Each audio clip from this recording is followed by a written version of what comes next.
Chapter 1. So, have I really traversed into another realm? Luo Tian awoke in a room imbued with ancient charm. It took him quite some time to comprehend the situation he found himself in.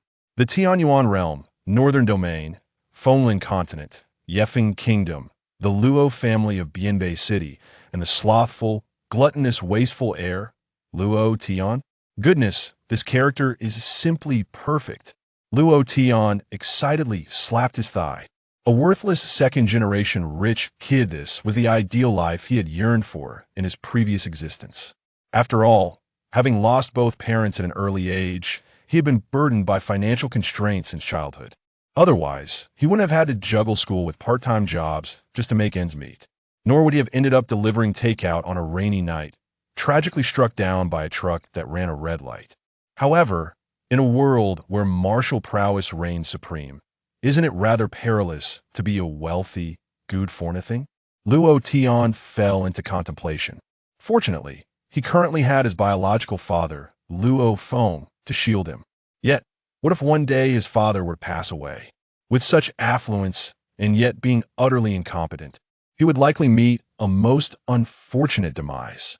No, it seems that if I wish to be a wealthy man for life, I must possess some degree of strength. But why am I so useless in this life? Could it be? Luo Tian abruptly took his spatial ring and tapped it. Senior, are you inside? The ring remained silent, offering no response. Is there no elder in the ring? Then could it possibly be a family heirloom pendant?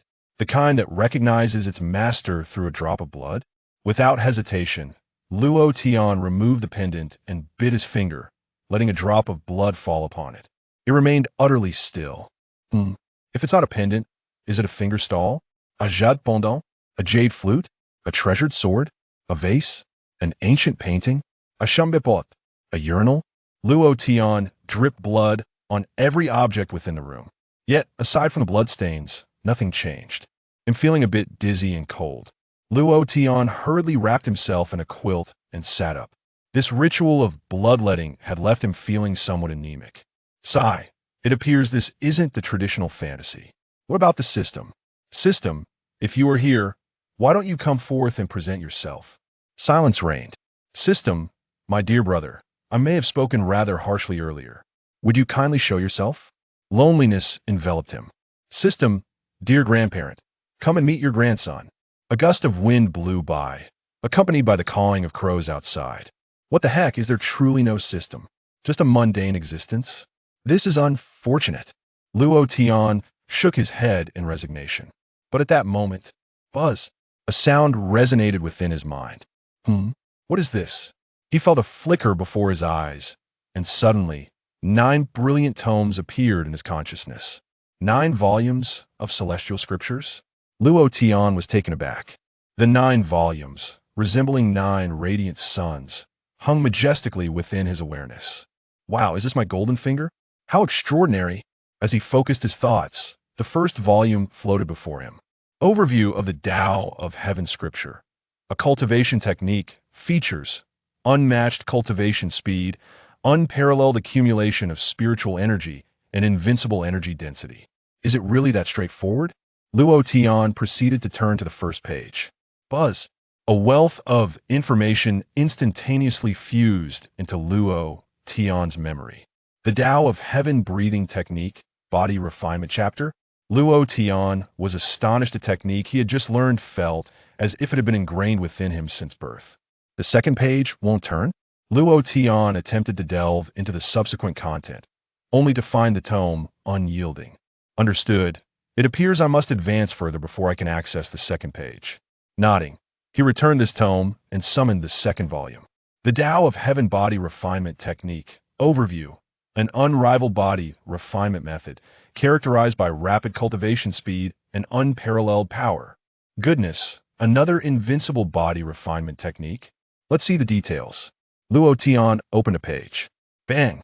As before, the first page's content seamlessly integrated into his mind. The Tao of Heaven Body Refinement Technique, Body Refinement Chapter. Still can't access the second page. Luo Tian nodded and called forth the third volume. The Tao of Heaven Visualization Technique, Overview.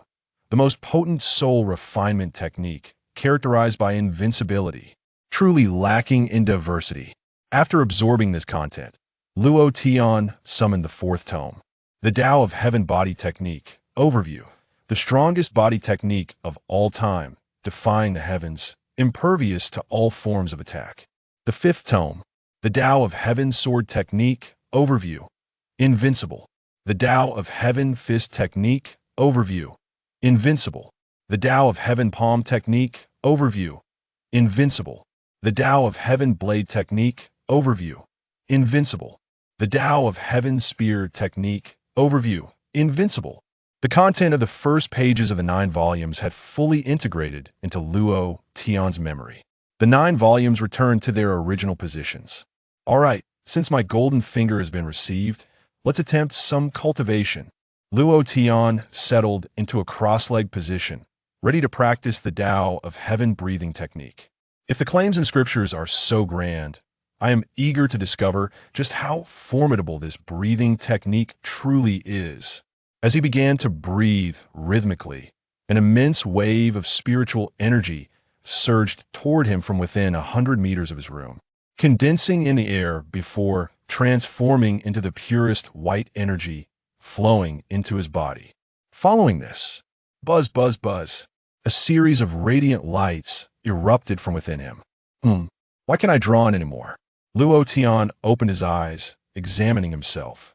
Wait a minute, am I already at the pinnacle of the 9th level of body refinement? Luo Tian was astonished. Just moments ago, he had only possessed the cultivation of the 1st level of body refinement. In the span of merely a few breaths, he had ascended directly to the pinnacle of the 9th level of body refinement. This cultivation speed is indeed unmatched. Luo Tian was left in awe. It seemed his golden finger's power far exceeded his expectations. Wait, something feels off me. Foundation is unstable, and my meridians are aching.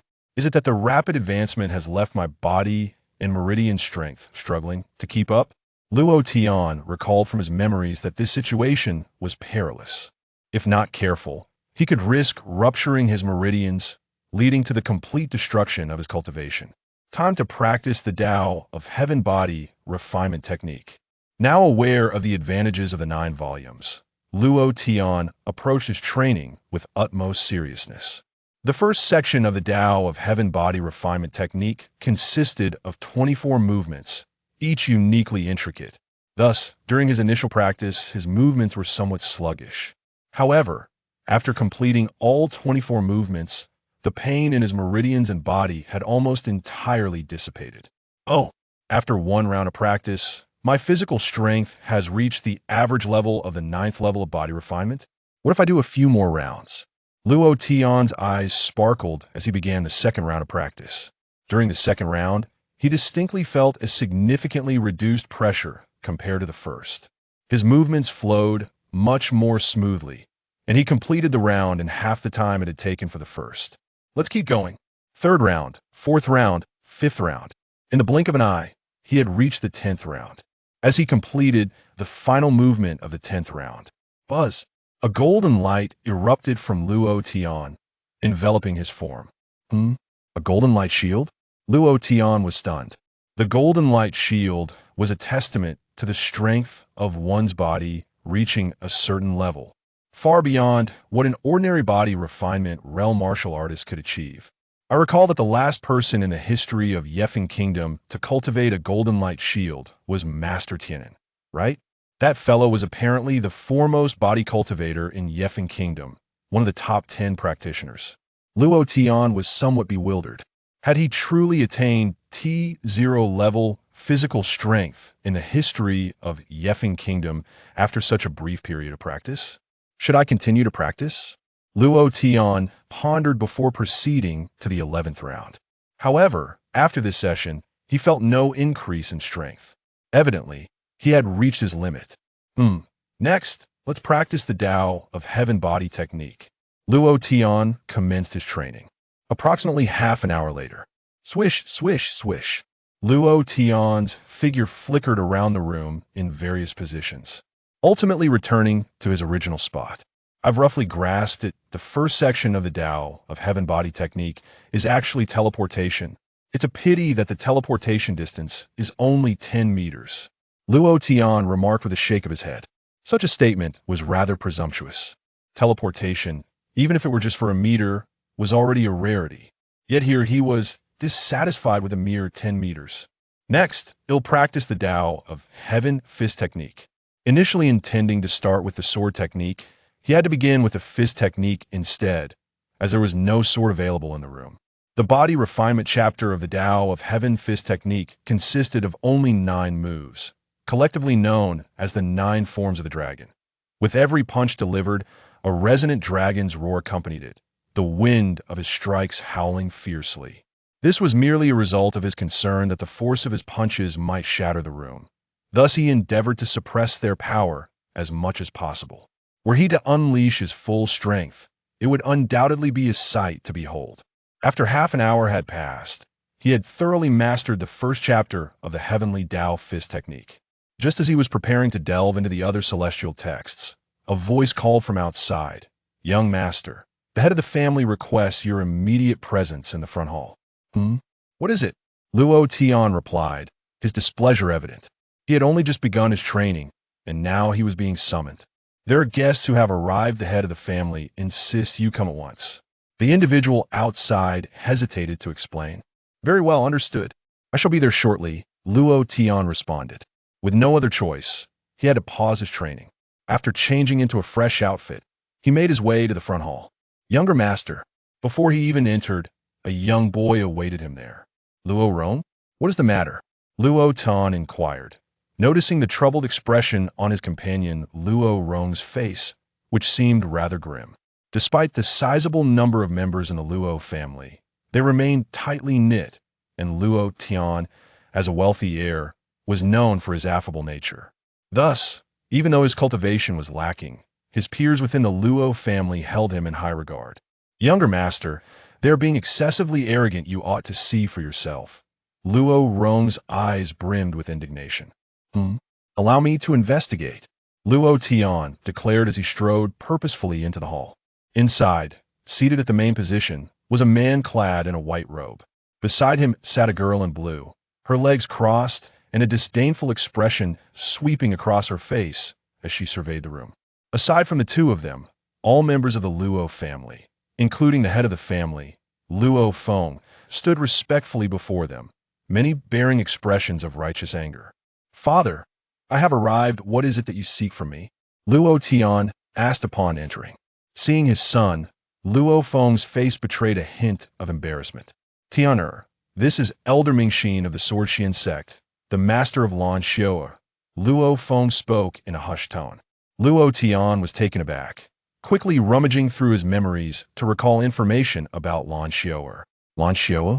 The fiancé of the Lan family from Yun, Shui City? Good heavens, could it be? An ominous feeling surged within him. Before he could fully comprehend the situation, Lan Xiao had already risen from her seat. "Luo Tian, to be succinct, I have broken through to the Qi gathering realm last month and awakened a spiritual body anomaly, becoming a true disciple of my master.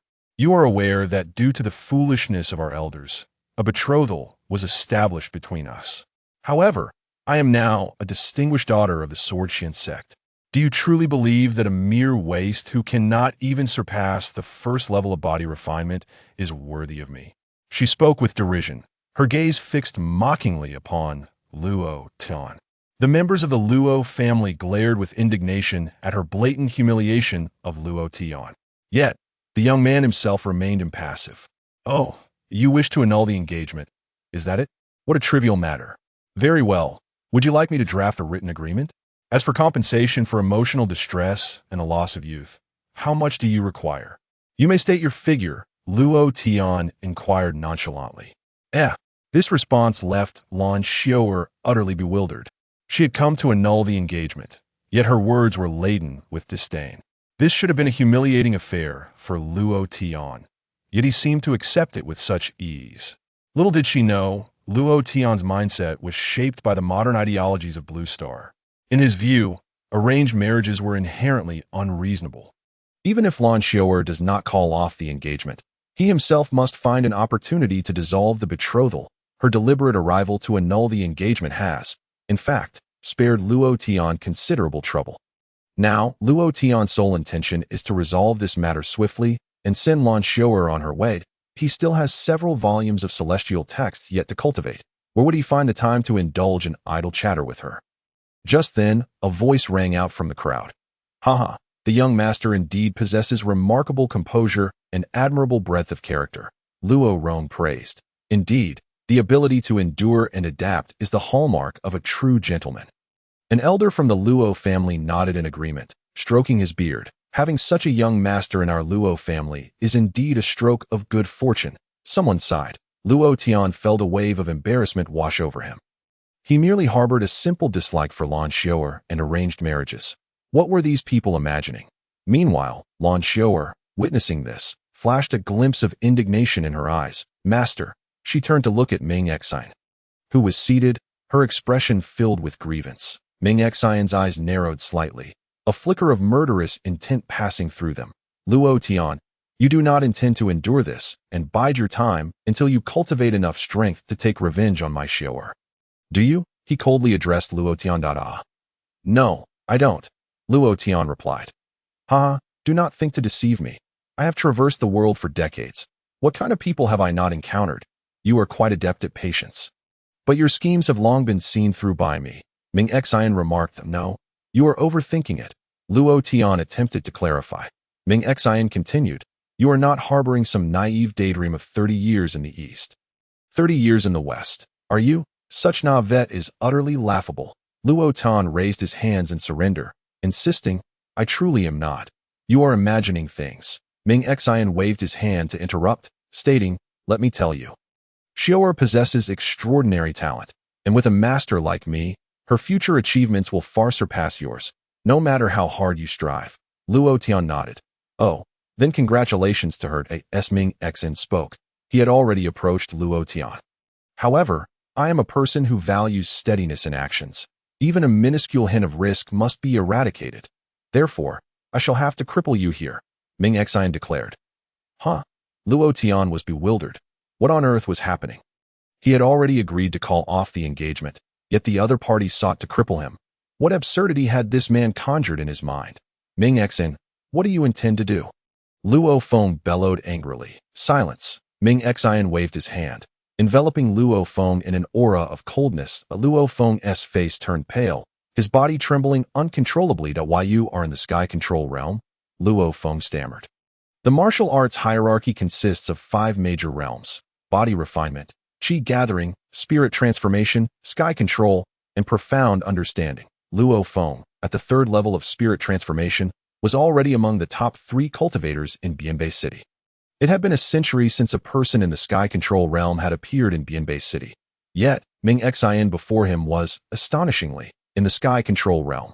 This meant he alone possessed the power to dominate the entire Bianbei City.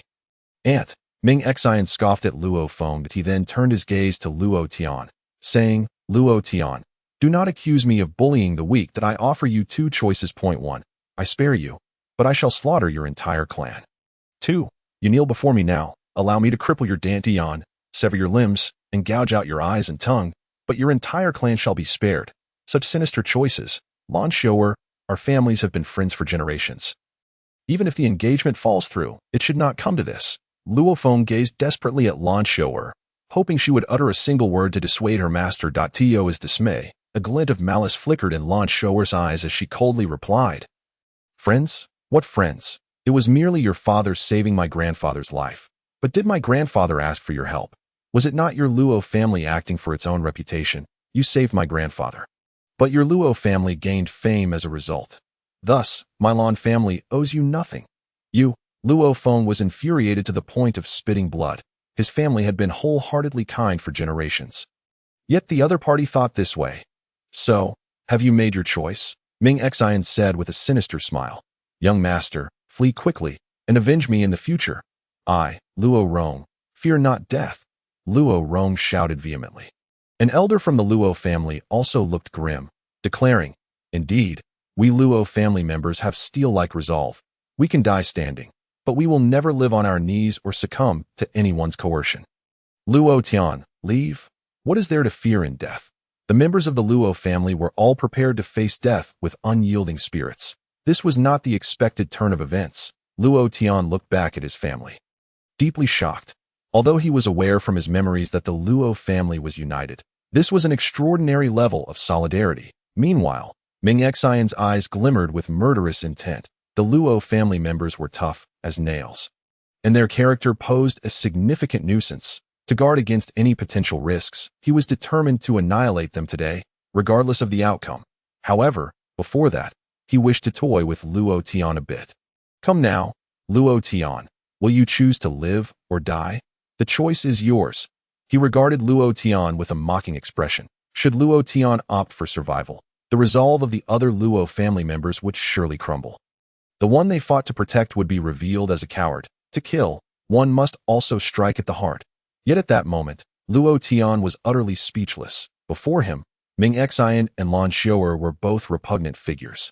All he desired was to return to his room and cultivate swiftly, yet they sought to annihilate his clan? This was an intolerable affront. Choose? I choose your mother. Luo Tian spat vehemently, seeking death. Ming Xian's eyes flared with murderous intent as he struck a palm toward Luo Tian. Luo Tian remained cold and indifferent. Heavenly breath. Inhale. Golden light enveloped him, fully unleashed. Heavenly fist technique. Dragon form fist. First style. Boom. Facing a grand cultivator of the sky control realm, who stood 3 major realms above him. Luo Tian dared not exhibit any negligence and exerted his full strength. Roar. As Luo Tian struck, a golden dragon shadow materialized above his fist, charging toward Ming Xian. Ming Xian was taken aback, extending his hand to block it. However, crack. His arm was struck by the dragon shadow, instantaneously severing 7 or 8 segments. How is this possible? Ming Xian panicked, narrowly evading the dragon shadow by leaping to the side. Nevertheless, Heavenly Body Technique. Luo Tian propelled himself upward, instantaneously appearing beneath Ming Xian. How can this be? When did he? Ming Xian's expression shifted dramatically. The speed of Luo Tian was beyond his comprehension. Die! Luo Tian roared, delivering an uppercut with all his might. Boom! This punch landed squarely on Ming Xian's body, sending him soaring into the air, crashing through the ceiling of the Luo family hall with a resounding bang.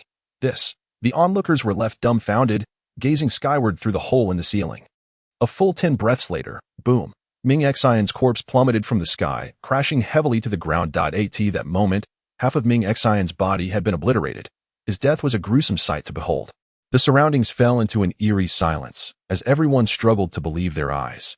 That was a grand cultivator of the sky control realm, a figure capable of single-handedly annihilating Bianbei City. How could he have been slain by Luo Tian's 2 punches? Was this truly their family's wasteful young master? In truth, it was not only them. Even Luo Tian himself was bewildered. He had only reached the body refinement realm, yet he could effortlessly slay someone in the sky control realm? It seemed the invincible reputation of the 9 volumes of celestial texts was not mere boast. Luo Tian mused, shifting his gaze to Lan Xiao'er beside him. He approached her slowly at that moment. Lan Xiao'er was also in a daze. This scene had surpassed her comprehension. The Luo family's prodigal son, whom she had always looked down upon, had become as formidable as a monster as she watched Luo Tian approach. Lan Xiao'er trembled, managing to force a smile that was more sorrowful than tears, saying, "Husband." In truth, it was all merely a jest moments ago. The crowd gazed at her with disdain as Luo Tian coldly remarked, "Shut your foul mouth. Who on earth is your husband?" Lan Xiao'er's face shifted through a spectrum of emotions upon being insulted, and finally, gritting her teeth, she declared, "Luo Tian, I warn you, do not dare lay a hand on me.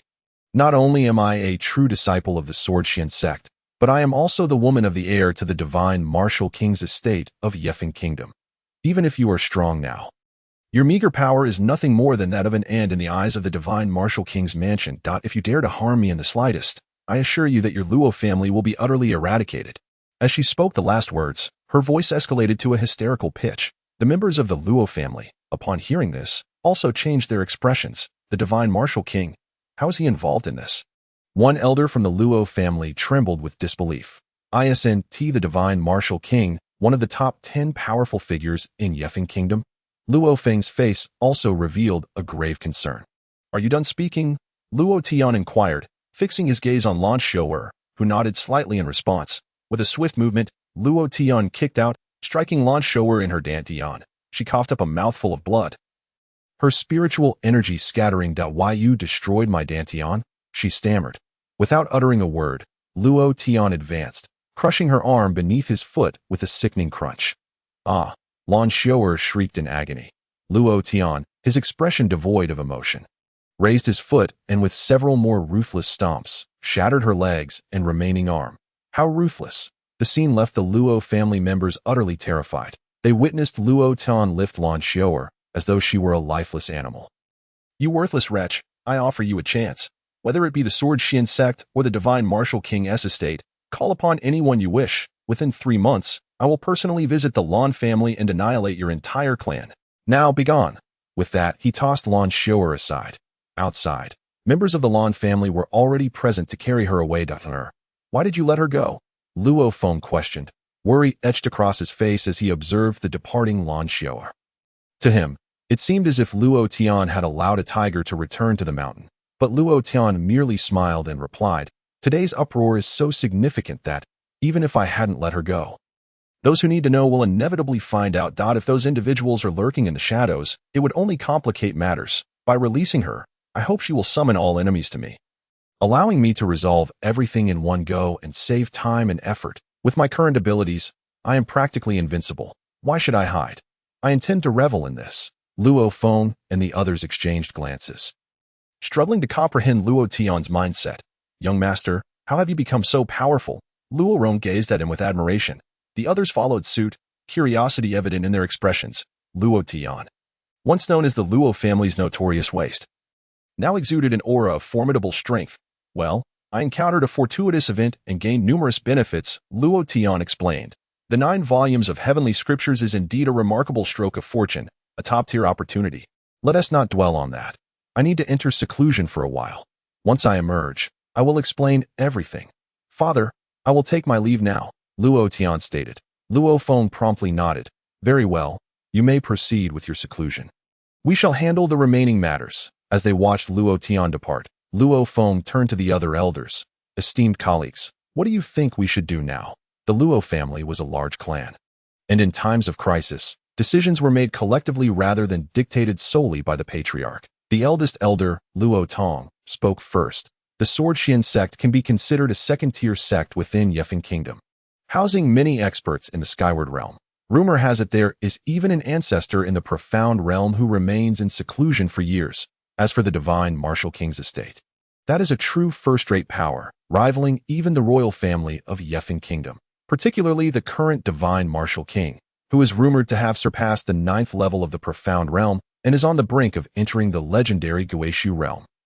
The others gasped in shock.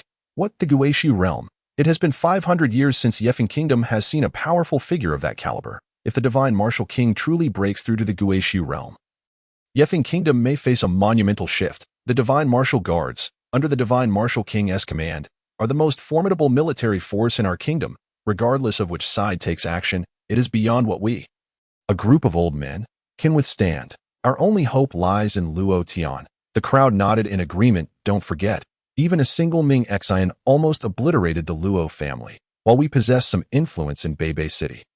When compared to true great families, we are as weak as ants.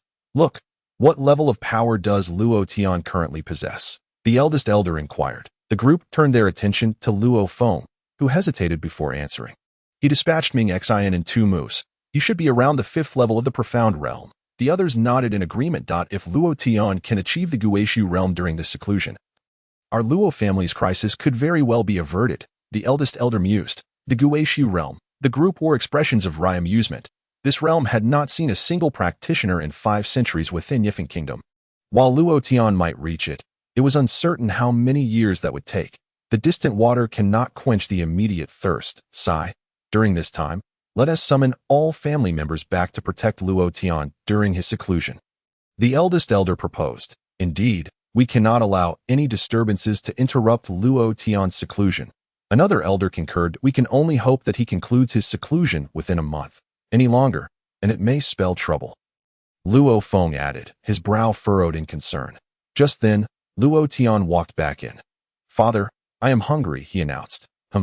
You haven't gone into seclusion yet. Luo Feng was taken aback upon seeing Luo Tian. Seclusion? I've already completed it. I am out now, Luo Tian replied. What? The crowd was taken aback. It had been less than an hour since Luo Tian had left, yet he was already out. All present were cultivators. Who among them spent less than half a month in seclusion? What kind of speed was this? Tianer, you need not rush. Your focus should be on cultivation, Luo Feng advised, assuming Luo Tian was worried about external threats and had deliberately cut his seclusion short. However, Luo Tian shook his head, stating, cultivation? I have already reached the limit of my training. Further practice would yield no benefits. Indeed, in the past hour, he had completed the remaining volumes of the 9 volumes of heavenly scriptures. The crowd exchanged bewildered glances. The eldest elder squinted at Luo Tian for a while, a flicker of realization igniting within him. This child does indeed seem significantly stronger than before. The others were once again astonished. Tianer, what level have you reached? Luo Feng asked solemnly, and the rest perked up their ears in anticipation of me.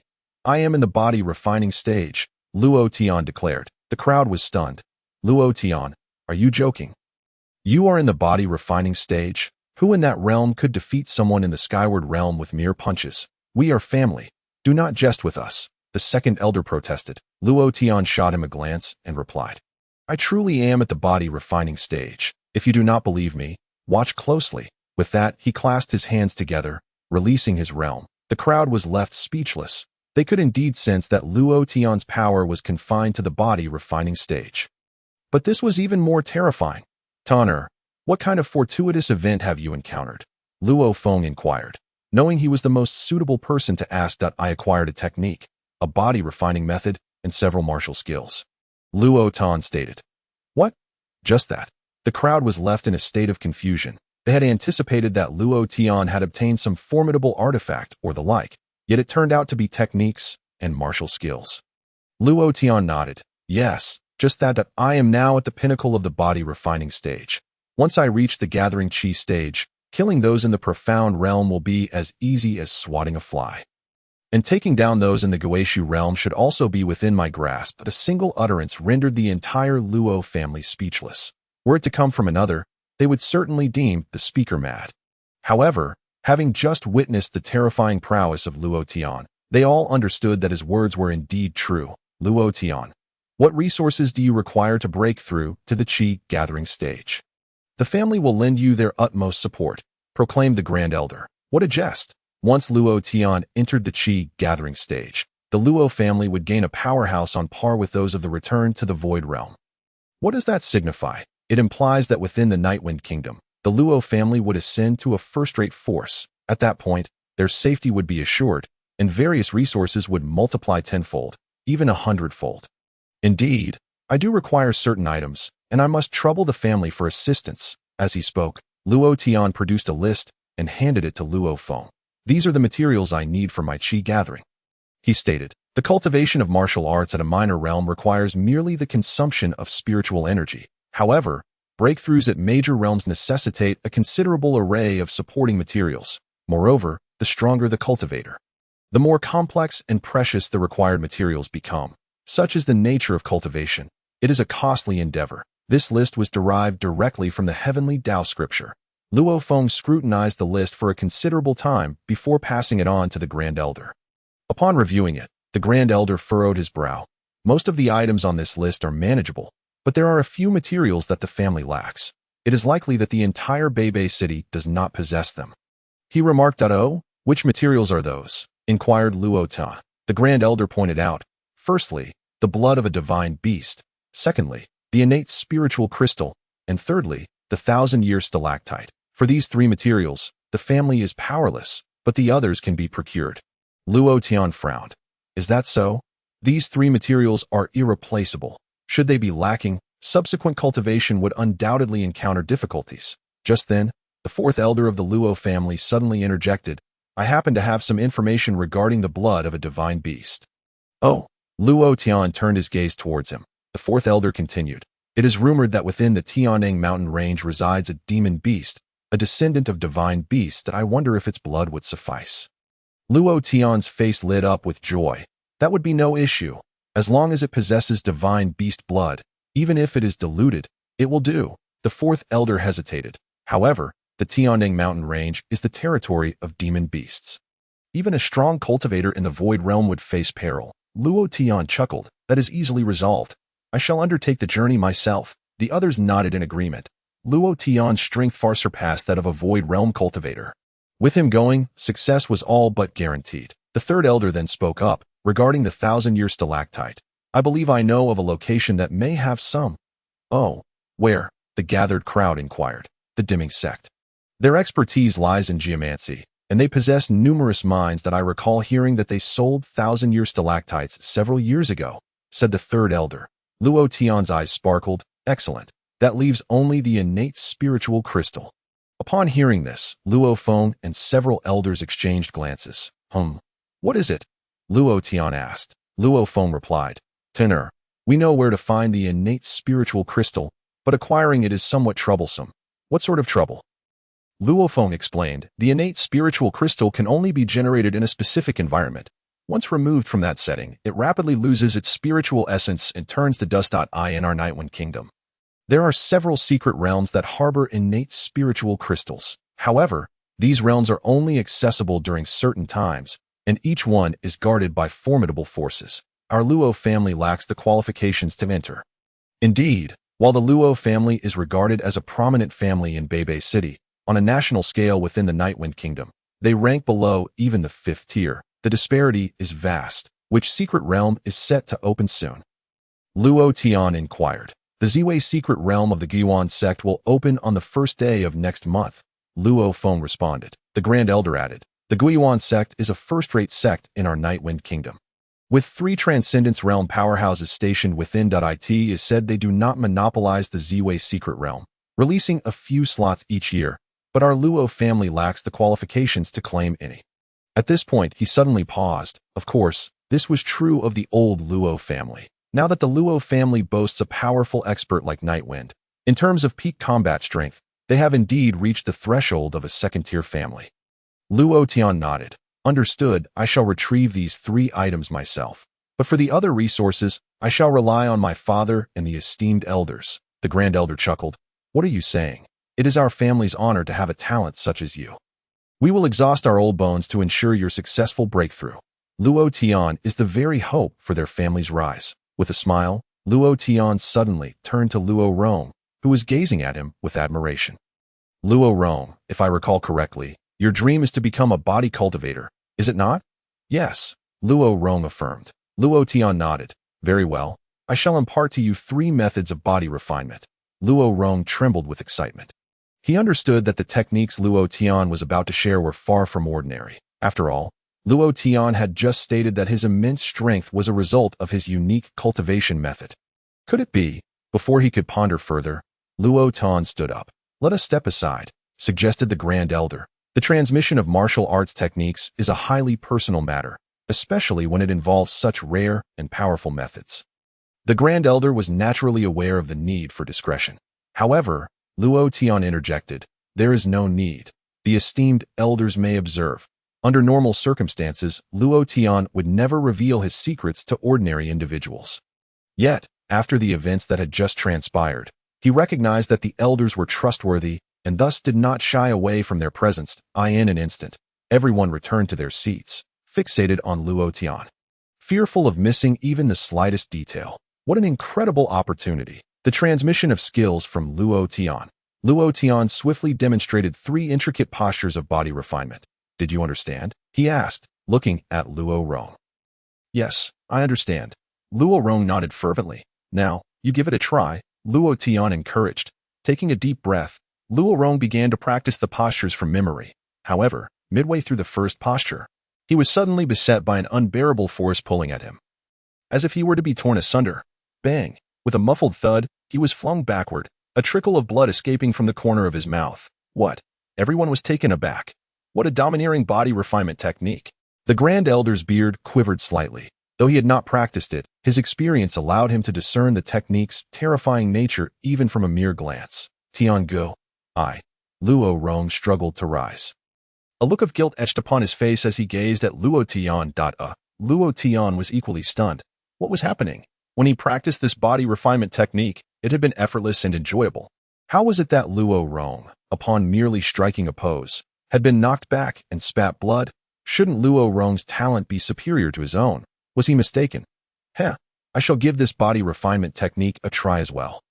The second elder volunteered. The second elder was one of the few body cultivators within the Luo family. He attempted to follow the first movement of the Heavenly Body Refinement Technique as demonstrated by Luo Tian.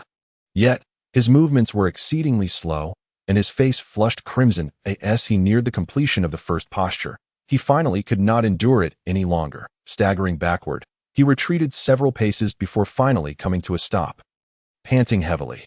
Thankfully, he had not spat blood. Second brother, the Grand Elder exclaimed in astonishment. After a prolonged moment of catching his breath, the second elder marveled.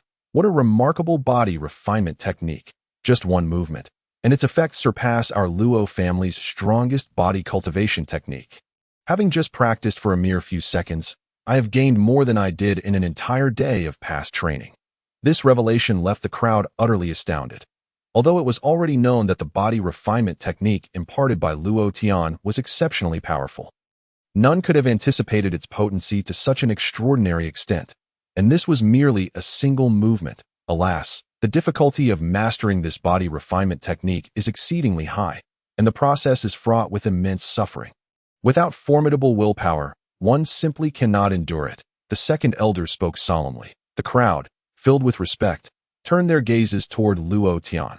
Luo Tian, the world speaks of your debauchery, yet little do they know of the burdens you silently bear.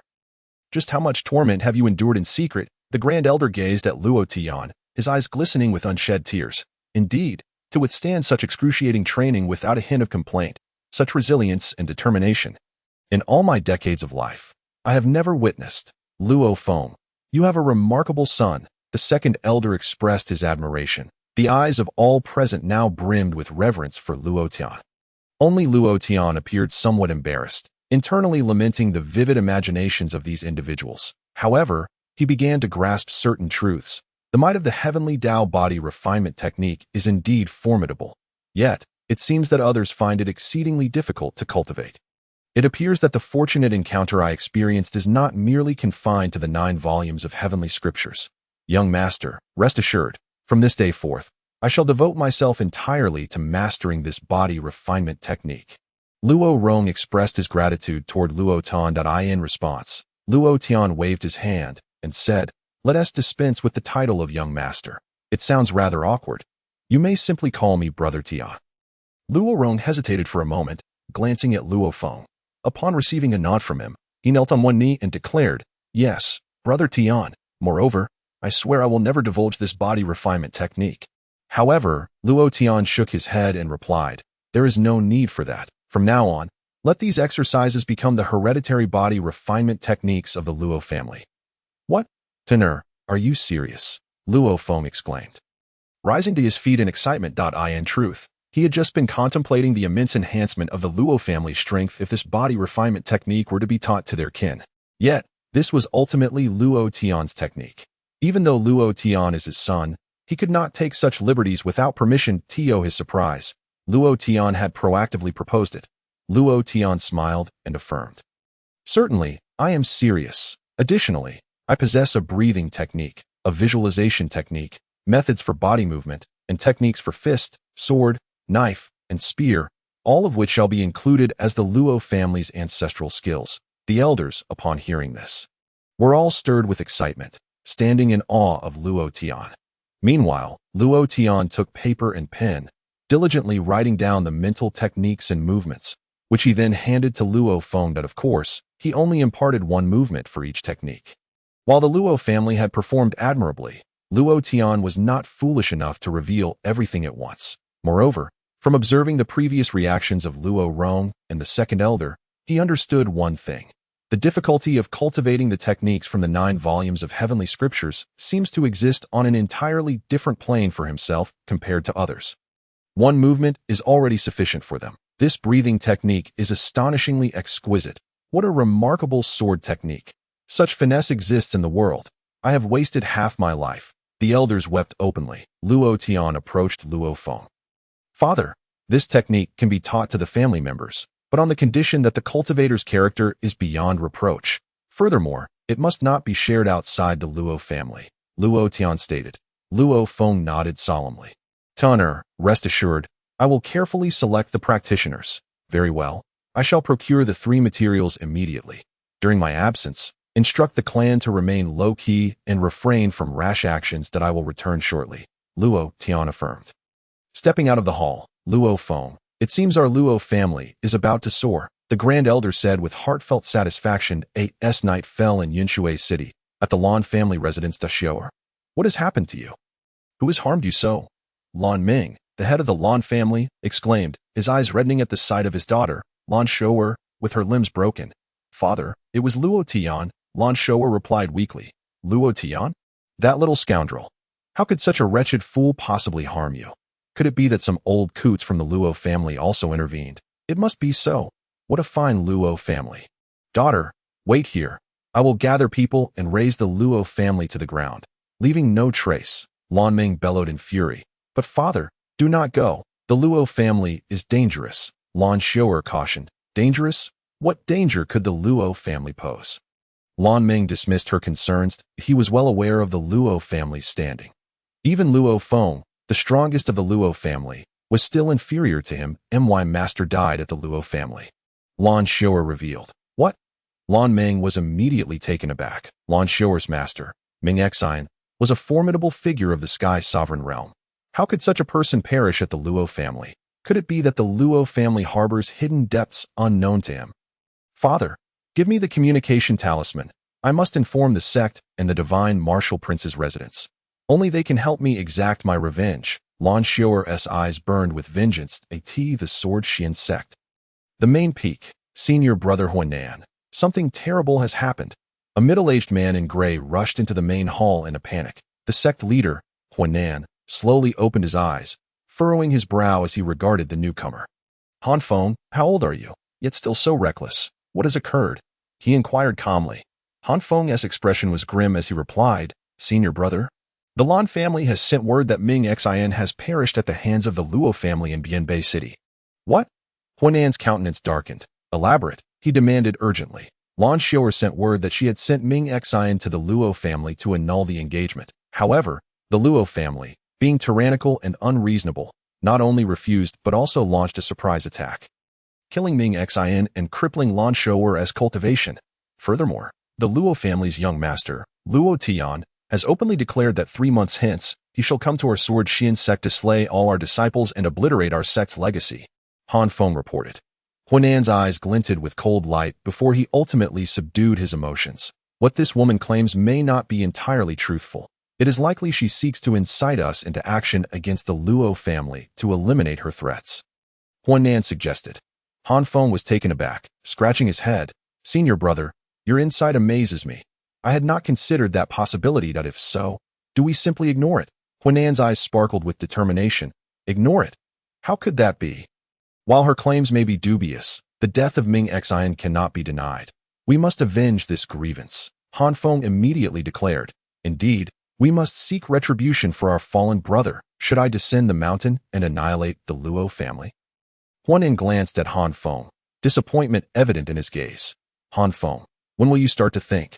Ming Xian was a 5th-level Sky Sovereign. His strength was on par with yours. He has perished. If you go, it would merely be a death sentence for you. Han Feng pondered for a moment before nodding. That seems accurate. Perhaps I should gather a few fellow disciples of the Sky Sovereign realm to accompany me. Huanan shook his head. No, we cannot rashly act without understanding the opponent's strength. Moreover, the sect is currently preoccupied with other matters, and we cannot spare many Sky Sovereigns. Han Feng protested. If that is the case, then what do you propose we do? Huanan's gaze fell upon a token inscribed with the characters for Divine Martial. If I recall correctly, that Lan Shouer has caught the eye of the son of the Divine Martial King. Has she not? Huanan remarked. Han Feng nodded. Indeed, that seems to be the case. Huanan snorted. Then let the Divine Martial Prince's residents handle this matter. We shall assist them, and they will surely owe us a favor in return. Han Feng's eyes brightened, giving a thumbs up. Senior brother, brilliant. Meanwhile, at the Divine Martial Prince's residence in the capital of Yefeng Kingdom. How refreshing. The slender figure of the crown prince of the Divine Martial King crawled out from behind the curtains. Beyond the drapes, one could faintly discern the forms of 7 or 8 women, drained of vitality. Master, your method of replenishment truly yields remarkable results. In but a single night, it is equivalent to half a month of arduous cultivation. Alas, they are merely mundane women. If only they were spiritual beings, the Crown Prince mused, a subtle smile gracing his lips. Lan Xiao'er, once she is cultivated for another 6 months, I shall drain her essence. And that should enable me to ascend to the spirit transformation realm. At just 20 years of age, those of the younger generation in the Night Wind Kingdom are but mere waste in my presence. I am the true genius. He turned to gaze at his own effeminate visage in the bronze mirror, indulging in self-pity. Report, Your Highness, a servant exclaimed, presenting a communication talisman with both hands. The Crown Prince flicked his fingers, causing the talisman to leap into his grasp. What? Lan Xiao'er has been rendered incapable. His countenance shifted dramatically after perusing the contents of the talisman. Curse it, she was my source of sustenance. I had yet to enjoy her vitality. And now she is ruined. He began to pace furiously within the confines of his chamber, his once refined features contorting with rage. Summon Wu Lingfeng and instruct him to lead the Divine Martial Guards to slaughter Bianbei City. The Crown Prince of the Divine Martial King was now in a state of hysteria. The servant, taken aback, stammered, slay the city. The Crown Prince seized the servant by the collar, his voice laced with menace. What? Do you not heed my command? The servant hastily bowed. I dare not disobey. I shall go at once. Begone, the Crown Prince commanded coldly. Wait. As the servant was about to depart, a voice resonated. A burly middle-aged man appeared at the doorway. The man, with a thick beard and long hair, presented a stark contrast to the effeminate Crown Prince. Father, the Crown Prince immediately knelt on one knee. The newcomer was none other than the reigning Divine Martial King of the Night Wind Kingdom. The Divine Martial King cast a glance at the bodies concealed within the curtains, his face contorting with revulsion. Once again, these nefarious practices. The Crown Prince, upon hearing this, lowered his head slightly, refraining from speech. The Divine Martial King regarded his son, shaking his head in resignation. Listen well, my son, this is a critical juncture for our Divine Martial Manor. We must not allow any unforeseen events. Countless eyes are watching us from beyond the manor gates. Even a single Divine Martial Guard dispatched could incite considerable trouble. Do you truly wish to jeopardize our century-long ambitions? The Crown Prince trembled under his father's admonition. Father, I was wrong. I shall not dare again. He replied, his voice quaking. The Divine Martial King sighed. For now, you must endure this matter in silence. Once the situation has been resolved, you may go forth to exact your vengeance upon the city. I shall not impede you. With that, he waved his hand and departed. It was only after the Divine Martial King had left that the Crown Prince slowly rose to his feet. He watched his father's retreating figure, muttering through clenched teeth, old fool. The following day, within the depths of the Tiandang Mountains, a tremendous explosion reverberated, followed by a figure being hurled through the air. Uncle Wu, a trembling voice called out from a youth. You three, do not concern yourselves with me. Flee at once. The hurled Uncle Wu, a middle-aged man, was gravely injured, bloodied, and battered. Cursed be my luck. We are merely at the outskirts of Tiandang Mountain, yet a spirit transformation realm wolf demon appears. Uncle Wu cursed inwardly. He had brought along 2 nephews and a niece to hunt within the mountains, intending to procure some beasts to repay debts and allow the children to practice their combat skills. However, shortly after entering the mountains, they were targeted by a wolf demon. They fought while retreating, and upon reaching this valley, they were finally cornered, igniting a fierce confrontation. Or rather, it could not be called a battle, as Uncle Wu was gravely injured in the blink of an eye. It was a one-sided massacre. The massive wolf demon threw back its head and howled at the sky. Go. You three, scatter and flee. Save yourselves. I will hold it off. Uncle Wu inhaled deeply, resigning himself to death. But just then, a voice rang out from above the valley. What a large dog. Pardon? The 4 individuals in the wolf were all taken aback.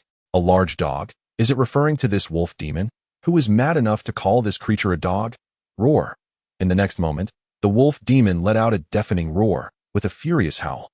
A violent wind surged forth, snapping several large trees in half. How terrifying. The only girl among the 4 nearly burst into tears. Cursed creature. It's enraged. Hurry and flee. Uncle Wu shouted, intending to use his life to distract the wolf demon. Just then, a figure leaped down from the top of the valley. What? Jumping down from the valley? Is he capable of flight? Uncle Wu was momentarily stunned, his face lighting up with hope. If a master of the skyflight realm had appeared, they might yet be saved. Wait. No, that's not right. Uncle Wu realized something was amiss. The figure descending showed no signs of slowing down, resembling not someone flying through the air, but rather plummeting. Boom! In an instant. A tremendous crash resounded as the figure landed heavily in the valley, stirring up a cloud of dust. Everyone was left dumbfounded. Indeed, this is far more thrilling than bungee jumping. From the dust emerged a voice, followed by the figure of Luo Tian. What? He survived such a fall? Uncle Wu was astonished. Is this man made of bronze and iron? Luo Tian dusted himself off, glanced at Uncle Wu, then turned to the wolf demon, and could not help but exclaim, "It looks even larger up close. May I inquire, is this creature a divine beast?" Luo Tian inquired of Uncle Wu. This is the Black Wind Wolf Demon. It is indeed a demonic beast. Not a divine beast, Uncle Wu replied. Upon hearing this, Luo Tian's face fell with disappointment. I knew it. How could my luck be so good? It turns out it is merely a demonic beast. He waved dismissively at the wolf demon. At that moment, the four humans and the wolf were once again left in disbelief, especially Uncle Wu. What nonsense is this? Even if it is not a divine beast, it is still a spirit transformation realm wolf demon. In any other context, it would instill fear across an entire region, and yet this young man truly treats it as though it were a mere dog. You human brat, the wolf demon, now incensed, glared at Luo Tian with murderous intent. What the hell? It can speak. Luo Tian exclaimed in surprise. I will tear you apart. What the hell? It truly can speak. Did you all hear that? Luo Tian looked at Uncle Wu in delight. The latter's face turned awkward. It is quite normal for a spirit transformation realm demonic beast to possess intelligence and the ability to speak. But now is not the time for such discussions. I will hold this creature off. You must flee. Young brother, you should escape as well. He staggered toward Luo Tian, but on the other side, the wolf demon had already raised its paw, preparing to strike Luo Tian. Young brother, Uncle Wu shouted in alarm, instinctively turning his head away, unable to bear the sight. Being struck at such close range by a spirit transformation realm wolf demon would spell certain doom, even for a master of the same realm. However, a gust of wind swept through, rendering the valley eerily silent. Uncle Wu, look, the girl suddenly exclaimed, her voice trembling. Uncle Wu was taken aback, slowly turning his head, only to see Luo Tian standing in place, facing him, maintaining the same posture as before. Yet, a massive wolf claw was now affixed to his body. The wolf demon's strike had failed to budge him. Uncle Wu was rendered speechless. One must understand, the wolf demon's strike was capable of shattering stone. Yet, having struck Luo Tian, he not only remained unmoved but seemed entirely unscathed. Was he truly human at that moment? Luo Tian slowly turned his head to gaze at the wolf demon, and his expression became increasingly indifferent. "Do you dare to strike me?" Luo Tian said coldly. Ugh. The wolf demon was intimidated by Luo Tian's piercing gaze, causing its fur to bristle in terror. Before him stood a mere human, exuding no particularly strong aura. Yet, at this moment, the wolf demon felt an overwhelming sense of fear, as if before him stood not a human, but a colossal and fearsome beast towering 100 feet high. Flee. This was the instinctive response that surged through its mind. Whoosh! With this thought, the wolf demon wasted no time and turned to escape. The others were left bewildered. Just moments ago, they had been fleeing in terror from the wolf demon, and Uncle Wu even contemplated sacrificing himself for the chance of others' escape. Yet now, this formidable wolf demon was reduced to such a state by a mere glance from a youth. Could it be that they had encountered a transcendent being? Uncle Wu mused to himself. Meanwhile, as the wolf demon fled, a glint of coldness flickered in Luo Tian's eyes. Whoosh! In an instant, his figure vanished from sight. The Tao of Heaven's movement.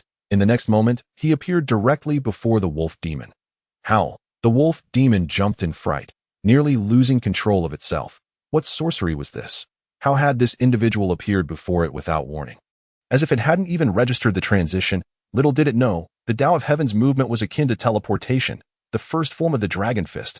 On the other side, Luo Tian clenched his fist. Clang! A dragon silhouette emerged on his fist. Whoosh! A terrifying pressure began to emanate from him. Die! In that instant, The wolf demon felt as though it could envision its own gruesome demise, utterly powerless to resist. Thud! In the next moment, the wolf demon collapsed to its hind legs, its head striking the ground with a resounding thud. "Spare me, esteemed one, spare me," the wolf demon cried, its voice trembling. Witnessing this scene, the onlookers were left even more confused. "Uncle Wu, am I still dreaming?" one youth exclaimed. "No, it seems not," Uncle Wu replied. "A wolf demon at the transformation realm is actually bowing in apology. I must be losing my mind," the youth remarked. Meanwhile, Luo Tian, observing the wolf demon's reaction, was momentarily taken aback. "You certainly respond quickly," he said, waving his hand to dismiss the dragon's silhouette. Whoosh! The wolf demon exhaled deeply, relieved. The pressure from that dragon fist had been overwhelmingly intense. "Esteemed one, I was in the wrong. I offer my sincerest apologies. Please, grant me a chance at life," the wolf demon pleaded earnestly. Luo Tian regarded it for a moment before asking, "Tell me, are you a local demon of Tiandang Mountain?" "Local demon?" Uncle Wu and the others exchanged glances, puzzled by the terminology. "Yes, I was born here," the wolf demon replied hastily. "Very well. Is there a divine beast residing within Tiandang Mountain?" Luo Tian inquired. "Divine beast?" The wolf demon's eyes flashed with a hint of wariness. Furrowing his brow, Luo Tian once more summoned the dragon fist. "If you don't know, then perish," he threatened, preparing to strike. "Wait, please, I know. The wolf demon quickly prostrated itself again. Luo Tian's expression brightened. "Good, then lead me," he commanded, leaping onto the wolf demon's back. "Farewell, my friends, until we meet again." Luo Tian waved as he rode atop the wolf demon, leaving the others bewildered in the wind. "Is he a deity?" a girl muttered to herself. Luo Tian sat cross-legged upon the demon wolf, swiftly soaring toward the heart of Tiandang Mountain. "Hey, what does this divine beast look like?" he asked, gripping the wolf's fur. "He is the king of the demon beasts in Tiandang Mountain, a 5-colored divine bull, born at the transformation realm, and now has reached the 5th level of the profound realm," the wolf demon explained. "A demon beast of the profound realm?" Luo Tian nodded slightly. "Esteemed one, may I ask what business you have with him?" The wolf demon cautiously inquired. "Nothing of great consequence, just a small favor to ask," Luo Tian replied. Upon hearing this, the wolf demon sighed in relief. "If that's good to hear, I must warn you, esteemed one. The demon king's power is formidable, and his temperament is exceedingly volatile. He harbors a particular disdain for humans. So do exercise caution when you meet him," the wolf demon advised. Luo Tian nodded reassuringly. "Fear not, I am quite amiable." "Amiable?" The wolf demon cursed inwardly. He had narrowly escaped being crushed by a single punch. And yet this human claimed to be amiable. However, it dared not voice such thoughts. Though the Tiandang mountain range was vast, the wolf demon was familiar with the terrain and swift in its movement. In less than half a day's time, they arrived at the core area of Tiandang Mountain. "Esteemed one, just ahead lies the domain of the Demon King. You must tread carefully and avoid provoking him, for the consequences of his wrath are severe." The wolf demon clearly held great apprehension for the 5-colored divine bull. "Understood." Luo Tian nodded. As they progressed further, Luo Tian noticed that the surrounding flora had flourished significantly. Rare spiritual herbs and celestial fruits could be seen, exuding spiritual energy. These are treasures collected by the Demon King. You may admire them, but do not dare to pluck any. There was once a demon beast of the profound realm that attempted to steal a celestial fruit tree and was discovered by the Demon King, who executed him on the spot, the wolf demon warned. Luo Tian was taken aback, exclaiming, "Oh, even a fellow of the profound realm could be slain." The wolf demon nodded earnestly. "Of course, esteemed one. You must understand that the bloodline of divine beasts is incomprehensibly powerful. Among those of the same realm, a divine beast could take on 5 demon beasts, and this is with the Demon King's bloodline being impure. A pure-blooded 5-colored divine bull possesses even greater strength." Luo Tian nodded in agreement. Just then, a voice echoed ominously, "Who dares intrude upon my territory?" The wolf demon trembled, immediately responding, "Great Demon King, I have a human elder here who wishes to pay his respects and has a matter to discuss." "Human?" The voice darkened, laced with a hint of fury. The wolf demon quaked in fear, its body tensing as it readied to flee at any moment. "Humph, come forth." Fortunately, the voice regained its calmness. "Phew," the wolf demon sighed in relief. Carrying Luo Tian to the lair of the Demon King, as Luo Tian surveyed the area, he beheld a divine spring bubbling forth and an abundance of celestial herbs thriving on the branches. 2 rows of bird demons gracefully sang, while among the water plants lay a massive white spiritual stone, continuously exuding spiritual energy.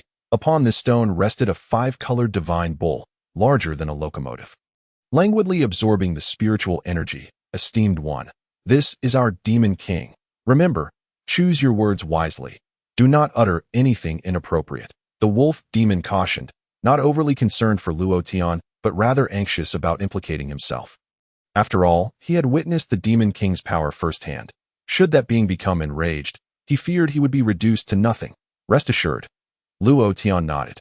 Meanwhile, the 5-colored divine bull slowly raised its head. Regarding Luo Tian with curiosity, a human of the body refining realm, what brings you to seek my favor? Luo Tian nodded affirmatively. Indeed, the 5-colored divine bull grunted. Speak.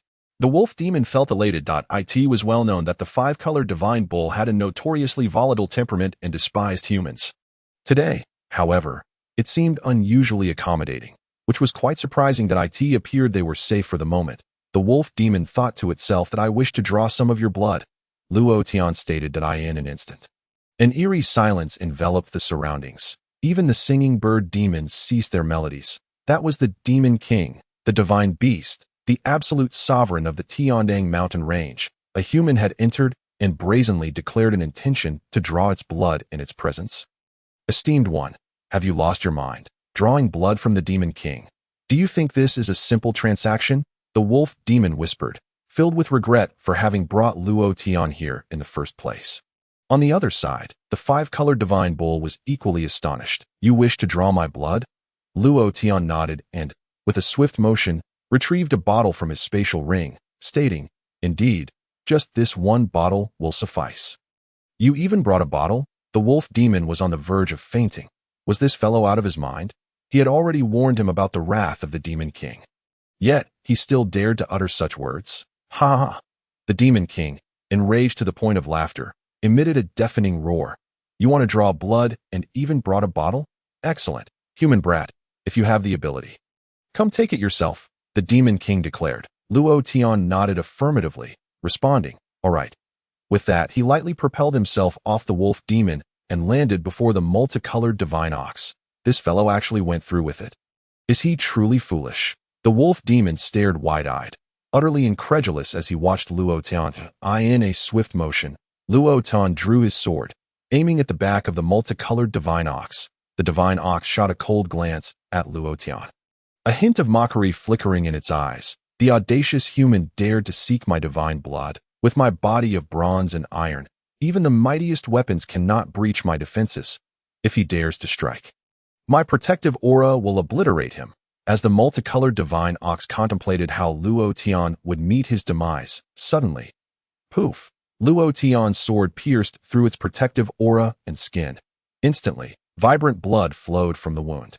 The nearby wolf demon, along with the sparrow demons perched on the trees, were left dumbfounded. Is the Lord in such a good mood today? He actually let that human draw blood? One questioned. Huh? Was it voluntary? I thought that human broke through the aura with his sword. Another replied. Pa, are you out of your mind? You know how formidable the Lord's body is. If it weren't voluntary, how could anyone harm him? Several sparrow demons chattered. Meanwhile, the wounded multicolored divine ox felt its energy surge. Damn human, you're courting death. With that, it attempted to rise. However, Luo Tian's bottle had only collected a mere drop of blood. Seeing the divine ox about to stand, he frowned and waved his hand, instantly conjuring a gigantic golden hand even larger than the divine ox itself. Heavenly Dao Palm, don't move. Boom! The golden hand pressed down on the back of the divine ox. With a thunderous crash, the divine ox was forced back down before it could fully rise. What? The divine ox was taken aback. As the palm descended, it felt as though a mountain was crushing down upon it. This fellow is concealing his true power. Only then did the divine ox realize something was amiss, its anger flaring even more. Vile human, get away from me, the divine ox bellowed, with a surge of energy. It braced against Luo Tian's heavenly Dao palm and slowly stood up. I told you not to move. Why do you still insist on getting up? Lie down. Luo Tian's brow furrowed, his body radiating golden light. Boom! In an instant, the golden hand doubled in size. Crack! A sharp sound echoed from the divine ox as its massive body crashed to the ground once more. Did that just break my bones? The divine ox gasped in shock. With that strike, it realized it had sustained several fractures. Just how terrifying is this human strength? It is well known that demon beasts possess bodies far stronger than humans. And the strength of divine beasts far exceeds that of regular demon beasts. Be able to break my bones with a single strike. What kind of monster is this human? What is his purpose for coming here? In that moment, the multicolored divine ox dared not move further, obediently lying on the ground. Isn't this much better? At this moment, Luo Tian had successfully collected a bottle of divine beast blood and nodded in satisfaction. Thank you for your divine blood. He turned to leave. You're just leaving? The divine ox was taken aback that it had assumed Luo Tian had ulterior motives for coming here. Who would have thought that after taking the divine blood, he would simply walk away? Stop. The multicolored divine ox called out to Luo Tian's retreating figure. What is it? Luo Tian turned back to inquire. The divine ox, on high alert, fixed its gaze on Luo Tian. Who exactly are you? What is your objective? Speak plainly. Do not toy with me any longer. Even if I must die, I want to die understanding, the divine ox demanded. What? Die? The Lord just mentioned death. The sparrow demons were astonished. Indeed, the protective aura was not voluntarily dispelled earlier, was it? But how could that be? The Lord is a transcendent divine beast. Could it be that this human youth is of the ruins realm? The sparrow demons exchanged shocked glances. Hearing the divine ox's words, Luo Tian smiled lightly and said, I am Luo Tian, that I have already stated that I only wish to borrow a bit of your divine blood. As for anything else, I have no interest. Observing Luo Tian's expression, the divine ox sensed sincerity and felt slightly reassured. Yet, moments later, the searing pain coursing through its body reignited its anger. Borrow? Is that how you borrow? First, you breach my protective aura. Then you fracture my bones. It seethed. Luo Tian shrugged. I did tell you not to move. If you insisted on doing so, can I be blamed? You. The divine ox was momentarily speechless. Luo Tian hesitated before speaking again. Fine. Forcibly taking your divine blood does put me at fault. How about this? Consider it a favor owed to you that if you ever need assistance, you may seek me at the Luo family in Beibeiqing, and I will help you once. The notion of assisting the multicolored divine ox in the past would have been met with scorn from it. With its strength, why would it ever need another's help? Yet, Luo Tian's words sparked a glimmer of hope in the divine ox. Are you serious? It asked, looking at Luo Tian. Of course. Luo Tian nodded. All right, then I want you to help me right now, the divine ox demanded. Luo Tian was taken aback. So soon. What? Are you having second thoughts? The divine ox scoffed. Luo Tian shook his head. Of course not. Just tell me how you wish for me to assist. Follow me. The divine ox turned and led the way. Before long, the pair arrived at a desolate expanse. This place was unlike the other areas of Tiandang Mountain, which were lush with spiritual energy and brimming with spiritual herbs. Here, the ground was scorched, devoid of any life. Look over there, the divine ox pointed. Following its gesture, Luo Tian saw a solitary mound in the center of the scorched earth, atop which stood a rusted ancient sword. The divine ox inhaled deeply and approached the lonely grave, attempting to strike the ancient sword with its horns. However, boom, a burst of flames erupted, sending the divine ox flying hundreds of feet away, crashing heavily against the rocky mountainside, nearly shattering the cliff. This, Luo Tian was taken aback. He watched as the divine ox staggered back toward him. I need you to break that sword or pull it out. If you can accomplish that, we will be even, the divine ox proclaimed. Luo Tian glanced at the solitary grave and ancient sword, then at the divine ox, asking, whose sword is that? Who lies in the grave? The divine ox huffed. That is none of your concern. Just say whether you will help or not. After a moment's contemplation, Luo Tian nodded. Very well. Having made a promise, I shall not go back on my word. With that, he approached the ancient sword. It's so rusted, Luo Tian thought as he examined it for a moment before reaching out to grasp the sword. However, boom, a flash of fire erupted, and a powerful force surged toward Luo Tian. Bang! His hand was instantly flung back several feet, and he staggered backward half a step. The divine ox's heart trembled at the sight. It fully understood the ancient sword's might. Each time it had attempted to touch the sword, it had been repelled. Yet, Luo Tian had only been pushed back by a half-step. Just how strong is this fellow? Is he truly human? On the other side, Luo Tian's eyes sparkled with astonishment. Goodness, is this the essence of sword intent? Such formidable power emanating from a sword intent devoid of a master. The owner of this sword must possess extraordinary strength. Luo Tian marveled. However, since it is sword intent, forcibly seizing it would be futile. With that thought, Luo Tian took a deep breath and began to silently channel the Heavenly Tao sword technique in an instant. His aura underwent a remarkable transformation. Why does this individual seem to exude such a sharp and fierce energy? The five-colored divine bull gazed at Luo Tian. Increasingly astounded, he realized that this human harbored far too many secrets. Bang! Meanwhile, Luo Tian had already grasped the ancient sword with one hand. Not attacked. The five-colored divine bull's eyes widened in disbelief, exhilarated. This was the first time he had witnessed someone touch the ancient sword without facing an assault. Come forth, Luo Tian bellowed, exerting a forceful pull. Clang! The ancient sword emitted a resounding cry as it was swiftly drawn from the lonely grave. Boom! As the ancient sword was extracted, a terrifying blaze of sword intent surged skyward. In an instant, the sky was painted crimson. Behave yourself. Upon witnessing this, Luo Tian roared, channeling the Heavenly Tao sword technique once more. Buzz! In that moment, the blazing sword intent was forcefully compressed into the ancient sword. Thousands of miles away from Tiandang Mountain, on a patch of white clouds, a disheveled middle-aged man, clutching a gourd, was drunkenly indulging in a spree of drinking. Suddenly, the middle-aged man froze, turning his gaze toward a distant point. Alas, who has drawn my sword? Is this how disrespectful they are? Watch me.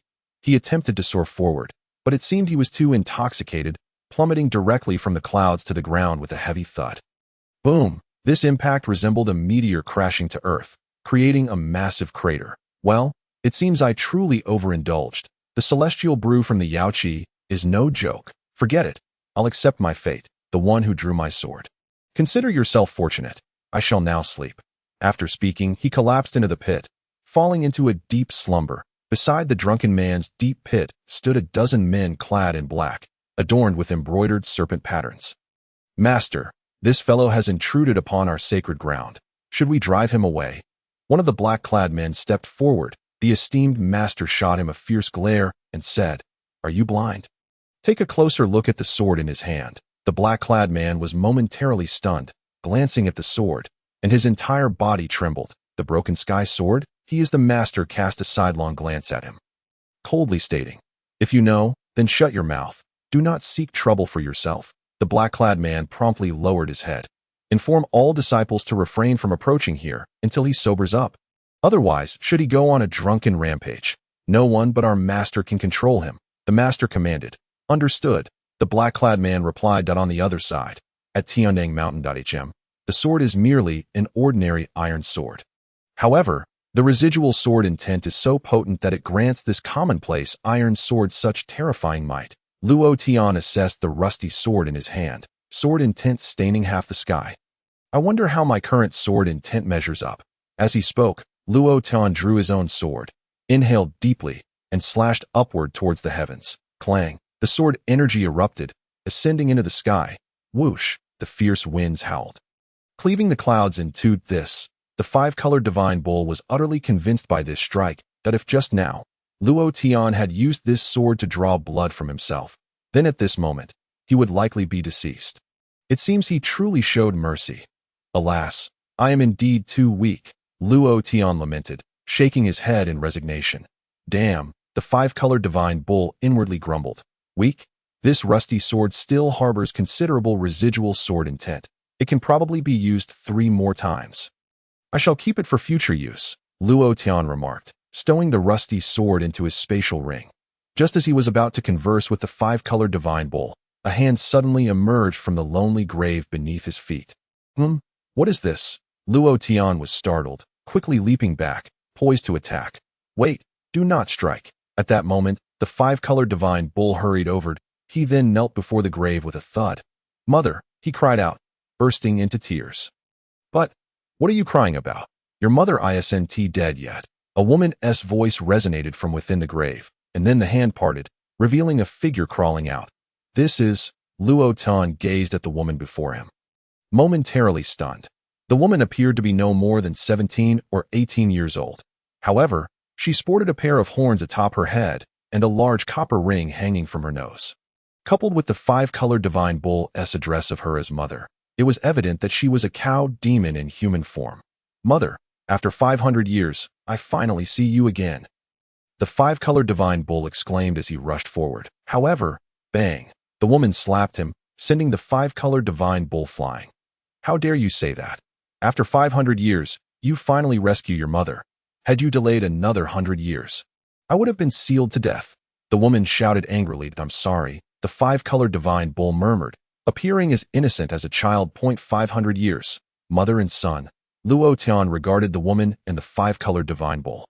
Utterly perplexed, the five-colored divine bull glanced at Luo Tian and huffed. Well, although you took a vial of my divine beast blood, you also saved my mother, so we are even. Little did he know.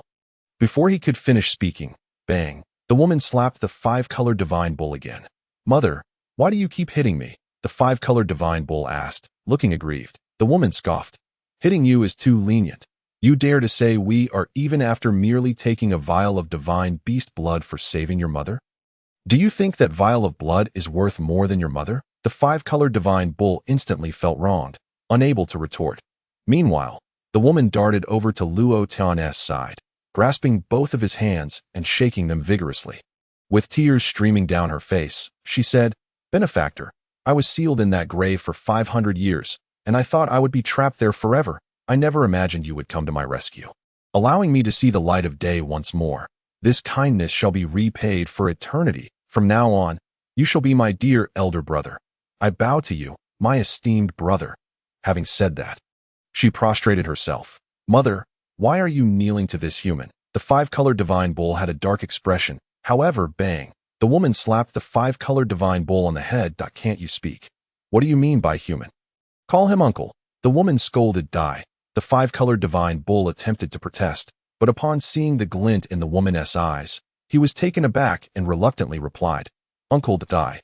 Luo Tian was speechless. What is this situation? Just by casually drawing a sword, I've gained a sister and a nephew who happens to be a bull. Moreover, this woman has been sealed for 500 years. Her actual age must be even greater. How can someone like her call me elder brother? So, what exactly is your situation?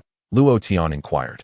The woman sighed and said, Elder brother, I have a human name, Niu Tai Chue, and my son also has a human name, Niu Wu Fong. Luo Tian's lips twitched a few times as he gave a thumbs up. Excellent names. These two truly possess a knack for naming. Sister Tai Chue continued. Our five-colored divine bull clan originally resided in the southern region. During my childhood, due to unforeseen circumstances, we fled to the northern region, settling in the Tiandang Mountains. After I came of age, I became the demon king of the Tiandang Mountains, which was also the zenith of the Tiandang Mountains demon clan. Even the royal family of the Night Wind Kingdom had to show me some respect. However, good times did not last long. 500 years ago, a drunken human soared immortal passed through the Tiandang Mountains and coveted my divine beast bloodline, intending to take me as his steed. When I refused, he casually sealed me in the grave with a sword, claiming that unless someone could draw this sword, I would remain sealed for 1,000 years. However, dear brother, I have scarcely 700 years left to live. Had it not been for your timely rescue, I would surely have been sealed away until my demise. You are indeed my savior. Luo Tian nodded slightly, having grasped the situation. Meanwhile, Niu Tai Chue, wiping away his tears, inquired, By the way, dear brother, I still do not know your name or the location of your celestial abode. Luo Tian, somewhat at a loss for words, replied, I hail from Bianbei City, and my name is Luo Tian. Niu Tai Chue slapped his thigh, exclaiming, no wonder you are my brother. Such a name exudes power. What is our father's name? Luo Tian sighed, placing a hand on his forehead. Let me clarify. That is my father. And his name is Luo Fong. Niu Tai Chue nodded. Oh, I shall remember. So, dear brother, how did you come to Tiandang Mountain? Luo Tian, with a sense of resignation, recounted the matter concerning the materials he required. Upon hearing this, Niu Tai Chue raised a brow. Jianxian sect? What nonsense is this? How dare they provoke my brother? I have not heard of them. Wu Fong. Do you know of this Jianxian sect? Niu Wu Fong lowered his head. I have heard of it. It is a sect that rose to prominence 400 years ago, rather arrogant that a century ago, a newly enlightened fellow came to Tiandang Mountain, intending to take me back as a battle pet, but I nearly beat him to death before he fled. Niu Tai Chue scoffed. Is that so? Dear brother, shall I send your nephew to the Jianxian sect to deal with them? Luo Tian was taken aback and shook his head. No need. I will handle this matter myself. He paused, suddenly struck by an idea. If you truly wish to assist, you may help guard the Luo family in Bianbei City for a few days. I will be away and worry that some unwelcome individuals may disturb my family. Niu Tai Chue's eyes lit up. Rest assured, dear brother, I will take care of all matters concerning the Luo family. Whoever dares to provoke us, I shall ensure they have no place to rest in death. Luo Tian felt utterly exasperated. This Tai Chue's sister was far too familiar. By the way, dear brother, if you require the blood of a divine beast to break through, Wu Fong's bloodline is too weak. Use mine instead. With that, she cut her wrist, and a copious amount of radiant blood flowed forth. Though Niu Wu Fong's divine blood appeared formidable, it paled in comparison to Niu Tai Chue's. Soon, a vial brimming with divine blood was presented to Luo Tian. Take this, dear brother. If it is insufficient, just call for me. I have plenty. Niu Tai Chue said earnestly. This gesture stirred something within Luo Tian. Very well, I shall not refuse that. I accept the blood. That he then stored it within his spatial ring. Are you hungry, dear brother? I shall prepare a meal. You may choose any beast from the Tiandang Mountains. I will slay it and prepare it for you. Or would you prefer to taste your nephew? Niu Tai Chue proposed. Mother, Niu Wu Fong exclaimed in alarm that he sensed that if Luo Tian truly spoke, Niu Tai Chue might very well cut a piece of him away. Luo Tian wore a dark expression. This Niu Tai Chue was excessively enthusiastic. That is unnecessary. I am pressed for time and must head to Di Ming's sect. Luo Tian replied. Niu Tai Chue nodded. Di Ming's sect? That is easily arranged. I shall summon a Yen K to escort you there. Yen K is the fastest. You should arrive at Di Ming's sect in half a day. Luo Tian's eyes brightened. Thank you very much. Before long, at Niu Wu Fong's command, a colossal Yen K soared into the sky, carrying Luo Tian with it. Safe travels, dear brother. Niu Tai Chue waved farewell. Once Luo Tian's figure had faded from sight, Niu Wu Fong huffed. Mother, even if that fellow saved you, there is no need to go to such lengths, is there? Niu Tai Chue's smile gradually faded, replaced by an expression of grim determination. Niu Wu Fong. Do you think your mother is naturally inclined to call others brother? I act thus not out of whimsy, but to seek a protector for you. A protector? That fellow? Niu Wu Fong was taken aback. Niu Tai Chue cast a sidelong glance at her son, snorting, What do you think of his strength? Niu Wu Fong pondered for a moment and responded, I believe he is stronger than me, but not as powerful as you were at your peak. However, unlike ordinary humans, his physical prowess is quite impressive. Niu Tai Chue nodded. Just in terms of physical strength, you would need to reach the 9th level of the Tongxian realm to hope to match him. Niu Wu Fong scoffed. That is still manageable. Once I reach the 9th level of the Tongxian realm, I may not necessarily lose to him. Bang! Niu Tai Chue knocked her son down with a punch. Mother, why do you keep hitting me? Niu Wu Fong protested, looking woeful. Niu Tai Chue glared at him, saying, Because you are foolish. He is merely at the 9th level of the refining body realm. Yet his physical strength is already on par with your 9th level of the Tongxian realm. Do you still believe you would not lose to him? You are already at the 5th level of the Tongxian realm, correct? Do you think you advance faster than he does in the refining body realm? After hearing Niu Tai Chue's words, Niu Wu Fong was left in shock. What, he truly is only at the 9th level of the refining body realm? Is he not deliberately concealing his realm? Previously, when Luo Tian had crushed his bones with a single strike, he had assumed Luo Tian was hiding his true strength to ambush him. But from his mother's words, it seemed that was not the case. Niu Tai Chue coldly remarked, Can you not discern his realm? His physical strength is terrifying, yet the spiritual energy within him is dispersed throughout his body, not concentrated into a sea of qi. Niu Wu Fong was astonished. He has yet to gather his qi, but I feel that the concentration of his spiritual energy surpasses my own. How is that possible? Niu Tai Chue sighed. It exceeds yours by more than just a little. If we are to compare the quality of spiritual energy, even I am somewhat inferior to him. Niu Wufang's eyes widened in disbelief. Tio think that Niu Tai Chue had reached the Gui Su realm 500 years ago. Is this fellow a monster? How can he be so formidable at the refining body realm? If he were to reach the Tongxin realm, what would that mean? Is there truly someone so terrifying in this world? As a divine beast, Niu Wufang held a sense of pride, believing that both ordinary beasts and humans were inherently inferior to them in talent. Yet before Luo Tian, the title of divine beast seemed utterly insignificant.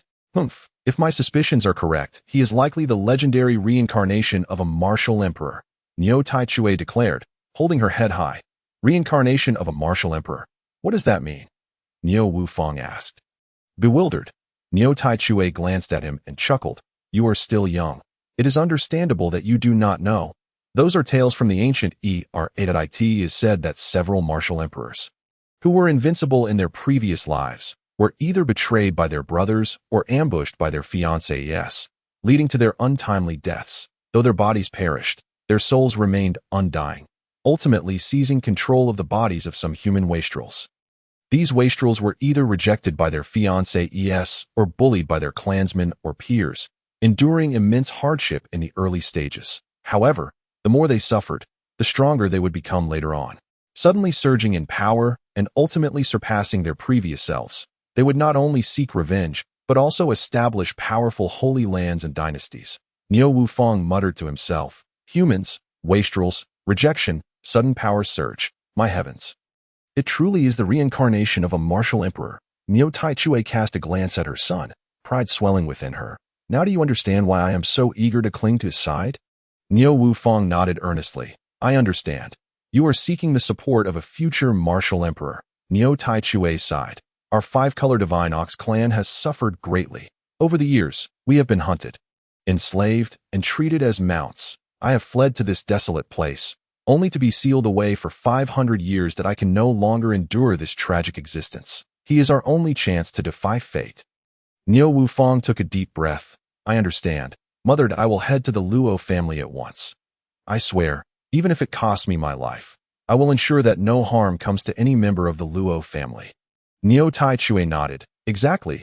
This is the task he has entrusted us with, and we must not fail. Meanwhile, on the back of the Yen K, Luo Tian involuntarily sneezed. This sneeze startled the Yen K, causing it to shudder. My lord, have I been flying too swiftly? He trembled as he spoke to it that moment. Yen K was engulfed in an overwhelming dread of Luo Tian. This fear stemmed not only from the attitude of Niu Tai Chue and his mother towards Luo Tian, but, more significantly, from the palpable and terrifying sense of oppression he felt when Luo Tian perched upon him. That it was as if he were not merely bearing the weight of a human, but rather the might of an immensely powerful deity. With each breath Luo Tian took, it felt as though he was toying with the very laws of heaven and earth, instilling in Yen K a nagging sense that he could be crushed at any moment. After all, he was a beast of the void flight realm. Yet, it could only be said that Luo Tian was far too formidable. Little did Luo Tian realize that his mere boredom in the air and the quiet practice of the Heavenly Tao breathing technique almost frightened Yen K to death. How much longer until we arrive? Luo Tian inquired. A few dozen more miles, and we shall reach the gates of the Diming sect, my lord.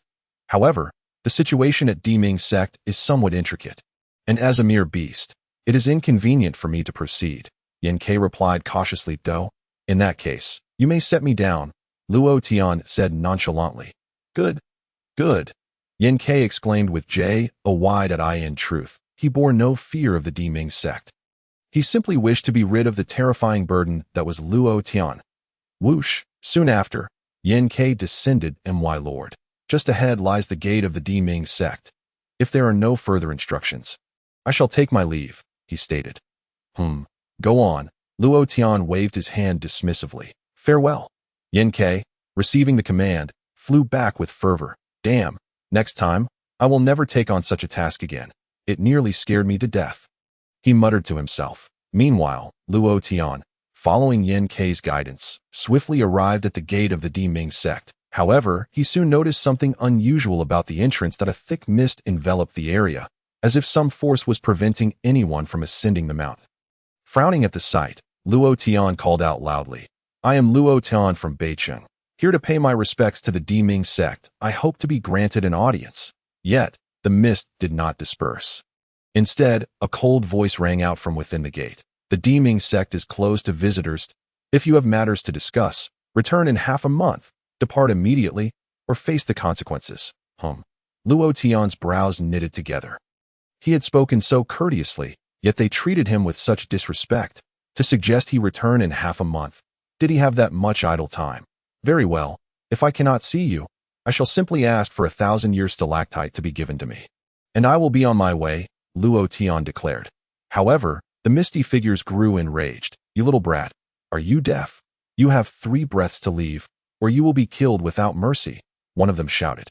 Killed without mercy. At these words, a glint of cold light flashed in Luo Tian's eyes. Heh, it seems I appear too amiable, and they mistake me for a pushover, Luo Tian remarked, stepping forward. Seeking death, the figures in the mist instantly erupted in fury. Clang! A blade of sword energy cleaved through the mist, striking towards Luo Tian. Sword energy? They dared to use such a thing against me. A cold smile crept across Luo Tian's face as he glanced at the incoming energy. His eyes shimmered with sword intent. Sizzled, in an instant. The sword energy dissipated into nothingness. What? The figures in the mist gasped in shock. Unable to suppress their intake of breath, it appeared the newcomer was not to be trifled with. Thus, they had no choice but to retaliate. Activate the sword formation, one of them commanded. Clang! In the next moment, the mist parted to reveal 6 silhouettes. Simultaneously, the 6 joined hands in a formation, and above their heads.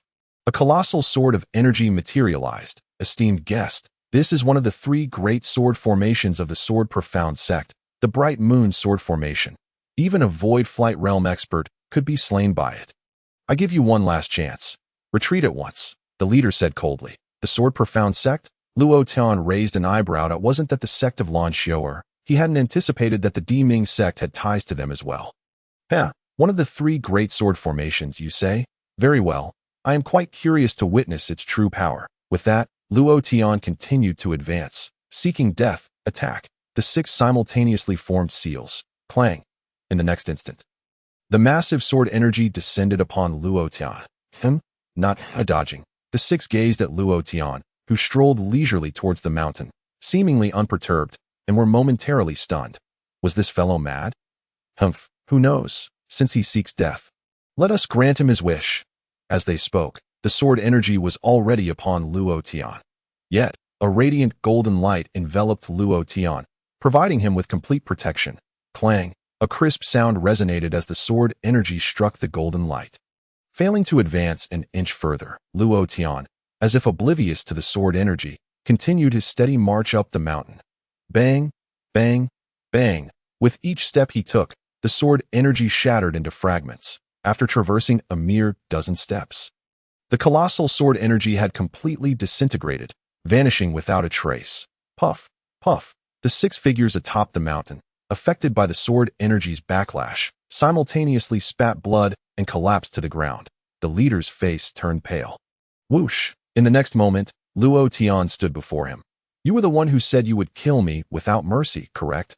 Luo Tian grasped his neck firmly. The man's eyes were filled with terror. Initially, he had only intended to display some authority, but he never expected to have kicked a steel plate. Esteemed friend, please show mercy. Just then, the sound of rushing air approached, and 3 figures landed before the mountain gate. Elder Huang, Elder Yi, Elder Wu, several young individuals outside the gate exclaimed in unison. The leading Elder Huang landed, glanced at Luo Tian, and clasped his hands in greeting. Esteemed friend, having traveled from afar, the Diming sect has failed in its hospitality. This is our oversight. Might we request that you spare our disciple? Luo Tian furrowed his brows and released the man's neck. Yet, before he could touch the ground, he swung a hand and slapped him. Crack! The sound echoed as the man was sent flying, crashing heavily to the ground, unconscious. You! The 2 behind Elder Huang erupted in anger simultaneously. Your actions are utterly excessive, Elder Yi said coldly. Whoosh! The aura of Elder Wu surged as if he were ready to strike at any moment. Excessive? Your disciple cannot articulate properly. So I took it upon myself to teach him a lesson that if I were truly excessive, he would have been dead by now, Luo Tian replied indifferently. A lesson? Who do you think you are? Such cruelty at such a young age. Allow me to teach you a lesson on behalf of your elders. Elder Yi stepped forward, forming seals with his hands, and shouted, "Bright moon sword formation." A solitary crow flew overhead. Beyond that, nothing else occurred. What is happening? The gathered individuals were all taken aback. Elder Yi, the bright moon sword formation has been destroyed, one disciple whispered. What? How is that possible? We just heard the sound and rushed over. When did it get destroyed? Elder Yi was stunned. Just now, the sword energy from the formation struck him, and it was obliterated, the disciple explained.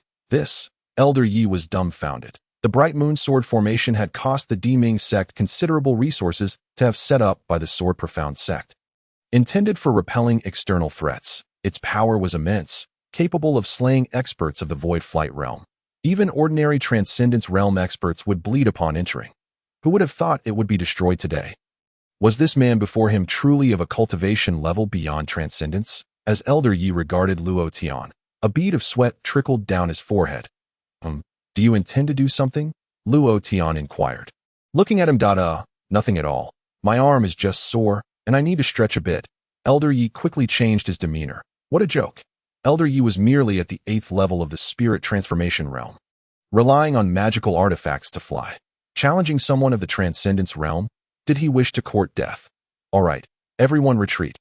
Elder Huang sighed deeply, instructing several individuals to withdraw.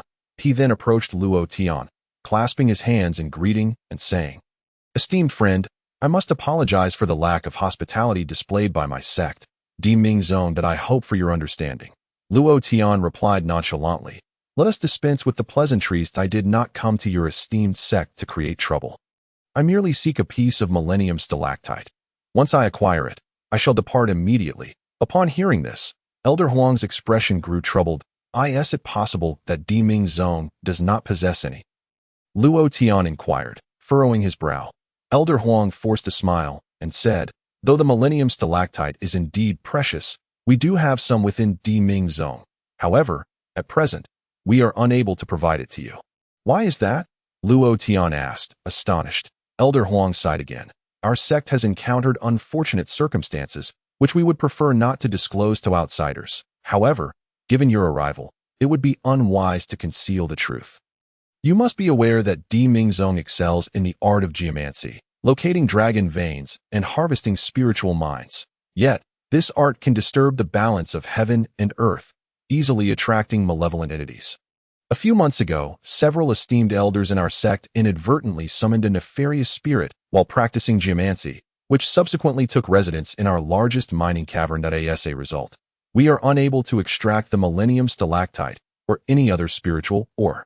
This malevolent spirit is formidable, causing the loss of several of our elders. To eliminate this spirit, we have expended a considerable sum to engage a soul master.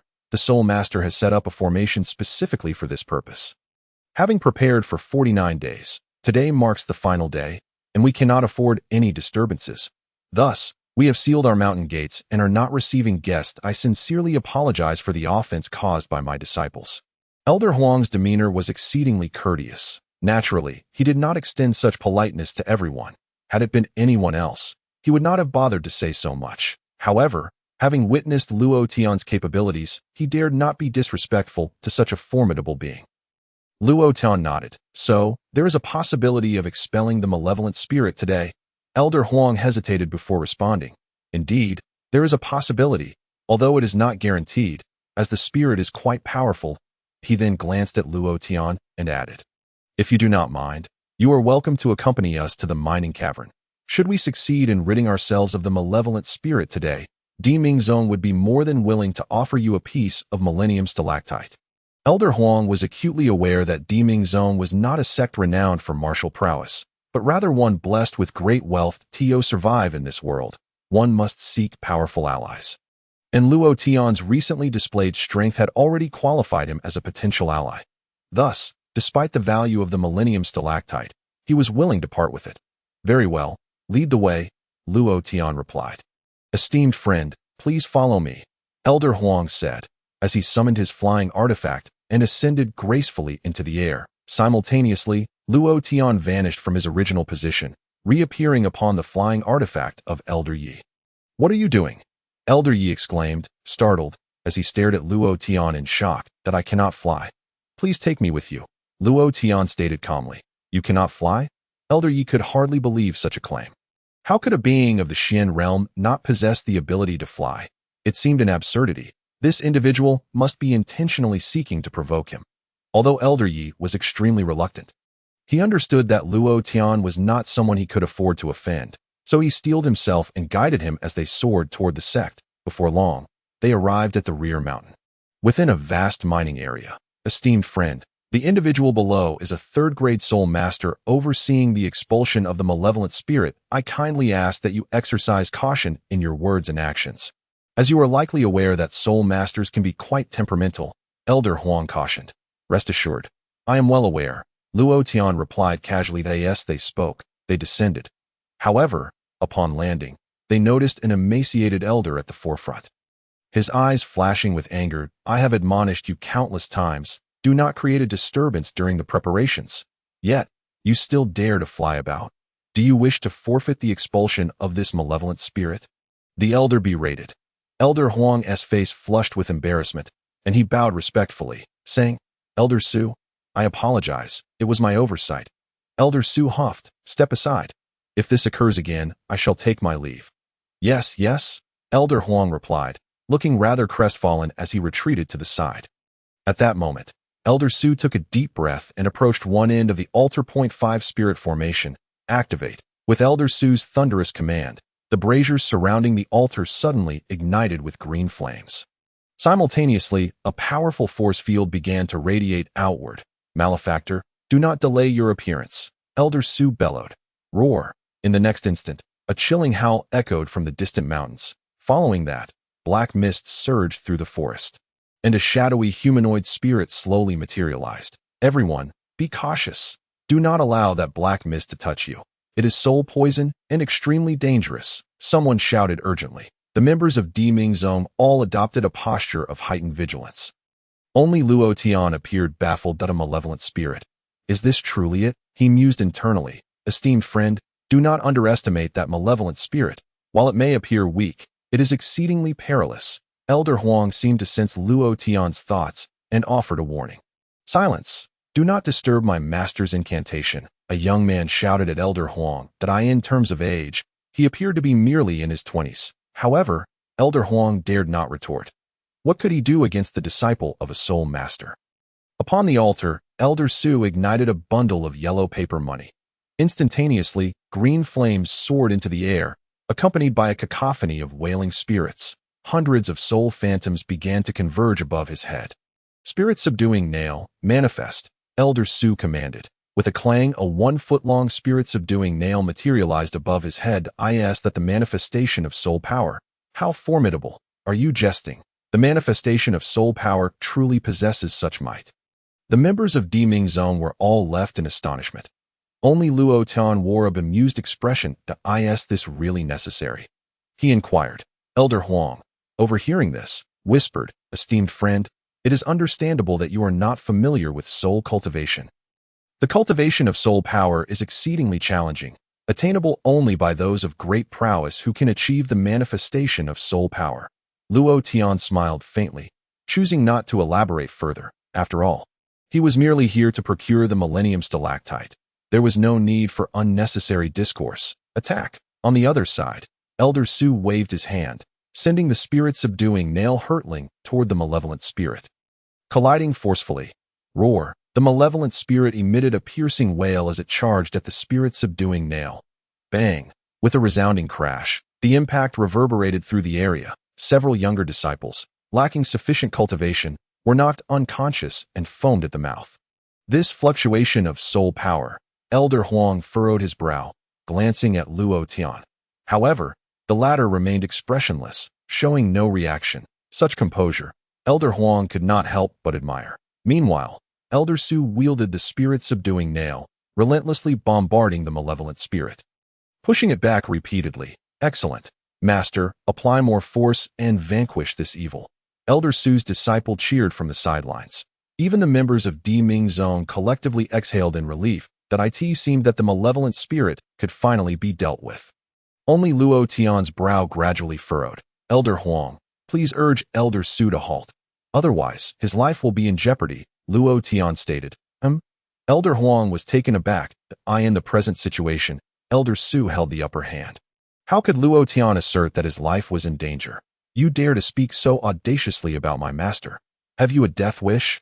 Elder Su's disciple, overhearing Luo Tian's words, turned and shouted angrily. Esteemed friend, do not speak lightly. Elder Su is a soul master, and you have witnessed the power of the spirit-subduing nail. He is not someone you can afford to offend. Apologize at once, Elder Huang urged quietly.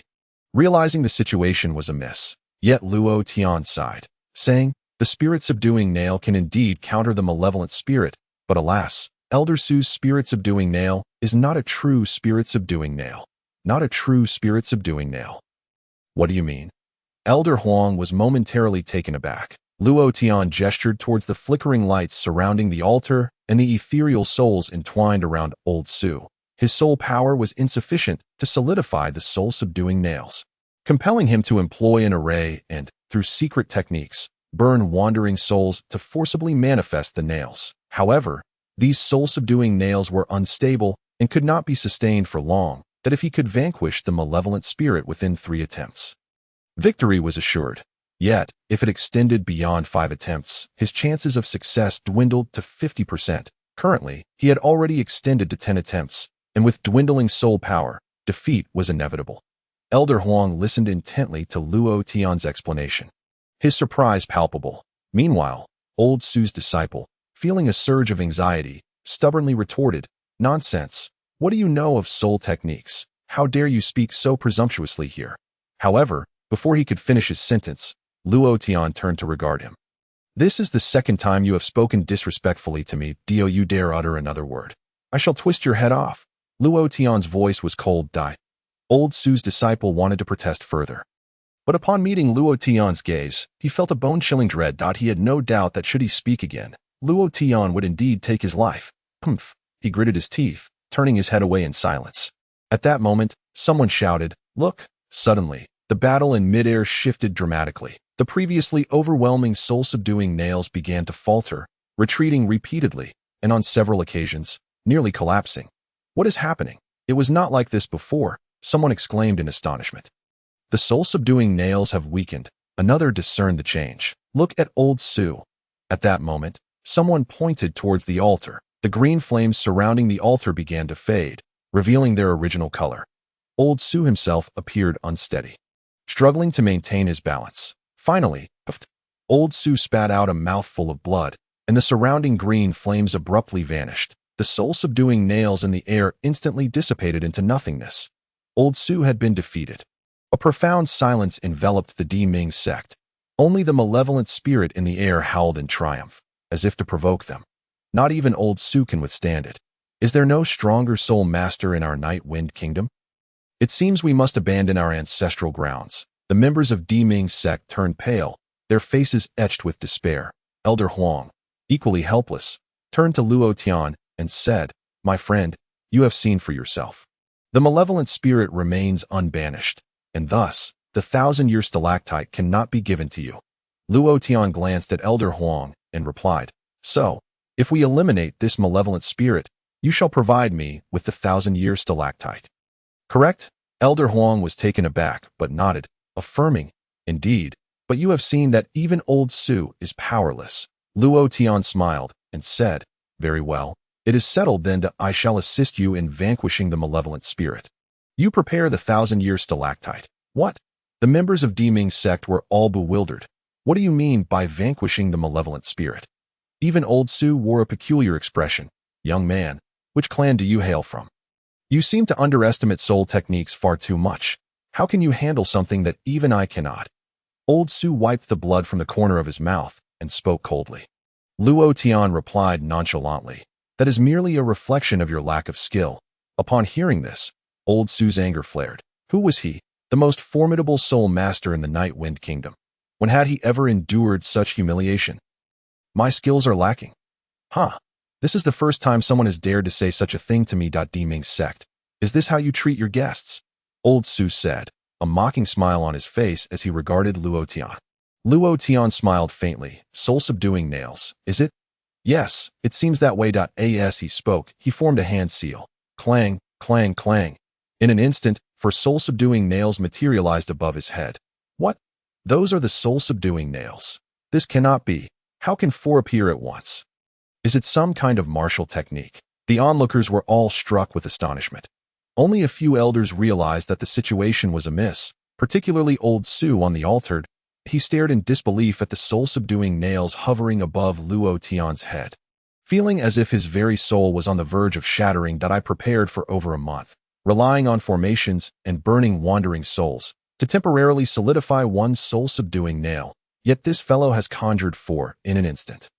Old Su was profoundly shaken. With his own strength, he could immediately tell that Luo Tian's soul-subduing nails were genuine and significantly more powerful than his hastily gathered ones. Wu, the malevolent spirit, now aware of the soul-subduing nails, sensed a grave threat. Being a purely spiritual entity, it was impervious to ordinary attacks. However, the soul-subduing nails, being manifestations of soul power, were an entirely different matter. It felt as though it faced a formidable enemy.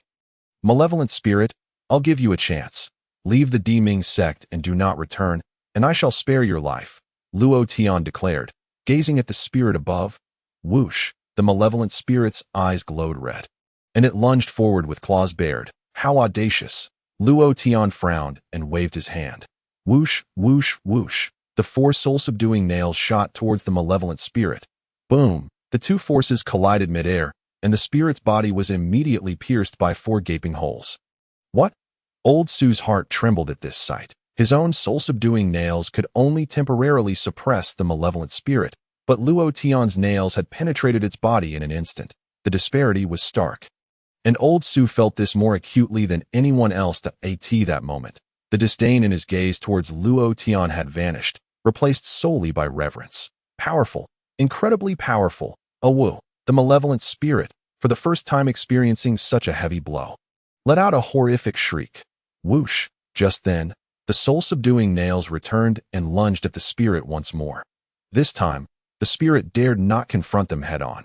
It screamed and turned to flee. My friend, do not let this beast escape into the earth's veins. Otherwise, it will be troublesome to force it out again, Elder Huang cautioned.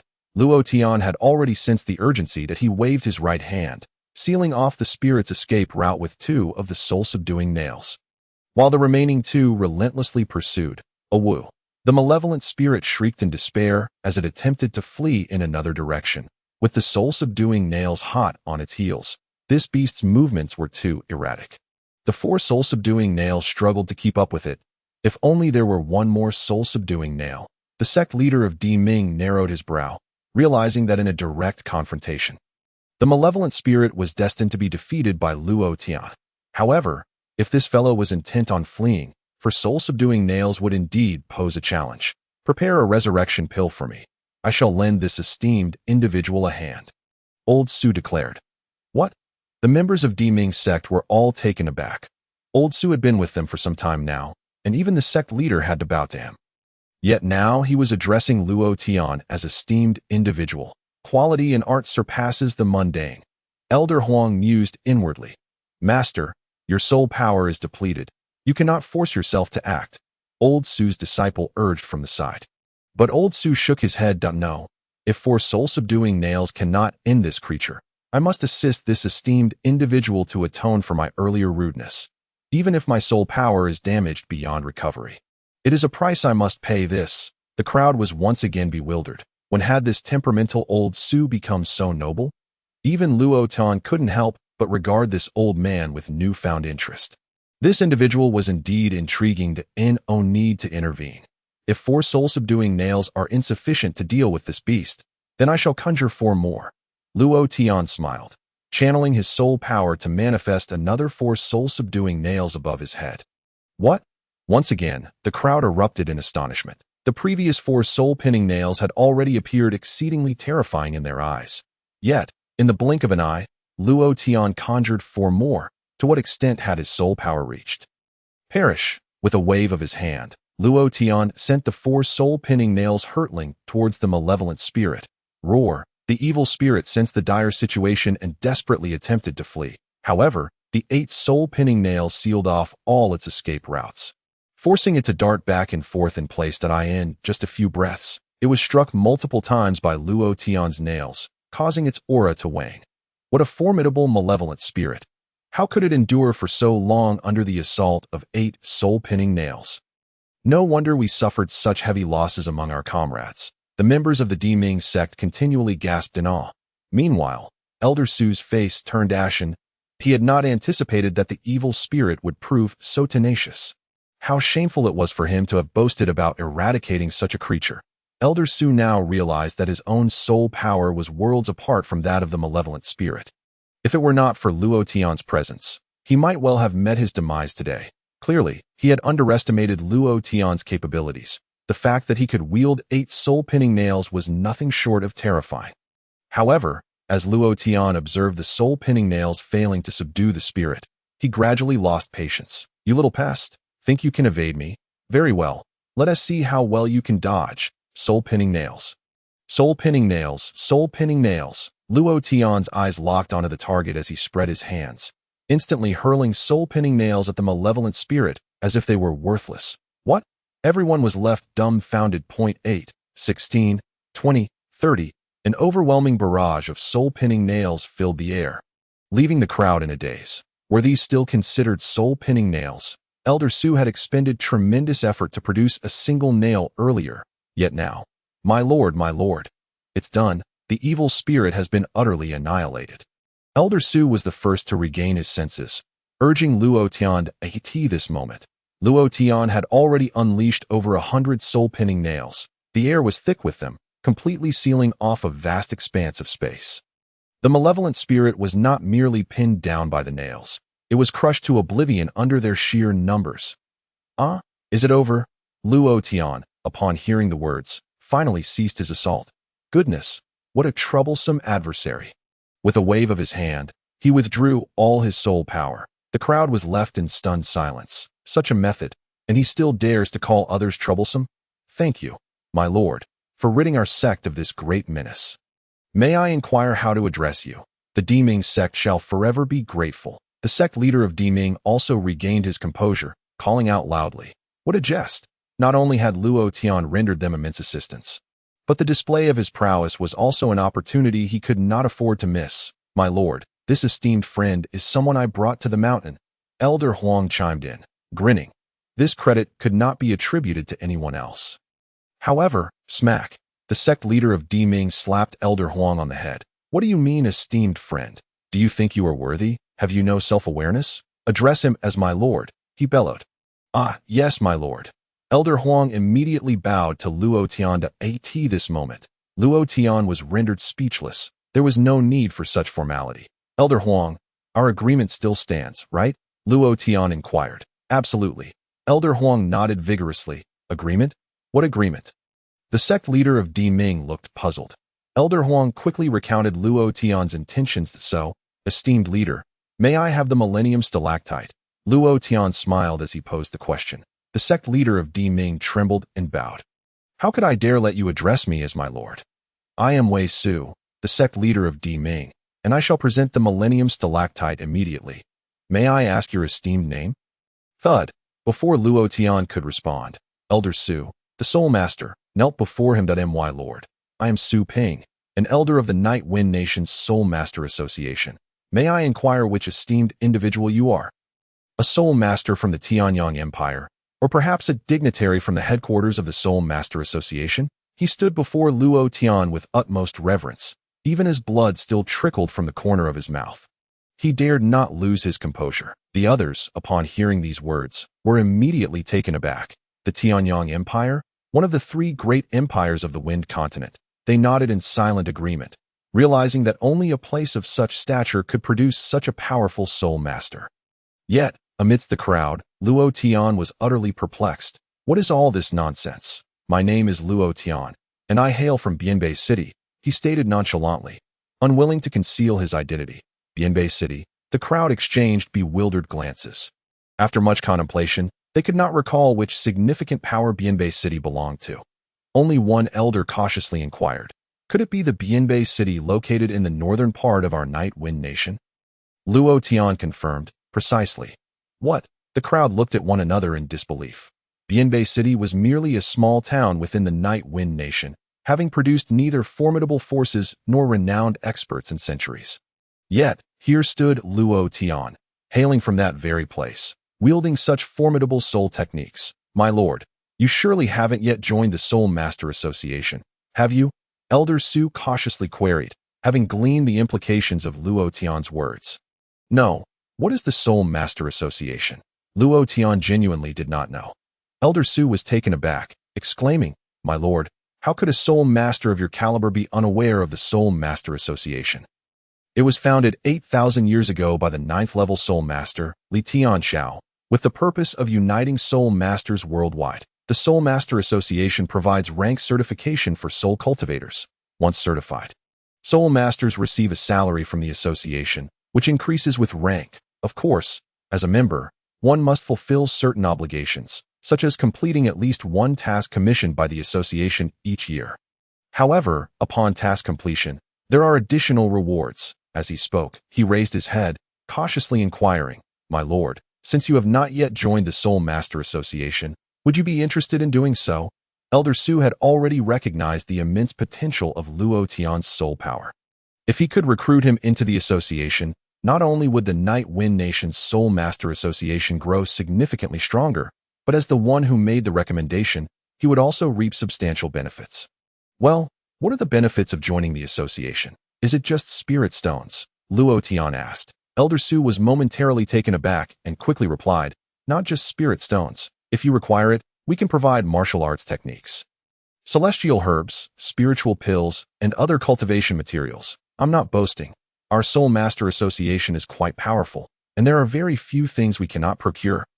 Oh, in that case, I shall join, Luo Tian replied directly. After all, it was merely an association. There was no harm in joining. Moreover, he could obtain cultivation materials, given how complex it was to gather materials even for just reaching the qi gathering stage. What about in the future? He couldn't possibly travel far and wide every time he broke through. Could he? Having an association assist him in collecting materials would undoubtedly make things much easier. Really? Elder Su could hardly believe his ears. Had he truly managed to recruit such a significant figure so effortlessly? Is there any other issue? Luo Tian inquired. No, please wait. Elder Su, fearing Luo Tian might change his mind, quickly took out a token from his pocket and marked it with his soul-powered My Lord. Please also mark it with your soul power, he said, holding the token with both hands. Luo Tian complied. Marking it with his soul power, Elder Su then let out a long sigh of relief. My Lord, my authority is limited, so I can only issue you a first-level Soul Master token. If you have the time, you may visit the Soul Master Association's branch in the capital of Night Wind Nation for a re-evaluation. With your strength, you will surely become a 4th or even 5th-level Soul Master. The thought of potentially being the recommender for a 5th-level Soul Master filled Elder Su with excitement. Very well, I will visit when I have the opportunity, Luo Tian nodded, storing the token. Sect leader. I have retrieved the Millennium Stalactite. At that moment, a disciple of the Earthbright sect approached Wei Su. Haha. Lord Luo Tian, here is the Millennium Stalactite you requested. Furthermore, in gratitude for your immense kindness, the Earthbright sect offers you an additional 50 million low-grade spirit stones. Please accept them. Wei Su responded with a smile. Oh, then I shall not be polite. Luo Tian, without further ado, accepted the Millennium Stalactite and the spirit stones. Might I request, Lord, that you grace the Earthbright sect with your presence for a few more days? It would be beneficial for us to consult you should any matters arise, Wei Su suggested. In truth, he was apprehensive about potential anomalies occurring in the mine again, which prompted his request. However, Luo Tian shook his head, stating, No, I have matters to attend to and am pressed for time. We shall meet again when the opportunity arises. With that, he cast a glance at Elder Wu, who was still in a state of shock. Brother, you brought me into the mountains, so I must trouble you to escort me down as well. Luo Tian remarked. Of course. Elder Wu mechanically nodded. If he had felt some trepidation towards Luo Tian previously, he was now utterly dumbfounded by the man's presence. They watched Luo Tian and Elder Wu depart. The members of the Earthbright sect collectively sighed in relief. Master, The Millennium Stalactite is already exceedingly precious, yet you still bestowed upon him 50 million low-grade spirit stones for merely a soul master. Is that truly necessary? An elite disciple of the Earth-Bright sect questioned with a displeased expression beside Wei Su. With a sharp slap, Wei Su struck the disciple on the back of his head, nearly knocking him unconscious. Fool, can you not discern how formidable he is? Wei Su coldly retorted. How formidable? The elite disciple asked in astonishment. Wei Su took a deep breath and explained, those soul-binding nails he wielded just now, had they been aimed at us, could have obliterated our entire sect. The elite disciple was stunned. Is it truly that exaggerated? Wei Su continued, 100 times over. In Yunshui City, at the Lan residence, the injured Lan Shower lay on a couch with a dark expression. Her gaze fixed on the ceiling as she silently cursed Luo Tian. Shower, how do you feel? Lan Ming entered briskly. Lan Shower tilted her head and asked, has the Luo family been eradicated? Lan Ming hesitated slightly before shaking his head. What? The Jianxian sect and the Divine Martial Prince's manor could not eliminate them. Lan Shower exclaimed in shock. That it was well known that both the Jianxian sect and the Divine Martial Prince's manor were immensely powerful.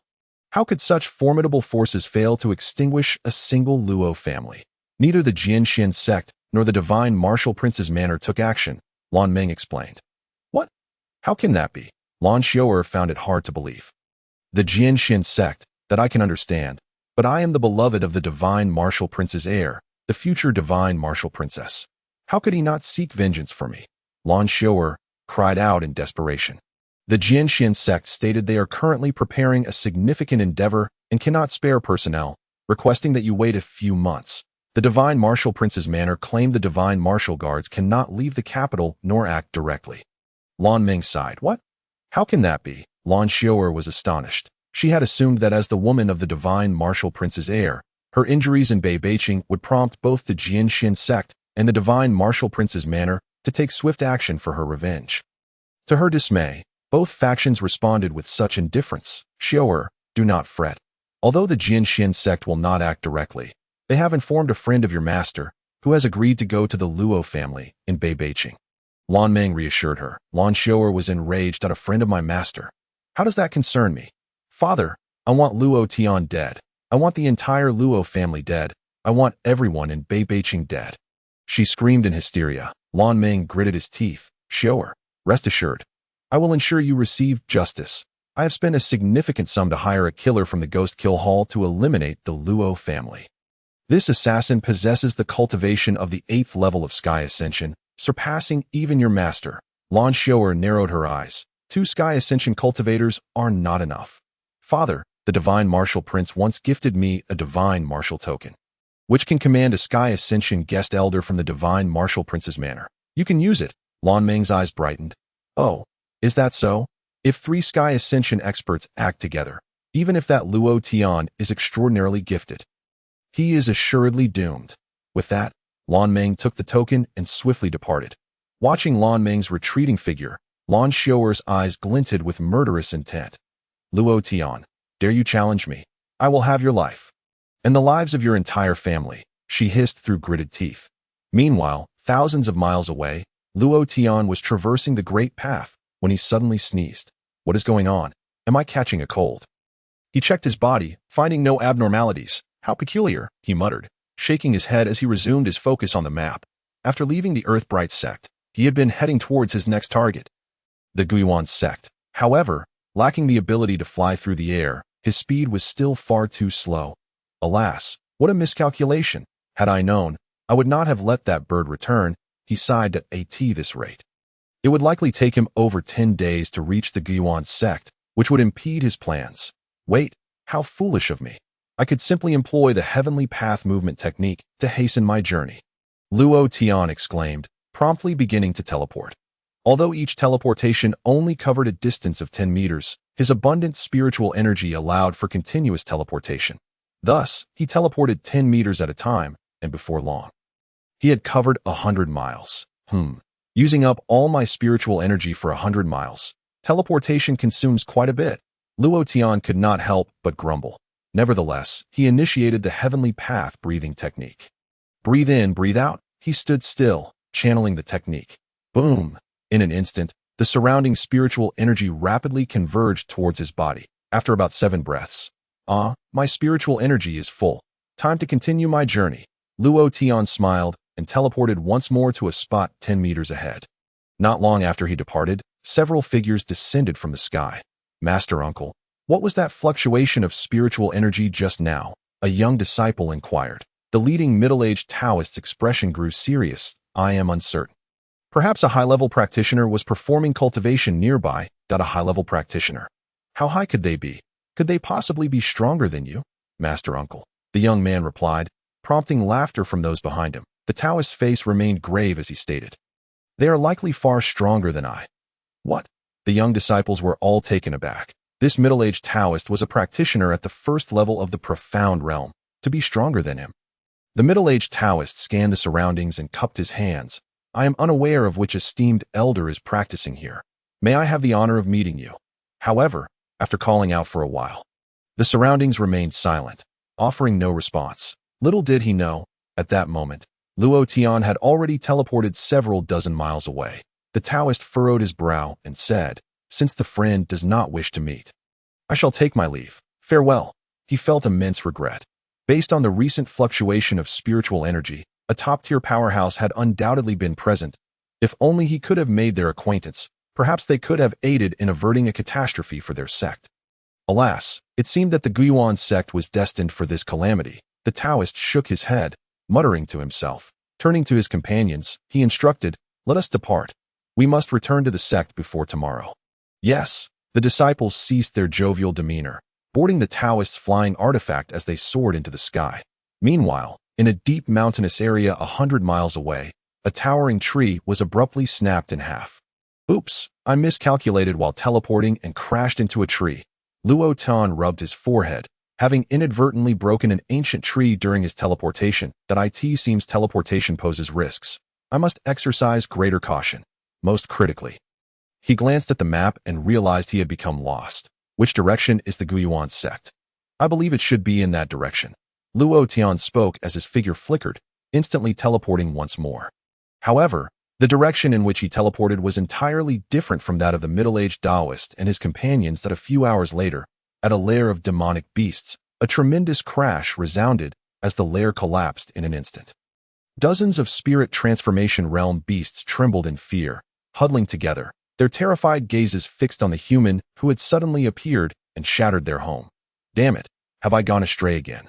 Where on earth is the Guiyuan sect? Luo Tian roared in frustration. In the outskirts of the Guiyuan mountain range, amidst a grove of trees, a group of individuals was taking a breather.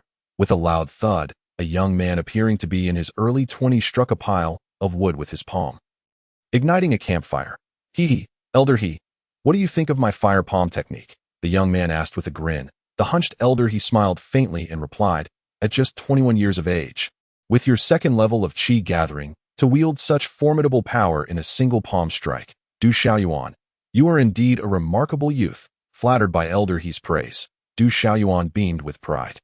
Meanwhile, Elder He turned to his side, where a stunning young woman wore a troubled expression. My lady, there is no need for concern. The Guiyuan sect is sealed at night, but come dawn, we shall ascend the mountain. Elder He reassured her. The young woman forced a bitter smile and replied, Elder He, do you truly believe the Guiyuan sect will assist us? Elder He contemplated for a moment before responding. The Guiyuan sect has always maintained a close relationship with your family. And with the previous sect master's promise, I believe they will indeed help. The young woman sighed. Though that may be the case, the old sect master has passed, and people often forget. Elder He fell silent. For he too recognized the validity of her words. This matter was indeed fraught with difficulty. That moment, a pure white fox leaped up beside the young woman, baring its teeth and growling at a dense thicket. Little May, what are you? She began, momentarily taken aback. Elder He, however, immediately adopted a serious expression and shouted, be on guard. In an instant, dozens of attendants surrounding the campfire grasped their weapons, forming a protective circle around the young woman. Elder He, she exclaimed, bewildered. Elder He explained in a hushed tone, my lady, Little May is a star-eyed white fox, one of the most perceptive demonic beasts. Its wariness indicates that a formidable enemy is nearby. He then called out towards the thicket, Sir, There is no need to hide. Please, come forth and reveal yourself. All eyes turned in that direction. Heh, I didn't expect a mere beast to detect my presence. It seems my cultivation is still lacking. A tall figure with flowing red hair stepped out slowly. Who are you, sir? Elder, he inquired sternly. The red-haired man did not respond. His gaze swept over the group before finally landing on the young woman. Oh, a glimmer of interest flashed in his eyes. What a gem! I never imagined that such an exceptional beauty would emerge from the humble Night Wind Kingdom, but I shall have to be cautious when I toy with you later. It would be quite a pity to accidentally kill you, he said, unable to suppress a manic laugh. The young woman's face flushed with a mixture of embarrassment and anger, though she dared not speak. You seek death, Du Shaoyuan, enraged by the man's words, prepared to strike. Wait. Elder He quickly restrained him. Elder He, why are you stopping me? I want to tear this insolent fool apart. Du Shaoyuan protested angrily. Yet Elder He shook his head. You are no match for him. His cultivation exceeds mine. What? Du Shaoyuan stiffened, realizing that Elder He was a 9th-level practitioner of the Void Realm, that if the red-haired man surpassed him, then he must be at least a master of the Profound Realm. A status that commanded respect throughout the Night Wind Kingdom. Could it be that this individual was one of them? Esteemed friend, we are from the Guiyuan sect that I implore you, in the name of our sect. Do not trouble us, Elder He stated, lowering his posture in an effort to appease the stranger while invoking the prestige of the Guiyuan sect. The Guiyuan sect was a first-rate sect in the Night Wind Kingdom, housing 3 masters of the Profound Realm, and typically commanded respect from all within the kingdom. However, upon hearing the name of the Guiyuan sect, the smile on the red-haired man's face vanished, replaced by an icy indifference. You are disciples of the Guiyuan sect? Huh, how wonderful. Initially, I was merely bored because I could not enter the mountain gate due to the sect's night closure, but now, I shall take my time to exterminate you before the sect opens its doors again. With that, he took a step forward, and in an instant, a chilling aura of murderous intent radiated from him, nearly taking on a tangible form. Everyone, including Elder He, instinctively took a step back, overwhelmed by the oppressive presence he exuded. Even Elder He, with his extensive experience, felt a surge of despair. The red-haired man was far too powerful. Just then, a figure suddenly appeared at the other end of the thicket. This should be the place. Quickly, step aside. The red-haired man turned to look, but in the next moment, that figure had teleported directly into his vicinity. Before the red-haired man could utter a word, he was struck by an immense force. Crack, crack, countless bones in his body broke as he twisted grotesquely. Boom. In an instant, the figure landed, and half of the red-haired man's body was obliterated, blood and shattered flesh splattering everywhere. Thud, the remnants of the red-haired man collapsed to the ground. Motionless. The sudden turn of events left everyone present in a state of shock. What just happened?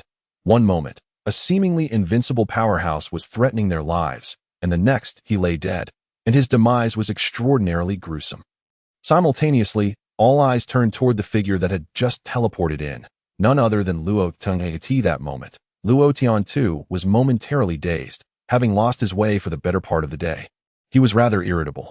Hence, when he had used the Heavenly Tao movement technique to hurry along, he had been somewhat distracted. By the time he realized there were people ahead, it was too late to evade. Looking at the half-destroyed corpse on the ground, Luo Tian reached out to check for signs of life. Did I just kill him? I didn't mean to. I swear, this was merely an unfortunate accident. He muttered to himself. Since arriving in this world, he had taken lives before, but that was due to justifiable reasons. This time was different. He had no prior acquaintance with the individual he had just inadvertently killed. As a well-educated young man of the new era, he found it hard to accept. I see one of your companions. You all saw that, right? I just accidentally knocked him down. I didn't mean to kill him. Luo Tian raised his head to look at Elder He and the others. The group was left speechless once more. What on earth was going on with this young man? Elder He, being the seasoned veteran that he was the first to regain his composure. Esteemed friend, there is no need for guilt. This individual was not one of you that in fact, he was just about to kill us when you struck him down before he could make a move. As he spoke these words, Elder He felt an undeniable sense of absurdity. This red-haired man was a master of the Profound Realm, yet here they were, claiming he had been struck dead.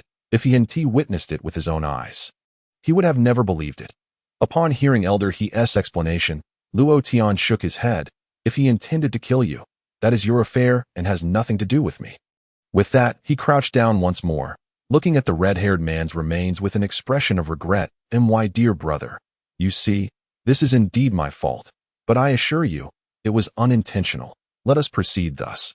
I shall first gather your remains, and when the opportunity arises, I will find a suitable resting place for you, and seek out a venerable monk to perform a ritual for your soul, ensuring that in your next life, you are born into a good family. As he spoke, he began to bow deeply, murmuring incantations. Observing this scene, Du Xiaoyuan wore a skeptical expression at He Lao. You surely did not misjudge earlier, did you? That red-haired individual. Could he truly be at the transcendence level? He turned to He Lao and inquired. He Lao hesitated for a moment before shaking his head. Impossible. The aura surrounding him is unmistakable. Du Xiaoyuan pointed at the body of the individual. But have you ever heard of a transcendence expert being killed by a mere collision? He Lao was momentarily rendered speechless. Indeed, a transcendence expert is an undeniable powerhouse within the realms of Yefeng. Although there have been occasional fatalities among individuals of this caliber over the years, it has never been in such a manner. Perhaps this fellow possesses even greater strength, He Lao remarked while gazing at Luo Tian. Yet, he himself hardly dared to believe this conclusion. After all, regardless of his might, it was hardly plausible that one could slay a transcendence expert with a mere collision and remain unscathed. Du Xiaoyuan furrowed his brows. Powerful. I find that hard to believe. Did you notice how, when that red-haired individual emerged, Xiao Weiyue called out twice? But when this fellow appeared, did you hear Xiao Weiyue make a sound? He Lao was taken aback, realizing the validity of this reasoning. The star-eyed white fox is particularly sensitive to the presence of strong beings. Indeed, upon Luo Tian's arrival, Xiao Weiyue had remained silent. Xiao Weiyue. The group nearly simultaneously turned to glance at the little fox. They found her sprawled on her back, twitching uncontrollably, foaming at the mouth. She had fainted. Xiao Weiyue. The girl rushed over, cradling the little fox and shaking her vigorously. Ugh. Xiao Weiyue slowly opened her eyes, appearing somewhat dazed. Look at that individual. Do you think he is truly powerful? Du Xiaoyuan leaned in, inquiring. He still found it difficult to accept that this youth, who appeared younger than himself, could possess such formidable strength. Xiao Weiyue followed his finger to gaze upon Luo Tian awoke, with a sudden kick of her legs. She foamed at the mouth once more, fainting again. Xiao Weiyue, wake up! The girl was on the verge of tears. Bang! He Lao slapped Du Xiaoyuan on the back of the head. What a foolish idea you had. He Lao huffed. Du Xiaoyuan stuck out his tongue that if Xiao Weiyue, being most sensitive to the aura of strong beings, had been frightened into unconsciousness, it would indeed indicate that this individual was exceptionally powerful. But how could he be so young? Du Xiaoyuan found this hard to accept. After all, he himself was quite formidable among his peers. Even if someone surpassed him, there was still a chance to catch up. However, Luo Tian, standing before him, was so powerful that he could not even comprehend it. This was simply outrageous. Perhaps he merely possesses an ageless appearance. His actual age might be greater than mine. He Lao speculated. Oh, that must be it. Du Xiaoyuan finally sighed in relief. Yes, if he were surpassed by an ancient monster, it would be understandable. That, esteemed elder, you need not worry. This person is undoubtedly a vile and malicious individual. Slaying him would merely be an act of justice. He Lao stepped forward to address Luo Tian. Luo Tian turned to him, asking, do you know him? He Lao shook his head. No, I do not. Luo Tian queried. Then how can you be certain he is malevolent? He Lao stammered. He was at a loss for words. Luo Tian sighed and said, forget it. The deed has been done. We shall discuss this later. I ask you, how far is it to the Guiyuan sect from here? He Lao quickly replied, we are already at the Guiyuan sect mountain range. However, the Guiyuan sect closes its gates at night. Hidden within an array. By dawn tomorrow, the gates will appear. Upon hearing this, Luo Tian exhaled with relief. At last, I have found the right path. He had traversed countless detours throughout the day, and it had taken until now to arrive. Even with the Heavenly Path's movement technique, the fatigue of the journey was unbearable. Are you also heading to the Guiyuan sect, esteemed elder? The girl asked, shaking Xiao Weiyue as she spoke. Luo Tian turned his gaze toward the girl and was momentarily taken aback. Good heavens! If Lan Xiao'er scores 70, this girl would surely score 98. Remarkable, esteemed elder, the girl asked once more. Luo Tian regained his composure, cleared his throat, and replied, "Yes. Are you affiliated with the Guiyuan sect?" The girl shook her head. "No, but my family has some connections with the Guiyuan sect. We are here on business. Since you are traveling with us, why not take a moment to rest here and ascend to the Guiyuan sect together at dawn?" "Esteemed elder, isn't this inappropriate?" Du Xiaoyuan frowned, wanting to dissuade her. However, the girl shook her head. "What is inappropriate about it? Without the esteemed elder's assistance, we might already be dead. Moreover, with you here, we shall be safer. Shall we not?" He Lao nodded in agreement. "The young master makes a valid point. We only wonder if the esteemed elder would find us bothersome." The group turned their gaze toward Luo Tian. Initially, Luo Tian had no desire to engage with them and was about to refuse. However, his stomach growled loudly, followed by an enticing aroma wafting through the air. Luo Tian looked around and saw that over the campfire beside the girl, several wild chickens and rabbits were roasting. Since descending from the Di Ming sect, Luo Tian had been hastily traveling and had not eaten all day. Now, upon seeing this food, he could no longer resist.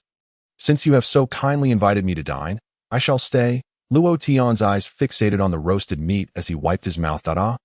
"Oh, the meat is just ready. Esteemed elder, please enjoy." The girl quickly reacted, gesturing for him to partake. Luo Tian wasted no time, sitting down to feast heartily. His manner of eating astonished everyone present. "He Lao, do you truly believe he is a revered elder?" Du Xiaoyuan whispered. "His eating habits do not suggest so." He Lao shot him a glance. "What do you know? If he is indeed a revered elder, then every action and word must have its reasoning. What may appear as mere consumption could very well be a form of cultivation." As they spoke, Luo Tian let out a loud belch. Du Xiaoyuan turned to He Lao and asked, "So, could this also be considered cultivation?" He Lao appeared somewhat embarrassed. "Perhaps. May I inquire about your name?" "Esteemed elder, what brings you to the Guiyuan sect?" He Lao approached Luo Tian with a question. Luo Tian swallowed the food in his mouth and replied, "I am Luo Tian.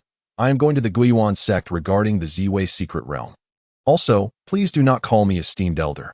I am merely 18 years old." With that, he resumed his meal. However, upon hearing this, everyone present was left in stunned silence, particularly Du Xiaoyuan. 18. He is 18 years old. Younger than I am by a few years. This must be a joke. Du Xiaoyuan felt as if his worldview was crumbling. How could an 18-year-old possess the strength to kill a transcendence expert? He Lao wore a similarly incredulous expression. "No. I mean, young Master Luo, are you serious?" Luo Tian shot him a glance. "What benefit would I gain from deceiving you?" He Lao paused, then silently nodded. Indeed, Luo Tian had no reason to lie to him. However, this only deepened his astonishment that a mere 18-year-old youth possessed strength far surpassing his own. What did this imply? "Young Master Luo, you must be a saint from a certain power in Zhongzhou, correct?" He Lao speculated aloud. In legends, several great sanctuaries in Zhongzhou were said to wield unimaginable power. It was conceivable that such places could cultivate some formidable prodigies through millennia of heritage and vast resources. Yet, as Luo Tian continued to eat the roasted meat, he casually remarked, "No, I am simply from Beicheng in Yefeng country." "What? You are from Yefeng country?" Oldie was once again taken aback. He abruptly turned his head to gaze at the young girl, who wore a look of astonishment as well. Clearly, neither of them had anticipated that Luo Tian's identity would be such. "Young Master Luo, what level of cultivation do you currently possess?" the girl inquired earnestly, momentarily disregarding the small May beside her. "Me. I am at the 9th level of body refinement," Luo Tian replied candidly. "Now I understand that it was presumptuous of me to ask. It is entirely reasonable if you prefer not to disclose it." The girl nodded. In her view, Luo Tian was evidently not being truthful. How could someone at the body refinement level possess such prowess? Who was he trying to deceive? Observing her expression, Luo Tian grasped her sentiments but felt no inclination to explain. After all, whether one chose to believe his words was entirely their affair. "I am so tired. I shall rest for a while. Wake me when dawn breaks." Luo Tian yawned and then collapsed beside the campfire, soon emitting a series of snores. "My lord, you should also retire early. We have a mountain to climb tomorrow," he remarked to the girl. She nodded, gently stroking little May, and then lay down beside her. Fully clothed, nearby, a dozen guards had divided their duties and were taking turns keeping watch. The night passed without incident, and soon the dawn broke. He was the first to open his eyes. only to find Du Xiaoyuan beside him, his eyes bloodshot and fixated on Luo Tian in the distance. "Did you not sleep at all last night?" Old He asked him that Du Xiaoyuan mechanically nodded and replied, "I can't comprehend it." Old He glanced at the still slumbering Luo Tian and sighed. "There is nothing to ponder. You must understand that there exist certain prodigies in this world who cannot be measured by ordinary standards. As long as you stay true to your heart and diligently cultivate," Du Xiaoyuan interjected, "I can surpass him." Old He paused for a moment and replied, "That may not be possible." That Du Xiaoyuan smiled bitterly. "Then what difference does it make?" Old He shook his head. "It is certainly different, as long as you persist in your training. Although you may not surpass him, you will always be stronger than the person you were yesterday. Xiaoyuan, you must realize that the essence of martial arts cultivation is not to be stronger than others, but to transcend the self within your heart." Du Xiaoyuan shot Old He a glance and said, "All right, Old He, I shall drink this bowl of chicken soup you've served." Old He smiled awkwardly, knowing that while Du Xiaoyuan had not entirely overcome his mental block, he had at least begun to see some clarity. "Ah, is it dawn already?" On the other side, Luo Tian opened his eyes and stretched. "Young Master Luo, please prepare.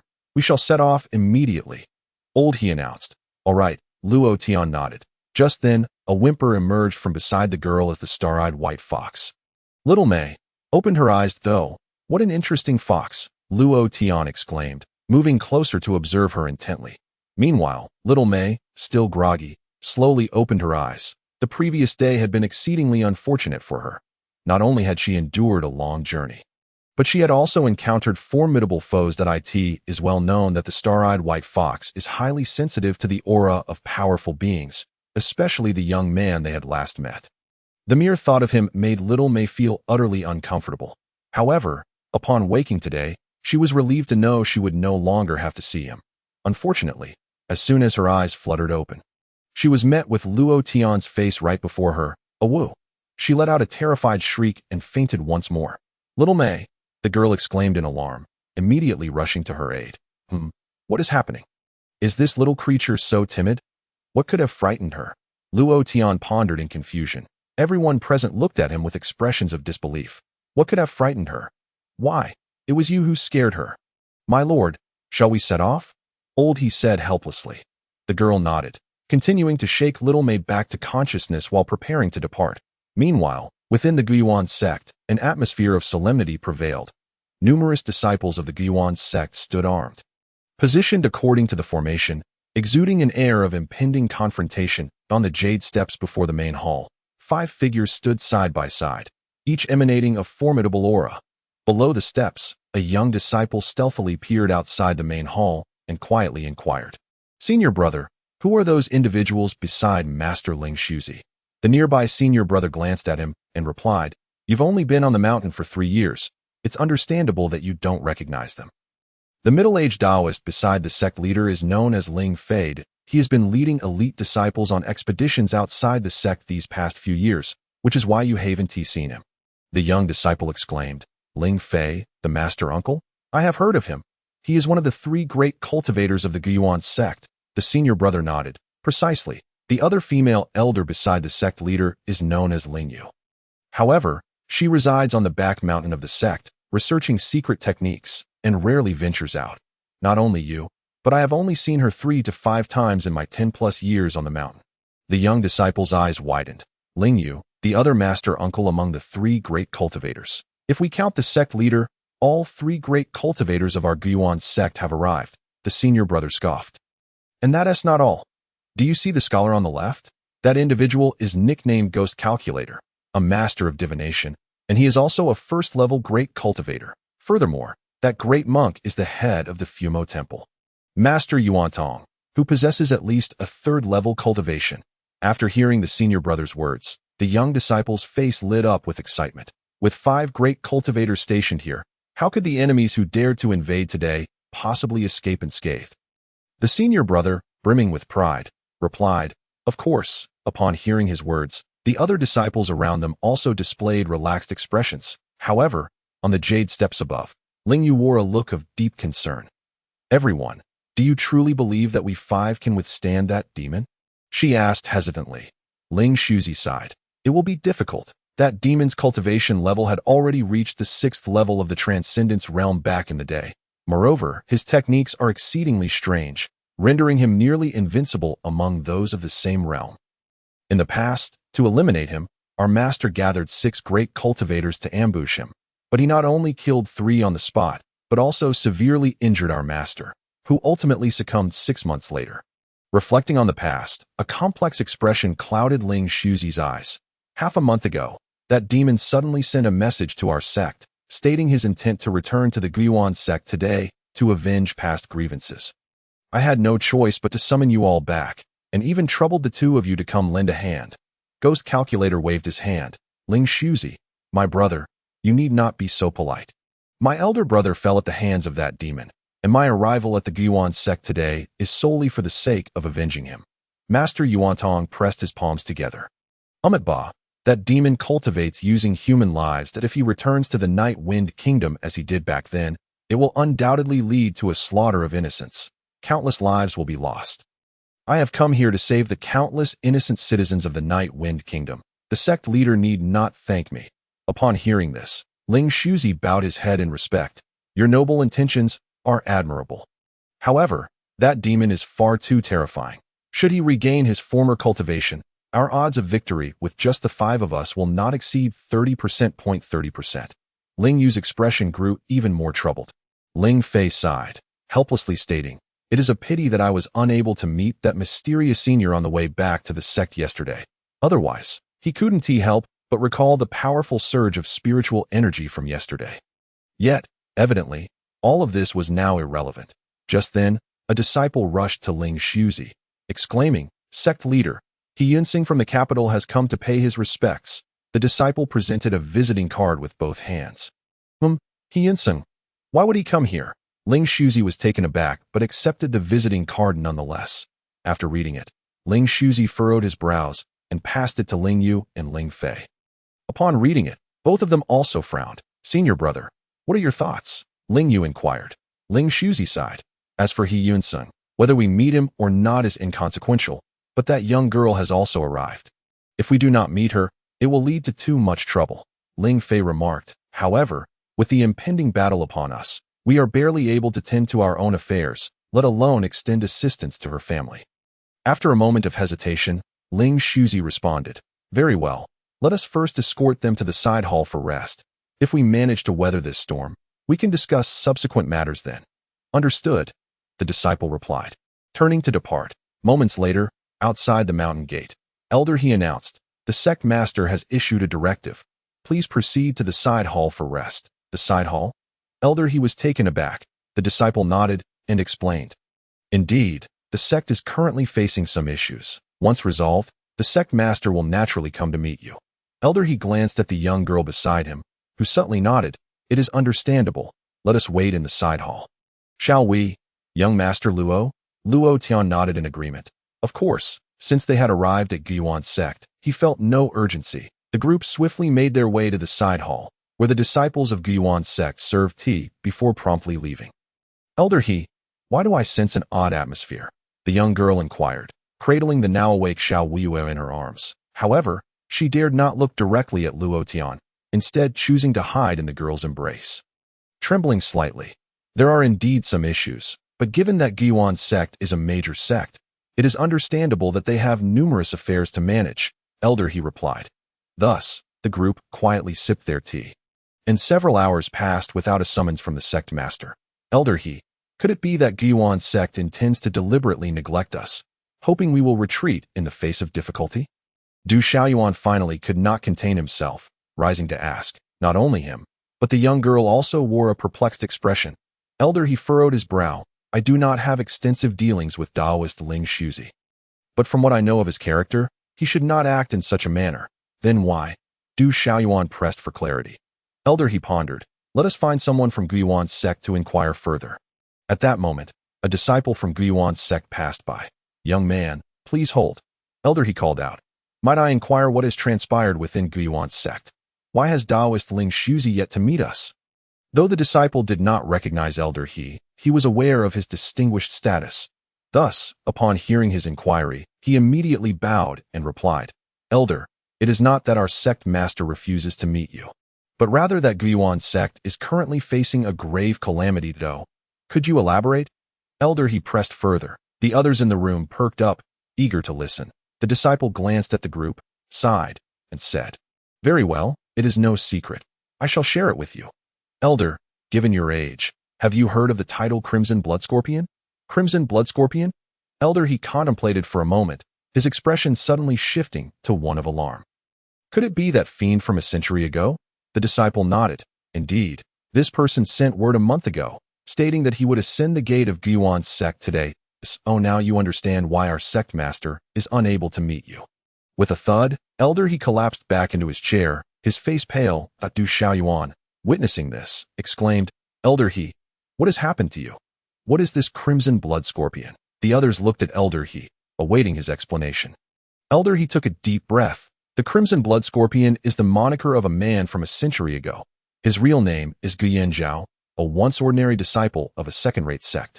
Unremarkable in every way. However, he later acquired a set of nefarious techniques from unknown origins, cultivating through the sacrifice of lives. In a mere 3 to 5 years, he wreaked havoc throughout the Nightwind Kingdom, with the innocent lives lost at his hands numbering no less than 200,000. What? The group gasped in shock. Such a massacre indeed warranted the title of fiend. Elder, he continued, eventually, when the situation came to light, his sect attempted to cleanse their ranks, but by the time they located him, it was already too late. At that point, the Crimson Blood Scorpion, Guyan Zhao, had grown to an unimaginable strength, turning against his own sect and blood-sacrificing thousands of lives. Out of a sect of thousands, only 3 managed to escape, and he further enhanced his cultivation through the lives of his fellow disciples. During that time, the entire Nightwind Kingdom lived in fear. To combat him, nearly all factions of the Nightwind Kingdom dispatched individuals to hunt him down. Eventually, the previous sect master of Guyuan's sect, Xianfeng Jinren, along with several other Transcendence Realm experts, successfully ambushed him, paying a heavy price. Yet he still managed to escape. I had thought he might have perished from injuries sustained in that battle. Yet who would have imagined he still lives? It appears that Guyuan's sect. No, our entire Nightwind Kingdom is on the brink of great turmoil. The young girl's expression turned grim. She looked to the disciple from Guyuan's sect and asked, "Which powerful figures currently stand guard within Guyuan's sect?" The disciple replied, "Almost all of our disciples in the Nightwind Kingdom have been summoned back.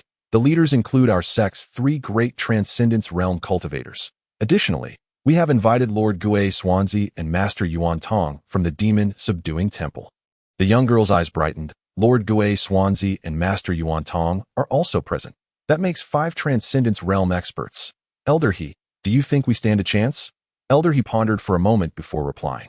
If the Crimson Blood Scorpion possesses the same cultivation as in his earlier days, I fear it may not be enough. Silence fell upon the group once more. After a brief contemplation, the young girl rose and declared, "Elder, let us proceed to the Great Hall." Elder, he was taken aback. The young girl continued, "The matter of the Crimson Blood Scorpion concerns not only the safety of Guyuan's sect, but also the lives of countless commoners in the Nightwind Kingdom. How can I stand idly by?" Elder, he hesitated, "But my lady, even with my help, facing the Crimson Blood Scorpion would be akin to using a cup of water to extinguish a raging fire." The young girl grasped her left arm with her right hand, stating, "I still have this." Elder, he was taken aback, exclaiming, "My lady, you must not." The young girl waved her hand. "Elder, this item was created for the sake of the people and is to be used to protect their lives. It is the righteous path." Elder, he fell into silence upon hearing this. That moment, Luo Tian suddenly spoke up. "Excuse me, brother, you mentioned that Master Yuan Tong is on your mountain, correct?" The nearby disciple nodded. "Indeed." Elder, he felt a spark of hope. "Young Master Luo, do you know Master Yuan Tong?" Luo Tian shook his head. "Not at all. That I merely wish to ask. Is this Master Yuan Tong a monk?" Elder, he confirmed. "Certainly." Luo Tian continued. "Since he is a monk, would he not be capable of performing rites for the deceased?" Elder, he paused before responding. "The Demon Subduing Temple primarily practices the Vajra Wrath. But as a disciple of the Buddhist sect, he likely possesses knowledge of the Bodhisattva's compassion and the ability to perform rites." Luo Tian slapped his thigh joyfully, exclaiming, "Excellent. Then I shall accompany you up the mountain." I must ask this master to perform rites for the one I accidentally killed. The group was momentarily stunned. However, Elder He soon came to his senses, saying, "Very well, if young Master Luo wishes to join us. That would be splendid. Young man from Guyuan sect, please guide us to meet Taoist Ling Shuzi. We are also willing to contribute our strength to Guyuan sect." "Very well, since you all are willing. I thank you in advance. Please follow me." The disciple turned and led the way. As they walked, the young girl glanced at Luo Tian and then addressed Elder He. "Elder He, I almost forgot. Young Master Luo also possesses Transcendence Realm strength. Together with him, there are now 6 Transcendence Realm experts within Guyuan sect. Surely, we should have a fighting chance now." Elder He contemplated, but ultimately shook his head. "Though I have never encountered the Crimson Blood Scorpion, I have heard countless rumors about him. Based on my estimates, even with young Master Luo's involvement, our odds remain slim." The young girl's expression fell, and she murmured, "Is that so?" Meanwhile, before the Great Hall, the sun had begun to set in the west. Yet the Crimson Blood Scorpion's figure remained absent. Anxiety was etched on every face. "Senior brother, is that fiend truly returning? Could it be that someone is deliberately toying with us?" Ling Yu was the first unable to contain herself. Voicing her concerns, Ling Shuzi shook his head. "That fellow's aura is one I would never forget, even in death. The one who sent the message is undoubtedly him. Why has half an hour passed since the appointed time? And he still has not made an appearance?" Ling Wei inquired. Ling Suzi replied coldly, "Although this rascal is cunning and full of tricks, he is a man of his word if he has promised to come today.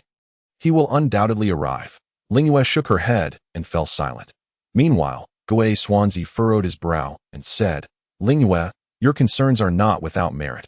Allow me to divine a fortune and ascertain the whereabouts of this fiend." With that, he formed a hand gesture with his left hand and began to calculate. The other 4 watched him intently. After a brief moment, Gui Swanzi's expression shifted dramatically. What is happening?" he exclaimed. "Brother, what is it?" Ling Fei asked in surprise. Gui Swanzi gasped. "The omens I have divined indicate that this fiend has already ascended the mountain." "What?" Everyone was taken aback.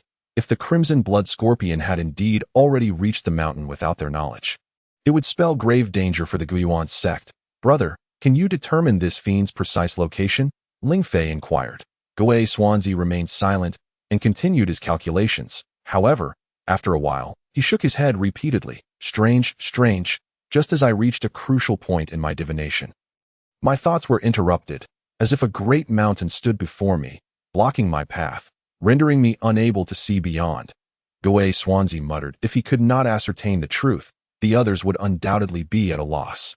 At that moment, a voice called from below the Jade Steps. "The sect master Ling Suzi and the princess of Yefeng Nation, Yi Yuding, have come to pay their respects." Following this, Luo Tian and the others ascended the steps. Soon standing before the 5, the Ling Suzi's gaze swept across Elder He's face before finally landing on the young woman, instantly breaking into a smile. "It is an honor to welcome the esteemed princess. I apologize for not greeting you sooner," Ling Suzi said, bowing slightly. "Princess?" Luo Tian was taken aback, turning to the young woman. "Yi Yuding.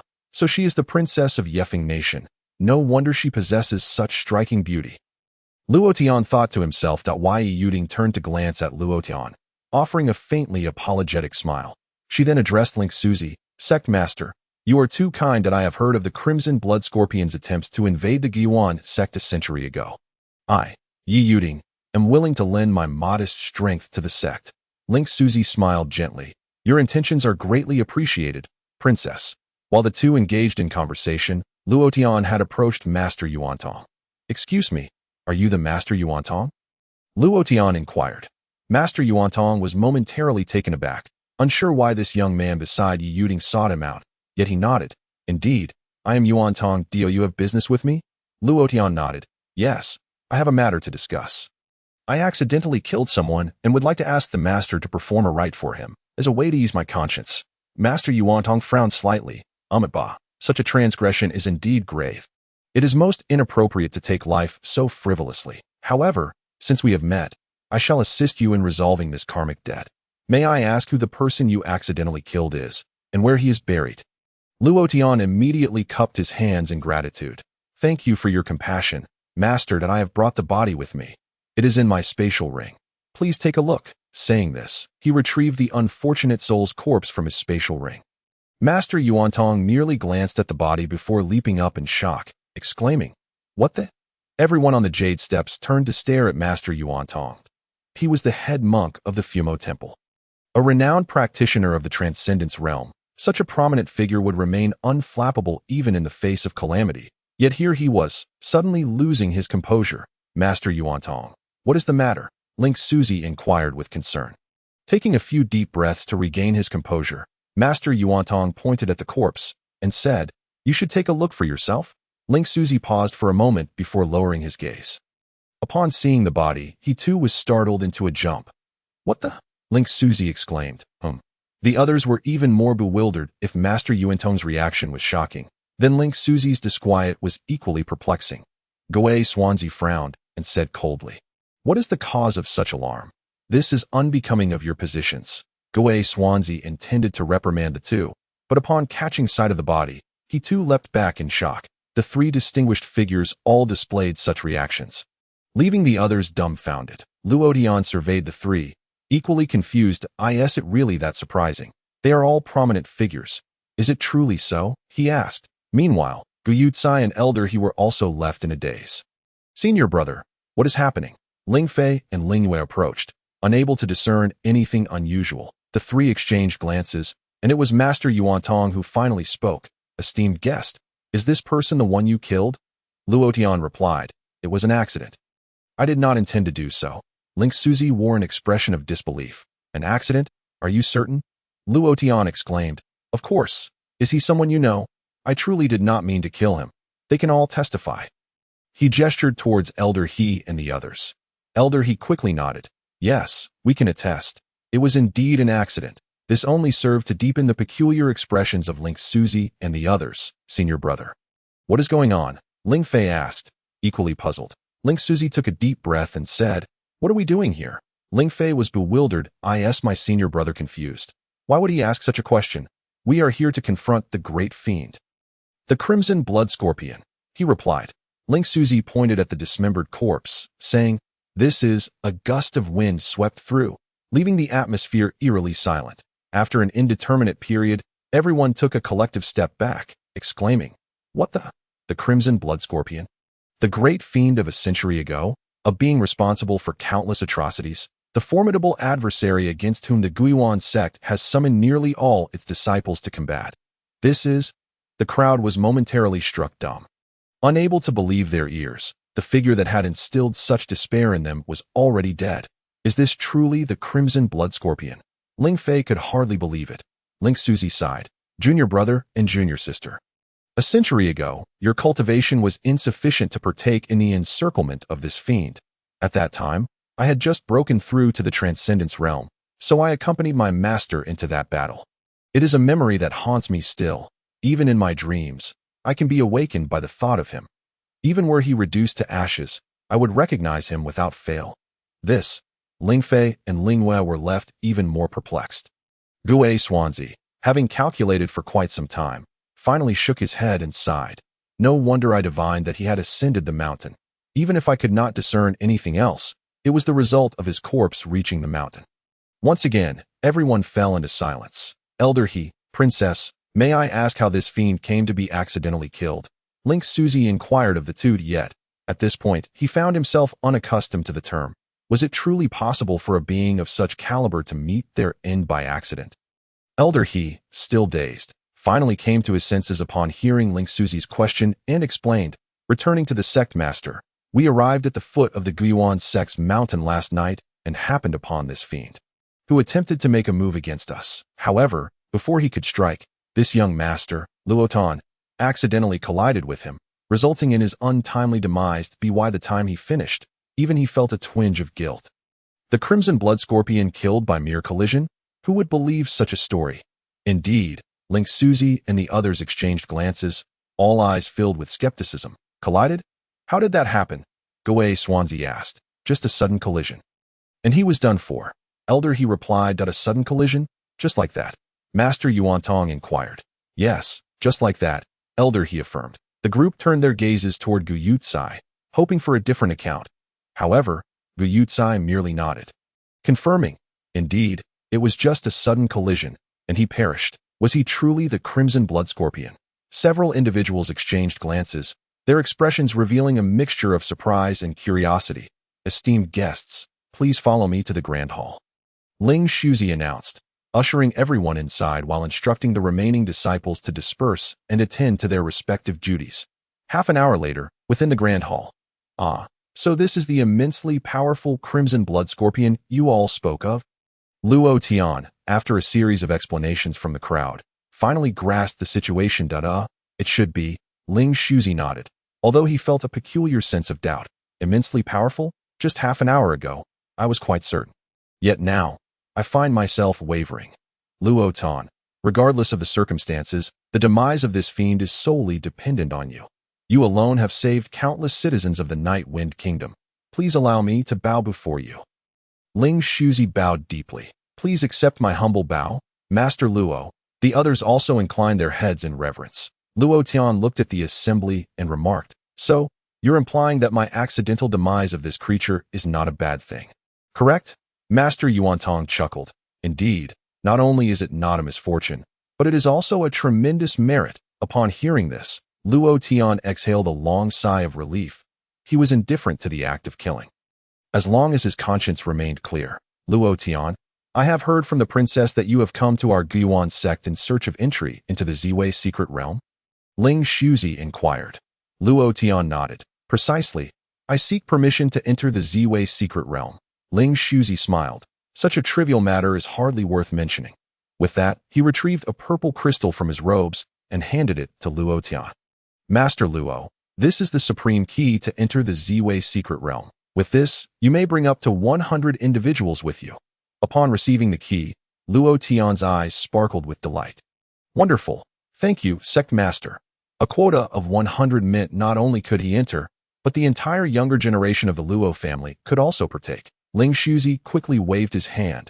Master Luo, you are a great benefactor to our Guiyuan sect. Your gratitude is too much to bear. From now on, whenever you require our assistance, we shall not hesitate to go through fire and water for you. For the Guiyuan sect, Luo Tian was their savior, making Ling Shuzi's words entirely reasonable. Master Luo, on behalf of the countless citizens of Night Wind Kingdom, I extend my heartfelt thanks to you. Should you require anything in the future, my Fumo Temple shall not decline. Master Yuantong expressed gratitude. And I too. Master Luo, my brother perished at the hands of this fiend. You have avenged him, and for that, I owe you my life, Gishuanzi added. The group began to vie for Luo Tian's favor. Surely this is excessive. Luo Tian felt a twinge of embarrassment. Master Luo, this is merely the goodwill of our esteemed elders. If you refuse, it will only burden their hearts. Gu Yuqing interjected. Upon hearing this, Luo Tian ceased his refusals at that moment. Ling Shuzi turned to Gu Yuqing and inquired, Princess, I almost forgot to ask, what brings you to our Guiyuan sect? Gu Yuqing's expression stiffened. And after a moment of contemplation, she replied, Master, I have come to seek assistance from you and the Guiyuan sect. Seek assistance? Ling Shuzi was taken aback. With tears in her eyes, Gu Yuqing continued, Master, my father is gravely ill and has been bedridden for half a year. Corrupt officials are rampant in the court, and that villain has allied with the major clans, poised to usurp the throne at any moment. Master, our royal family has maintained a cordial relationship with the Guiyuan sect for generations.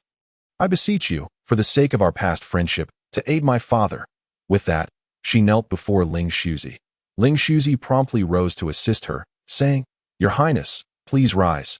This is not appropriate. Our Guiyuan sect has a pact with the royal family. We are duty-bound to assist. As long as you speak, the Guiyuan sect shall do its utmost. Gu Yuqing's eyes lit up. Thank you, Master. However, Ling Shuzi's brow remained furrowed. But Your Highness, forgive my candor. I discerned the villain's ambitions decades ago. His strength is formidable, and after years of preparation, I fear our Guiyuan sect alone may not be able to unseat him. Gu Yuqing gritted her teeth. I am aware of this, but I will not give up. Ling Shuzi regarded Gu Yuqing and subtly gestured toward Luo Tian. Gu Yuqing paused for a moment, then suddenly understood. With a thud, she knelt before Luo Tian.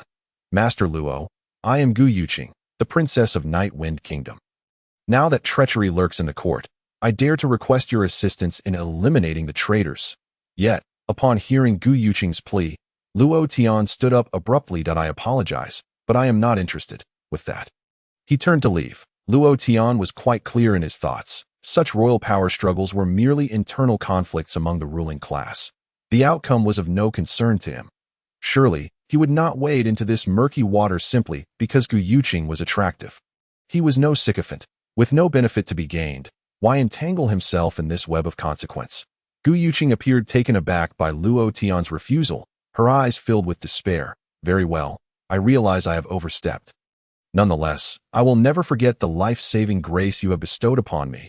Master Luo, should we succeed in toppling the God Martial King, I will personally express my gratitude. Gu Yuqing bowed deeply. Luo Tian had been prepared to depart. But upon hearing her words, he halted. Wait, did you say you wished to overthrow whom? Luo Tian turned back to inquire. Gu Yuqing was momentarily stunned. The God Martial King. The God Martial King was renowned for his formidable strength and commanded a powerful army. For years, he had dominated the Night Wind Kingdom. His treacherous intentions known to all. Gu Yuqing had assumed Luo Tian was familiar with whom she spoke, but now it seemed otherwise. Luo Tian faced her and asked, So, the usurper you speak of is indeed the God Martial King? Gu Yuqing nodded. Precisely. Luo Tian replied coldly. Very well, I shall assist you in this endeavor. Huh? Gu Yuqing was even more bewildered. What is happening? Master Luo, may I inquire why? Gu Yuqing asked, astonished. She found it difficult to comprehend the events of the day. Luo Tian replied nonchalantly, I have a grudge against the God Martial King's residents. Whether you seek my help or not, I would still pursue them. Although Luo Tian had no emotional ties with Lan Xiao'er, her actions had disgusted him. The reason she had been so audacious was ultimately due to the God Martial King's backing. Thus, he had long held animosity toward the God Martial King. If the God Martial King were to learn that a mere Lan Xiao'er had brought forth such a formidable adversary, one could only imagine his reaction. Thank you, Master Luo, Gu Yuqing exclaimed with immense excitement. She had witnessed Luo Tian's strength firsthand, that a master capable of effortlessly slaying the Crimson Blood Scorpion. With him by her side, she would undoubtedly have a powerful ally against the God Martial King. When do you plan to take action? Luo Tian inquired. Gu Yuqing replied promptly. According to my intelligence network, the God Martial King intends to initiate a rebellion during the Heaven Sacrifice ceremony on the 15th of next month. Luo Tian nodded. Very well. I shall arrive in the capital before the 15th of next month. Gu Yuqing was overjoyed and retrieved a communication talisman from her pocket, presenting it to Luo Tian with both hands. Master Luo, please use this talisman to contact me when the time comes. Luo Tian acknowledged her and accepted the talisman. Amitabha, Your Highness, the God Martial King is cruel and ruthless, should he ascend to the throne. It would be a great misfortune for the common folk. I shall join in the fight against the God Martial King, Master Yuantong declared. Thank you, Master, Gu Yuqing replied, overwhelmed with joy. And I too. 500,000 low-grade spirit stones. Your Highness, if you provide the funds, I shall also lend my assistance. Gishuanzi added. Of course. Thank you for your noble support, esteemed elder. Gu Yuqing exclaimed, elated. She understood that under ordinary circumstances, 500,000 low-grade spirit stones would not be sufficient to enlist Gishuanzi's aid. Clearly, he was extending a favor to Luo Tian. Sect Master Ling Shuzi, I have one more matter to discuss with you. Luo Tian spoke again. Please, Master, command away. Ling Shuzi responded with a courteous gesture. I have been away from home for several days and must return. Luo Tian stated. However, I cannot fly, and I am not very familiar with the way. Does your sect possess any flying mounts or the like? Could you provide me with one? Luo Tian said that he no longer wished to wander aimlessly like a headless fly due to being lost.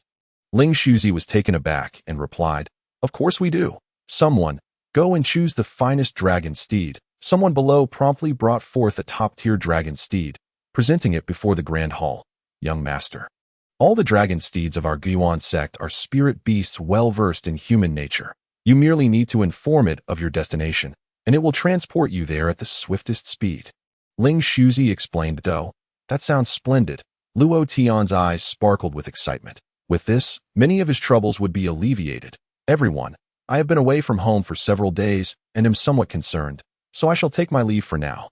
We shall meet again on the 1st of next month at the Ziwei Secret Realm, Luo Tian declared, mounting the dragon's steed and soaring into the sky. As he watched Luo Tian's departing figure, Ling Shuzi wore a perplexed expression. What cultivation method does this young master Luo Tian practice? How could a strong practitioner of the Tongxian realm not know how to fly? He pondered, since Luo Tian was capable of slaying the crimson blood demon scorpion.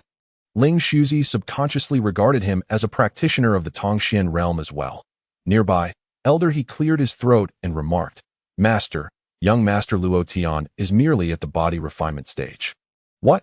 Ling Shuzi was taken aback. Are you certain his cultivation is only at the body refinement stage? Ling Shuzi inquired.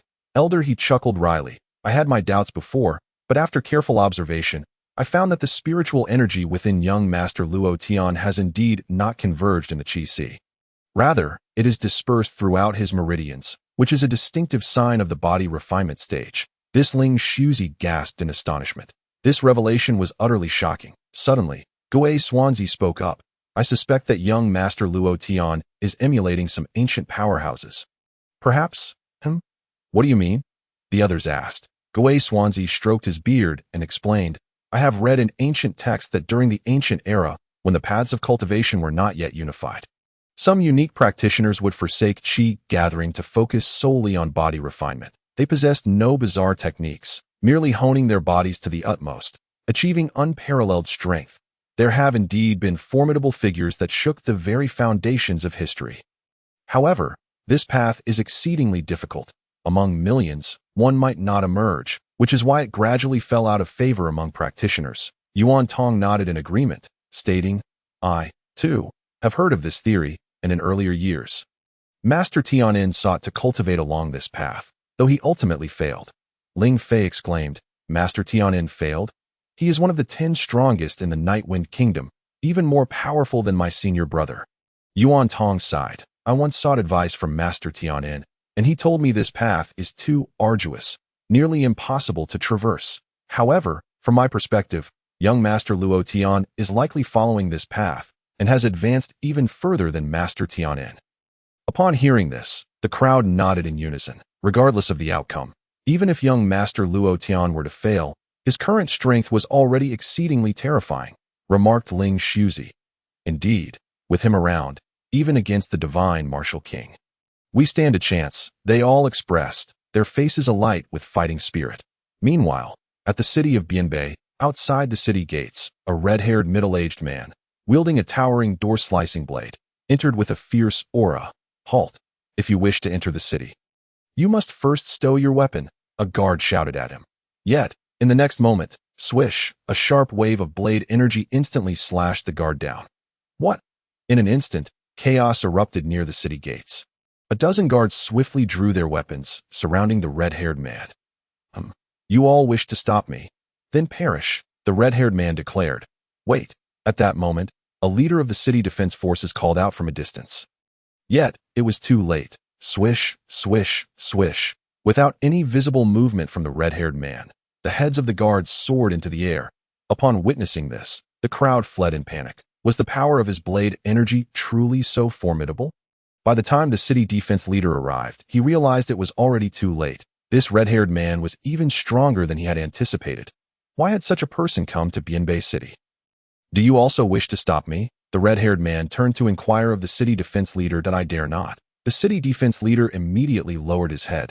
What a joke. The opponent's strength surpassed his comprehension. He had no desire to meet an untimely demise. Good that I ask you. Is there a Luo family in Bianbei City? The red-haired man inquired. The Luo family? Yes. In which direction? That way. Very well. Thank you. The red-haired man nodded and was about to head toward the Luo family when a sharp voice suddenly rang out. I didn't expect the red-haired demon Tang Jin of the ghost-killing hall to arrive in Bianbei City. An old man, stooped and leaning on a cane, blocked Tang Jin's path. Do you intend to stop me?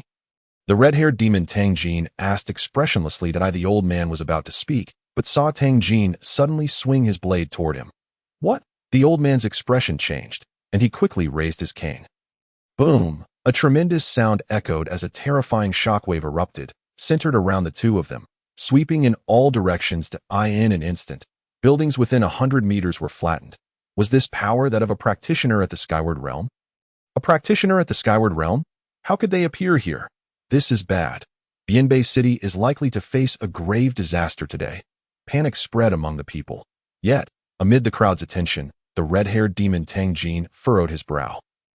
He looked down at the old man with the cane, who had actually blocked his strike. As expected of someone from the Ghost Killing Hall. Your strength is indeed formidable, the old man said coldly. Humph, the red-haired demon scoffed, raising his blade for a second strike. Wait, hold on, we're on the same side. The old man's expression changed, and he called out loudly. The red-haired demon's blade halted in midair. His gaze fixed coldly upon him. Hey, you were sent to eradicate the Luo family, right? I share the same objective. I am a guest of the Divine Martial King's residence, also here to destroy the Luo family. We are on the same side. No need for hostilities, the old man hastily explained. Upon hearing this, the red-haired demon sheathed his blade. The old man sighed in relief at this turn of events. Damn, are all those from the Ghost Killing Hall such peculiar individuals? Hey, you over there, have you been lurking for so long without revealing yourself? As the old man dusted himself off, a sound of clashing metal echoed. From the ruins, a man carrying 12 swords emerged. Boom! Without uttering a word, the red-haired demon Tang Jin swung his blade once more. Clang! The sword-bearing man swiftly drew 6 long swords, blocking in front of him, but was still sent flying back over Tianzhong by the force of Tang Jin's strike. What immense strength! The sword-bearing man's expression darkened, and he drew 3 more swords. Wait, red-haired demon. We are all on the same side. Brother, please introduce yourself, the old man quickly interjected. The red-haired demon furrowed his brow, silently staring at the sword-bearing man. The sword-bearing man replied coldly, Ding Chen and my dear friend Ming Xine was treacherously slain by the Luo family in Bianbei City. I am here at the behest of the Sword Mystic sect to eradicate the Luo family. The old man chuckled. You see, all 3 of us aim to destroy the Luo family. We are on the same side, so why engage in infighting? The red-haired demon said nothing but sheathed his blade and headed toward the Luo family. The sinister Ding Chun sheathed all his swords, looking disgruntled. Are all the folks from the Ghost Killing Hall like this? However, their strength is indeed terrifying, the old man remarked. Ding Chun replied coldly, Enough, this time. I shall not clash with them. I only seek vengeance for my friend and to annihilate the entire Luo family. He spoke, his eyes ablaze with a chilling aura of murderous intent. The city of Bianbei was in utter chaos. Have you heard? 3 formidable experts from the Void Ascendants realm have arrived in our Bianbei city. Void Ascendants? You cannot be serious. What would such illustrious figures want in our humble Bianbei city? Why would I deceive you? My uncle witnessed it with his own eyes. I heard one of them is an assassin from the Ghost Killing Hall. What? The Ghost Killing Hall, the same one that has obliterated 3 second-rate sects. Indeed, that is them. Are you jesting? What on earth could such a powerful faction want in our Bianbei city? They cannot possibly intend to massacre the city. No, my uncle said their target seems to be the Luo family. The Luo family? Can they withstand this? Are you joking? The strongest among the Luo family are merely at the spirit transformation realm. A single Void Ascendants expert could easily annihilate them, let alone 3. So, does that mean the Luo family is doomed? What do you think? 3 Void Ascendants experts could raise Bianbei City, much less a single Luo family. Within a tavern, a few individuals whispered amongst themselves. Meanwhile, at the Li family in Bianbei City, what? 3 Void Ascendants experts are here to annihilate the Luo family. Li Qingxi, the head of the Li family, sprang to his feet. Yes, I saw it clearly. They are indeed targeting the Luo family and have boasted of their intent to destroy them. An elder remarked, splendid. Luo Foam, you have suppressed our Li family for so many years.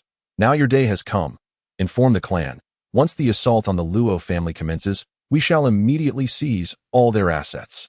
Li Qingxi declared. In truth, it was not just the Li family.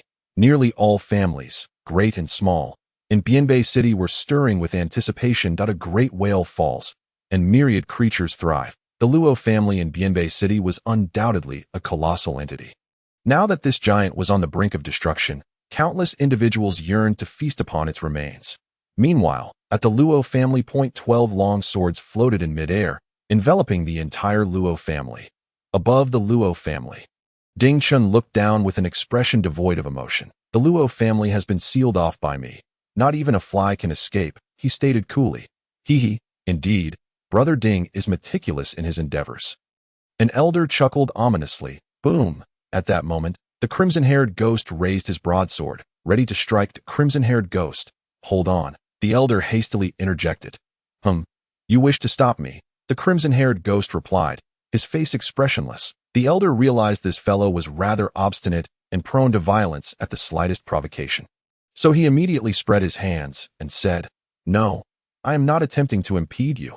However, I believe that although the Luo family appears weak, they seem quite wealthy. If you strike down, you might destroy many valuable possessions. In my opinion, let the Luo family hand over all their valuables first, and then we can eradicate them. The spoils can be divided among the three of us. What do you think? After saying this, he glanced at the two. Ding Chun furrowed his brow and replied, Isn't this a bit unscrupulous? The elder retorted, If you find it unscrupulous, then I shall share the spoils with the crimson-haired ghost. Ding Chun immediately changed his expression and said, On what grounds? The elder laughed. Isn't it obvious? Never mind. You two need not speak. I will handle it. Once the matter concludes, you both will be responsible for killing and silencing any witnesses. Ding Chun huffed and remained silent. The crimson-haired ghost also lowered his hand from the sword. Luo family, come out. The elder bellowed into the air. On the other side, within the grand hall of the Luo family. The arrival of the three had not gone unnoticed by the Luo family. However, when they attempted to flee, they found that the perimeter of the Luo family had been sealed by Ding Chen's swords. Just then, the elder's voice echoed from above, led by Luo Feng. Over a dozen elders of the Luo family entered the courtyard. May I ask which esteemed elder has graced our Luo family with their presence? Please, take a seat in the hall, Luo Feng said with a forced smile. The elder coldly scoffed. There is no need for seating. Are you the head of the Luo family? Luo Feng nodded. Indeed. The elder surveyed the courtyard and inquired. Which one of you is that little beast, Luo Tian? Old man, mind your language. Luo Rong was the first to step forward, angrily rebuking. Are you Luo Tian? Go die. The elder pointed at him. Not good. Luo Feng and the others were alarmed. And as they tried to intervene, they realized it was too late. Whoosh, a gust of wind struck Luo Rong, sending him hurtling through the air. Luo Rong. Everyone gasped in unison. Even now, you dare to be arrogant before me? Learn to be wise in your next life, the elder sneered, but unexpectedly. I'm fine. Luo Rong struggled to rise from the ground, his chest stained with blood, yet it was merely a superficial wound. How is this possible? The elder was momentarily bewildered. His earlier strike, though not executed with full force, should have been sufficient to kill someone at the spirit transformation realm. How could it leave merely a superficial wound on a body refinement realm novice? Luo Rong, are you certain you are unhurt? The Grand Elder asked. Luo Rong rubbed his wound and replied, I'm truly fine. This fellow's attack doesn't seem very strong. He was unaware that the Elder's lack of strength was not the issue. Rather, it was due to his body's fortification after practicing the Heavenly Body Refinement Technique. Although it still fell short of Luo Tian's level, it was already quite formidable compared to others. The Elder's expression shifted. Hey, what sort of trickery is this? Ding Chun grew impatient. The elder cleared his throat to mask his embarrassment, then coldly stated, That was merely a lesson. If you dare to chatter before me again, I will kill you on the spot. Luo Feng took a deep breath and asked, Might I inquire who you are? How has our Luo family offended you that you would strike at a junior? The elder glanced at Luo Feng and replied coldly, Who have you offended? It matters not. I shall inform you, I am a guest elder from the Divine Martial Royal Manor. This time, I received the Divine Martial Order to annihilate your Luo family. What? The Divine Martial Order, the Divine Martial Royal Manor. Luo Feng's expression changed drastically. As the head of the Luo family, he was well aware of what the Divine Martial Royal Manor represented. It was an immense force that the Luo family could never hope to resist. The elder before him was actually a guest elder of the Divine Martial Royal Manor. It seemed that the affair concerning Lan Xiao'er had indeed escalated. Witnessing Luo Feng's panicked demeanor, the elder felt a surge of satisfaction. Not only me. Did you see those two? One is an assassin from the Ghost Killing Hall, the crimson-haired ghost Tang Jin. The other is the sword cultivator Ding Chun. The elder boasted, Ghost Killing Hall's crimson-haired ghost. Ding Chun, Upon hearing these two names, Luo Feng's heart trembled even more. He had heard of both names, particularly the notorious reputation of the ghost-killing hall, which was known throughout the Night Wind Kingdom. He never expected such figures to arrive at the Luo family. It seemed that the Luo family truly faced impending doom. Observing Luo Feng's expression, the elder grew increasingly smug. Humph, Junior, we do not wish to commit needless slaughter. We are aware that the true instigator behind offending the divine martial royal manor is that little beast called Luo Tian. If you hand over Luo Tian's head and present all the Luo family's wealth to us three, we shall spare the rest of your family. As the elder spoke, he glanced back. Whoosh! The powerful auras of Ding Chun and the crimson-haired ghost suddenly emanated, pressing down on the Luo family members, causing them to stagger backward. Come now, you have 15 minutes to deliberate. Choose between life and death, the elder proclaimed, a smug expression on his face. In his view, the Luo family would undoubtedly choose to capitulate. After all, it was a matter of sacrificing one Luo Tian or the entire clan. The equation was simple. However, old man, do you take my Luo family for fools? Even if Luo Tian is the young master of our Luo family, we would never use any member of our clan, not even an 80-year-old matron or a mere gatekeeper, as a bargaining chip. The Grand Elder sneered. Indeed, members of the Luo family possess unwavering resolve. They may perish, yet the notion of us betraying our kin is a foolish dream. Old ghost, let go of your fantasies. We shall never submit. The crowd erupted with a flurry of vile insults directed at the elder. Taken aback by their unexpected response, the elder found himself at a loss. What kind of situation was this? With their lives in his grasp, instead of pleading for mercy, they resorted to such obscenities. The Luo family members were akin to brazen ruffians. Hey, old man, is this what you meant by leaving it to you? In my opinion, we should simply take action. After all, whatever we seek, we can retrieve ourselves once they are dead. Ding Chun remarked, rolling his eyes. The elder's expression darkened as he coldly replied, Very well. We shall proceed as you suggest. With a thunderous step forward, he revealed a sinister demeanor. Luo family, since you wish for death, I shall grant it. A swarm of ants daring to offend the royal house of divine marshal. Utterly foolish. Observing the three individuals before him, the Grand Elder's face turned ashen. Luo Feng, have all the young members of the family been evacuated? He inquired in a hushed tone. They have already departed, led by the sixth elder, through the secret passage. As long as they are safe, hope for the Luo family remains. Moreover, we still have Ter. Indeed, we still have Luo Tian. The elders stood resolute in the face of death, exuding an air of fearless determination. Rumbling thunder echoed from the heavens above, as dark clouds loomed ominously over the city. Though, how tragically heroic. It seems even the heavens mourn your impending demise. The elder proclaimed, raising his staff that a terrifying force coalesced atop the staff, poised to strike down at any moment. Just then, Luo Rong gazed upwards in astonishment, exclaiming, What is that? The crowd collectively looked up above them. The black clouds parted, revealing a figure descending slowly from the tumultuous sky. Wherever this figure passed, the mist swirled and shattered. Even from several hundred paces away, an oppressive sensation gripped the hearts of all present. Gulch, on the northern street of Beibei City, the head of the Li family, Li Chengxi, looked up at that figure, his throat tightening and body shaking. Is this another one of the Sky Sovereigns? What a terrifying aura! No, my lord, a Sky Sovereign does not possess such a formidable presence. This being must be a transcendent. The Luo family has provoked such a fearsome entity. Li Chengxi's heart swelled with delight. Meanwhile, within the confines of the Luo estate, Luo Feng and the others beheld that figure, a wave of despair washing over them. Faced with three Sky Sovereigns, he had contemplated a desperate struggle, yet now a transcendent had appeared. How do we fight this? On the opposite side, the trio of crimson-haired specters also fixated on the figure in the sky, their pupils constricting. What a terrifying aura! This being is no ordinary transcendent. The elder inhaled deeply.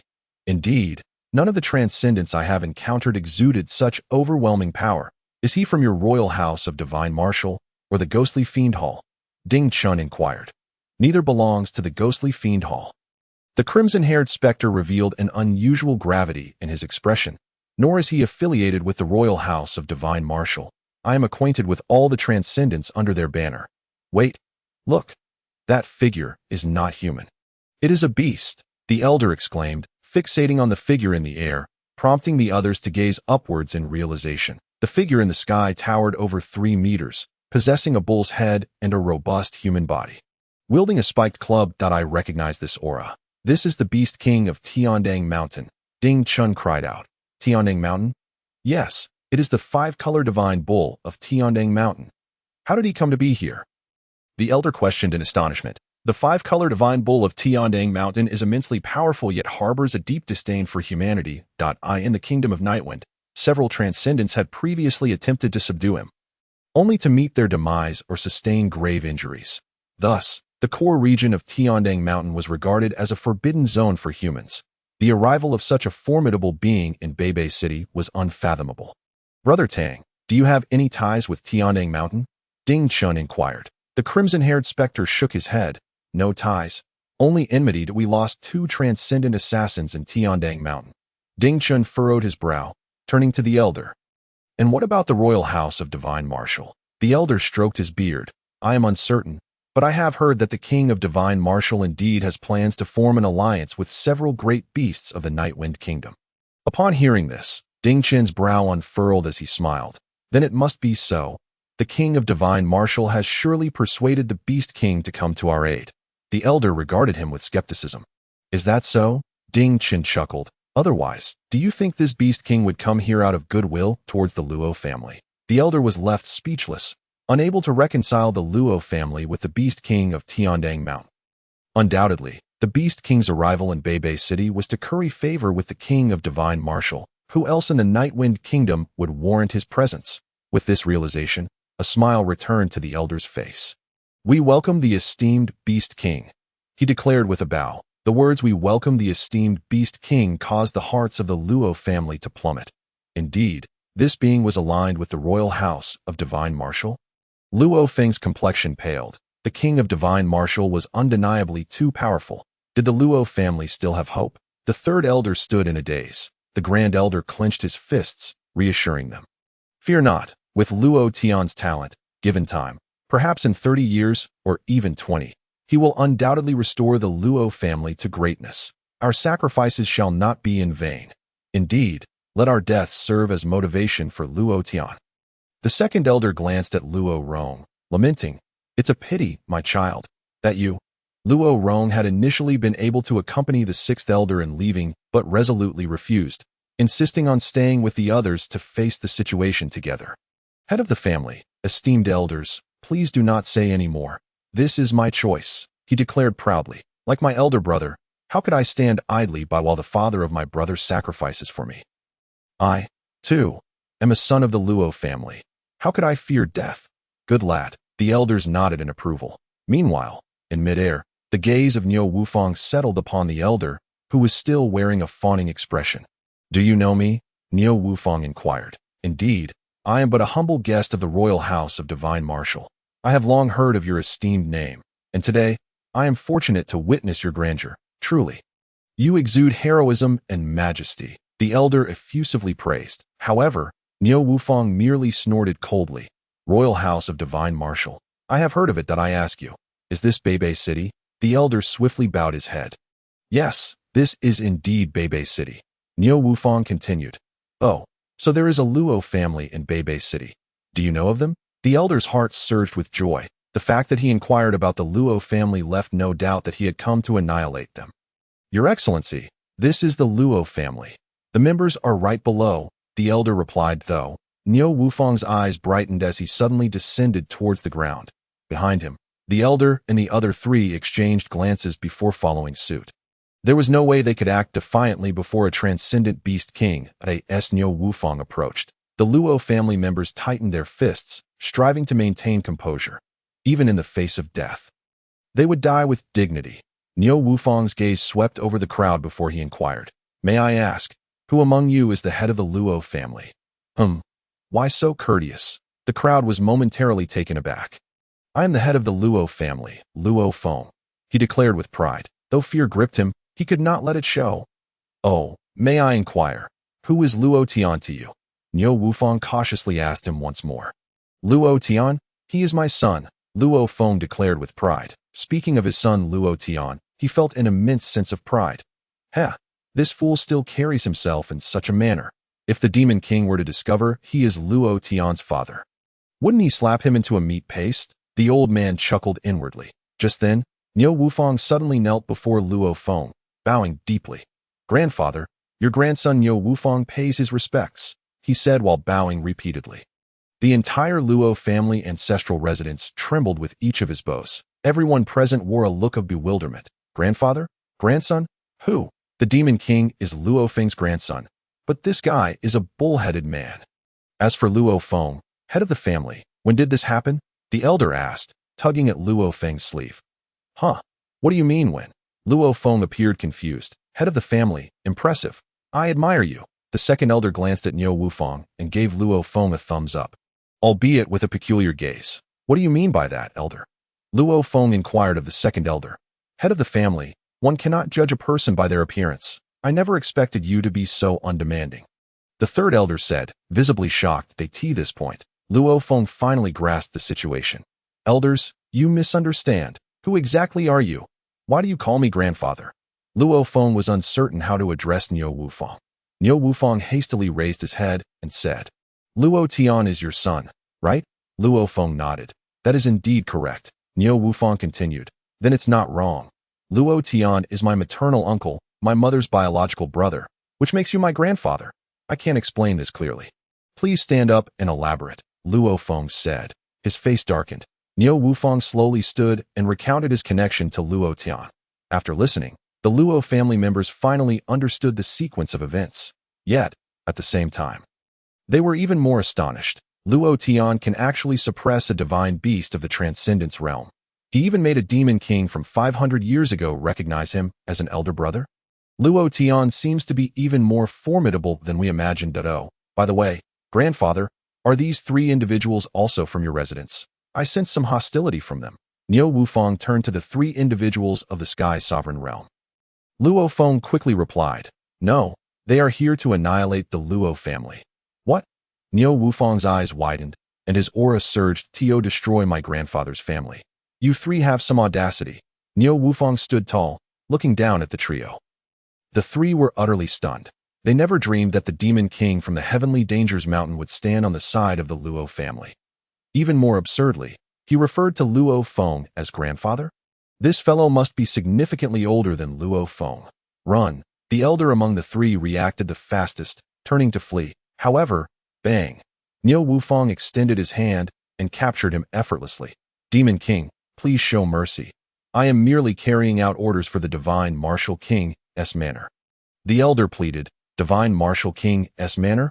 Humph! If they dare to provoke my grandfather, even if the Divine Martial King himself arrived, I would crush him with a single hand, Niu Wufang declared, tightening his grip. Bang! The elder's body disintegrated into a mist of blood, dying on the spot. In an instant, the remaining two were terrified that a formidable Sky Sovereign had been so easily crushed. Was this a joke? Meanwhile, the red-haired demon realized he could not escape and swung his blade at Niu Wufang. Be careful! Luo Feng and the others shouted in unison. However, when the red-haired demon's blade struck Niu Wufang's head, it failed to break through his protective energy. Instead, it shattered the red-haired demon's palm, leaving him bloodied. You? He stared in shock at Niu Wufang. You struck me, so I suppose it's my turn to return the favor. Niu Wufang coldly regarded him, raising his wolf-toothed club high. Boom! With one swing, the red-haired demon was reduced to a puddle of mush. Whoosh! Ding Chun, witnessing this, made a beeline for the exit, taking the 12 swords that had been ensnared by the Luo family with him as they soared into the sky. Damn it, the Sword Xian sect deceived me. They said this would be an easy task. How is this easy? Ding Chun cursed inwardly. Had he known it would turn out like this, he would never have come. Now, he only wished to escape as swiftly as possible. But whoosh, a massive figure blocked his path. Thinking of escaping, I want to allow it, Niu Wufang said coldly. What? So fast? Ding Chun was taken aback. The opponent's speed far surpassed his own, faced with such an adversary. He sank into despair. Die. Niu Wufang raised his wolf-toothed club, preparing to strike. However, at that moment, buzz, the communication crystal around Niu Wufang's neck began to glow. Why now? Niu Wufang frowned but restrained Ding Chun with one hand while directing his spiritual energy into the communication crystal with the other. In the next instant, the crystal emitted a flash of light, projecting a figure, none other than Niu Taichue. Mother, Niu Wufang bowed respectfully. Niu Wufang shot him a glance, nodding slightly. In this state, you appear somewhat presentable. Have you arrived at your grandfather's residence? Niu Wufang nodded. Yes, I just arrived. Is everything well at your grandfather's residence?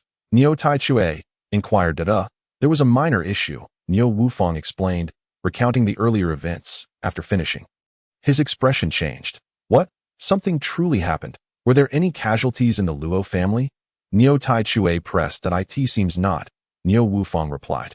Niu Taichue's face darkened. You set off yesterday, and Beibei City is not far. Why did you arrive so late? If there were truly an issue, how would your maternal uncle feel?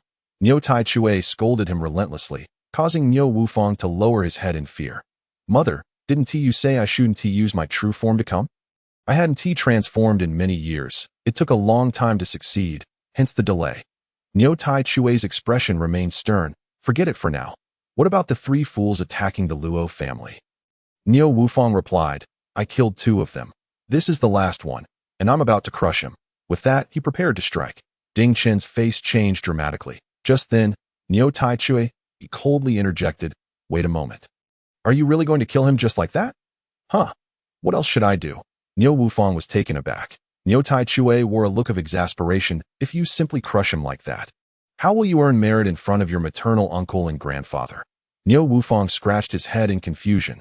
Mother, I don't understand. Niu Taichue huffed. Listen to me. You must pretend to engage in a fierce battle.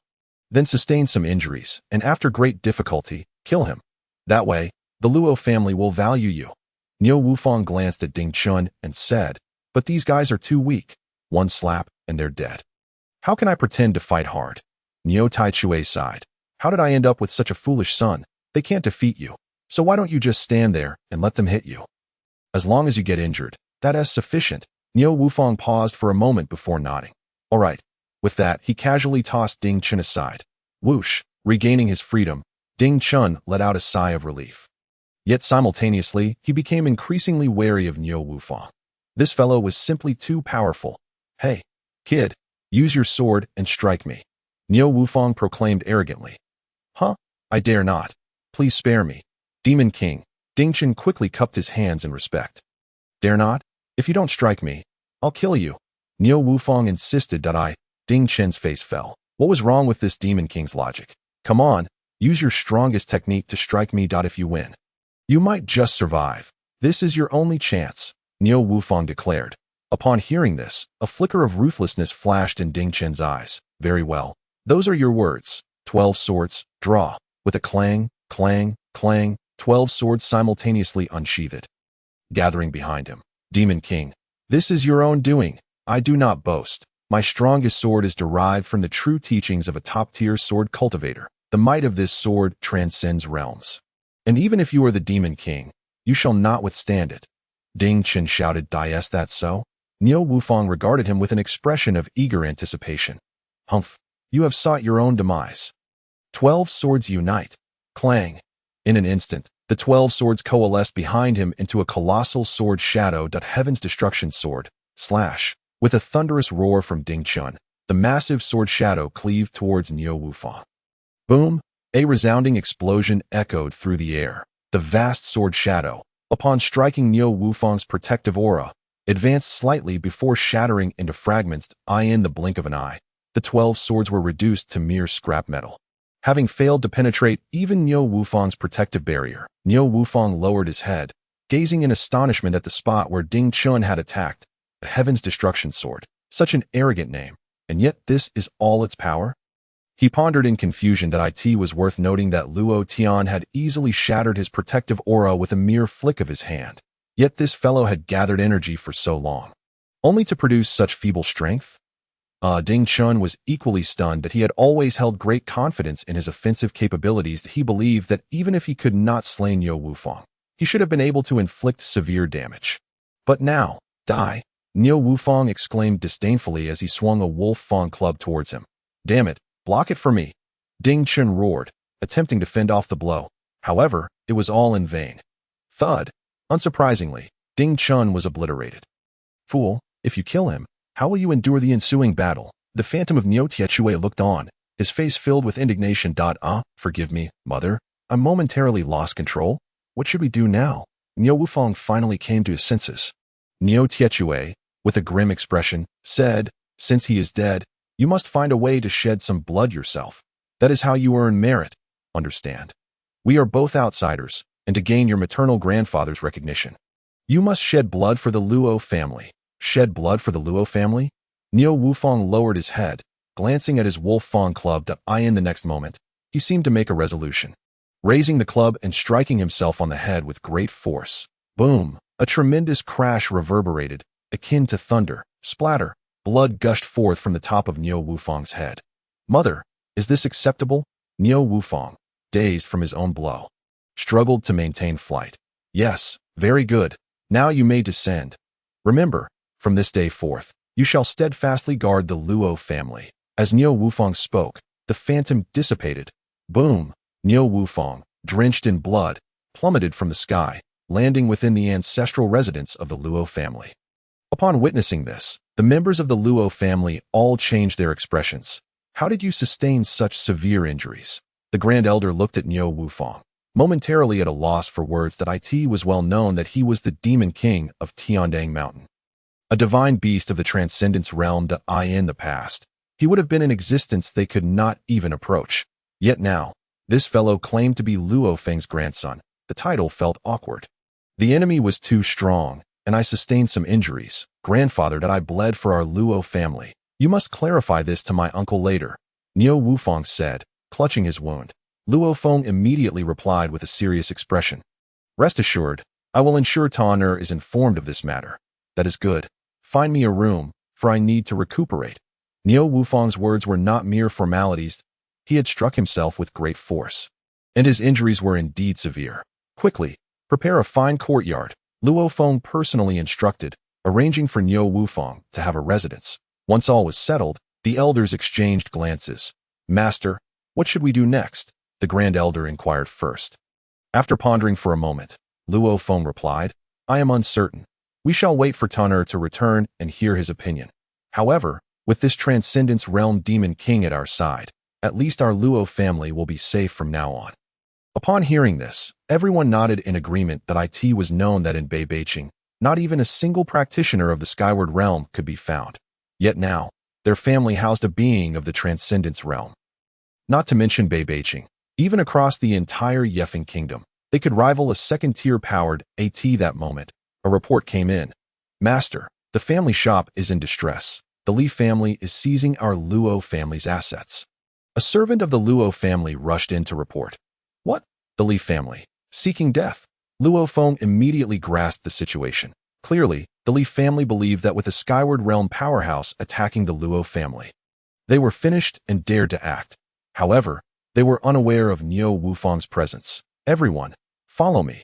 In this time of turmoil, we must take action to intimidate these rascals, Luo Feng declared. Meanwhile, at the Luo family shop. Bang! A Luo family man was slammed against the wall by a powerful palm, blood gushing forth. Opposite him stood none other than Li Chengxi, the head of the Li family. I will give you one last chance. Hand over the keys to the warehouse, and I will spare your life. Li Chengxi looked down at the man. Li Chengxi, you seek death. Our master will not let you go. The Luo family member remained defiant. Bloodied yet unyielding. Luo family? Huh. Fool. Do you not realize? There is no Luo family left in Beibeiqing. Li Chengxi laughed maniacally. As the head of the Li family, he had been suppressed by the Luo family for years. His hatred for them was profound. Now that the Luo family was no more, he felt an overwhelming sense of relief. You speak nonsense. The Luo family man shouted angrily. Nonsense? Are you blind? Did you not see those 3 Skyward Realm lords head to annihilate the Luo family? Do you honestly believe your Luo family's meager strength can withstand 3 Skyward Realm beings? Li Chengxi's words were met with laughter from the Li family members behind him. Indeed, in a small place like Beibeiqing, a Skyward Realm powerhouse was akin to a deity. The idea that 3 Skyward Realm beings could simultaneously attack and leave the Luo family with any chance of survival was utterly unfathomable. Master, do Do you still not understand the Luo family? They are a bunch of wooden-headed dolts. Getting them to submit is nearly impossible. It would be better to kill him and then search for the keys at our leisure. A disciple from the Li family suggested. Li Chengxi nodded. That makes sense. Then let us dispose of you first. He unsheathed his blade, aiming to cleave the Luo family man. Die. Li Chengxi smiled as he declared. However, when his blade had yet to even touch his opponent, it was abruptly deflected by a surge of energy. Who dares? Li Chengxi's brows furrowed. He could not fathom who would dare to obstruct him at this moment in Beibeiqing. I see you are eager for death, Li Chengxi. A cold voice emerged from the crowd behind. With a whoosh, the surrounding citizens of Beibeiqing scattered. There stood Luo Feng, the head of the Luo family, flanked by over a dozen elders, his expression dark and foreboding. What is happening? Why are the Luo family members here? Did we not hear that the Luo family was annihilated? Indeed, I witnessed with my own eyes as those three harbingers of death went to the Luo family. So how can they? The crowd exchanged bewildered glances. Master, the head of the Luo family shop, upon seeing Luo Feng's arrival, was filled with joy. Master, I knew you would not come to harm. He wept bitterly. Luo Feng glanced at him and nodded. You have worked hard. Rest assured, I will seek justice for you. With that, he strode towards Li Chengzai. Li Chengxi, you seek death. Luo Feng spoke in a cold voice. When Li Chengxi first spotted Luo Feng's appearance, he was momentarily taken aback. However, in the blink of an eye, he regained his composure. Humph, Luo Feng, what are you so arrogant about? I don't know how you managed to survive. But with just a handful of you, do you think you can bring about my demise? Have you lost your mind? Li Chengxi retorted icily that he had come prepared, bringing nearly all of the elite members of the Li family. In stark contrast, Luo Feng only had a mere dozen individuals by his side. From any perspective, he held a significant advantage. Clang, without further ado, Luo Feng drew his sword. Li Chengxi, prepare to die. He shouted. In that instant, all eyes turned towards Li Chengxi. The latter's lips twitched slightly before he sneered. Very well, Luo Feng. If you seek battle, I shall grant you the opportunity. Today, I will slay you in a head-on confrontation and erase your Luo family from Bianbei City. With that, he leaped towards Luo Feng. Cold light sword technique. Slash. Li Chengxi roared, unleashing a blade of sword energy that soared toward Luo Feng.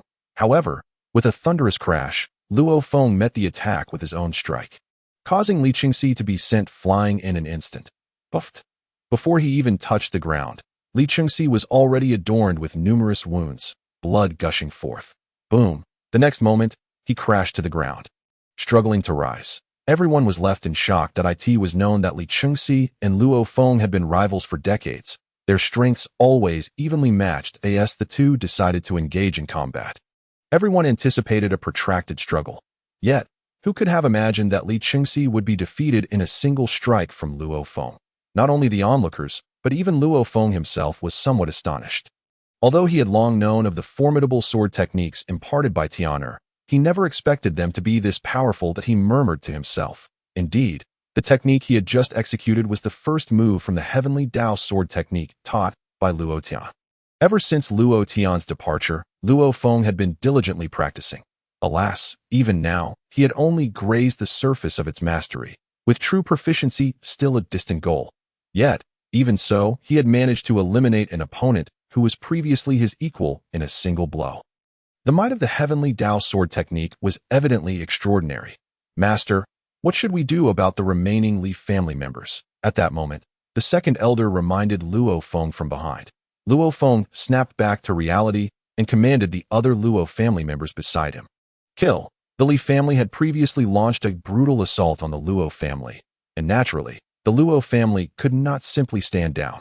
Yes, in an instant, every member of the Luo family surged forward. The only sounds that followed were the cries of anguished, in mere moments. Every member of the Li family present was slain, with not a single one escaping.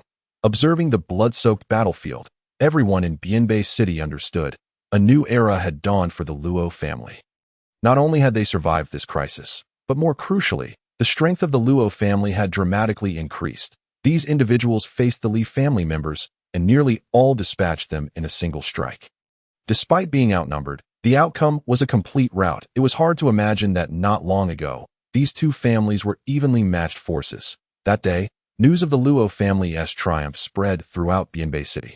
Meanwhile, thousands of miles away, Luo Tian was riding on a dragon steed, soaring through the sky.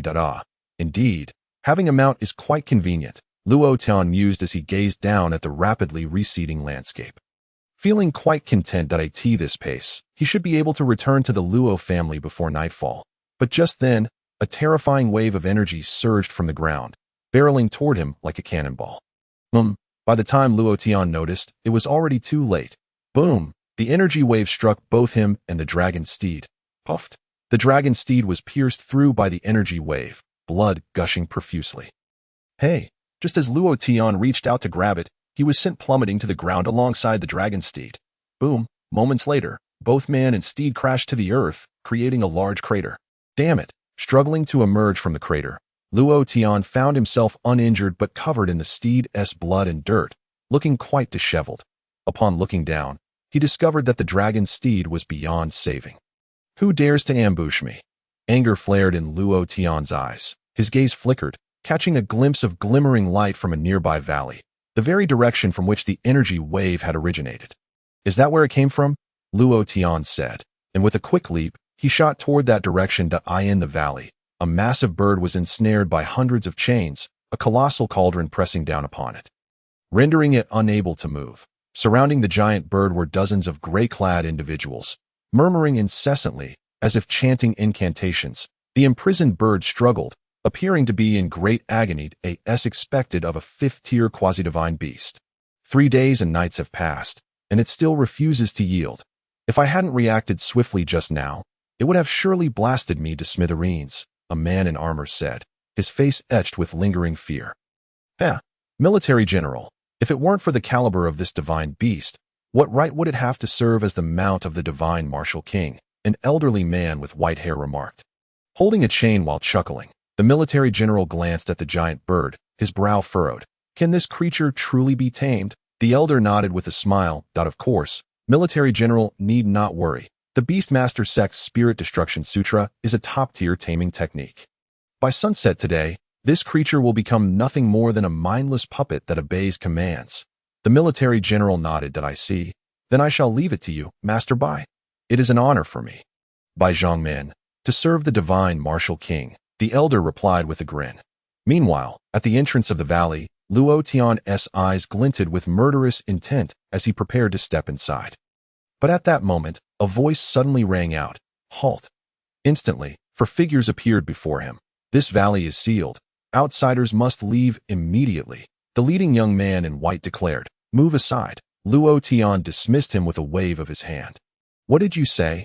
The young man's eyes flashed with coldness. You insolent brat. This is a matter concerning our Beastmaster sect and the divine martial king's residence. How dare you speak to me in such a manner? Very well. You need not leave. Once the beast is tamed, we shall use you as its food. With that, he lunged at Luo Tian, intending to subdue him. However, with a resounding crack, Luo Tian's grip seized the young man's hand. You dare to retaliate, the young man exclaimed, fury rising in his voice. Release me, or the Beastmaster sect and the divine martial king's residence shall annihilate your entire family. Luo Tian turned his cold gaze upon him. Even at this point, you still dare to utter such threats? He questioned frostily. Humph, why wouldn't I? I serve the divine martial king. Do you think you can kill me? He retorted, turning to his fellow disciples. Brothers, take action. Clang, clang. The remaining 3 drew their swords, pointing them at Luo Tian. That you'd best let go of my senior brother, or the consequences will be beyond your capacity to bear, one of them warned coldly.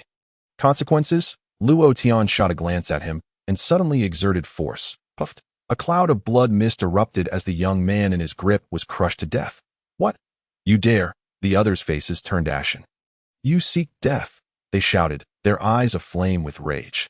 Yet, in the next instant, whoosh, Luo Tian's figure vanished from before them, reappearing behind the trio. Has this brat lost his nerve? One disciple pondered, puzzled. That I don't know, but we cannot let him enter the valley. If we delay the mission, we will face punishment, another affirmed. Indeed, you brat, come back. 3 individuals hastily pursued Luo Tian. However, they had scarcely turned around when, splurt, splurt, splurt, blood gushed forth from each of them in unison. When did this rascal strike at them? The trio stared in disbelief, utterly confounded. Meanwhile, fury surged within Luo Tian's eyes. Clutching a withered blade of grass in his right hand, droplets of blood continuously dripped from it. The mere blade of grass had brought about the demise of all. Luo Tian gazed into the depths of the valley, where flickers of brilliance danced, his anger unabated. "That's the place," he declared, darting towards it. In another part of the valley, the Golden Rock King pondered. "Why resist any longer? Becoming a slave to the divine martial king is your destiny." Master Bai, hands clasped behind his back, observed the ensnared giant bird with a smile. "Despicable scoundrel! Perish!" The Golden Rock King opened its beak, preparing to launch an assault on Master Bai. However, a resonant hum echoed as the enormous cauldron in the sky flickered with light, causing the Golden Rock King to be forcefully lowered by 3 feet. Its entire head buried into the earth.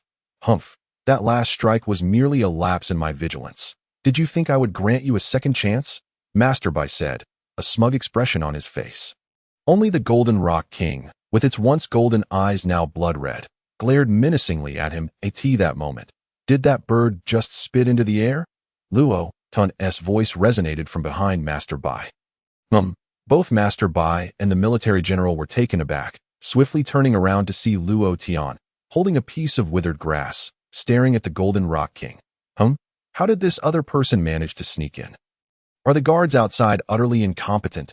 Master Bai furrowed his brow, a flicker of murderous intent flashing in his eyes. The military general, however, remarked, "Master Bai, relaxed. He's merely a fledgling at the body refinement stage. What harm can he do?" He discerned that Luo Tian had yet to consolidate his energy, merely being at the body refinement stage. Thus, he dismissed him lightly. Master Bai's expression softened slightly as he nodded. The military general speaks wisely. Meanwhile, Luo Tian lowered his head and addressed the two. "Hey, was that rascal the one who just spat into the air?" The military general chuckled. "Indeed, that was him." "What of it?" Luo Tian's face darkened. "What of it? He killed my dragon horse. What do you think? Are you not his masters?" Master Bai and the military general exchanged glances before bursting into laughter. "What a misfortune." They chuckled, shaking their heads. Luo Tian retorted coldly. "What are you laughing at? I ask you, is that creature yours?" The two shared a knowing glance, and the military general replied, "What if it is? What if it isn't?" With the Golden Rock King suppressed, the military general was in high spirits, eager to toy with Luo Tian a bit. Otherwise, given their natures, they would have long since dealt lethal blows to Luo Tian. Luo Tian's voice turned icy. "If it belongs to you, you must compensate for my dragon horse. If not, step aside. I shall settle the score with that rascal." Master Bai squinted. "Oh, if he is not ours, feel free to seek him out for retribution." Luo Tian nodded. "Very well then. That obstructive cauldron is in my way. Remove it, or do not blame me for the consequences." Master Bai erupted in laughter. "If you possess the capability, then do as you wish. If it breaks, I shall hold you blameless." Master Bai found it amusing. That cauldron was a 5th-tier magical artifact, possessing tremendous power. Their ability to subdue the Golden Rock King relied on this very object. The pressure emanating from the cauldron was enough to instill fear even in the hearts of Master Bai and his companion. At a mere body refinement stage, Luo Tian, even attempting to touch it, would be crushed to death instantly. "Well then, as you say," Luo Tian declared, advancing towards the Golden Rock King. "Ha, Master Bai, you truly are cunning." The military general laughed. Master Bai stroked his beard, having spent so many days here. "It has grown rather dull. With this reckless youth performing a self-destructive act, isn't that quite entertaining?" The military general nodded. "Indeed, it is rather amusing. This lad is astonishingly foolish." Amidst their mockery, Luo Tian approached the Golden Rock King. "Human brat." The Golden Rock King's head was mostly buried in the soil, leaving only one eye visible to behold Luo Tian. Yet, Luo Tian ignored him entirely, stepping upon his body as he made his way toward the colossal cauldron. The Golden Rock King seethed with rage, yet the immense power of the cauldron rendered him immobile.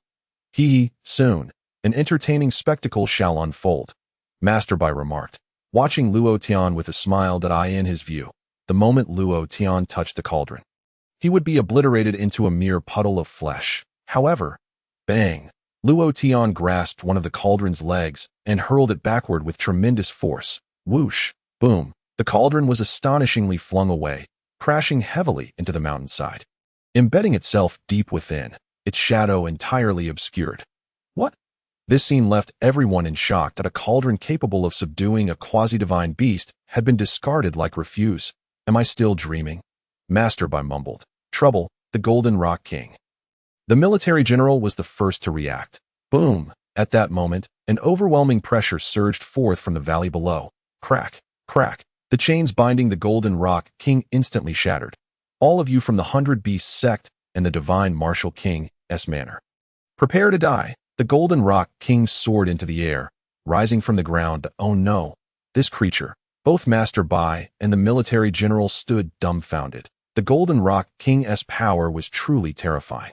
Their prior ability to suppress him stemmed from cunning schemes and the aid of the formidable cauldron. Now that the cauldron was cast aside, who could restrain this beast? Die! The Golden Rock King flapped its wings, unleashing a gale that obliterated the disciples of the 100 Beast sect chanting the Extermination Sutra in an instant. In the next moment, the Golden Rock King vanished, charging toward Master Bai and the military general. Damn it! Perish! The military general roared, striking with his palm. Whoosh! The palm wind howled, stirring up a storm of dust. Yet, in the next instant, the Golden Rock King shattered the palm wind with its colossal claws. Appearing directly before the military general, splurt, in the blink of an eye, the Golden Rock King's claws crushed the military general into multiple pieces, killing him on the spot. Whoosh! Meanwhile, sensing the impending doom, Master Bai turned to flee. He understood that this time, they had been utterly defeated. Yet, even now, he could not comprehend why they had lost. Why could that rascal Luo Tian so effortlessly discard the cauldron? However, none of this mattered to him any longer. Roar! The Golden Rock King roared behind him, the sound transforming into a beam of white light that surged toward him. Sizzle! Master Bai was obliterated into nothingness by the roar. Humph! A bunch of despicable knaves. The Golden Rock King, clearly still unsatisfied, unleashed another barrage upon the remains of the military general. Only after a considerable time did it cease. After completing all this, the Golden Rock King turned to Luo Tian. Brat, though I know not who you are, I thank you for your timely rescue. The Golden Rock King addressed Luo Tian. Yet, Luo Tian remained indifferent. No need for thanks. You may have vented your anger, but mine has yet to be expressed. Luo Tian replied coldly. What do you mean? The Golden Rock King was taken aback. Luo Tian gazed at the Golden Rock King. Before I entered, did you not roar skyward? The Golden Rock King pondered. It seems that was indeed the case. Why do you ask? Luo Tian retorted coldly. What do you mean? Why, that roar of yours killed my steed and sent me plummeting from the sky. What do you think? Jin Peng Wang was momentarily taken aback upon hearing the voice. After a brief hesitation, he replied, I initially aimed to attack those two fellows and inadvertently harmed your mount. Luo Tian's eyes widened in indignation as he retorted, I care not whether it was an accident. Recognizing his fault, Jin Peng Wang lowered his head and asked, Then what do you propose we do? Luo Tian glanced at him and stated, It's quite simple. Since you have slain my mount, you must compensate me with another. Jin Peng Wang chuckled. That is easily arranged, in the realm of Yifeng. I am the king of birds, and I shall select an exceptional flying steed for you. Just provide your address, and in 7 days, a beast will come to acknowledge you as its master. To his surprise, Luo Tian shook his head and replied, No, I cannot wait that long. Are you suggesting? Luo Tian fixed a penetrating gaze upon him and declared, It is you, having slain my mount. You shall serve as my steed until I ascend to the Yukong realm. A glint of coldness flashed in Jin Peng Wang's eyes. Humph, are you out of your mind? You wish for me to be your mount? Even the formidable Shen Wu Wang of the human race could not compel me to serve him. What makes you think you can? Luo Tian rolled his eyes and scoffed. What of Shen Wu Wang? I care not for him. Jin Peng Wang was taken aback, astonished that Luo Tian would dismiss even Shen Wu Wang so casually. Had it been anyone else, the mere suggestion of servitude would have prompted Jin Peng Wang to retaliate immediately.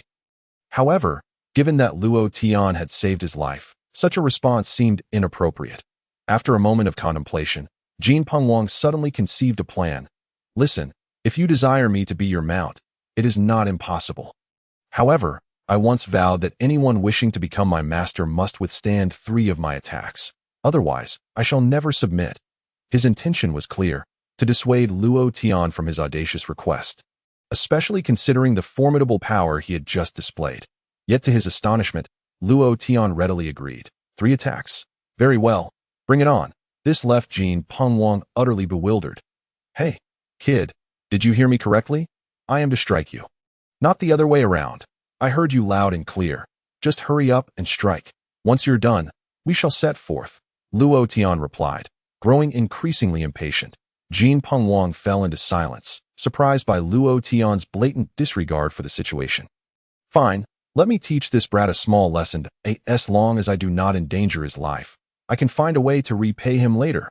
With that thought in mind, Jin Pengwang spoke. All right, for this next strike, I shall only use 1/10 of my strength, and I will aim for your left arm. Should you sense any danger, you may evade, and thus avoid calamity. However, Luo Tian nonchalantly replied, no need. Unleash your full power. Full power? Jin Pengwang found this amusing. All right, prepare yourself. He inhaled deeply and then unleashed a powerful beam from his mouth, hurling it towards Luo Tian's left arm. Now you understand my might. Jin Pengwang thought to himself. Yet, to his astonishment, Luo Tian simply raised his hand and reached for the beam. Oh no, his hand is doomed. Jin Pengwang panicked internally.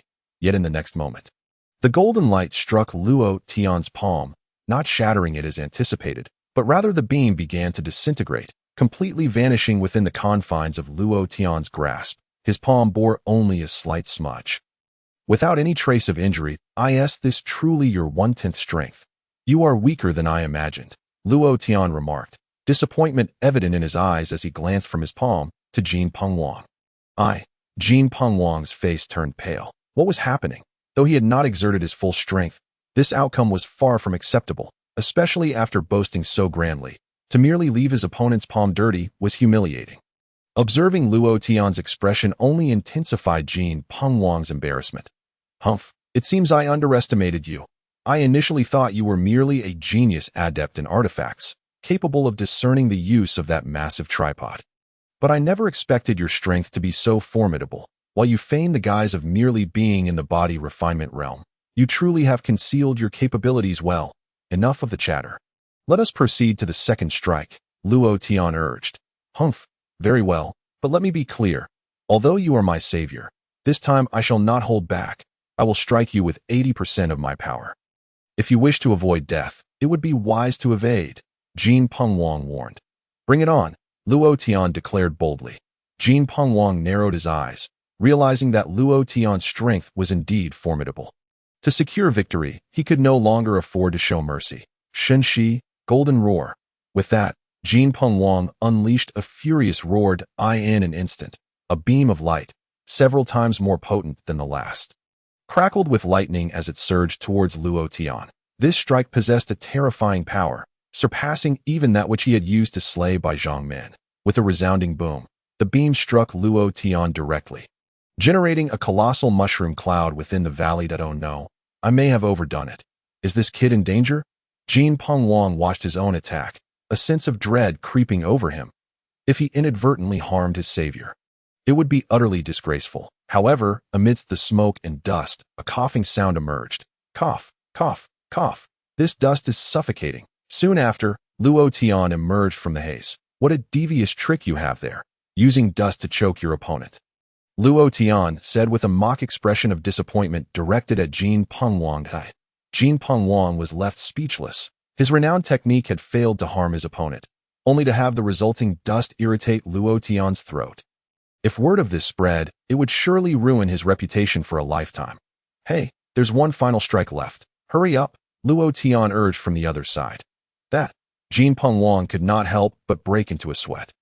He had been earnest with his last strike, yet Luo Tian had dismissed it almost entirely. This kid's strength was beyond anything he had anticipated. Could it be that he truly was destined to become this human steed? The thought of such a scenario sparked a deep-seated resistance within Jin Pengwang. After all, he was a beast of the Tongxian realm, renowned as a demon king. To be relegated to the status of a mere mount for a human was a humiliating prospect. With the image firmly lodged in his mind, Jin Pengwang's resolve solidified. Listen well, kid. I must forewarn you that my next strike will be unprecedentedly powerful. Even your human Shen Wu Wang would not withstand it. Furthermore, once unleashed, I cannot retract it. Are you certain you wish to endure it? Jin Peng Wang stated with gravity. Luo Tian, growing impatient, replied, enough with the theatrics. Just unleash your attack. A flicker of determination crossed Jin Peng Wang's eyes as he thought to himself. Very well. I have spoken my piece. If you perish, it shall be your misfortune. With that, he spread his wings and soared into the sky. If you can withstand this one, I might consider becoming your mount. Shinshi, heavenly might. In the next moment, Jin Peng Wang unleashed a terrifying crimson beam. Unlike the previous one, this beam was blood-red and exuded an even more formidable power. The instant it emerged, it altered the very skies, transforming clear skies into a tempest of dark clouds. That it was as if the heavens themselves were about to unleash a thunderous wrath upon Luo Tian. Luo Tian gazed upward at the impending strike, his brow furrowing in concern. The previous attack had already stirred up a cloud of dust. Should this one land, he would surely be suffocated. No, he could not allow it to touch the ground. He must take the initiative. Resolute, Luo Tian prepared himself, summoning forth the cloth, Heavenly Tao Fist, Dragon Form Fist, fourth style. With a mighty roar, Luo Tian unleashed his fist, the force coalescing into a dragon-shaped shadow that surged towards Jin Peng Wang's beam. Boom! The two forces collided mid-air, resulting in a brief stalemate before the dragon form fist shattered the beam, soaring upward towards Jin Peng Wang. What? In the skies, the king of the Golden Ping's expression changed dramatically upon witnessing the scene. His utmost strike had been thwarted head-on by his opponent. As he observed the might of the dragon form fist approaching, the king of the Golden Ping dared not hesitate and swiftly evaded. Whoosh! The dragon form fist narrowly grazed the king of the Golden Ping's head as it soared into the heavens. Although it did not strike him, the overwhelming pressure nearly rendered him unconscious.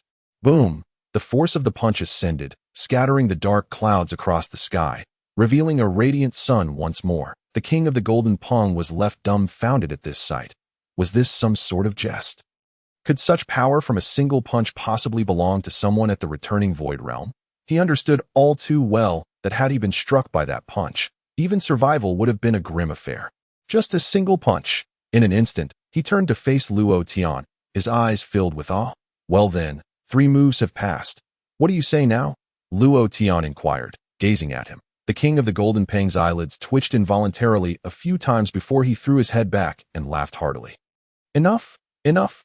To acknowledge the wager and submit, serving as a mount for a formidable being of the returning Void Realm is not a loss. With that, he descended before Luo Tian and bowed, proclaiming, I am the king of the Golden Ping. Willing to serve as my master's steed. May I ask how I should address you? Biang Bei Qing, Luo Tian. Luo Tian introduced himself. Luo Tian, is it? I shall remember that. The king of the Golden Ping nodded. Now, I am pressed for time. Please take me back to Biang Bei Qing, Luo Tian declared as he leaped onto the back of the king of the Golden Ping, despite the loss of a dragon horse. Acquiring a formidable beast of the transcendent realm as a mount felt like a fair trade to Luo Tian. The king of the Golden Ping unfurled his wings and soared upwards, his speed far surpassing that of the dragon horse.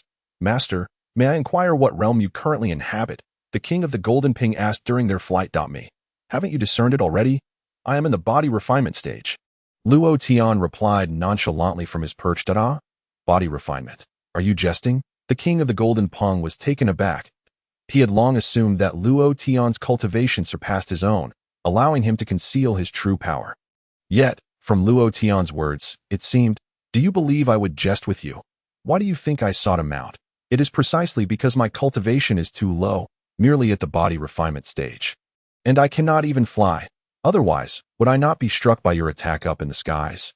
Luo Tian retorted. Indeed, at present, with his body refinement cultivation, he possessed the Heavenly Tao Body Technique, more than sufficient for combat.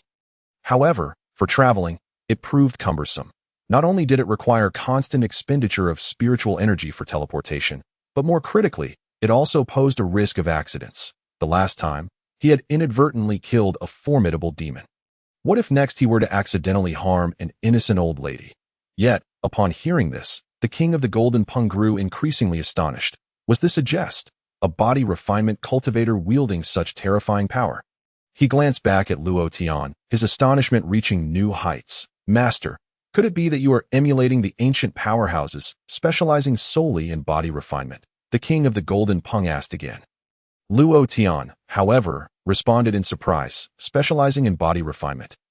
No, I should be gathering qi next month. Gathering qi next month. The king of the golden pung keenly grasped this information, not specializing in body refinement, yet possessing such formidable strength. What would happen once he reached the qi gathering realm? Would he not become even more powerful? A prodigy, absolutely a prodigy. If prior to this, the king of the golden pung had harbored any reservations about becoming Luo Tian's mount, he could now confidently say he was completely convinced. Being the mount of such a formidable prodigy was not a burden. It was a fortuitous opportunity. As their conversation unfolded, Biang Beicheng came into view. The king of the golden ping's massive form had not yet approached when the guards of Biang Beicheng spotted him. My heavens, a demon beast! It's a demon beast! What? Such a colossal demon beast, and that terrifying aura must certainly be above the void control realm. What on earth is happening in Biang Beicheng today? First, 3 void control cultivators stir up trouble, then the Luo family slaughters indiscriminately, and now a demon beast appears. Is Biang Beicheng to be annihilated today? I don't want to die yet. Instantly, panic spread throughout Biang Beicheng. Wait, look, it appears there is someone atop that demon beast. Someone? Could it be that this demon beast is a mount for a person? If the aura of the mount is this formidable, how powerful must the individual atop it be? That demon beast seems to be heading towards the Luo family. The Luo family. Again, what on earth is happening with the Luo family? The crowd buzzed with speculation, yet none knew the specifics of the unfolding events. Meanwhile, as the king of the golden pung drew closer to the Luo family, he suddenly felt a shiver run down his spine. This aura. Simultaneously, in a certain part of the Luo family, Niu Wufang abruptly opened his eyes wide. This aura. In an instant, he dashed into the courtyard. Looking up, there, he beheld a colossal golden bird blocking out the sun as it circled above. The king of the golden ping, Niu Wufang, the 2 great beasts. Upon seeing one another, exchanged a sharp gaze. The king of the golden pung.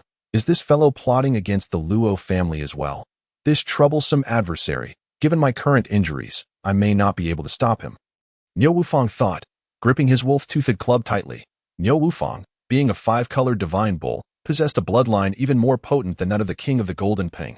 It seemed a great battle was imminent.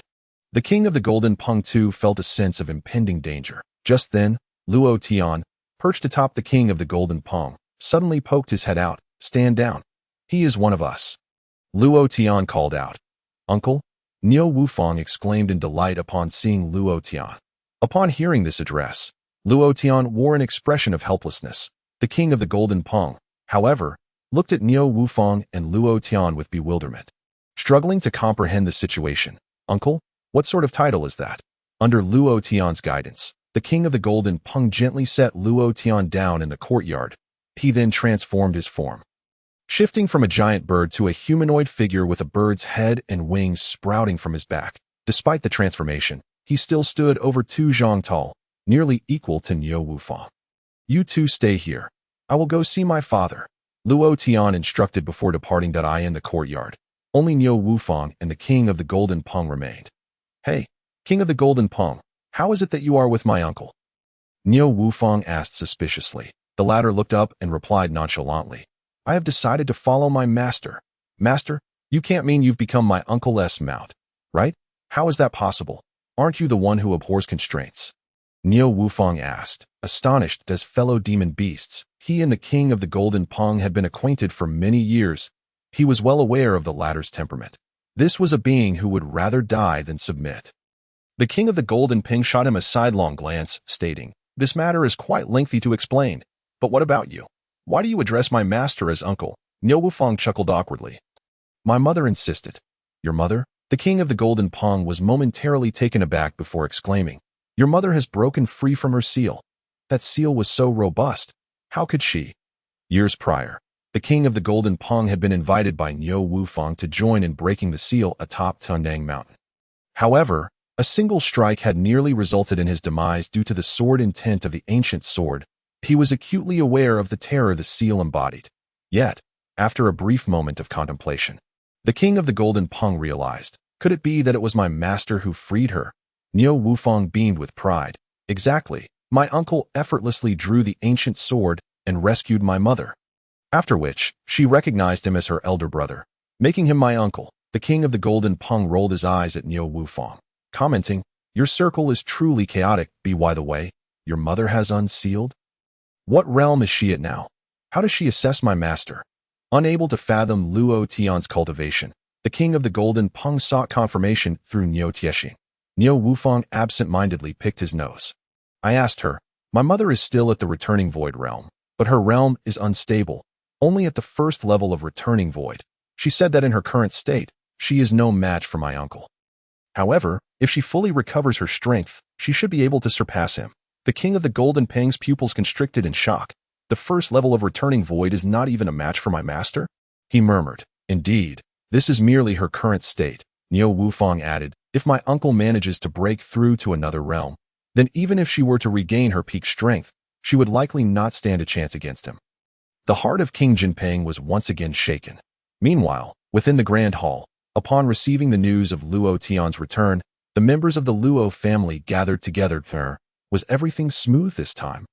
Luo Feng inquired. "Yes, all the other materials are ready. We only need to wait for the innate spirit crystal, which can only be obtained when the Ziwei secret realm opens in a few days. However, I have already secured the qualification to enter the Ziwei secret realm," Luo Tian replied. Luo Feng rejoiced, exclaiming, "Excellent.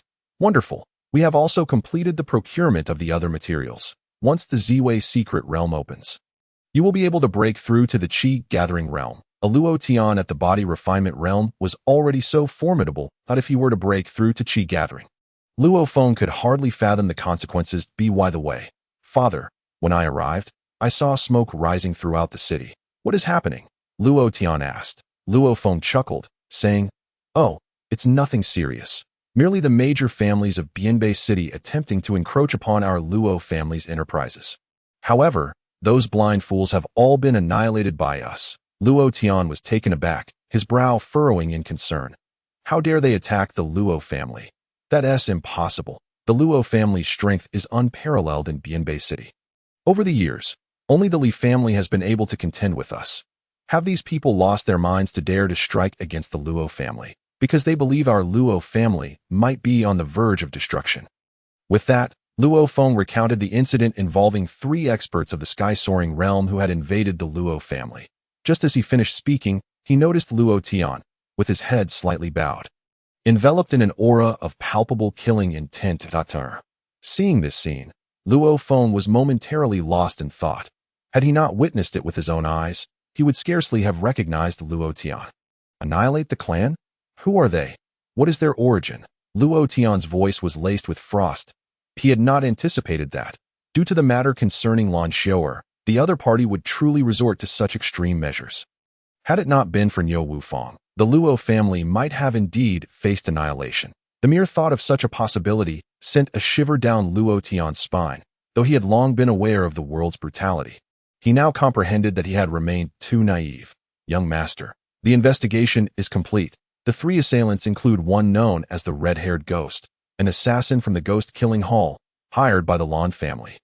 Another, named Ding Chun, is a sword cultivator of the sky-soaring realm, summoned by the Jianxian sect. The last one is a guest elder of the divine Martial King's mansion," reported the 3rd elder. He, too, sensed Luo Tian's unusual demeanor, hence his tone was exceedingly respectful, entirely unlike that of an elder addressing a junior. "The Lan family, Ghost Killing Hall, Jianxian sect, and divine Martial King's mansion? Understood. Wait here. I shall return shortly," Luo Tian declared as he made his way to the courtyard. "Uncle." Niu Wufang attempted to greet Luo Tian, yet as he spoke half a sentence, he was subdued by the killing intent emanating from Luo Tian. Rendered unable to move, Niu Wufang, "Guard the Luo family, and no matter who dares to create trouble here, eliminate them without hesitation," Luo Tian commanded coldly. "Understood," Niu Wufang replied, bowing his head as his gaze averted from Luo Tian. Niu Wufang felt as though his very strength had been sapped away. In that instant, his heart raced with trepidation. Merely gazing at Luo Tian exerted such immense pressure upon him, though he had always known of Luo Tian's formidable power. It was only now that he realized the true extent of it. It turned out that when Luo Tian had once casually broken his bones with a single slap, it had merely been a jest. If he had been serious, he could have easily taken Niu Wufang's life. King Jinping, follow me, Luo Tian commanded. Yes, King Jinping, too, felt a chill run down his spine. This was the first time he had witnessed Luo Tian in such a state and dared not speak further. Transforming into his true form, whoosh, Luo Tian soared onto King Jinping and ascended into the sky. Grandfather, where is uncle going? Only after Luo Tian had departed did Niu Wufang, with a lingering sense of dread, asked he is likely going to seek trouble, Luo Feng murmured. Meanwhile, in Yunshui City, within the Lan family, Father, have there been any updates? Lan Xiu'er lay languorously in bed, her eyes glimmering with a fierce intensity. Lan Ming regarded his daughter and replied with a smile. Fear not, my child. With 3 experts of the sky-soaring realm joining forces, the annihilation of the Luo family is a foregone conclusion. Lan Xiu'er nodded, falling silent on the other side, within the city lord's mansion of Yunshui City. Lord Longman, I am deeply grateful for your assistance in strengthening our city's defensive array. The city lord of Yunshui, Wu Wentian, expressed with a broad smile that he was exceedingly excited, for before him stood Long Yingqiu, the leader of the Jiuyu sect, a formidable expert of the Tongxian realm. It was his first time encountering such a powerful individual. There is no need for courtesy. City Lord Wu at my intervention is primarily out of regard for your third miss. Wu Yuru, Long Yingqiu remarked, turning to glance at a young lady beside him, his eyes filled with warmth. City Lord Wu, how could someone of your cultivation in the spirit transformation realm give rise to such an exceptional child? This girl, at merely 17, has already broken through to the spirit transformation realm. To my knowledge, even the heir of the divine martial king has yet to reach that level. Wu Wentian's pride swelled as he cast a glance at his daughter. Truly, she is undoubtedly the foremost among the younger generation of our Night Wind Kingdom. Given time, she will assuredly break through to the Tongxian realm. Indeed, it would not surprise me if she even aspired to reach the Guishu realm. At that point, she will become the true champion of our Night Wind Kingdom. Wu Wentian's eyes brimmed with pride. Yet he humbly added, Lord, you flatter me. My daughter's achievements are entirely due to your excellent tutelage. Had you not made an exception to accept her as your closed-door disciple all those years ago, how could she have attained such heights? Flattered by Wu Wentian's praise, Long Yingqiu's mood lifted, and he burst into laughter. Just then, a humming sound resonated before them, as the focal point of the Yunshui city's protective array began to glow. That radiance indicates a powerful expert of the Tongxian realm is approaching. Long Yingqiu exclaimed, narrowing his eyes at the array's focal point. What? Tongxian realm? Wu Wentian's expression shifted. Long Yingqiu shot him a glance and chuckled. City Lord Wu, there is no need for concern. The formation I just set up cannot be breached by brute force, even by a Tongxian realm expert. Moreover, I am here as well. Wu Wentian immediately clasped his hands in gratitude, saying, Then we shall rely on you, Lord Longman. Long Yingqiu nodded, stating, Very well, everyone, follow me to the city walls to see who approaches. Yuru, you shall accompany me as well. Meeting a powerful expert will also serve to temper your disposition. Yes, Wu Yuru replied softly, a flicker of anxiety crossing her eyes. Noticing this, Long Yingqiu shook his head slightly. His closed-door disciple possessed many admirable qualities, yet her temperament was overly gentle and weak. This was her greatest vulnerability, and she needed to be honed thoroughly. Soon, the group arrived atop the city walls of Yunshui City. Before long, a massive figure appeared in the distant sky. Upon seeing the silhouette, Long Yingqiu's brow furrowed. King Jinping? Why is he here? He murmured to himself. Lord Longman, who is King Jinping? Wu Wentian inquired, unaware of King Jinping's identity. Long Yingqiu focused intently, explaining, King Jinping, a quasi-divine beast of the Tongxian realm. However, he has always been a reclusive creature. It is quite unusual for him to voluntarily approach a human city, a quasi-divine beast. Wu Wentian gasped in astonishment that moment. King Jinping had already arrived before Yunshui City. King Jinping, it has been a while. I am Long Yingqiu, the leader of the Jiuyu sect, and I pay my respects. From a distance, Long Yingqiu called out loudly. King Jinping noticed him and glanced at the city's protective array, replying in a booming voice, Lord Longman, was this formation crafted by you? Please dismantle it, and allow me entry. Long Yingqiu looked at him with a wry smile. saying, "If King Jinping wishes to enter, I should not impede you. But the killing intent radiating from you feels so substantial that it stings my face even from a distance. How could I dare to let you in? If you were to enter the city, it would surely result in catastrophe." King Jinping coldly retorted, "Lord Longmin, you are mistaken. This killing intent does not belong to me, but to my master." Upon hearing the words of the Golden Pung King, Long Yingxiu suddenly realized that Luo Tian was seated upon his back, in that moment, Luo Tian's eyes were half closed, seemingly gathering his strength. The source of the terrifying killing intent emanated from him. Witnessing this scene, Long Yingxiu's heart began to race wildly. The Golden Pung King has a master. Given that fellow's temperament, how could he possibly be content as someone else's mount? Could it be that the one who commands him is a being of the return to void realm?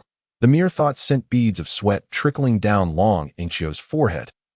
He had the support of formations and was confident he could withstand most return to void realm powerhouses. Even against the quasi-divine beast, the Golden Pung King, he believed he could put up a fight. But if it were indeed a being of the return to void realm, Golden Pung King, may I inquire about your master's purpose in entering the city? Long Yingxiu asked. Before the Golden Pung King could respond, Luo Tian suddenly opened his eyes with a fierce intensity. In that instant, two beams of icy light fell upon the city wall, instantly etching deep marks into it. Wu Yuru, who merely met Luo Tian's gaze, felt her legs weaken and collapse to the ground. "I will dismantle the formation. I come on behalf of the Lan family and wish to avoid unnecessary bloodshed. Of course, if you wish to stand up for the Lan family, I could easily dispose of you as well," Luo Tian stated coldly. Long Yingxiu, having risen to the position of a sect leader, was not a fool. Moreover, he was entirely unaware of who the Lan family was. How could he possibly act in their defense? "Please wait. I shall dismantle the formation immediately. Why provoke someone one cannot afford to offend?" Long Yingxiu had the discernment befitting his rank. With a deep breath, he formed seals, and a corner of the formation was opened. "Thank you," the Golden Pung King expressed, soaring directly into the city of Yinshui. Observing the direction in which the Golden Pung King departed, Wu Yuntian's forehead twitched with veins. The Lan family, are they out of their minds? How could they provoke such a figure? Long Yingxiu sighed. None of this matters anymore. The Lan family is destined to become a part of history. The emergence of a suspected return to void realm powerhouse means that not just the small families of Yinshui City, but even our Juyue sect, a second-rate power in the Nightwind Nation, is equally at risk of annihilation. "Master," at that moment, Wu Yuru suddenly spoke with a trembling voice. What is it?" Long Yingxiu inquired. "Master, did you not say that my talent is quite remarkable? Then why was that young man, who appears to be roughly my age, so much stronger than I?" After exchanging glances with Luo Tian, Wu Yuru felt as if her very resolve was crumbling. Though she was exceptionally gifted, her overly gentle nature often led her to doubt herself. Following that brief moment, she even began to question if she was worthless. Long Yingxiu glanced at his disciple and reprimanded, "You foolish child, do you truly believe that fellow is of the same age as you?" Wu Yuru paused, responding, "Is he not?" Long Yingxiu retorted sharply, "Have you ever encountered someone of your age with such formidable power? That fellow merely possesses the art of maintaining youth. His true age is likely far greater than mine." Wu Yuru gasped in shock. "Really?" Long Yingxiu scoffed. "What do you think? A person in their early 20s surpassing me. Do you think that is plausible?" Wu Yuru nodded. "It seems that way." Observing her regain confidence, Long Yingxiu continued, "Regardless of his age, his strength is indisputable. Remember, when traversing the martial world, should you ever cross paths with him, never lose your decorum. Such ancient monsters can become terrifying when angered." Wu Yuru promptly replied, "Yes, I shall heed your teachings, master." Meanwhile, at the Lan family estate, a resounding explosion echoed through the air, startling the entire Lan family. What is that? Such a large bird. A demonic beast. It is a demonic beast. How did it come here? Quickly, inform the family head. In truth, there was no need for notification. Lan Meng had sensed the anomaly almost immediately and rushed into the courtyard. However, upon seeing the massive form of the Golden Pung King, he was left dumbfounded. "Senior, I am Lan Meng, the head of the Lan family. I am unaware of your esteemed visit. May I inquire about your purpose?" "Whatever your request, I will do my utmost to fulfill it." Lan Meng, uncertain of the Golden Pung King's intentions, could only lower his stance as much as possible, although he was unaware of the Golden Pung King's power. He understood that if the latter wished to kill him, it would be a mere flick of the wrist. Just then, a voice resonated from atop the Golden Pung King. "Lan Meng, how audacious you are!" Luo Tian looked down upon Lan Meng as if he were merely an ant. Hearing the voice, Lan Meng looked up at Luo Tian, his pupils widening in disbelief. "Luo Tian, you're alive?" he exclaimed in shock. Then quickly masked his surprise with a forced smile. "Nephew, what brings you here?" Luo Tian's expression turned frigid. "Nephew, I am your ancestor, Lan Meng. Your life was granted by my Luo family. You were the one who sought to marry your daughter to me. However, you later reneged and sent Lan Xiao'er to break the engagement. I accepted without protest. I believed I had acted with utmost benevolence. Yet what of you, Lan family? First, your daughter attempted to annihilate my Luo family through her master. After I incapacitated her, instead of repenting, you grew bolder, even hiring assassins to eliminate my Luo family. Lan Meng, I have given you chances, not just once, but multiple times. Why do you insist on courting death?" As Luo Tian's accusations rang out, Lan Meng felt a pang of guilt. Indeed, regardless of his justifications, he had been in the wrong from the outset. "Luo Tian, regarding the past, even if my Lan family has wronged your Luo family, I hope you can remain calm. My daughter has already become involved with the son of the Divine Martial King. If you act against us, the Divine Martial King's estate will not spare you." He looked at Luo Tian, hoping to intimidate him with the name of the Divine Martial King's estate. However, the Divine Martial King's estate. What a worthless entity. Do you think a mere estate from the Night Wind Nation can save you? Today, even the heavens or the underworld cannot save the Lan family. As Luo Tian spoke, he effortlessly summoned a long spear into his hand. The Lan family shall be exterminated. With that, Luo Tian unleashed the Heaven's Path Spear technique. In an instant, from the tip of his spear, a torrent surged forth, crashing toward the Lan family. "Luo Tian!" Lan Meng roared, but before he could finish his words, he was torn to shreds by the force. Not only he, but those behind him from the Lan family were also crushed. In an instant, the buildings collapsed, and the ground trembled as if the world were ending. Amidst the chaos, Luo Tian caught sight of Lan Xiao'er, who wore a panicked expression. However, with her limbs all severed, she could not even flee. She glared fiercely at Luo Tian, her voice laced with malice. "Luo Tian, I will haunt you as a ghost." Yet in the next moment, she was obliterated by the spear's intent. Moments later, the once mighty Lan family was no more. "You will haunt me as a ghost? You cannot even measure up to me in life. What could you possibly achieve as a ghost?" Luo Tian cast aside the long spear. Witnessing this scene, the Golden Pung King was shaken to his core. Indeed, the Master's strength is truly that of a return to Void Realm powerhouse. He thought to himself, "Golden Pung King, we must depart." Luo Tian urged from his back. "Where to next?" the Golden Pung King inquired. "The Sword Xian sect." Luo Tian replied with a chilling gaze. "Understood, let us go." The Golden Pung King spread his wings and vanished into the horizon. The main peak of the Sword Xian sect. "Sect Master, the ancestor has emerged from seclusion." A disciple of the Sword Xian sect exclaimed joyfully. "Oh, has he emerged so soon?" The sect master, Huinan, looked on with anticipation. "The ancestor has succeeded," the disciple declared excitedly. "Succeeded?" Huinan, usually composed, immediately stood up upon hearing those words. "Ha! Splendid. Now that the ancestor has fully grasped that artifact, he alone can contend with 3 Transcendence Realm powerhouses. Coupled with our Sword Xian sect's formations, we shall officially step into the ranks of the first-rate powers of the Night Wind Nation today." In the eyes of Huinan, an unmistakable excitement flickered. After all, the resources possessed by a second-rate sect and those of a first-rate sect are worlds apart. He was confident that, with the strength of the ancestor and his own cunning, given time, they could undoubtedly become the most formidable sect in the Night Wind Kingdom.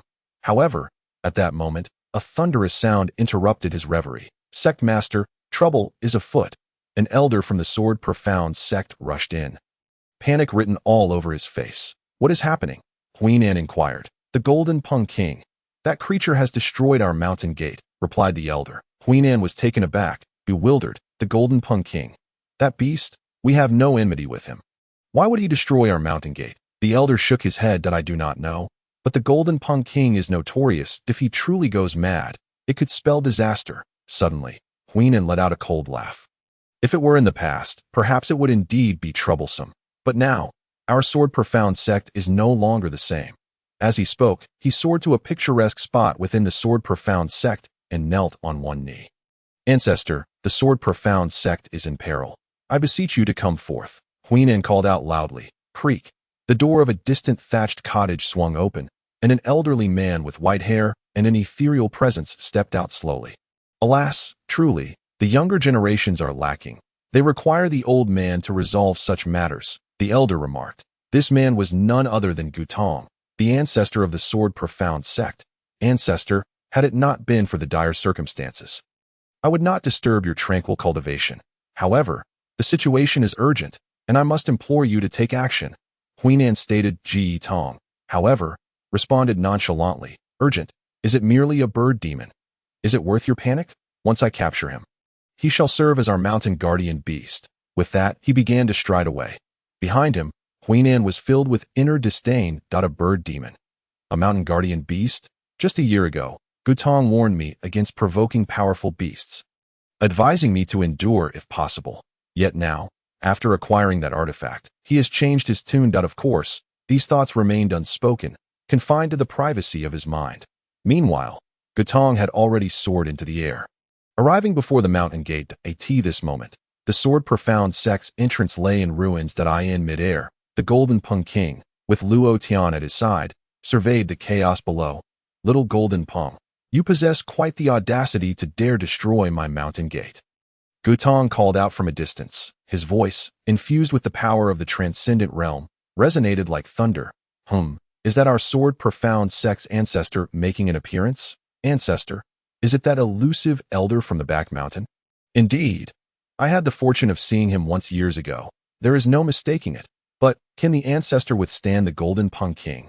Humph. Did you not hear what the ancestor called him? Little Golden Pung. Either our ancestor has a higher lineage than him or possesses greater strength. Either way, it speaks volumes of our ancestor's prowess.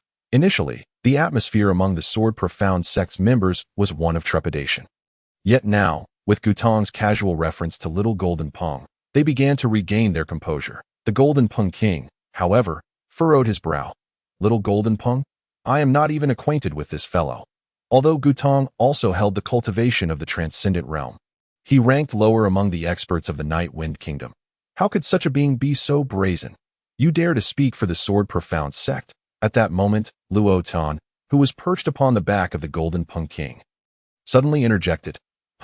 There are others. Gutong was evidently taken aback. Indeed, I am Luo Tian, the one destined to annihilate your Sword Profound sect, Luo Tian declared.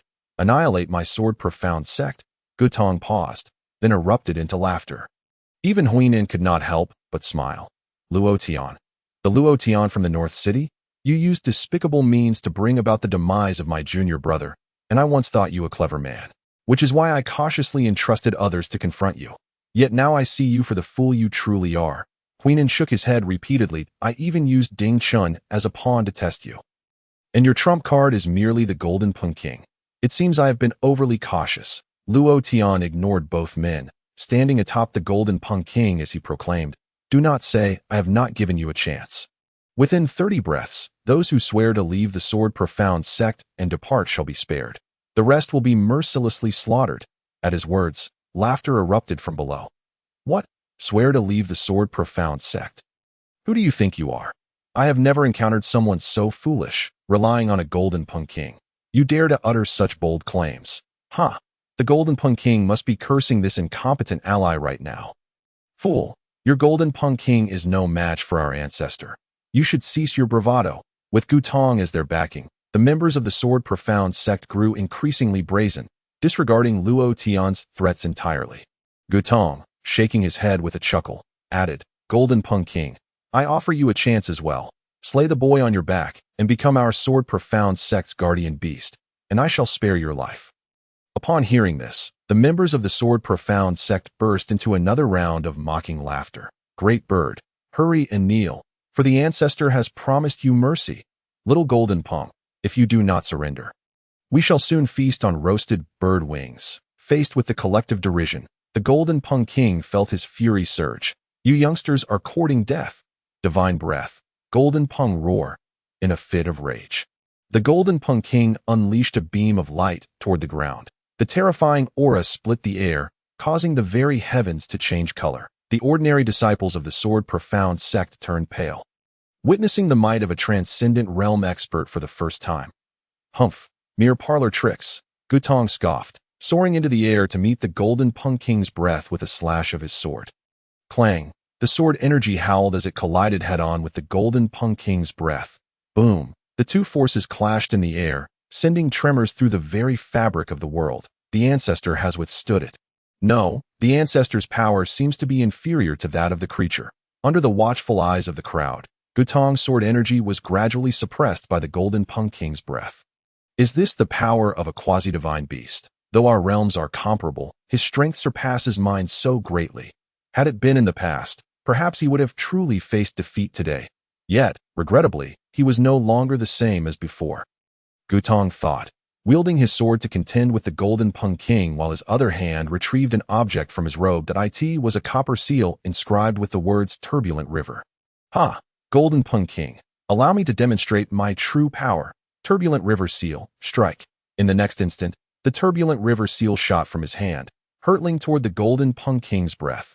Bang! The Golden Pung King's previously unassailable breath shattered upon contact with the seal. What?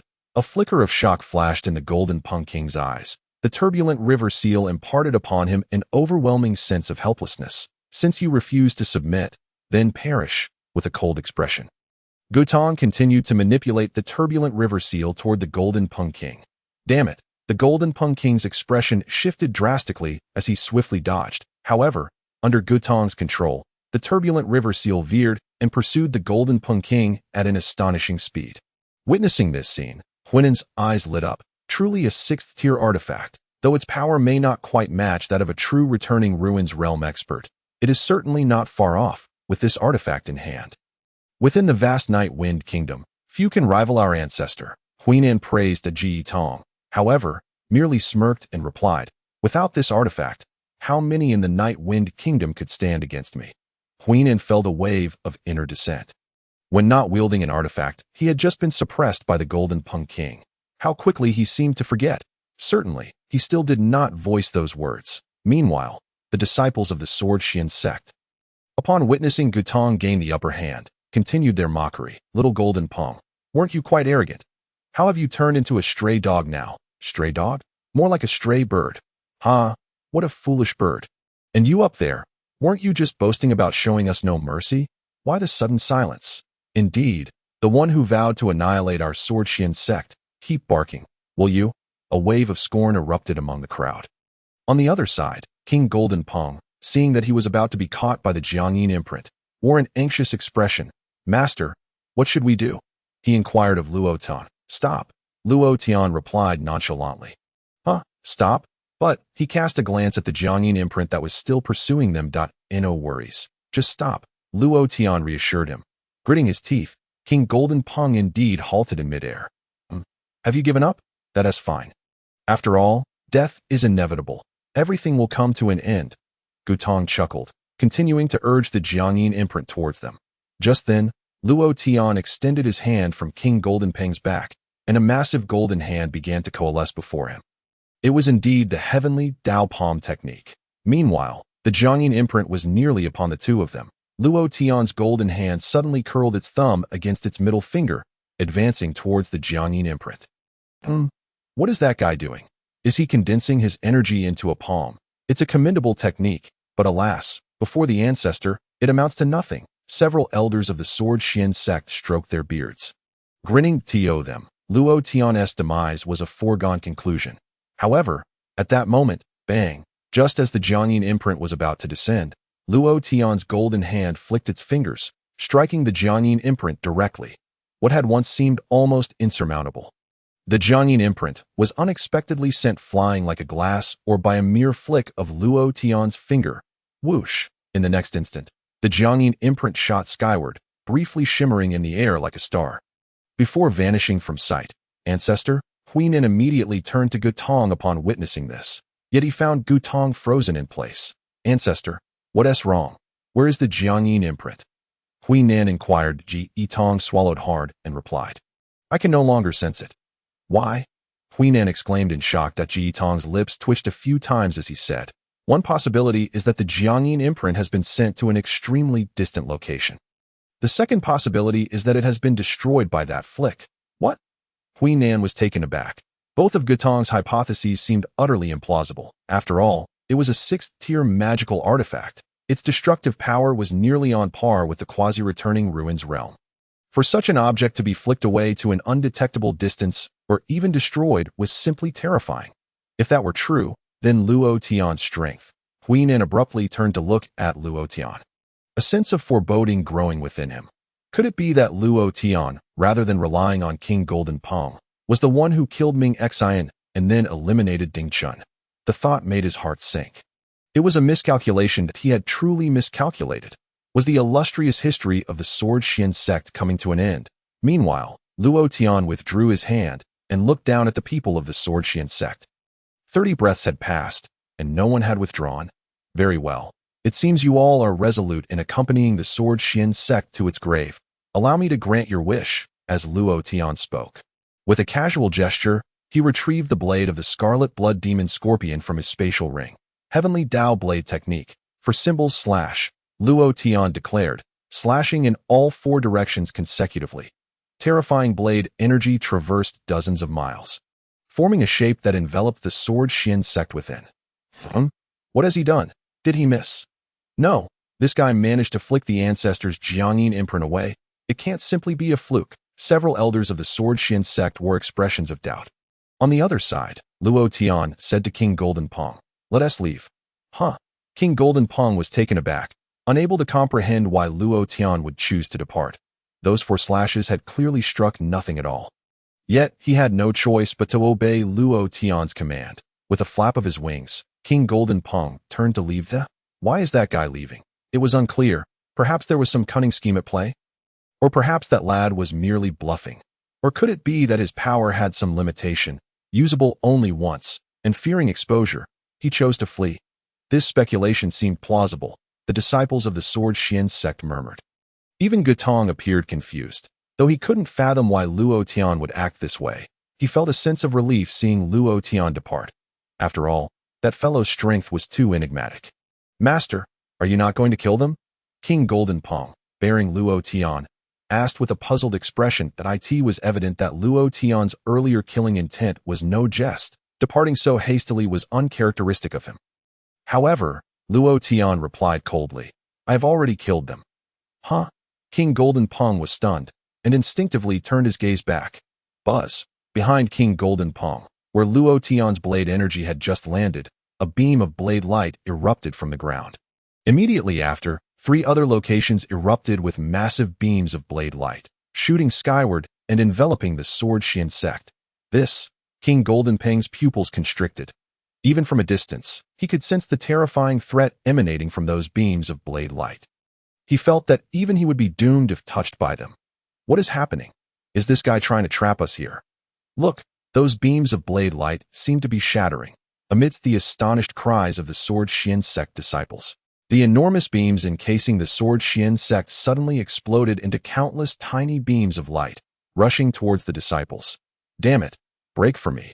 An elder of the Sword Xian sect drew his sword to resist, slashing at a beam of light. However, his sword shattered in an instant, and he was pierced through by the tiny blades, dying on the spot. This is bad. Everyone run. In an instant, despair filled the Sword Xian sect. Yet, under the relentless assault of countless beams of light, escape was utterly impossible. It's over. It's all over. It's all my fault. I misjudged the situation, which led to this. Hui Nan realized the moment he saw the beams of light that he and the Sword Xian sect were doomed. At this moment, he was filled with regret, questioning why he had provoked Luo Tian. Why hadn't he investigated Luo Tian's strength more thoroughly before taking action? But it was too late for regrets. Sect Master, don't give up. Resist with all your strength. An elder shouted, don't give up? What use is that? Can't you see how powerful this blade energy is? Hui Nan forced a bitter smile as a beam of light pierced through his chest. Damn it, I can't die here. Gutong roared. soaring into the sky. Ancestor, is he trying to escape? Ancestor, take me with you, a group of Sword Xian sect disciples cried out. Yet before they could finish, Gutong in the air was surrounded by thousands of beams of light. Break for me, Gutong shouted, drawing his sword and unleashing a torrent of sword energy, but it was instantly obliterated by the beams of light. Subsequently, after the thousands of beams of light fell, Gutong stiffened, plummeting from the sky, only to be pierced by even more beams of light. Blood spraying across the heavens, Tong fell in battle.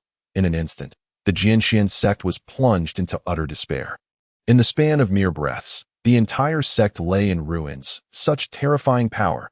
Even the king of Golden Pung gasped at the sight. The Jianxian sect, after all, was a second-rate force in the Night Wind Kingdom. Formidable in its own right. Yet, before Luo Tian, such strength crumbled like paper. However, the king of Golden Pung understood that this was a predicament of their own making, had they not attempted to annihilate the Luo family twice in succession. Luo Tian, by nature, would never have resorted to such ruthless measures. Master, where shall we go next? The king of Golden Pung inquired, regaining his composure and looking at Luo Tian. Oh, you know where the ghost-killing hall is? Luo Tian asked. The ghost-killing hall? The king of Golden Pung's pupils constricted. Master, the ghost-killing hall is a loosely organized assassin group, spread throughout the world. No one knows where their main headquarters is located. The one in the Night Wind Kingdom is merely a small branch of the ghost-killing hall, he explained. Luo Tian nodded and said, Is that so?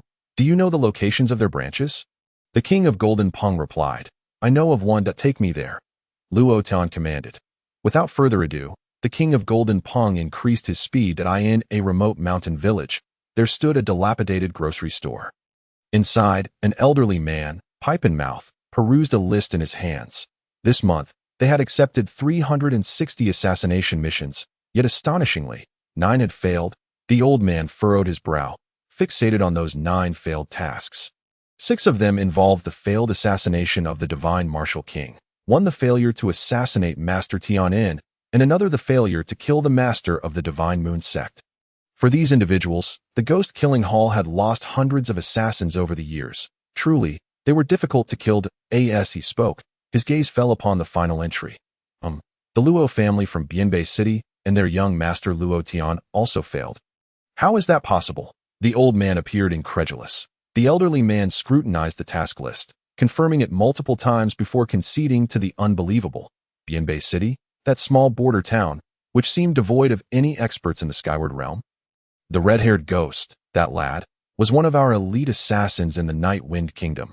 How could he have failed? Is the intelligence accurate?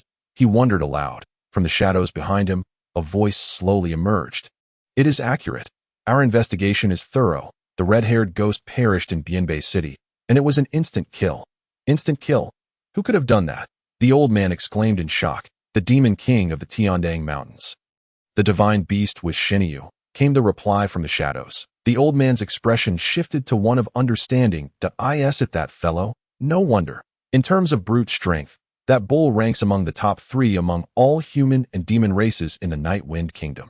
But how could he possibly be connected to the Luo family? This point puzzled him. A small family in Bianbei City. How could it be linked to the demon king of the Tiandang Mountains? The specifics are unclear, but that is the reality, the shadow stated. The old man sighed. To have lost a red-haired ghost for merely 5 million low-grade spirit stones, this transaction seems a bit of a loss. Just as the two conversed, a person entered the shop with measured steps. A customer. What do you wish to purchase? The old man looked up, smiling at the newcomer. I seek a life, the visitor replied. The old man instantly plastered a smile on his face. Might I inquire whose life you wish to procure? Luo Tian, the visitor stated. Luo Tian. Again this Luo Tian. Pray tell, how much are you willing to pay? The old man asked. 1 billion low-grade spirit stones, the visitor declared. What? 1 billion? The old man's eyes widened. This price was indeed a substantial sum. You have any special requests, dear customer? Yes, only his life must be taken. No harm to those around him, or else no payment will be rendered, the visitor stipulated. The old man chuckled. That is easily arranged. However, dear customer, hiring assassins from our ghost-killing hall requires a brief registration to ensure we can find you for payment after the job is done. May I ask your esteemed surname? The visitor lifted his gaze to meet the old man's and replied, Luo Tian. The old man's smile froze. Luo Tian? This fellow is Luo Tian. The Luo Tian from Bianbei City? Is he not the target we are to eliminate? Customer. Who are you? The old man pressed again. Luo Tian, I intend to pay to have myself killed if successful. I can use my own head to collect the bounty from the Luo family. Do you understand? The visitor articulated. Indeed, the visitor was none other than Luo Tian himself. On his way here, he initially contemplated annihilating the ghost-killing hall directly. However, through the introduction by the king of Golden Pong, Luo Tian realized that destroying the ghost-killing hall would be exceedingly difficult. The ghost-killing hall was an organization spread across the globe, and more crucially, it was highly decentralized, allowing members to join or leave at will. In other words, the ghost-killing hall resembled an assassin brokerage, omnipresent and nearly impossible to dismantle through brute force in a short span of time. Thus, he had come here to issue a task to kill himself. Are you jesting, sir? The old man squinted his eyes. Do you possess the standing to question my jest? Luo Tian retorted. The old man smiled faintly. Very well, we shall accept this task. As he spoke, he snapped his fingers, recording a message in a jade slip. Ha ha ha. We brothers truly have good fortune. We were merely hoping to rest here when unexpectedly, a billion low-grade spirit stones came knocking at our door. A voice laughed from the shadows. That moment, two identical, gaunt men emerged from the shadows. Mo Fei, Mo Xiang, such a plump morsel. You two shall not think to hog it all. Luo Tian's life is mine. A robust figure stepped forth from another direction outside the room. He foamed. What do you mean by that? The Mo brothers exclaimed in anger. What? Who said this task could only be completed by you? He foamed sneered. Fine, then let us each rely on our own abilities. Whoever seizes it first shall claim it. Mo Fei declared. He foamed nodded. Agreed. Let us see who is swifter. With that, the three turned their gazes toward Luo Tian, preparing to strike. But in that instant, whoosh, a surge of killing intent enveloped everyone in the room. The three of He Feng froze in unison, turning to the source of the shadows. From the shadows emerged a figure. I happen to be in need of funds. This lad's head shall be mine. The person stated as he spoke. He drew closer to the group, revealing himself to be a disheveled, ragged, middle-aged man. Upon his appearance, He Feng and his companions instinctively retreated a few steps, their faces betraying fear. Shi Huaguang.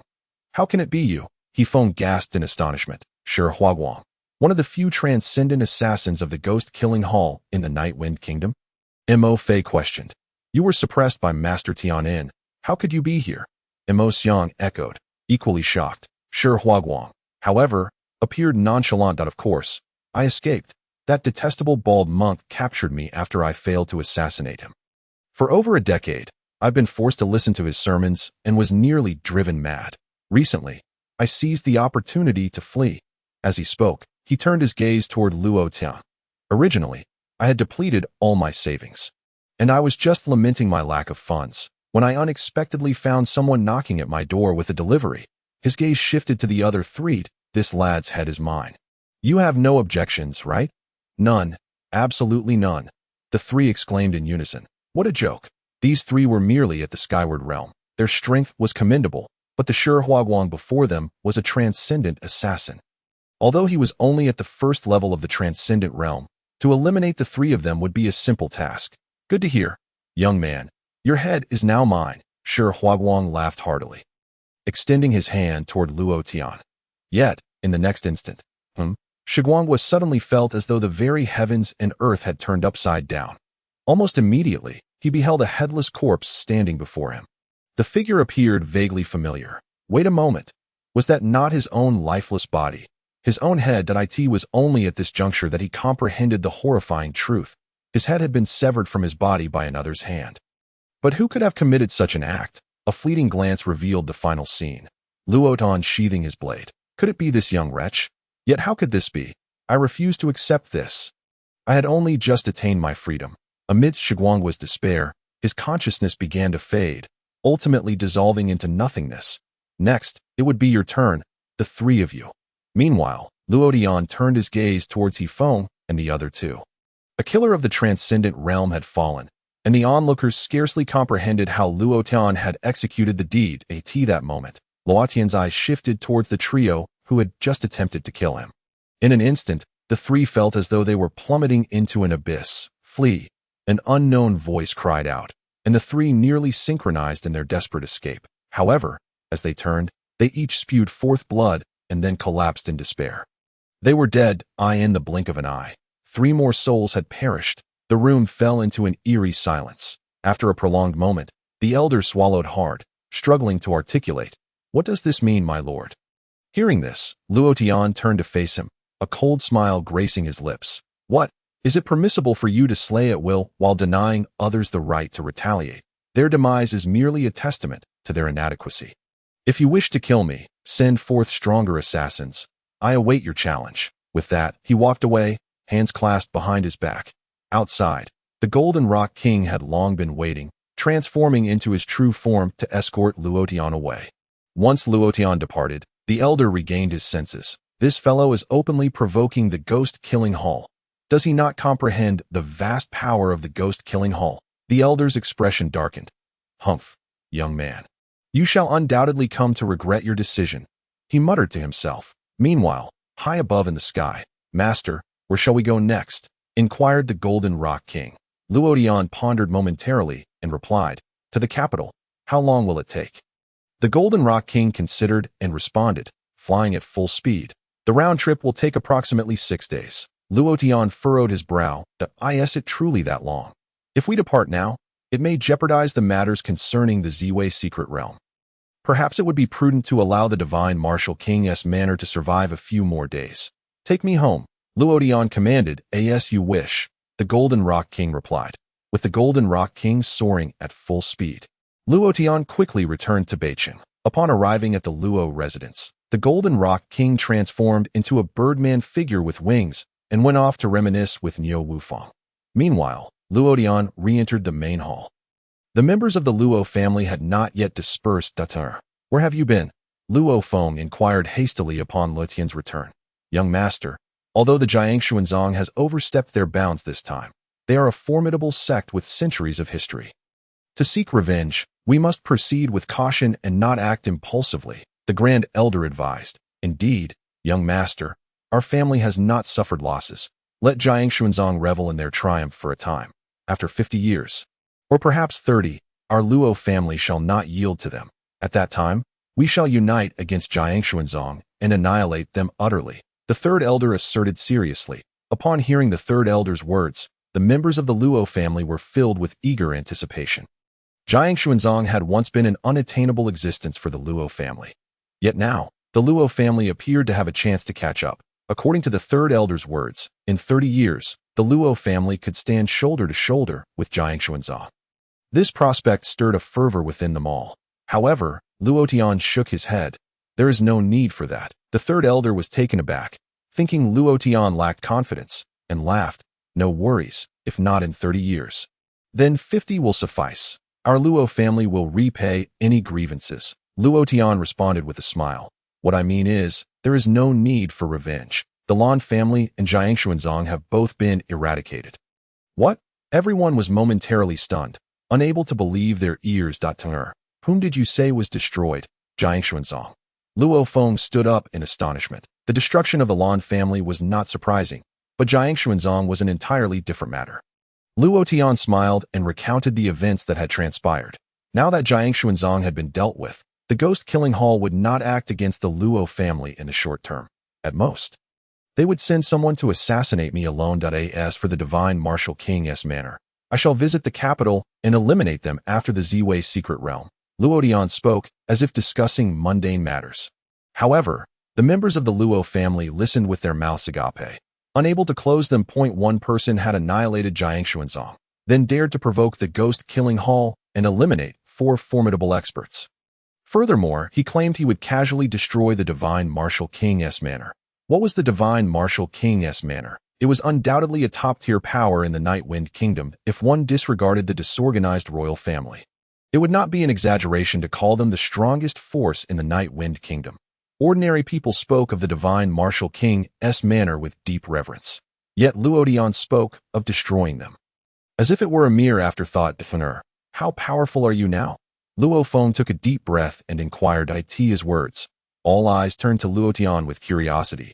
Luo Tian stroked his chin and replied, I cannot say for certain, but in recent days, I have encountered several transcendent realm experts, and it feels as though I could eliminate them with ease that I have yet to encounter a returning void expert. So I do not know if I could defeat one should I meet one. I shall give it a try. Transcendent realm, eliminating them with ease. Upon hearing these words, the members of the Luo family felt their minds were spiraling into chaos. What kind of outrageous claims were these? By the way, how have you all fared with the techniques I imparted? Luo Tian inquired. The second elder immediately responded, well, exceedingly well. Over the past few days, I have practiced the first form of your body refinement technique and can now sustain it for a quarter of an hour. Although I have yet to master the second movement, my physical strength has doubled compared to before. Luo Feng added, I am practicing the sword technique, but regrettably, I can only grasp the first form in a rudimentary manner. However, with this much, I can defeat Li family's head, who was once my equal. The Grand Elder stroked his beard, saying, in recent days, I have primarily focused on your breathing technique and have gained much from it. I had been stuck at the 9th level of the transformation realm for years, believing I would never advance. Yet just yesterday, I sensed a slight loosening in my realm. I estimate that within a few days, I shall break through to the Void Ascension realm. Congratulations, Grand Elder, the others chimed in. Young Master, I have already begun practicing the second form of the body refinement technique, although I nearly perished while mastering the first form. I persevered, Luo Rong exclaimed excitedly. Luo Feng added with a grin, Tunner, this child Luo Rong possesses both talent and determination. He is the first to complete the first form of the body refinement technique.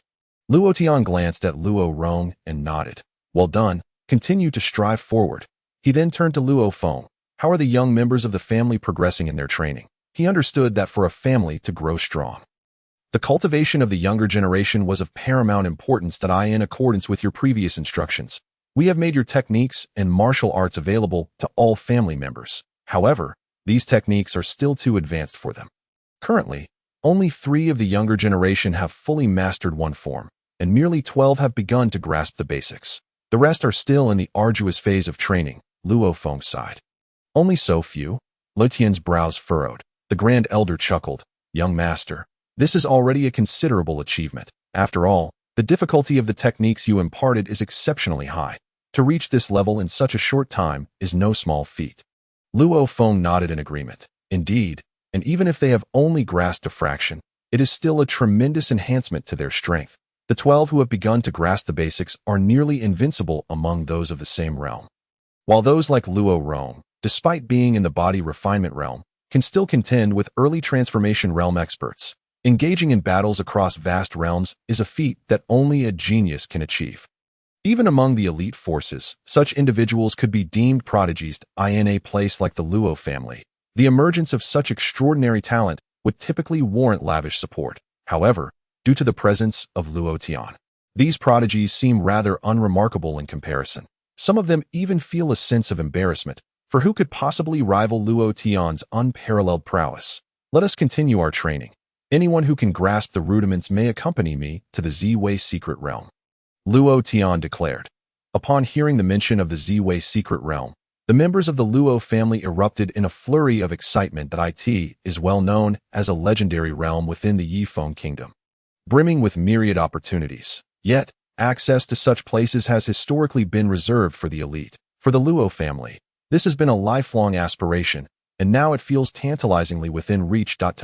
After we vanquished the Li family and other smaller clans, we seized over 800,000 lower-grade spirit stones, Luo Feng inquired. Feel free to allocate as you see fit. I have no need for them, Luo Tian replied. Indeed, apart from materials necessary for transcending realms, Luo Tian scarcely required other resources. Spirit stones held little value for him. After addressing a few more matters, the meeting adjourned, and everyone departed. In the corridor, the younger members of the Luo family gazed at Luo Tian's retreating figure, their hearts brimming with excitement. The young master is simply extraordinary. He is my ultimate goal, one young man exclaimed. Hey, Luo Yu, what are you daydreaming about? With your current cultivation, you are worlds apart from the young master. You haven't even mastered a single technique he taught. Another young man from the Luo family interjected. Luo Yu's cheeks flushed as he retorted, not having mastered it, yet does not mean I won't in the future. We still have 5 days until we set off for the Z-Way secret realm. 5 days? At your current pace, even 5 years wouldn't suffice. Someone scoffed. Luo Yu gritted his teeth and declared, "Just you wait. The lazy Luo Yu of the past is no more. From this moment on, I shall not spare a single moment in idleness. I will definitely make it to the Z-Way secret realm in 5 days." With that, he turned on his heel and left, determined to enter a rigorous training regimen. Watching him depart, the others exchanged glances. Even this slacker is putting in the effort. I guess I need to step up my game. A young woman murmured, "Indeed, if he surpasses me, it would be a tremendous embarrassment. I cannot allow that." Another young man nodded in agreement. "Everyone, continue your discussions. I too shall retreat to cultivate. See you in 5 days." The other young individuals also departed. It appears that the Luo family is truly on the brink of rising to prominence. Luo Feng and several elders exchanged glances, their faces reflecting satisfaction that we old folks must also put in more effort. If we are outpaced by these youngsters, it will not bode well for us. After sharing this sentiment, they too retreated to their own training point. 5 days passed swiftly at last. The day of departure for the Z-Way secret realm had arrived. On that morning, the Luo family ancestral home was teeming with people. Everyone was there to bid farewell to the young members setting out for the Z-Way secret realm. Family head Luo Feng, hands clasped behind his back, nodded approvingly at the younger generation. "Great Elder, how many have qualified?" he inquired. The Great Elder smiled. "In these 5 days, we have made significant gains, besides the original trio of Luo Rong. 3 more have completely mastered a technique. Moreover, an additional 21 have taken their first steps toward understanding the basics." Luo Feng's eyes brightened with J-O-Y-S-O. "We have 6 individuals who have mastered a complete technique, and 33 who are on the verge of doing so." The Great Elder nodded in affirmation. "Indeed. Furthermore, there are several other disciples showing promising signs. However, I deemed it too dangerous for them to join this expedition to the Z-Way secret realm." Luo Feng could not help but exclaim, "This is already more than sufficient. Once this generation of youth matures, the strength of the Luo family will undoubtedly ascend to new heights." The Great Elder concurred. "Indeed, I estimate that these dozens of disciples will all reach the realm of skyward ascendancy in the future." Upon hearing this term, Luo Feng's body trembled slightly. This was a height that had been utterly unattainable for the Luo family and the entire Beibei city in the past. And now, the prospect of so many within the family breaking through to this level filled him with exhilaration. At that moment, a stir arose within the crowd. Luo Feng turned to see Luo Tian approaching. Still groggy from sleep, the members of the Luo family, all eyes on Luo Tian, could not help but feel a surge of excitement, especially the younger generation, who regarded him with utmost reverence. "Why are you up so early?" "I was planning to sleep a bit longer," Luo Tian yawned, stretching without the demeanor of a formidable master tuner. "Considering the opportunity presented by the Z-Way secret realm, it is wise to prepare in advance. For we do not know when the next opportunity will arise," Luo Feng advised. "Though it is merely the Z-Way secret realm, it is not such a grand affair. I will make a few arrangements. And in the future, every time the Z-Way secret realm opens, our Luo family will have a share." Luo Tian replied, "Is that truly the case?" Luo Feng's eyes sparkled with hope. He was well aware of the benefits the Z-Way secret realm offered. If the Luo family were to gain eligibility for each opening in the future, it would be a monumental boon. "Absolutely. Father, now that everyone is present, let us prepare to depart," Luo Tian stated. As he spoke, the king of the Golden Pung revealed its true form, landing atop the Luo family ancestral home. Many had never seen the Golden Pung king in its entirety, and they were all filled with excitement. "The esteemed king of the Golden Pung is personally escorting us. My goodness, a being of the Xian realm carrying us is such an honor." The young members of the Luo family grew increasingly animated. "Let us go. Hurry aboard. The sooner we leave, the sooner we return," Luo Tian called out. One by one, the young members climbed onto the Golden Pung king's back. At the back of the crowd, several young individuals kept glancing back. "Sigh, has Luo Yu really not shown up?" One young man furrowed his brow. "Humph, that guy talks a big game. But look at him now," another chimed in. "Sigh, my father has said that in terms of talent, Luo Yu ranks among the top of our generation, of course excluding the young master. However, he is simply too lazy, which is why his strength remains mediocre," a young woman sighed. "Indeed, It seems he will once again merely be all talk. As they engaged in discussion, the group prepared to set off, but just then, a voice rang out from outside. Wait! A bloodied young man stumbled in. Is that Luo Yu? What has happened to him? The crowd was taken aback upon seeing the newcomer. Luo Yu appeared rather disheveled, and given the current status of the Luo family as the undisputed rulers of Beibei City, who would dare to harm him? Luo Yu, what on earth happened? Luo Feng inquired, his brow furrowing with concern, thinking perhaps Luo Yu had been attacked. However, Luo Yu merely smiled and said, Family head, count me in for this journey to the Z-Wei secret realm, the Great Elder. Frowning, interjected, Luo Yu, you should be aware of the rules for this expedition to the Z-Wei secret realm, right? One must have grasped at least the rudiments of a technique. If I recall, you have not yet achieved that. Have you? Luo Yu smiled confidently and immediately threw a punch to in an instant. A dragon-headed illusion materialized above his fist. What? Is that the dragon form fist? He is actually. The crowd gasped in astonishment. Even Luo Tian could not help but take a closer look at the young man. This fellow has managed to grasp the dragon form fist to such a degree. Though there remains a vast gap between him and Luo Tian, it is nonetheless impressive. Well done, I did not expect you to achieve this.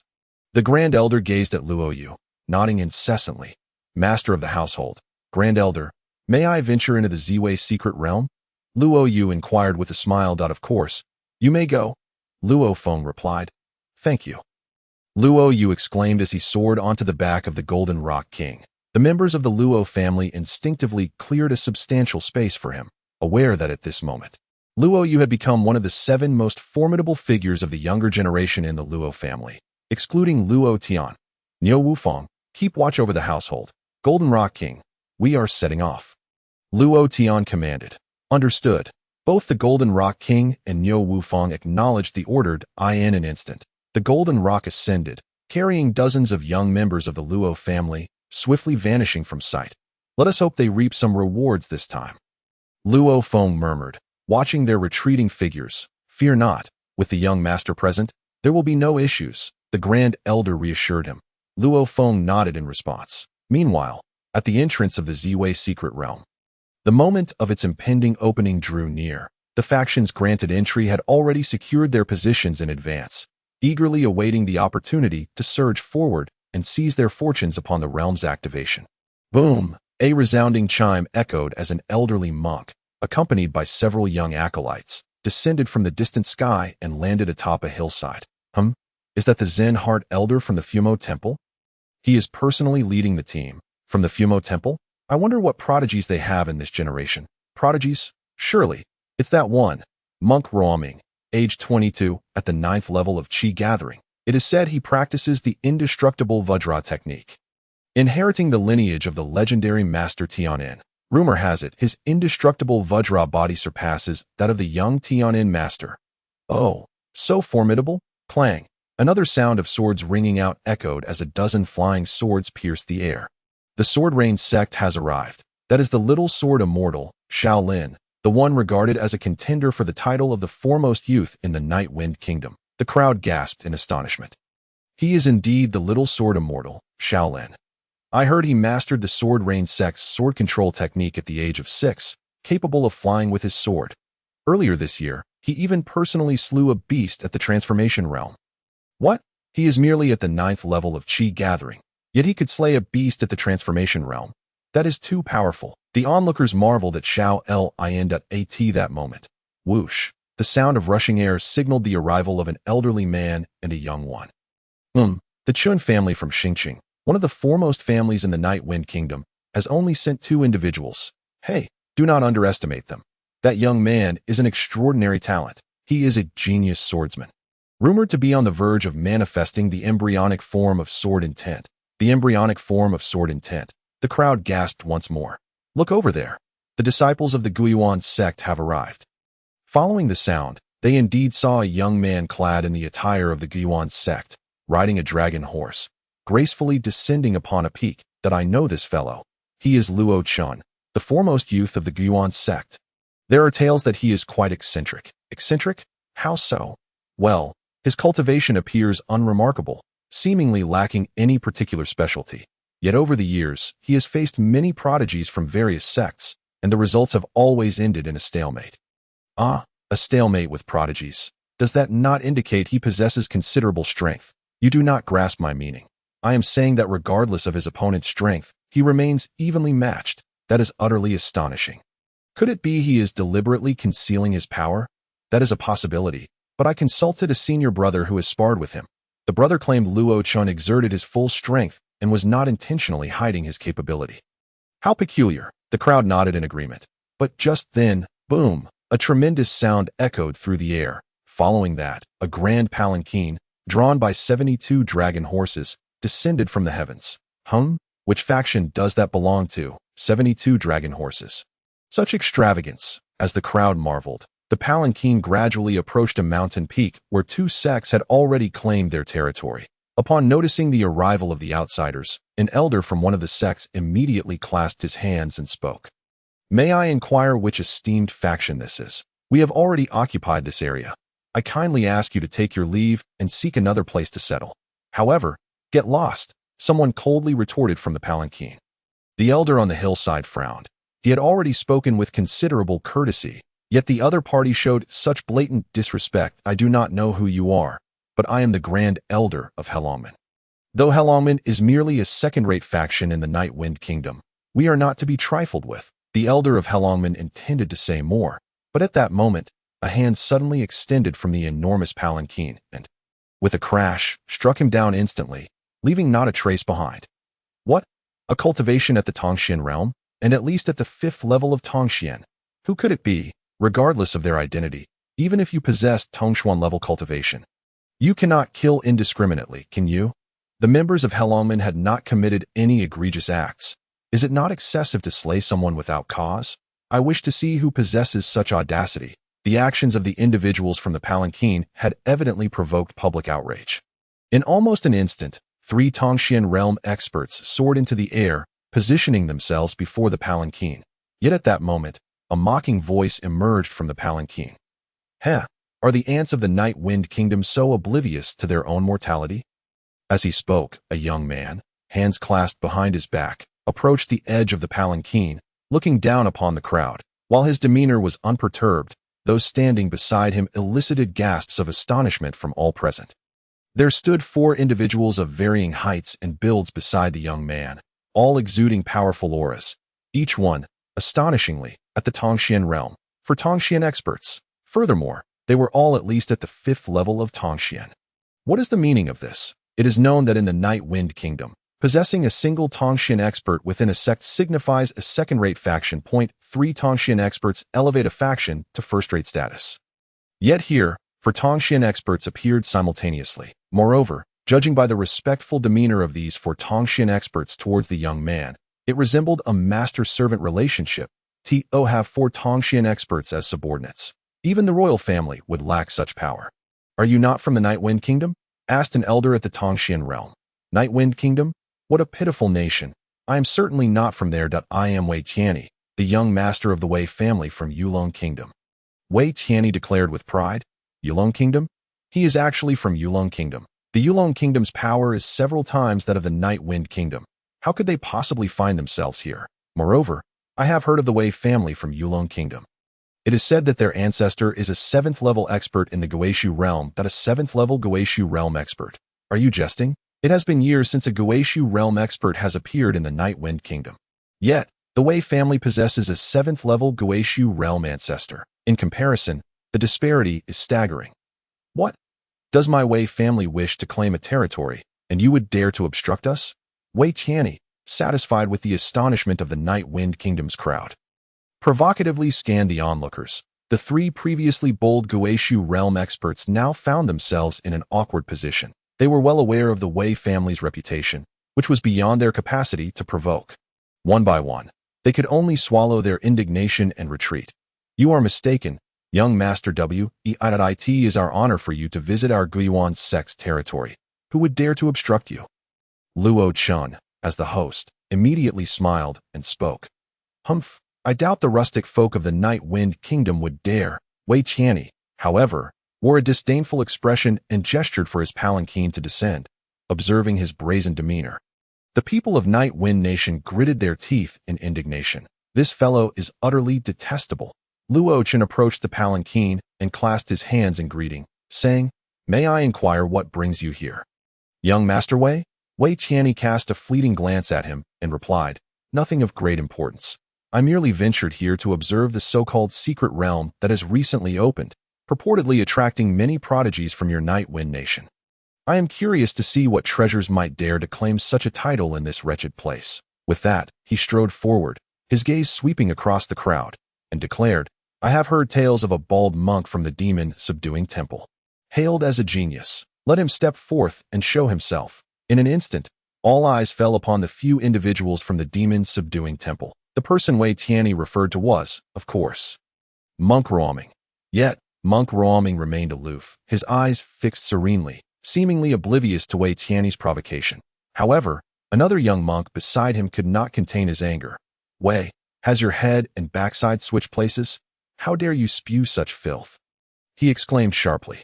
This remark momentarily stunned the onlookers, but soon laughter erupted around them. Monk Ruoming glanced at his junior brother with a hint of reproach, saying, "Junior brother Ruwei, have you forgotten the precepts of the discipline hall? Must you create such verbal offenses without cause?" Ruwei scratched his head and responded, "It is not without cause. This scoundrel is far too arrogant." Monk Ruoming shook his head, choosing not to elaborate further. Meanwhile, Wei Tianyi was momentarily taken aback by Ruwei's rebuke. He had not anticipated that, after revealing his identity, anyone from Night Wind Nation would dare to insult him. "Ha! Splendid. The bold monk dares to challenge me. What say you?" Wei Tianyi taunted. Ruwei scoffed. "Do you think I fear you?" With that, he propelled himself forward and stood before Wei Tianyi. "I am Ruwei from the demon-subduing temple, here to engage you," Ruwei declared. "Ruwei? Not Ruoming." Wei Tianyi's brows furrowed. Ruwei smirked. "If you can defeat me, my senior brother will surely step in. However, I am more than capable of handling you myself, but I must clarify. Will your 4 companions interfere in our duel?" He was wary of the 4 individuals skilled in the profound realm. Wei Tianyi glanced back at them and coldly replied, "Of course not. This is a contest between our youthful generations." Hearing this, Ruwei felt a sense of relief. Very well, youth from Yulong Nation, prepare to witness the prowess of Night Wind Nation's young elite, Ruwei shouted, launching a punch. With a hum, as he struck out, a golden light coalesced behind him. "Oh, indestructible Vajra. It seems Ruwei has mastered such an ability." This was one of the 3 supreme skills of the demon-subduing temple, and it was astonishing that another member of the younger generation, aside from Ruoming, could cultivate it. No wonder he dared to challenge. The people of Night Wind Nation eagerly anticipated the moment when Wei Tianyi would be humbled, especially since he had just insulted them all. However, with a resounding thud, Ruwei's fist was caught effortlessly by Wei Tianyi, who grasped his wrist with a single hand.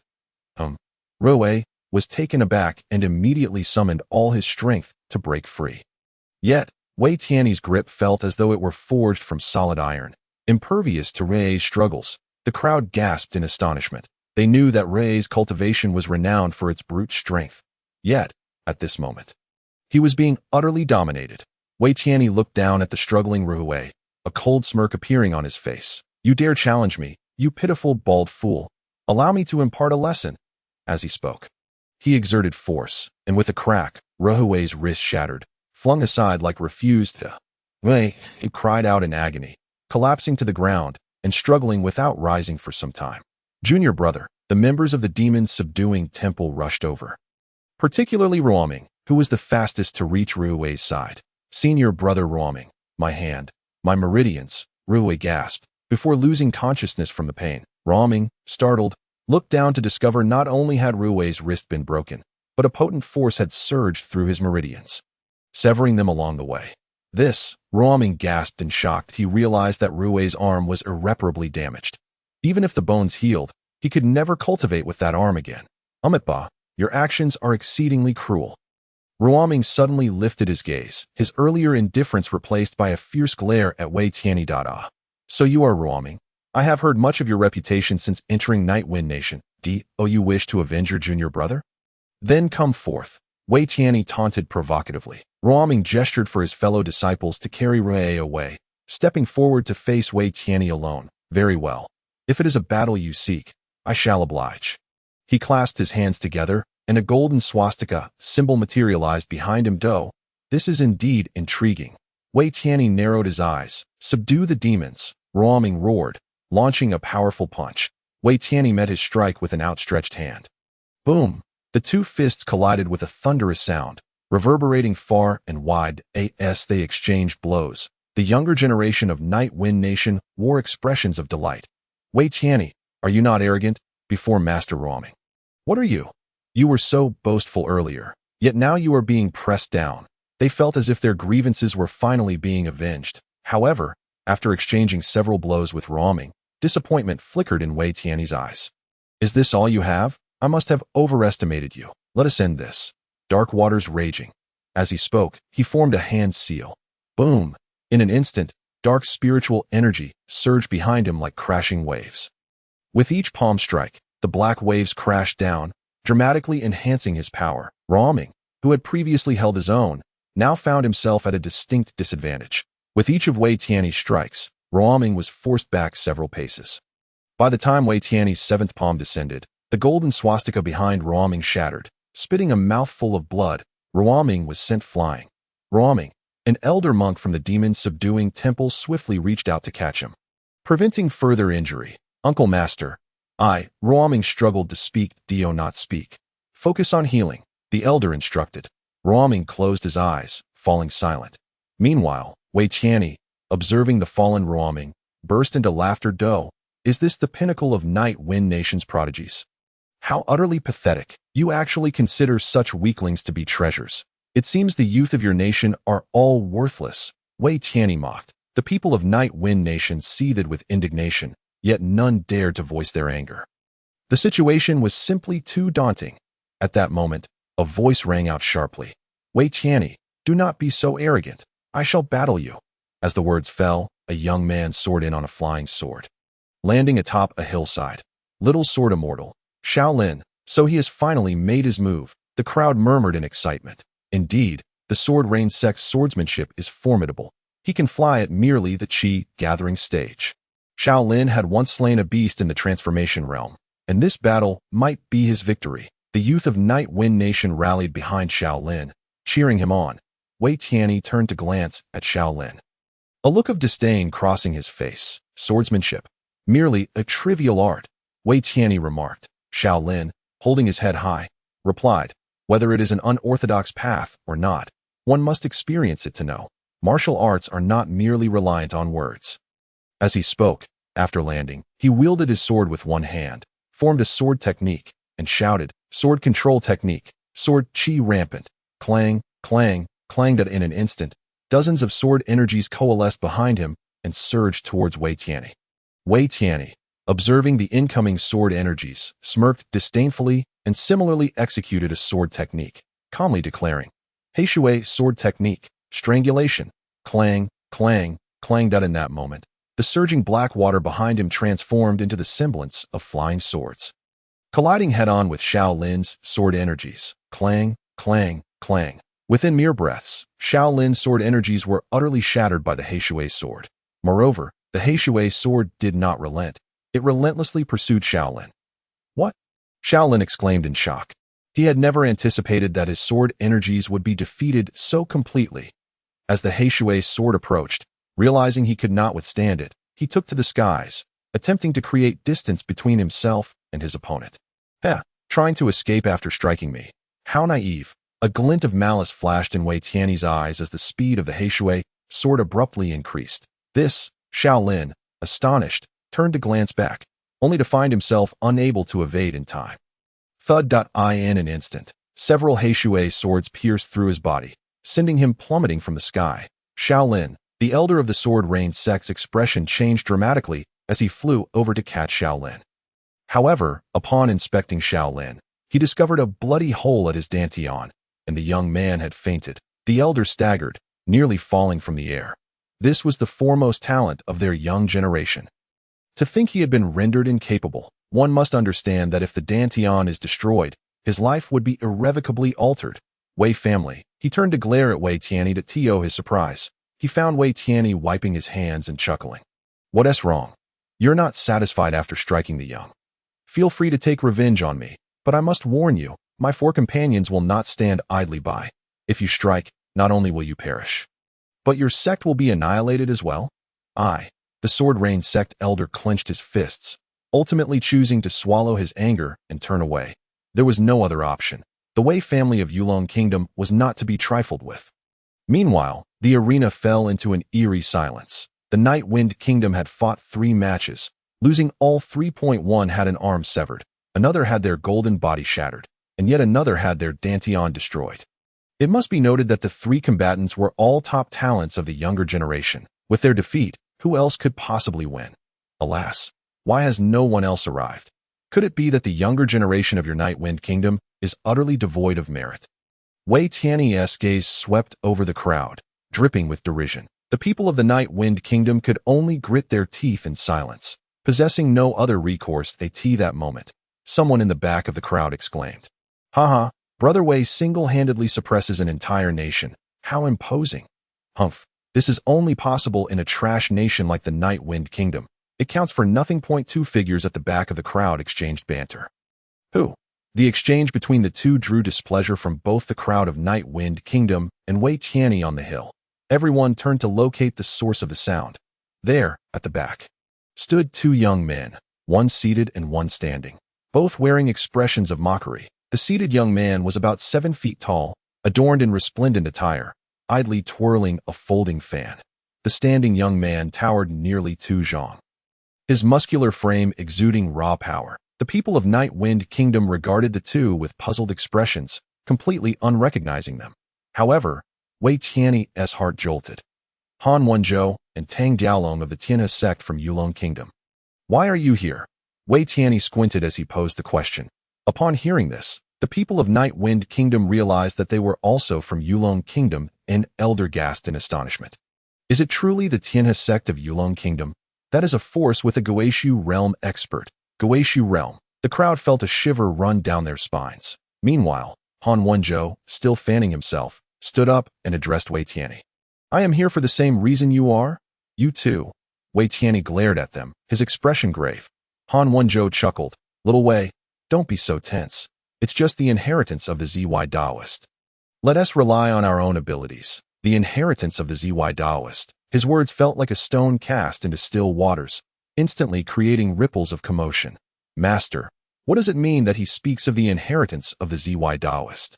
A young man, puzzled, inquired of the elder beside him. The elder's breath grew heavy, and after a long pause, he finally spoke. The ZY Taoist was a formidable figure from our Night Wind Kingdom 3,000 years ago, and the master of this ZY secret realm. It is said that his cultivation had surpassed the Goeishu realm, reaching an even higher tribulation realm. Yet, in his later years, while striving for a higher realm, he met with an untimely death. There have always been rumors that he left his inheritance within the ZY secret realm. However, for 3,000 years, the realm has opened countless times, and numerous powerful individuals have searched, yet no clues have ever surfaced. Thus, the world has deemed this matter nothing more than an ethereal legend. Could it be that this rumor is actually true? No wonder the Wei family has come. Upon hearing this explanation, the crowd erupted into a frenzy. The inheritance of a tribulation realm expert. If one were to obtain that inheritance. Some individuals had already begun to indulge in wild fantasies. You too. Wei Tianyi, realizing the implications, felt a surge of anger flash in his eyes. Han Wenzhou smirked. Brother Wei, do you truly believe that only your Wei family received this news?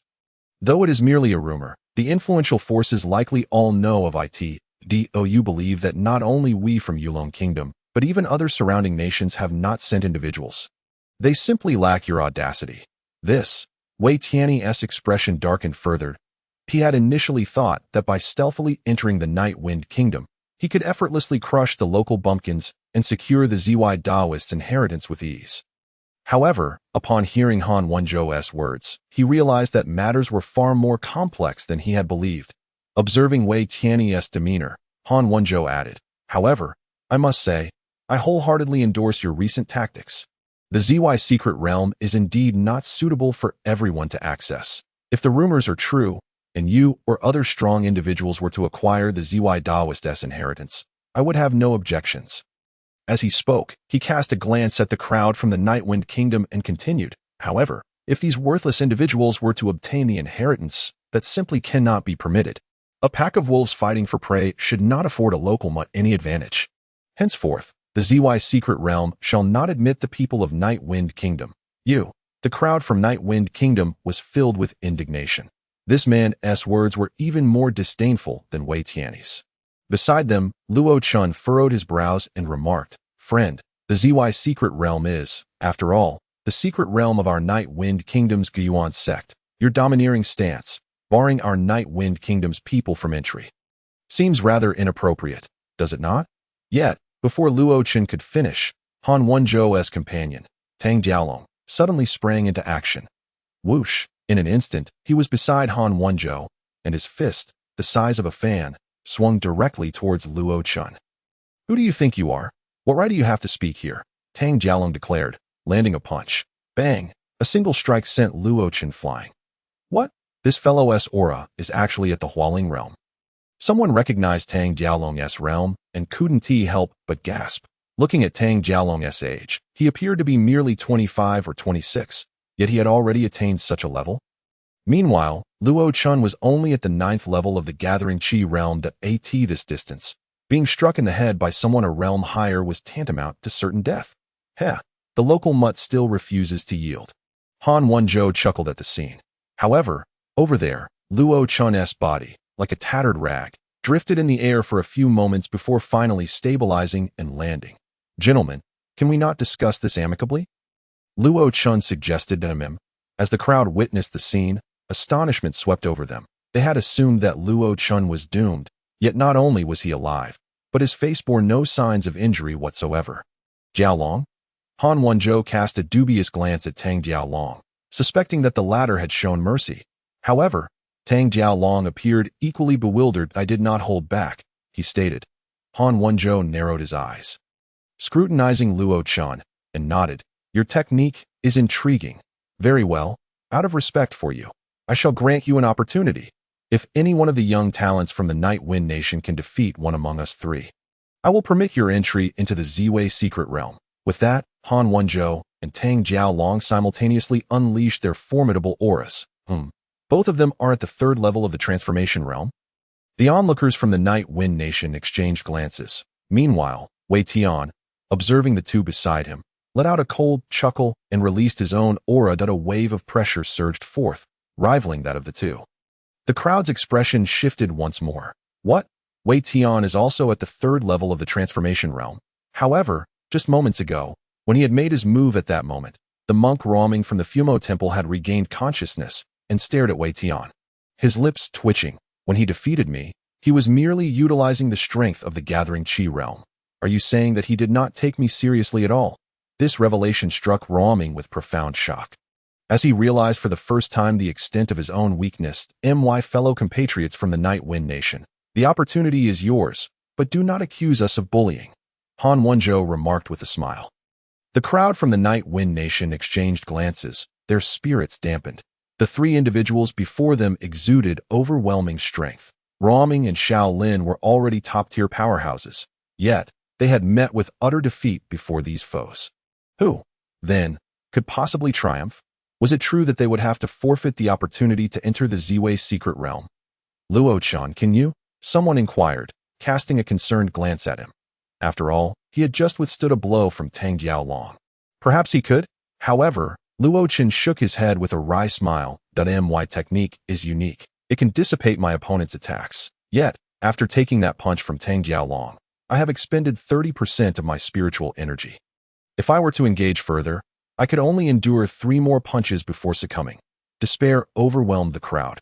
Observing this scene, Wu Yuru from the Jiu sect clenched her fists. "Master, I wish to give it a try," she declared.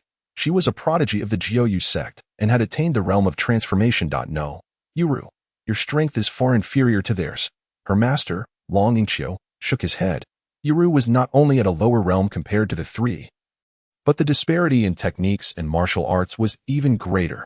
If she took the stage, the outcome would be no better than that of Shaolin. She was their sect's hope. They could not allow her to be ruined here. Just as the members of the Night Wind Nation sank into despair, a gust of wind howled from above. Is there someone else?" The crowd looked up to see a massive bird descending from the sky.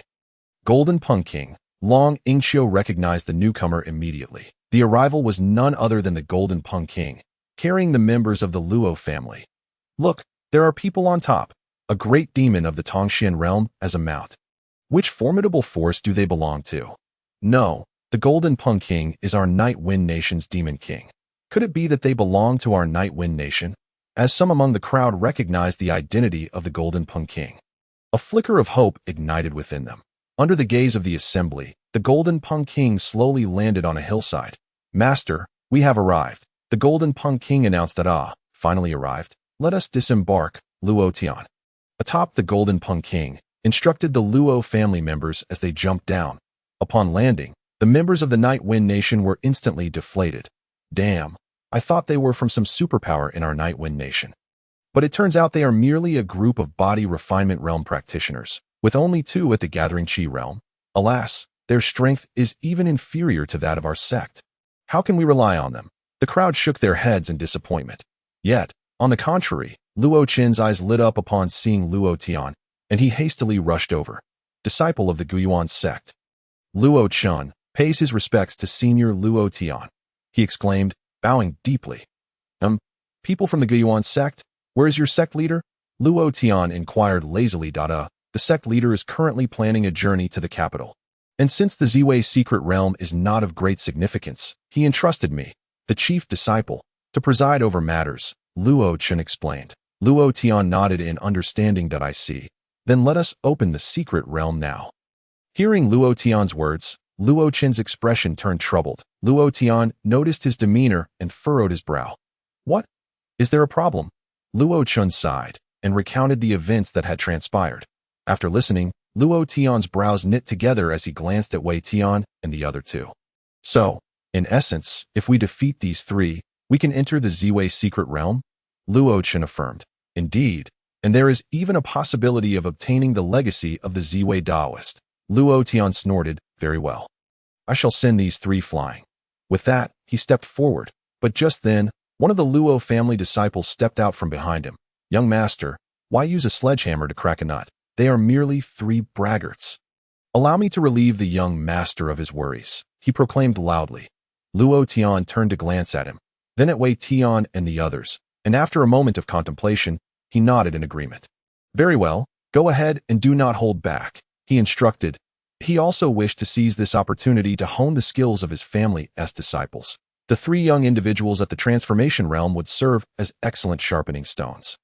Thank you, young master. The young disciple's eyes gleamed, and with the envious gazes of his kin upon him, he swaggered toward the trio. The sight left the entire assembly in stunned silence. Hey, what is this kid thinking? He looks like he is merely at the body refinement realm. How dare he approach? He is indeed at the body refinement realm. How audacious! Audacious! He has just arrived and has yet to witness the strength of those 3. The members of the Night Wind Nation whispered among themselves. Meanwhile, Wei Tian and his companions wore expressions of bewilderment. Previously, those who had come to battle, like Raming and Shaolin, were at least strong practitioners of the Gathering Chi realm. But now, what was this body refinement realm kid doing? As the trio pondered, the young disciple had already reached the 3 before him. He held his head high and addressed them. I am Luo Da from the Luo family of Beicheng. I have come to challenge you. Han Wenzhou, in a fit of rage, laughed in response. Excellent. You may challenge any of us 3 at your leisure. If you defeat any one of us, we shall no longer obstruct your entry into the Ziwei secret realm. Luo Da's gaze swept across the 3 before finally landing on Tang Jiaolongyu. Big guy, it is you, Luo Da declared. Tang Jiaolong's forehead twitched with anger. In his view, Luo Da's choice indicated that he considered him the weakest among the 3. How could he possibly tolerate this? With a fierce glare, he strode forward.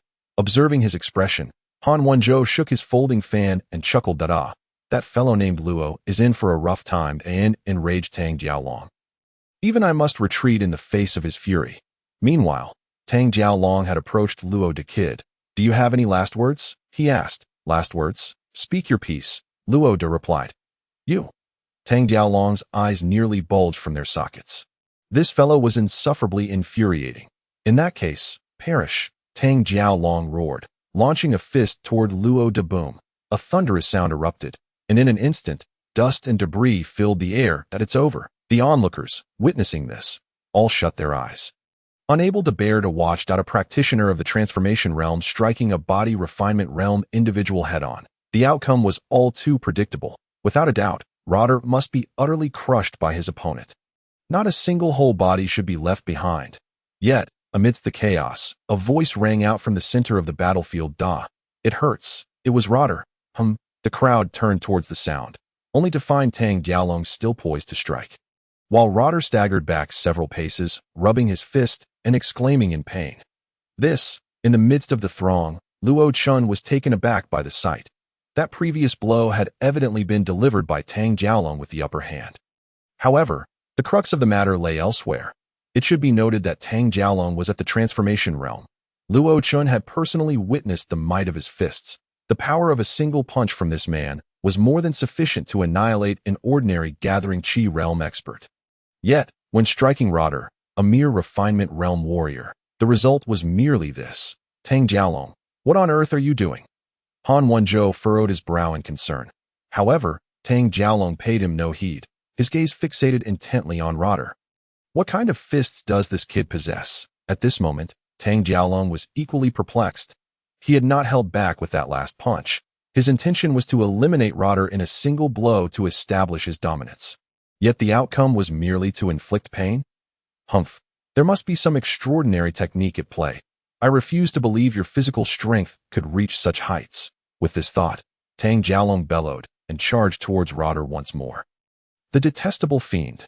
Seeing this, Rotter gritted his teeth and advanced to meet him. The two exchanged a flurry of punches, Rotter continuously being pushed back by Tang Jialong, yet apart from his cries of pain. He exhibited no other signs of distress. This alone was enough to shock everyone. Hey, who exactly is this Rotter? A refinement realm warrior who can withstand a transformation realm expert for so long? Could it be that Tang Jialong is simply too weak? That is also a possibility. That on another side, after receiving aid, Monk Roaming had also regained consciousness. He observed the two combatants, his pupils trembling incessantly. No, the strength of that Tang Jialong is undoubtedly formidable. His physical prowess is nothing short of terrifying. If I were in his place, I would barely endure 5 punches before succumbing. Even if I were to break through to the transformation realm, I would fare no better than Rotter, Monk Roaming stated. His words quickly spread throughout the crowd. What? Even Master Roaming has said so? Then this Rotter? My heavens, when did such a prodigy arise in our Night Wind Nation?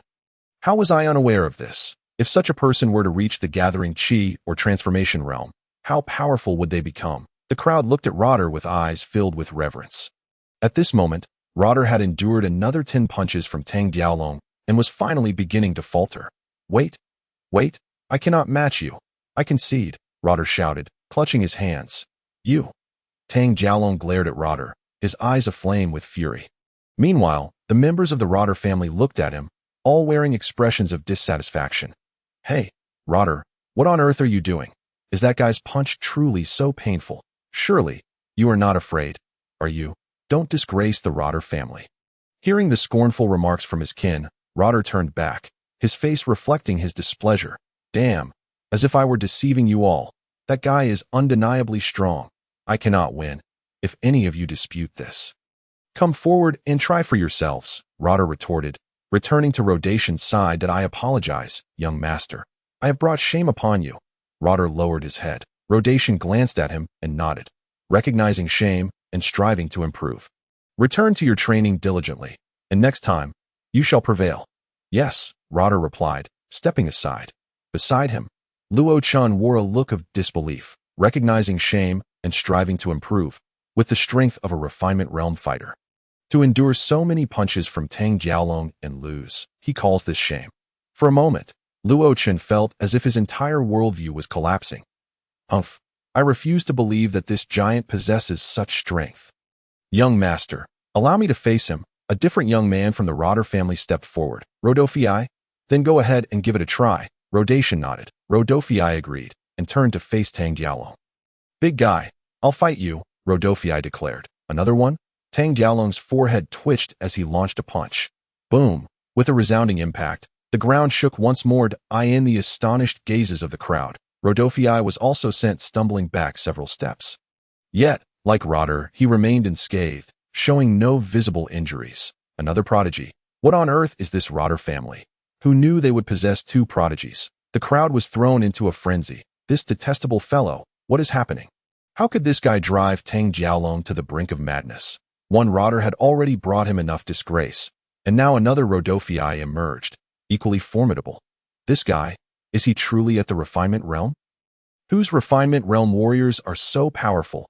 I can't believe it. It truly hurts. This guy is genuinely impressive, Rodophi exclaimed, while being suppressed by Tang Jiaolong. After several more exchanges, he too succumbed to defeat. Young master, I have embarrassed you. I cannot overcome him, Rodophi said dejectedly. Well, just strive harder in the future, Rodatian replied coolly.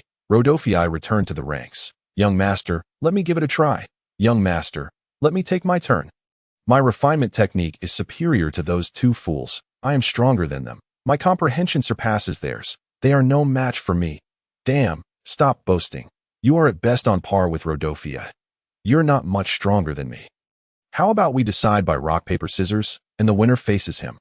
I think that's a splendid idea. The young disciples of the Rotter family began to prepare for a game of chance. At this moment, Luo Tian was utterly astonished. What is happening?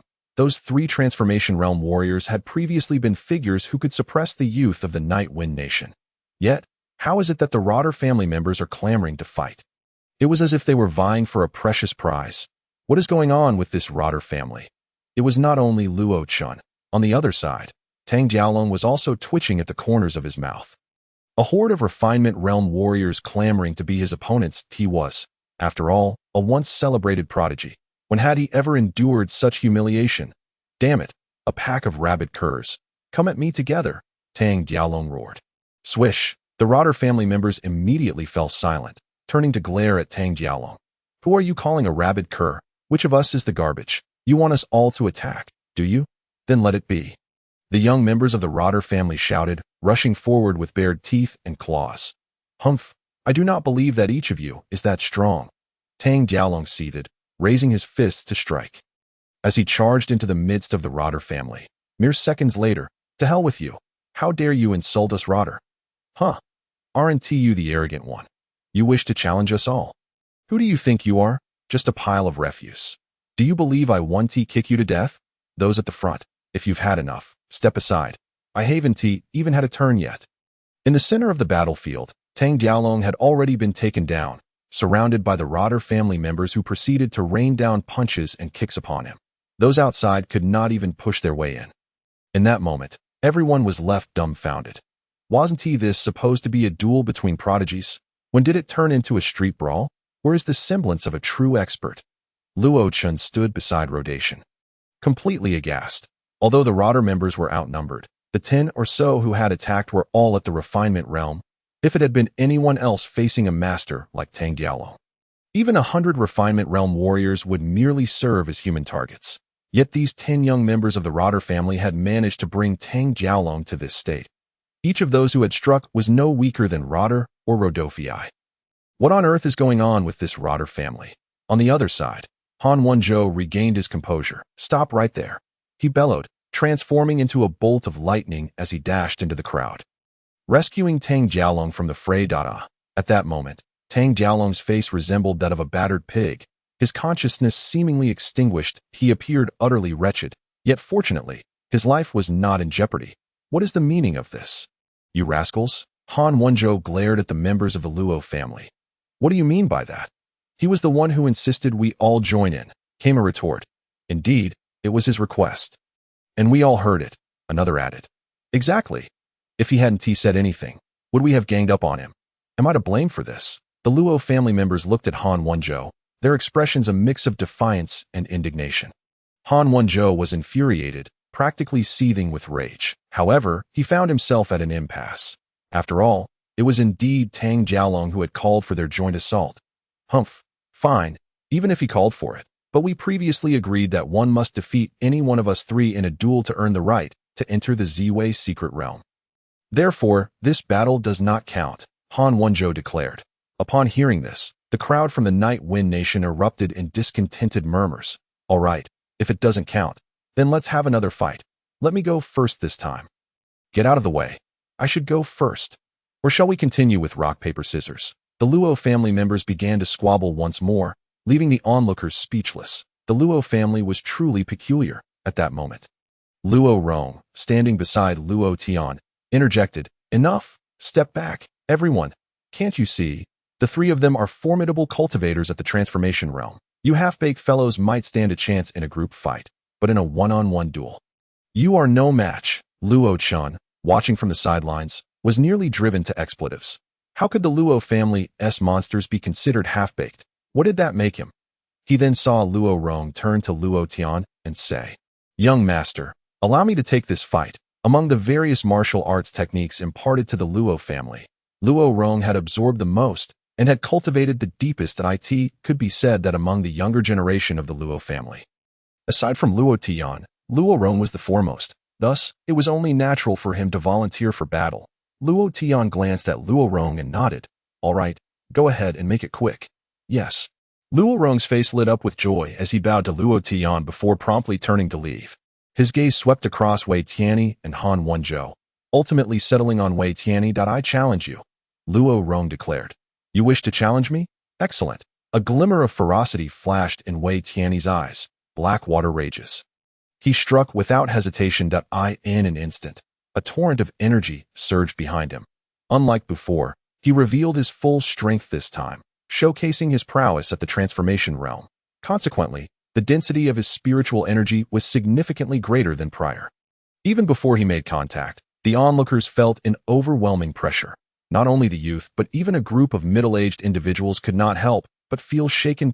18 layered waves. Wei Tianyi roared, unleashing his attack towards Luo Rong. "Block this." Luo Rong, his expression solemn, retaliated with a punch. Boom! The two forces collided, and Wei Tianyi's 18 layered waves crashed down one after another. What immense power! It's even stronger than mine. A middle-aged man at the transformation realm gasped in astonishment. "Damn, I feel like I've wasted my life. That strike is stronger than me, a 50-year-old. Would the Luo family member be able to withstand it?" Worry began to creep into the minds of the observers. Yet, at the center of the battlefield, Luo Rong remained steadfast, unyielding against the onslaught of Wei Tianyi's 18 layered waves. The first wave shattered, followed by the second and third. It was astonishing to see that Luo Rong did not retreat a single step. This, Monk Roaming, watching from the sidelines, felt his pupils tremble in disbelief. He was acutely aware of how powerful Wei Tianyi was. Even when suppressing his cultivation level, he could not withstand Wei Tianyi's assault. Yet, this Luo Rong managed to endure Wei Tianyi's full force. How could he not be shocked? Concurrently, Wu Yuru, among the crowd, turned pale.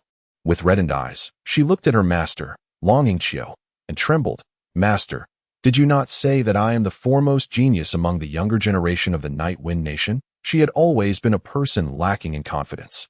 After witnessing the three from the Yulong Nation, her resolve had already begun to waver. However, she could accept that they were not from the Night Wind Nation, especially since their cultivation levels were higher than hers. But the Luo family members were another matter entirely. These young people from the Luo family were mostly at the body refinement realm, 2 levels beneath her own. Yet, judging by the previous battles, all of the Luo family members who had fought were not weaker than her, and now, Luo Rong, who was also at the body refinement realm, seemed to surpass her by leaps and bounds.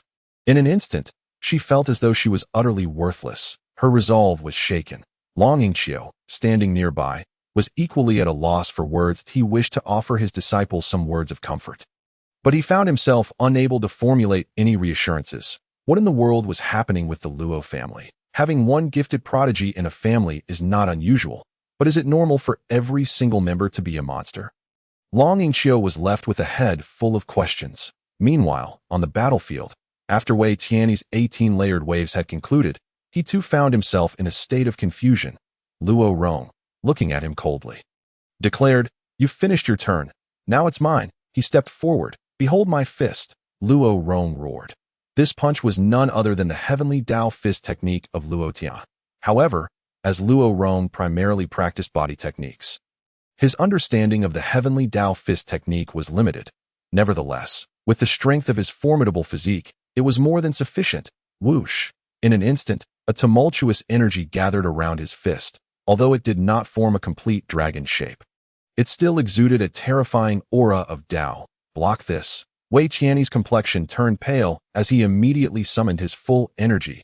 Whoosh! In an instant, the black water surged again, coalescing before him. However, boom! Luo Rong's fist struck the black water with a tremendous force.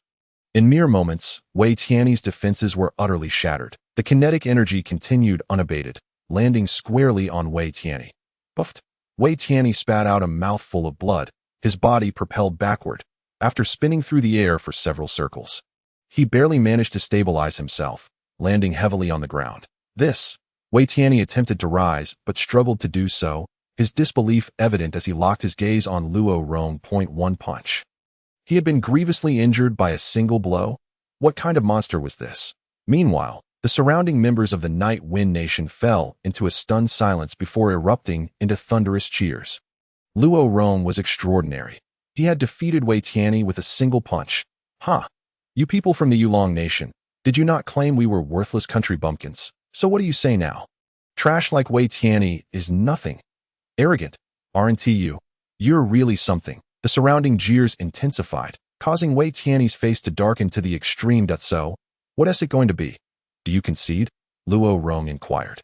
His stance relaxed as he regarded Wei Tianyi.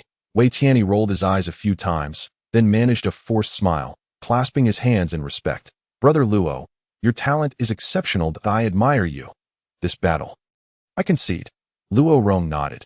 As long as you admit defeat, we can enter the Ziwei secret realm, correct? Wei Tianyi chuckled. Of course, but may I ask Brother Luo a few questions? At the very least, I ought to understand how I lost. Luo Rong replied. Sure, go ahead and ask. May I inquire, Brother Luo, what kind of family is the Luo family? As the words left his lips, a profound silence enveloped the surroundings. Indeed, what on earth was happening with the Luo family? How could so many strange beings have emerged in an instant? This was utterly abnormal. Everyone was keenly aware of this pressing issue. Without a moment's hesitation, Luo Rong remarked, Our Luo family has resided in the northern border city for generations. We are indeed of the Night Wind Kingdom.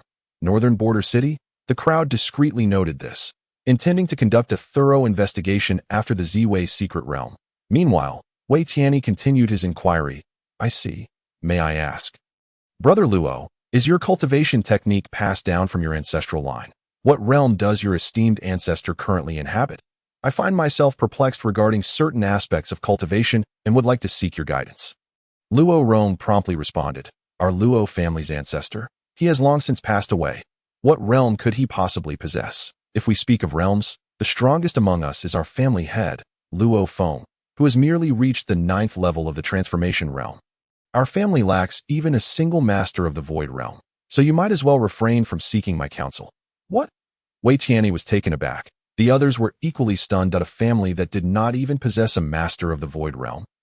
What did that signify? Even within the Night Wind Kingdom, such a family would be considered trivial. Perhaps they might fare decently in smaller towns, but among the various powers present, they could be extinguished with the slightest effort. Brother Luo, you jest, do you not? Wei Tianyi scrutinized Luo Rong, clearly believing him to be mocking him. Luo Rong retorted, Do I need to jest with you? Our Luo family truly lacks any formidable void realm experts. And as for our cultivation techniques, they were imparted by our young master, Luo Tian. Upon hearing this, the crowd erupted into a cacophony of chatter. Not far away, Luo Tian, having overheard, was left speechless. This fellow, while undoubtedly loyal, was far too naive, revealing their family's secrets with mere words. This could lead to disaster. It seemed imperative to educate the clan members more thoroughly in the future. Wei Tianyi, gazing intently into Luo Rong's eyes, was convinced he spoke the truth. A glimmer of malice flickered in his gaze as he smiled and declared, I see. Without an ancestor, without a backing, suddenly, he turned to the 4 experts of the Transcendence realm accompanying him and commanded, Elder Yu, let us strike together and incapacitate this fellow along with the young master of the Luo family. Eliminate the rest. The moment those words were uttered, the crowd fell silent in shock. Why was he suddenly calling for his subordinates to act? Was he truly so petty? No, it was not mere pettiness. Long Yingxiu and the crowd swiftly grasped Wei Tianyi's intentions through his conversation with Luo Rong. He had come to a rough understanding of the Luo family. This was a family lacking in heritage, devoid of strong figures in the past. The current strength of these young members of the Luo family was a sudden emergence, with the source of their rise being their young master, Luo Tian. The fact that Luo Tian had become so powerful in such a short time undoubtedly indicated he had encountered some special opportunity, an opportunity so potent it could create such monsters in a brief span. This was no trivial matter. Even the legendary inheritance of the Ziwei Daoist paled in comparison. Thus, before the Luo family could amass sufficient strength for self-preservation, it was a rational decision to annihilate them and seize the opportunity. Yes, on the other side, the four Transcendence Realm experts understood Wei Tianyi's intent and moved almost in unison. After all, the powerful secret of the Luo family held immense allure for them. Boom, the four unleashed their auras simultaneously. A terrifying pressure instantly engulfing the forest. Countless ancient trees were uprooted, and stones flew about chaotically. Some young individuals, lacking adequate cultivation, were directly struck down by this force, suffering grave injuries or even death. The might of the Transcendence Realm experts was overwhelming. "Kid, I shall first sever your limbs," an elder from the Wei family coldly stated as he fixed his gaze on Luo Rong. "How dare you? Begone!" Luo Rong bellowed, launching a fist towards him. However, with a resounding thud, his punch was effortlessly neutralized with a single hand. There was no way around it. The disparity in their realms was simply too vast. Luo Rong's strength was utterly insignificant before them. "Go ahead, sever away." The Wei elder sneered. Puff. In the next moment, a dull thud echoed, blood splattered, and an arm was sent flying into the air. With a collective gasp, the people of the Night Wind Kingdom shut their eyes. Alas, the Luo family was doomed. There was nothing to be done. Their strength was insufficient, and they were unaware of how to conceal their weaknesses. It was a pity that a family on the verge of rising was to be so abruptly cut down. The elders shook their heads in lament, but at that moment, a young man beside them stammered. "Elders, look. What do you see?" "What do you mean? Are you indicating how tragic Luo Rong's fate is?" one elder replied. The young man shook his head. "No, it's not that. It's that man from the Yulong Kingdom. His hand." The elders sensed something amiss and simultaneously looked up. What they saw left them all dumbfounded. In the center of the battlefield, Luo Rong stood in scathe, while the Wei elder who had attacked him was now missing an arm. Blood gushing forth. How is this possible? Was it that Luo Rong who struck? An elder exclaimed in disbelief. "No, it wasn't Luo Rong. It was that fellow." The young man pointed. The elders narrowed their eyes, and indeed, they spotted another young man standing beside Luo Rong, none other than Luo Tian. Could it be that he was the one who had intervened? Indeed, it was him, with a mere wave of his hand. That Wei elder's arm was severed, the young man affirmed. The elders were utterly astonished that moment. In the center of the battlefield, the Wei elder, having temporarily staunched the bleeding from his severed arm, glared with fury at the young man before him. "You scoundrel!" He gritted his teeth. Luo Tian regarded him with indifference and replied, "You obstructed our entry into the Ziwei secret realm. I said nothing. I adhered to your rules. Yet after our victory, you sought to attack us. Do you truly perceive us as mere soft persimmons?" The Wei elder scoffed. "Opportunities are destined by heaven, reserved for the virtuous. What are you Luo family members, to claim such opportunities as your own? To do so is to squander them. My Wei family acting against you is merely an act in accordance with the will of heaven. Do not grow complacent. Had I not been careless and overlooked your ambush, you would have never been able to injure me." Upon hearing this, Luo Tian's anger turned to laughter. It has been quite some time since I have encountered such shameless rhetoric. "So, you wish to annihilate my Luo family and seize our opportunity? Come then, all four of you. Let us see what you can do." The Wei elder turned to the other three, declaring, "Let us strike together and be rid of this brat." "Agreed." The others echoed in unison. They did not believe that with their combined might as four experts of the Transcendence Realm, they would be unable to subdue a single Luo Tian. Boom! In an instant, the four charged from different directions towards Luo Tian. Their auras surged, overwhelming and earth-shattering, as if four divine beings were prepared to eliminate Luo Tian in one fell swoop. Be careful, Senior Luo Tian." Luo Chen shouted from a distance, his face etched with concern. It was known that Luo Tian was a distinguished guest of their Guiyuan sect. even though he was aware of Luo Tian's formidable strength. Facing 4 Transcendence Realm experts alone seemed an impossible feat. However, Heavenly Dao Palm Technique. Luo Tian casually inserted one hand into his pocket while raising the other high. Whoosh! In an instant, a colossal golden hand materialized above his head. Smack, smack, smack. The golden hand casually swatted 4 times, and the 4 Transcendence Realm experts were reduced to mere puddles of flesh. So effortlessly and casually. It was as if he had swatted flies. Their original forms were unrecognizable. In that moment, silence fell over the surroundings, as if a pin dropping could be heard.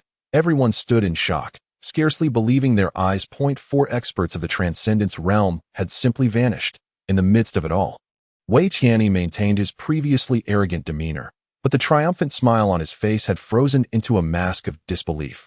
Did you not just declare that you would annihilate my Luo family? Luo Tian strode forward, hands clasped behind his back, approaching Wei Tianyi. Gulp! Wei Tianyi swallowed hard, retreating several steps. Then no, esteemed senior, it's all a misunderstanding. It was all a misunderstanding. He forced a faint smile and spoke. Without uttering another word, Luo Tian slapped him across the face. Crack! Wei Tianyi spun in place a few times. His teeth, accompanied by a spray of blood, erupted from his mouth. Dare you hit me? Wei Tianyi, clutching his injured mouth, looked at Luo Tian in shock. Hit you? I intend to kill you, Luo Tian declared, stepping forward, the palm technique of the heavenly path manifesting once more. Witnessing this scene, Wei Tianyi was petrified. He had just seen firsthand the immense power of Luo Tian's slap, that if such force were to strike him, he would undoubtedly be reduced to a mere puddle of flesh. Wait, you can't kill me. If you do, my ancestral grandfather possesses the cultivation of the 7th level of the Void Realm. I am his direct great-grandson, his most cherished child. As he spoke, Wei Tianyi produced a jade pendant. Gritting his teeth as he continued, this is an amulet given to me by my grandfather, capable of summoning a fragment of his consciousness here. If you dare to make a move, I will activate the amulet. As these words left his lips, the surroundings erupted in astonishment. The patriarch of the Wei family was not merely of the Void Realm, but at the 7th level. Although they had long known the Wei family was powerful, they had not anticipated such an extent. The people of the Night Wind Kingdom were left in shock. Not only them, but even Han Wenzhou gasped in disbelief. In fact, Han Wenzhou had brought several guardians of the Profound Realm with him to the Night Wind Kingdom. Unlike Wei Tianyi, his guardians had remained hidden in the shadows. However, he never expected Wei Tianyi to possess the ability to summon a fragment of his grandfather's consciousness. Observing the astonished expressions of those around him, Wei Tianyi felt emboldened, gripping the amulet as he said to Luo Tian, Sir, you surely do not wish for me to summon my grandfather, do you? Meanwhile, Luo Tian, who had been prepared to strike, upon hearing Wei Tianyi's words, immediately retracted the Heavenly Path Palm technique. Wait, are you saying you have a fragment of your grandfather here? Luo Tian asked Wei Tianyi. Indeed, Wei Tianyi affirmed. You mean to say your grandfather is of the Void Realm? Luo Tian inquired again, his tone shifting. A smile crept onto Wei Tianyi's face as he replied, Absolutely. Seeing Luo Tian's expression, Wei Tianyi understood. Upon learning of his grandfather's prowess, his opponent was clearly intimidated. After all, in a place like the Night Wind Kingdom, no Void Realm experts had emerged for centuries. Now that Luo Tian had heard of his grandfather's cultivation, how could he not be afraid? In that moment, Wei Tianyi felt as though the clouds had parted and the rain had ceased. He believed he had regained his footing. Now you understand the gravity of the situation, don't you? Release me, and perhaps I can spare you. If you dare show me any further disrespect, be wary. Wei Tianyi attempted to deliver another threatening remark. However, in the next instant, crack, Luo Tian slapped him again, sending the remaining half of his teeth flying. Ah, how dare you hit me again? Wei Tianyi exclaimed, disbelief etched across his face as he looked at Luo Tian, his speech now garbled. The onlookers were momentarily stunned. What was Luo Tian thinking? Knowing his opponent possessed such a formidable trump card, how could he still dare to act? Yet, Luo Tian, with an excited expression, addressed Wei Tianyi. Come, summon your ancestor to me. If you cannot, I will chop you into pieces. Do you believe me? Huh? Wei Tianyi was bewildered. Was this fellow out of his mind? He knew how powerful his ancestor was, and still spoke so recklessly. Are you all right? Wei Tianyi wondered, oblivious to Luo Tian's thoughts. Ever since Luo Feng had asked him how strong he truly was, Luo Tian had been consumed by that very question that he longed to ascertain who was stronger between himself and a void realm expert. This inquiry had even caused him sleepless nights. Yet, the Night Wind Kingdom was so vast. Where could he find a void realm expert? Just then, when Wei Tianyi mentioned that his ancestor possessed such strength, Luo Tian was immediately intrigued. Hurry, if you do not summon your ancestor, I will sever your limbs first. Luo Tian bellowed. Wei Tianyi's face turned pale with fear as he hastily activated the amulet in his hand. Buzz. In an instant, as spiritual energy surged forth, a brilliant light emanated from the amulet, nearly blinding those who beheld it. Following this, a tremendous aura began to ripple through the mountains. When the radiant light faded, an elderly figure appeared before Wei Tianyi. Han Wenzhou's heart trembled as he fixed his gaze on the old man. It was indeed him, the patriarch of the Wei family, a titan of the Jade Dragon Kingdom, Wei Baidao. Wei Baidao slowly opened his eyes, his gaze unleashing two beams of spiritual light that lit up the heavens. Tianyi, did you not go to the Night Wind Kingdom to seize the inheritance of the purple micro-Taoist? Why have you summoned my fragment? Wei Baidao inquired in the next moment. He noticed Wei Tianyi, drenched in blood, and a glint of coldness flashed in his eyes. What happened? Who harmed you? Where are your guards? How could they fail to protect you? Are they not afraid that I will kill them for such incompetence? Wei Baidao roared, his voice brimming with murderous intent, causing the very heavens and earth to shift in color. The onlookers were overwhelmed by the terrifying pressure, daring not to breathe. The might of a void realm expert was truly astonishing. Grandfather, you need not kill them. They are already dead, Wei Tianyi replied with a bitter smile. What? Dead? Who in the Night Wind Kingdom could kill them? Was it that little brat, the divine martial king, or the bald monk from the demon-subduing temple? Those who dare touch my Wei family, do they not fear the annihilation of their clan? Wei Baidao responded coldly. The Wei family, in the Jade Dragon Kingdom, was one of the foremost clans. How could they suffer such a loss? Neither, grandfather. It was this man who killed them. Moreover, I have matters to report to you. With that, Wei Tianyi recounted the events that had transpired. After listening to Wei Tianyi's account, Wei Baidao turned to Luo Tian and the members of the Luo family with astonishment. Tianyi, you are not fabricating tales of revenge to deceive me, are you? You claim that these body-refining little brats could defeat Tang Jialong and you, and this fellow named Luo Tian killed 4 of your profound realm guards. Wei Baidao expressed skepticism regarding Wei Tianyi's narrative. With a mournful expression, Wei Tianyi replied, Grandfather, how could I dare deceive you? What I say is the truth. If you do not believe me, you may ask Han Wenzhou. Wei Baidao's gaze sharpened as he turned to Han Wenzhou. The latter immediately felt an immense pressure bearing down upon him. Wei Laozu, what Wei Tianyi said is entirely true, Han Wenzhou asserted promptly. Before Wei Baidao, Han Wenzhou dared not show even the slightest disrespect. Upon receiving this affirmation, a glimmer of delight flickered in Wei Baidao's eyes to empower body-refining young ones to such a degree. This opportunity is more valuable than the inheritance of the purple micro-Taoist. Tianyi, your judgment was not amiss, Wei Baidao remarked with a smile. Having lived for so many years, he had never encountered such a formidable body-refining technique. If he could seize this opportunity, not only would the strength of the family members rise dramatically, but even his own cultivation might advance further. It was known that Wei Baidao had been stuck at the 7th level of the Void Realm for nearly a century. Although he still had some time left to live, at this rate, he might not be able to transcend during his lifetime. This was his greatest anxiety over the past 100 years. Thus, hearing Wei Tianyi's words now filled him with immense joy.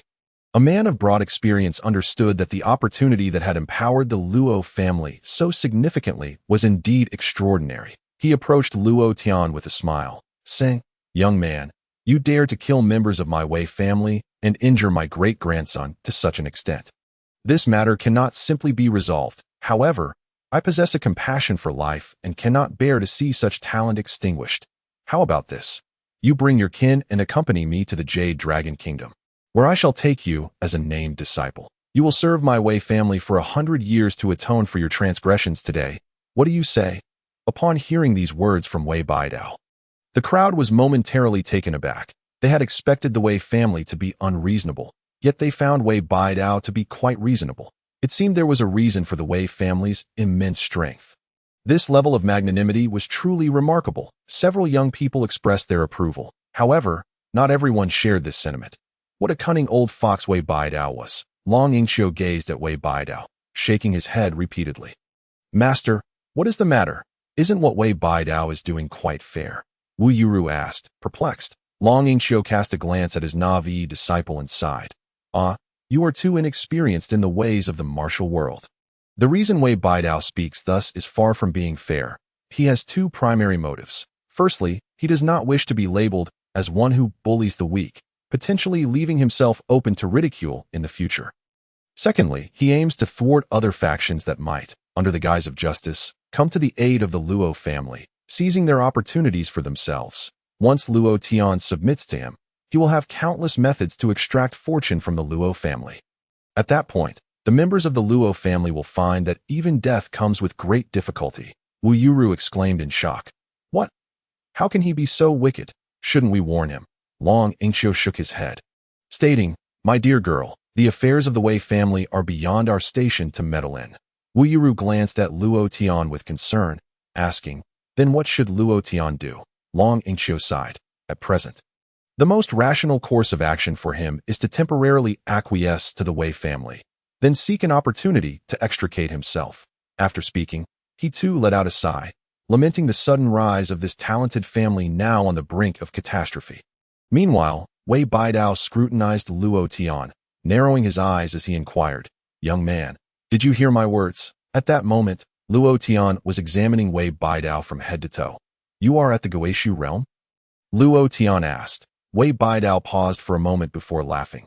Indeed, I possess the cultivation of the 7th layer of the Guishu realm. My avatar's power pales in comparison to my true self. But in terms of combatability, it is still at the 1st layer of the Guishu realm. Why do you ask? Luo Tian sighed. The 1st layer of the Guishu realm. Is it a bit weak? But it will suffice. Old man, I am going to strike you. What? Wei Baidao, who had been stroking his beard, was caught off guard by Luo Tian's declaration. He had expected the despondent Luo Tian to submit for the sake of his clan's safety. Yet here was this fool claiming to be weak and intending to strike him. Before he could gather his thoughts, Luo Tian had already launched a punch. Dragon form fist, first strike, smash, with a roar. The essence of the fist transformed into a dragon shadow, hurtling toward Wei Baidao. What? Wei Baidao was startled and attempted to block with one hand. He had intended to fend off the blow effortlessly. But upon mere contact with the dragon shadow, he felt an unimaginable pressure bearing down on him. Boom! With a resounding crash, Wei Baidao was sent flying dozens of yards away. Wei Baidao executed a spin and managed to stabilize himself at a distance, barely maintaining his dignity. However, he felt that one of his hands was nearly numb from the impact of Luo Tian's punch. Such formidable strength. Wei Baidao turned to gaze at Luo Tian in astonishment. What? On the other side, Long Yingxiu was equally astonished. He had not anticipated that Luo Tian would dare to strike directly. Moreover, his initial attack had gained the upper hand. This fellow was utterly reckless. Simultaneously, Luo Tian shouted, Old man, I am coming again. With a flick of his toes, Luo Tian vanished in an instant, reappearing before Wei Baidao. What kind of movement technique is this? Wei Baidao was once again taken aback. With his keen eyesight, he could not trace Luo Tian's movements at all. Little did he know, Luo Tian's Tao of Heaven movement technique was akin to teleportation. Heavenly Tao palm. Without further ado, Luo Tian unleashed another palm strike. Boom! A massive golden hand descended, black water raging waves. Wei Baidao dared not be careless and immediately channeled his energy. This technique had also been utilized by Wei Tian. However, now that it was employed by Wei Baidao, its power and momentum were magnified manifold in an instant. It was as if an entire ocean had been summoned to confront the palm of the Heavenly Tao. Yet the result was, boom, the Heavenly Tao palm struck down and shattered the surging black water effortlessly. What? Wei Baidao exclaimed in alarm, swiftly forming hand seals to forcibly gather the dissipating spiritual energy. But at that moment, Luo Tian had already teleported behind him and casually plucked a branch. Heavenly Tao sword technique. One stroke, Luo Tian declared, swinging the branch like a sword. How dare you treat me as an easy target? Wei Baidao's forehead bulged with veins as he summoned Wei Tian's sword, cleaving in return. The two streams of sword energy clashed, holding their ground for but a brief moment before Wei Baidao's energy shattered. While Luo Tian's energy surged forth, undeterred, toward Wei Baidao. What? Wei Baidao's face turned pale. He was wielding a sword, while his opponent had but a stick, yet he had been utterly defeated. This indicated that Luo Tian's sword intent far surpassed his own. Before he could gather his thoughts, he noticed a flash before his eyes. Luo Tian had vanished. Ancestor, behind you. From a distance, Wei Tian shouted in a hoarse voice, warning him. Huh. Wei Baidao abruptly turned around, only to find that Luo Tian had appeared behind him without his noticing. He still held the branch, but unlike before, he had shifted from a sword grip to a spear grip. Impressive, truly worthy of the Guishu realm. Receive another strike from my Heavenly Dao spear technique. Luo Tian proclaimed, thrusting the branch forward. The branch transformed into a streak of rainbow light as it shot forth. Damn, Wei Baidao's face turned ashen. Luo Tian's speed was so astonishing that he had no way to evade. Boom! In the next instant, the streak of light pierced through his chest. Ancestor, Wei Tian, witnessing this, felt his world turn dark. His greatest reliance had been defeated. What a joke! Though it was merely an avatar, its power was still undeniably that of the Guishu realm. You brat! At that moment, Wei Baidao looked down at the wound on his chest, his body beginning to disintegrate into motes of light. This avatar had been destroyed. He had never anticipated that his avatar would meet its demise in the Night Wind Kingdom. Luo Tian, seeing this scene, was also taken aback. Hey, don't die. I still have several moves left to try. Just 2 more. That's all. If not, 1 will suffice, Luo Tian pleaded. Hearing this, Wei Baidao's eyes rolled back in his head. His true self, thousands of miles away, was so enraged that he spat out a mouthful of blood. What nonsense! This brat is merely using me for practice. What had he become?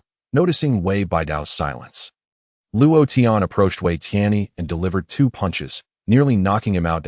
Oh, you have any more jade pendants? Summon another avatar for me. Quickly. I am not finished yet, Luo Tian demanded angrily. I don't have any left. Wei Tian was on the verge of tears. What was happening? In both the Night Wind Kingdom and the Jade Dragon Kingdom, who wouldn't be terrified upon learning of the existence of an ancestor's avatar? Yet here was Luo Tian, questioning him about it as if it were a trivial matter. None? You can't even produce an ancestor's avatar? How utterly worthless, Luo Tian fumed. The crowd was left speechless on the other side. As Wei Baidao faced his impending dissolution, a surge of fury ignited in his eyes. You little brat, release my grandson. Otherwise, I will bury your entire Luo family with him, Wei Baidao thundered. Bury my family?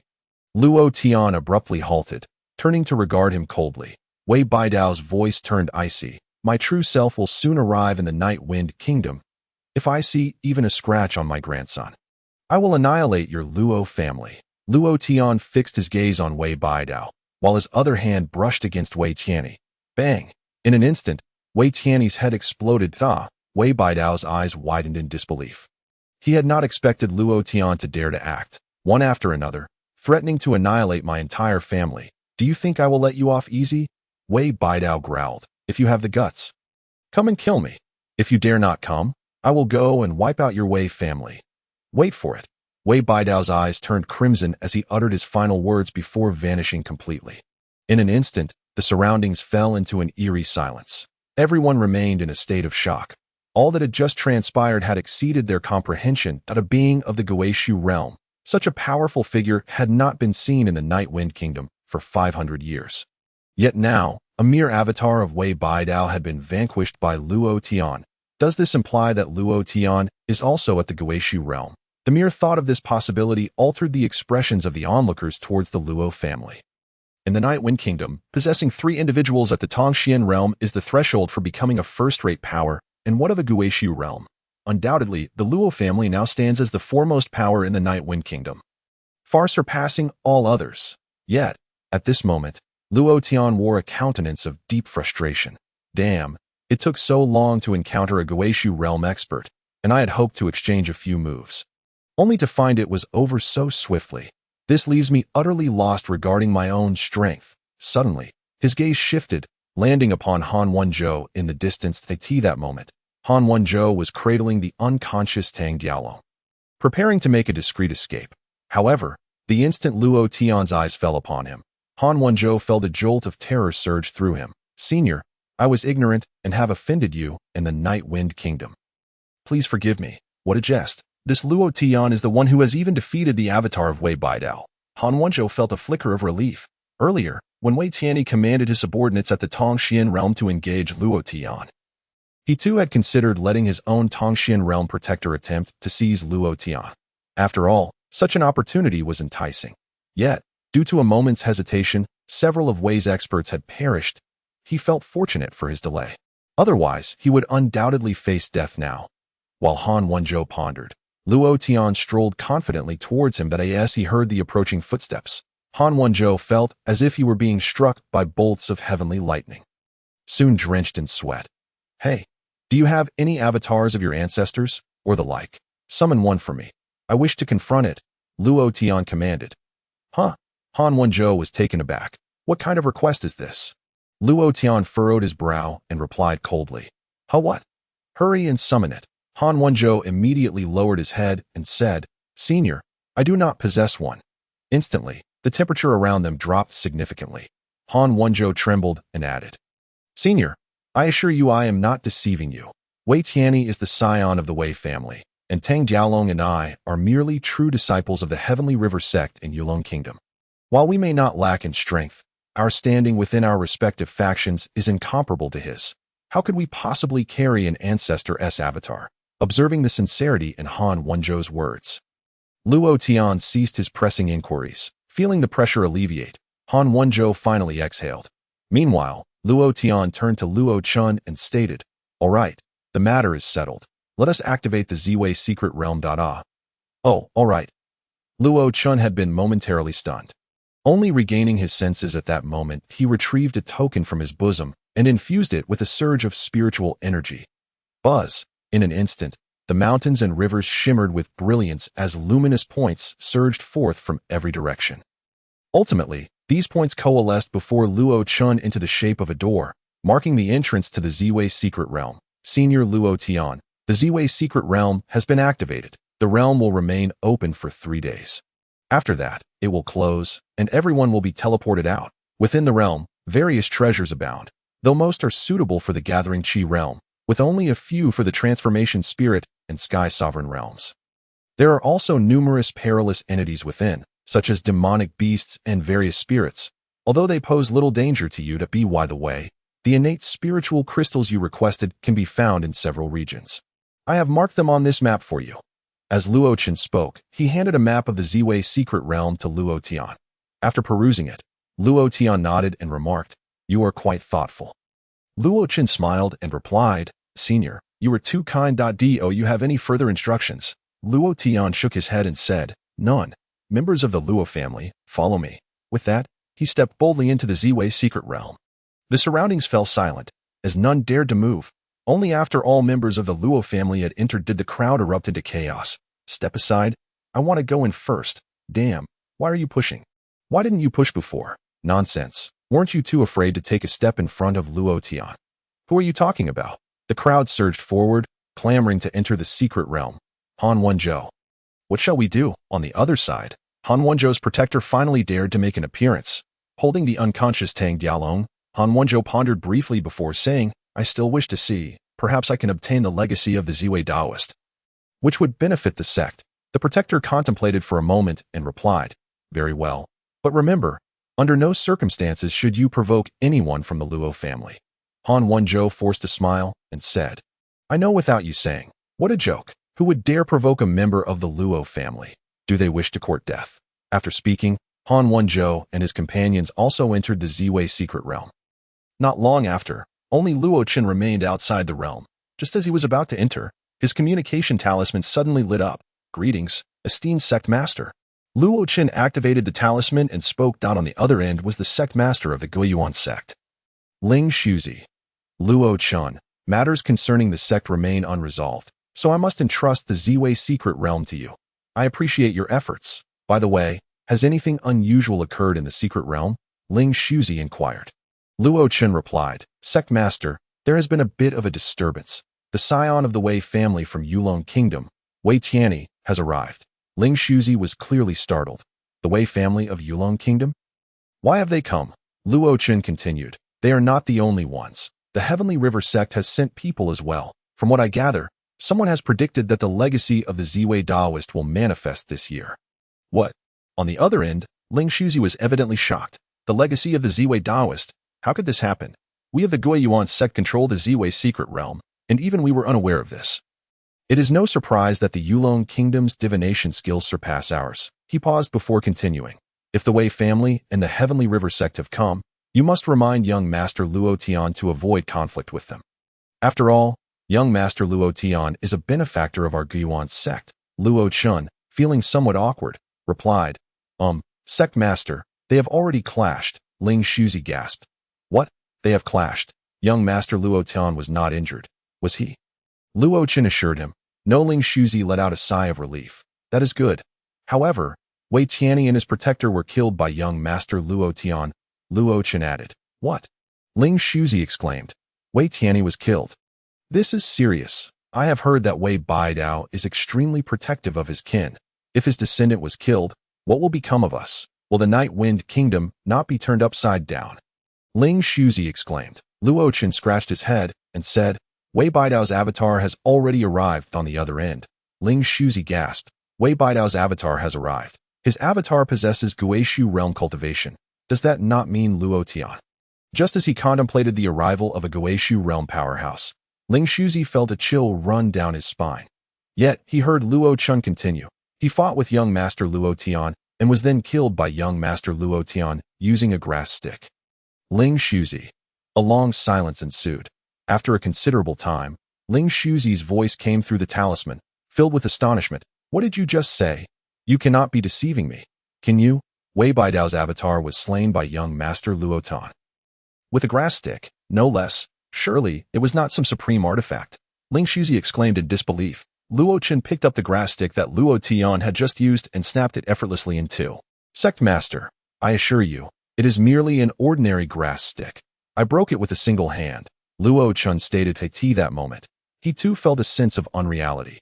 How could something so unassuming have slain the avatar of Wei Baidao? On the other end of the communication talisman, Ling Shuzi was left speechless. Although he had long known of young Master Luo Tian's formidable strength, he had never anticipated it to be to such an extraordinary degree. He muttered to himself that it is worth noting that this time, Ling Shuzi did not come to the Ziwei secret realm, as he was preparing for the impending battle with the Divine Martial Royal Court. After all, in his eyes, the power of the Divine Martial King was nearly insurmountable. He had to invest every ounce of effort to this end. He and the senior members of his sect had been tirelessly crafting formation diagrams day and night, all to enhance their slim chances of victory. In fact, even the grand event of the Ziwei secret realm's opening had been entrusted to Luo Chun, the chief disciple, to manage, and now, you tell him that Luo Tian is strong enough to slay those at the Guishu realm? What then was the purpose of his relentless toil over the past few days? His heart felt weary. Master, there is one more matter I must report to you. Luo Chen spoke cautiously. What matter? Ling Shuzi inquired. Wei Baidao said his true body is coming to the Ziwei secret realm to settle accounts with senior Luo Tian. Luo Chen replied. Wei Baidao? True body? Seventh layer of Guishu? Ling Shuzi immediately became alert. Indeed, Luo Chen affirmed. Ling Shuzi gasped in astonishment. He understood well that the power of Wei Baidao's true body and his avatar were entirely different. What did Luo Tian say? Ling Shuzi asked. Luo Chen pondered for a moment before responding.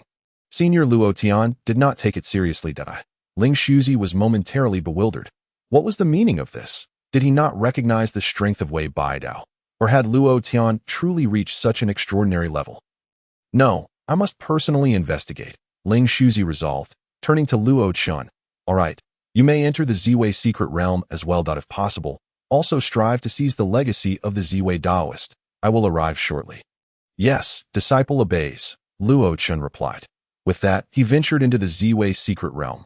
Meanwhile, in the Yulong Kingdom, at the Wei family estate. Boom! The secluded area of the Wei family's rear mountain suddenly erupted. The members of the Wei family, sensing the disturbance, rushed over. Amidst the rubble, they beheld Wei Baidao, pale-faced, standing at the center with blood at the corners of his mouth. The ancestors injured, a chill swept through the hearts of the Wei family. At that moment, Wei Baidao's gaze shifted and landed on the current head of the Wei family, Wei Hongtian. Wei Hongtian, gather 6 people and bring forth the 7 Suns Annihilation Formation. Come with me. Wei Baidao commanded. The Seven Sons Annihilation Formation? Ancestor. What has happened? Are the Lin family and Chun family planning to strike against us? Wei Hongtian asked in shock. He knew that the Seven Sons Annihilation Formation and Wei Baidao were the two greatest trump cards of the Wei family. If both were to be utilized simultaneously, it could only mean they were facing an unprecedented crisis. No, we are going to kill someone. Wei Baidao's eyes glinted coldly. Kill someone?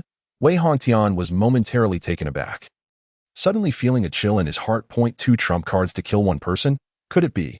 He swallowed hard, stammering, Ancestor, are you going to kill a transcendent being? Wei Baidao's mind conjured the image of Luo Tian as he gritted his teeth. No, I am going to kill a body refinement realm. Huh? Wei Hongtian was stunned that he doubted his own ears.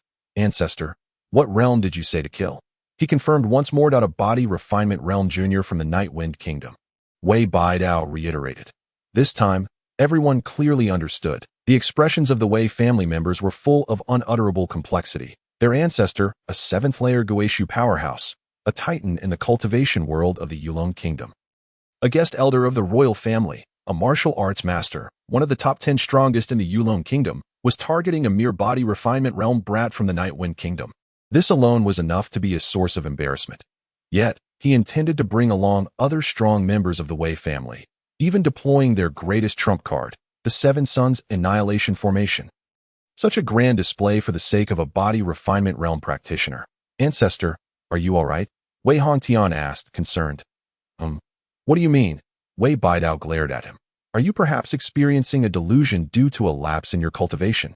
Wei Hongtian pressed. This was the only reasonable explanation he could muster. The other members of the Wei family nodded in agreement. Suddenly, smack, Wei Baidao struck Wei Hongtian, sending him flying.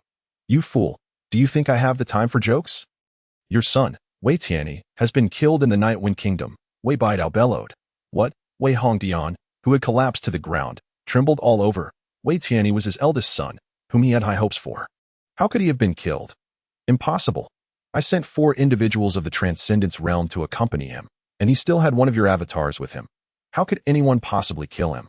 Wei Hongtian could hardly believe it. Wei Baidao gritted his teeth.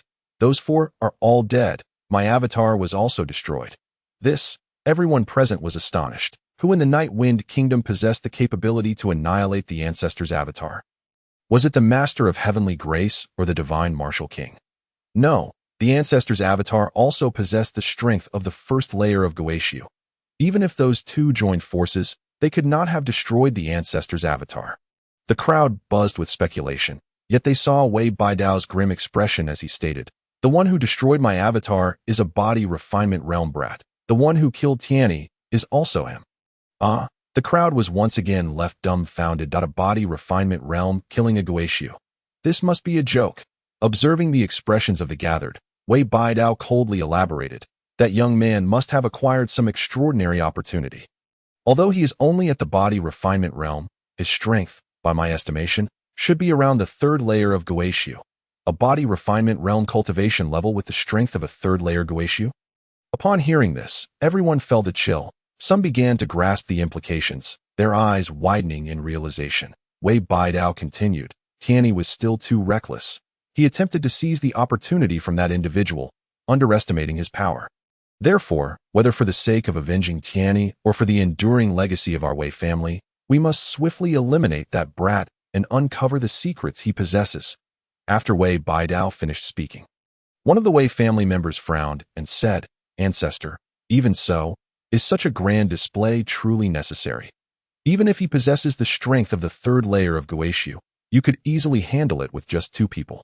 As soon as he finished speaking, Wei Baidao struck him again, sending him flying. Fool!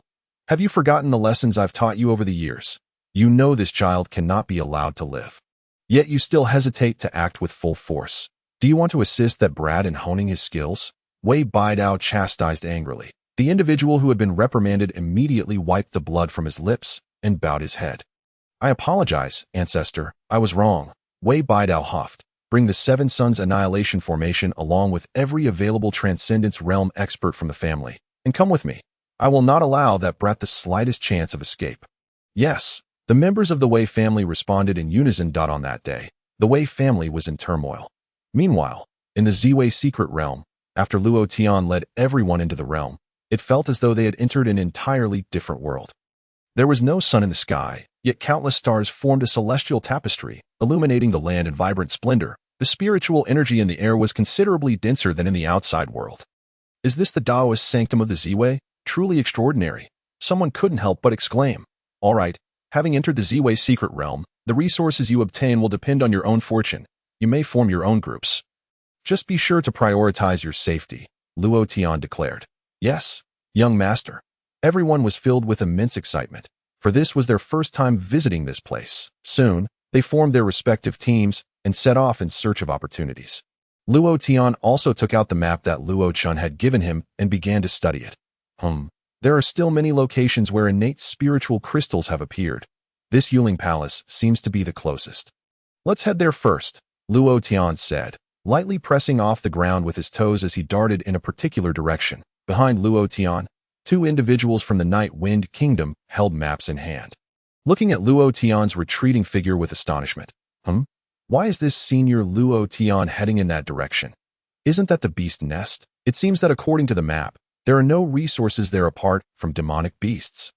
There are even rumors that a terrifying great demon resides there, and once a Transcendence Realm powerhouse mistakenly entered, they perished within. Perhaps he intends to hunt some monstrous beasts and acquire their inner cores. Probably. Regardless, the thoughts of such a character are beyond our wildest conjectures. Let us proceed to Yuling Palace, for it is a place abundant with treasures each year. Indeed, let us go. After uttering these words, the two paid no further attention and, following the map, ventured in a direction entirely opposite to that of Luo Tian. Meanwhile, within the den of beasts, amidst the cavern strewn with bones, a colossal eye suddenly opened. With a swish, as this eye unfurled, the temperature within the cave plummeted significantly. The myriad beasts that had previously inhabited this space bowed their heads in reverence, their eyes filled with terror. Taha. Is it the day when the Ziwei secret realm reopens? More fresh human flesh is arriving. My children, go forth and hunt humans. Bring me fresh sustenance. The owner of the eye proclaimed, the sound of his command. The beasts let out a collective howl and dispersed in all directions. Ha. Humans, slowly, a gigantic beast claw emerged from the depths of the cave, scooping up a handful of human bones from the ground, and proceeded to chew voraciously, producing a sound that grated on the teeth. Buzz, deep within the cavern, a blood-red aura suddenly illuminated the space. It's almost complete, just a bit more powerful flesh and blood. And it shall be activated. At that moment, the voice of the eye's master grew submissive, as if addressing someone of importance. Only then did the blood-red aura gradually in a desolate forest. Luo Tian held the map.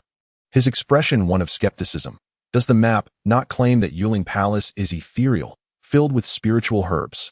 Why does this place seem so perilous? Luo Tian raised his head and surveyed his surroundings. He found himself standing before a valley, the ground around him charred black as if it had recently been scorched by fire, utterly devoid of any celestial energy. What a worthless map, carelessly inscribed. Luo Tian grumbled. Just then, rumble. The earth beneath him began to tremble violently. Immediately thereafter, a pungent odor wafted through the air. What is happening? Luo Tian was taken aback and looked up. He beheld a throng of beasts charging towards him. There forms a dark mass, and upon closer inspection, he saw wolves, tigers, and leopards among them, each cloaked in darkness with eyes glowing red. Luo Tian was stunned at that moment.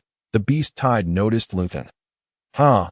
Every time a human enters, we rush to capture them. But this year, an unfortunate soul has delivered himself to our doorstep. This human lad must be a fool. He has been hiding in those places with prohibitions, which we cannot approach, yet he has come to our lair. Everyone, do not move. I shall feast upon him. Feast upon him? That is a tribute for the great king. If you devour him, do you not fear the king will consume you instead? If I'm not eating him, then I must be the one to slay him. It has been years since I personally killed anyone, a black wolf declared. Very well, the task is yours. The other beasts retreated to the side. Watching as the black wolf approached Luo Tian regarded the black wolf's advance and slightly regained his senses. Hey, black dog, where is the innate spirit crystal?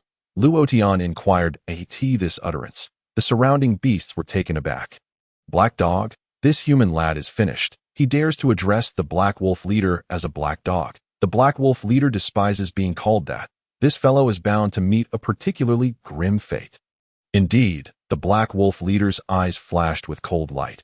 Human lad, I shall torment you slowly until you wish for death. With that, he transformed into a streak of black lightning, hurtling towards Luo Tian with incredible speed. While still in midair, the Black Wolf leader's body morphed, his massive maw suddenly expanding to the size of a city gate, ready to devour Luo Tian whole. However, get lost. Bang! With a swift motion, Luo Tian swatted the Black Wolf away. Ow! The Black Wolf leader emitted a woeful cry, struggling for a long time before failing to rise on the other side. Luo Tian dusted off his hands, a look of disdain crossing his face. Foolish black dog. If you had bitten me, where would I go for a rabies vaccine? You despicable creature. Everyone, this lad is peculiar. Let us strike together. The Black Wolf leader finally managed to struggle up, his face twisted with rage. Good heavens, this lad seems remarkably powerful. If we slay him, his flesh alone would be worth hundreds. Another wolf exclaimed. Indeed, let us kill him and bring him back. The king will surely be pleased. A throng of beasts began to close in on Luo Tian. At that moment, Luo Tian furrowed his brow. What are you doing? I merely wish to ask for directions, Luo Tian stated. He was not a bloodthirsty individual. Even in the face of monstrous beasts that a black tiger sneered from the opposite side. Human lad. You are truly no ordinary fool. Did your elders not inform you of our existence before you entered this secret realm? Your existence? Who are you? Luo Tian asked, utterly baffled. Haha, we are the sovereigns of this secret realm. The demon clan that specializes in hunting you humans, not only you, but all humans who venture here are our prey. We shall slay you all and offer you to our great king. And you shall be this year's first unfortunate soul to perish, the black tiger declared. Upon hearing this, a chill crept into Luo Tian's eyes. Slay me? Are you certain? Luo Tian queried. What? Now you feel fear. Just kneel, and I might consider granting you a swift death. The black tiger mocked. The beasts surrounding them began to emit derisive laughter. Luo Tian regarded him, gradually lowering himself. Though, you truly are kneeling. Are you? No wonder you humans are so weak. Humans have always been such pitiful wretches. The laughter of the beasts crescendoed once more. Yet, in the next instant, Luo Tian picked up a stick from the ground. You. The black tiger was momentarily stunned. The next moment, boom, Luo Tian swung the stick, sending the black tiger soaring into the sky. Damn it, what a wretched day. Humans and dogs both seek to provoke me. You wish to kill me. Today, I shall show you what that entails, Luo Tian roared, bringing the stick down once more. Clang, sword energy erupted from the stick. And in an instant, hundreds of beasts were reduced to mere flesh and blood. What is happening? This human is dangerous. The multitude of beasts, initially contemplating a counterattack, found that as soon as they attempted to approach Luo Tian, they were torn apart by the terrifying sword energy, leaving not even a corpse behind. In an instant, all the beasts were filled with dread. Run, one beast cried out, and then all the beasts fled in a panic. After boasting, do you think you can escape? There are no such easy affairs, Luo Tian bellowed, pursuing them with the stick in hand. If someone were to observe from above at that moment, they would be utterly astonished by the sight. In a grand canyon, a human man wielding a stick chased after thousands of beasts, with countless of them perishing at his hands. One might wonder, who truly is the beast? Meanwhile, outside the den of beasts, dozens of powerful individuals from various factions stood in a line, gazing solemnly towards the direction of the den. Beside them, Luo Tian bowed respectfully. Thank you, esteemed seniors, for coming to assist in warding off the beasts from the den, Luo Tian expressed. Alas, there is no need for such formality. My young nephew, the youth is responsible for acquiring resources, while we elderly ones shall fend off the beasts. This was all agreed upon long ago. An elder stroked his beard and proclaimed, Indeed, the beasts of the den are exceedingly ferocious. If they were to disrupt the younger disciples, the casualties would be unimaginable. Another elder added, Do not underestimate the beasts from the den. Those at the leader level possess combat prowess nearing the transcendence realm. I recall that during the last opening of the Ziwei secret realm, 6 beast leaders appeared at once, and we suffered injuries to several of our own.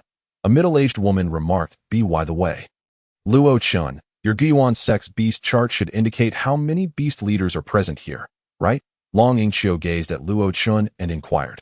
Luo Tian nodded and replied, Yes, I have it with me to show everyone.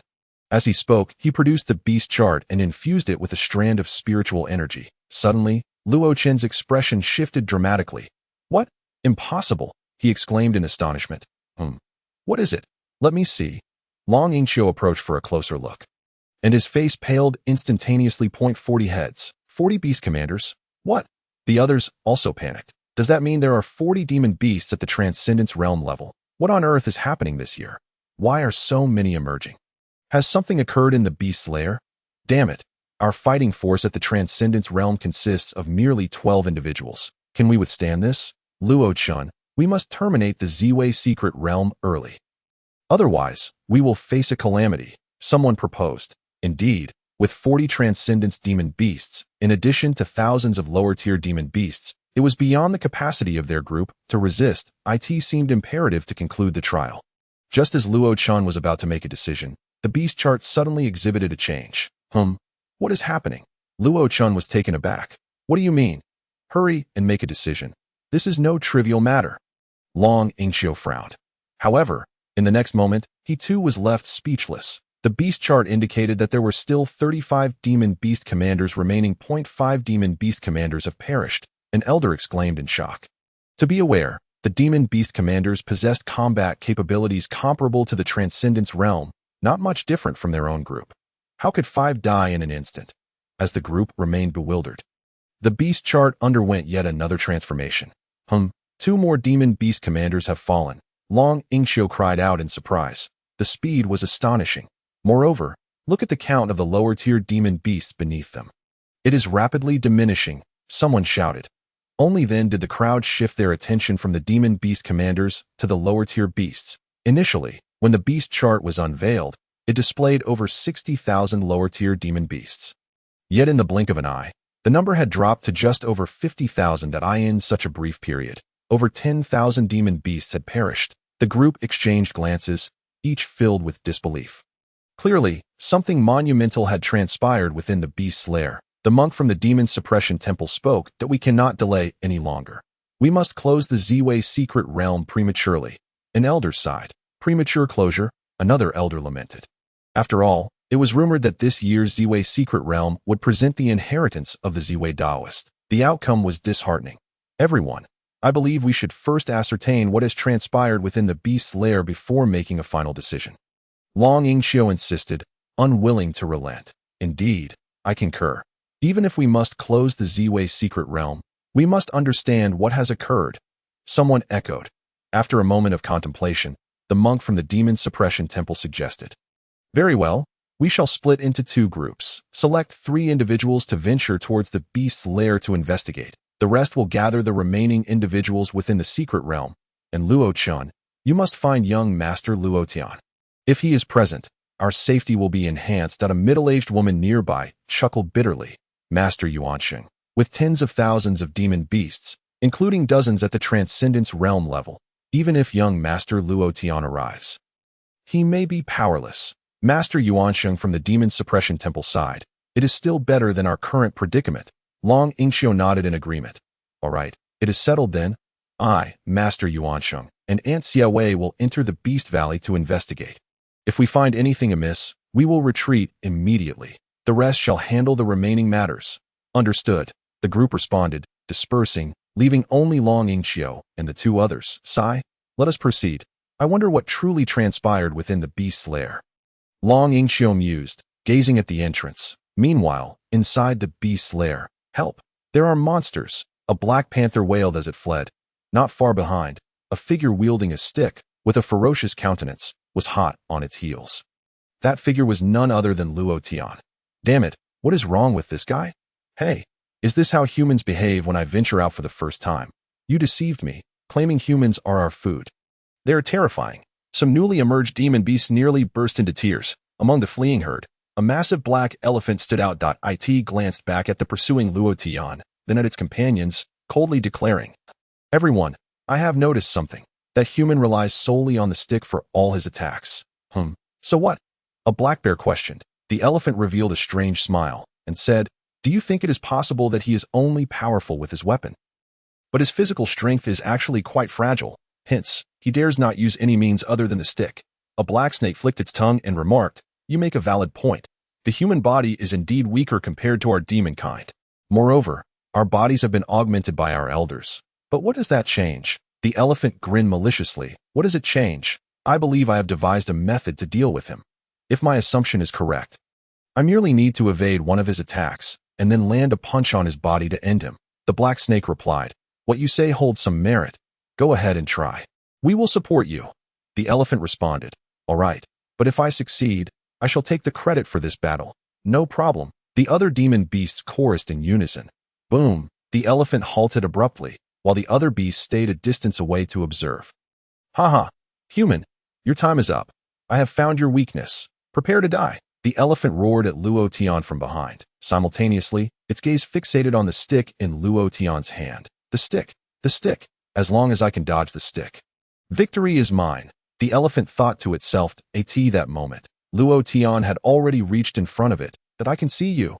The elephant's eyes nearly bulged with intensity. "However, get out of my way." Luo Tian leaped and delivered a kick directly to the elephant's head. Bang! In an instant, the elephant's head shattered into a bloody mess. "Not the stick," was the elephant's last thought before it perished. My heavens, I should not have trusted that foolish elephant. This guy's physical strength is also abnormally powerful. Help! The herd immediately resumed their frantic escape. Celestial sword technique. Meanwhile, Luo Tian roared, unleashing a torrent of sword energy from the stick. Plunging into the herd and beginning a merciless onslaught, in an instant, cries of anguish filled the air on the other side. At the entrance of the canyon, Long Yingxiu and the two others held their breath, hiding behind a massive rock formation. "Everyone, just ahead lies the territory of the beast's lair. We must exercise utmost caution," Long Yingxiu cautioned. "Ba, should anything unexpected occur, I will hold the rear. You two need not concern yourselves with me. Simply flee. The three of us cannot perish here. One must bear the message," Master Yuanqing declared. "Master, discussing such grim matters now is ill-fated. With our combined strength, annihilating the beast's lair is impossible. However, our chances of escaping are still quite favorable." Xia Wei gripped the hilt of her sword, her anxiety evident. "Let us go. Do not reveal our presence," Long Yingxiu signaled, and the three stealthily made their way into the valley. Upon entering the valley, Master Yuanqing detected something amiss. Not far ahead lay a multitude of demon beast corpses. Ba, sinful. Master Yuanqing exclaimed, bringing his palms together in reverence. Xia Wei's lips twitched slightly, evidently feeling queasy. Only Long Yingxiu approached the demon beast corpses, observing them for a moment before inhaling sharply. "Lord Long, did you discover anything?" Xia Wei inquired. Long Yingxiu shook his head and replied, "I cannot discern any clues, but it is certain that the ones responsible for slaying these creatures are extraordinary beasts." Extraordinary beasts? Xia Wei felt her legs weaken slightly. The ordinary monsters within the beast's nest had already posed a significant headache. Now, the emergence of an extraordinary beast. How powerful could this creature be? Xia Wei asked. "It's hard to say. Let us delve deeper," Long Yingxiu suggested. Ba, let us proceed." Master Yuanqing concurred. Although Xia Wei was somewhat reluctant, she refrained from voicing her objections. The further they ventured into the depths, the more apprehensive they became, for along the way, the corpses of monsters grew increasingly abundant. Moreover, the direction in which these corpses faced in their final moments was evidently towards the inner sanctum of the beast's nest. What could possibly be happening? Shouldn't these monsters be fleeing outward? Xia Wei gazed at the carcasses, her brow furrowed. Perhaps the extraordinary beast is an intruder, Long Yingxiu speculated. That seems plausible. Otherwise, the extraordinary beast nurtured within the beast's nest would not have inflicted such violence upon other monsters. Master Yuanqing added.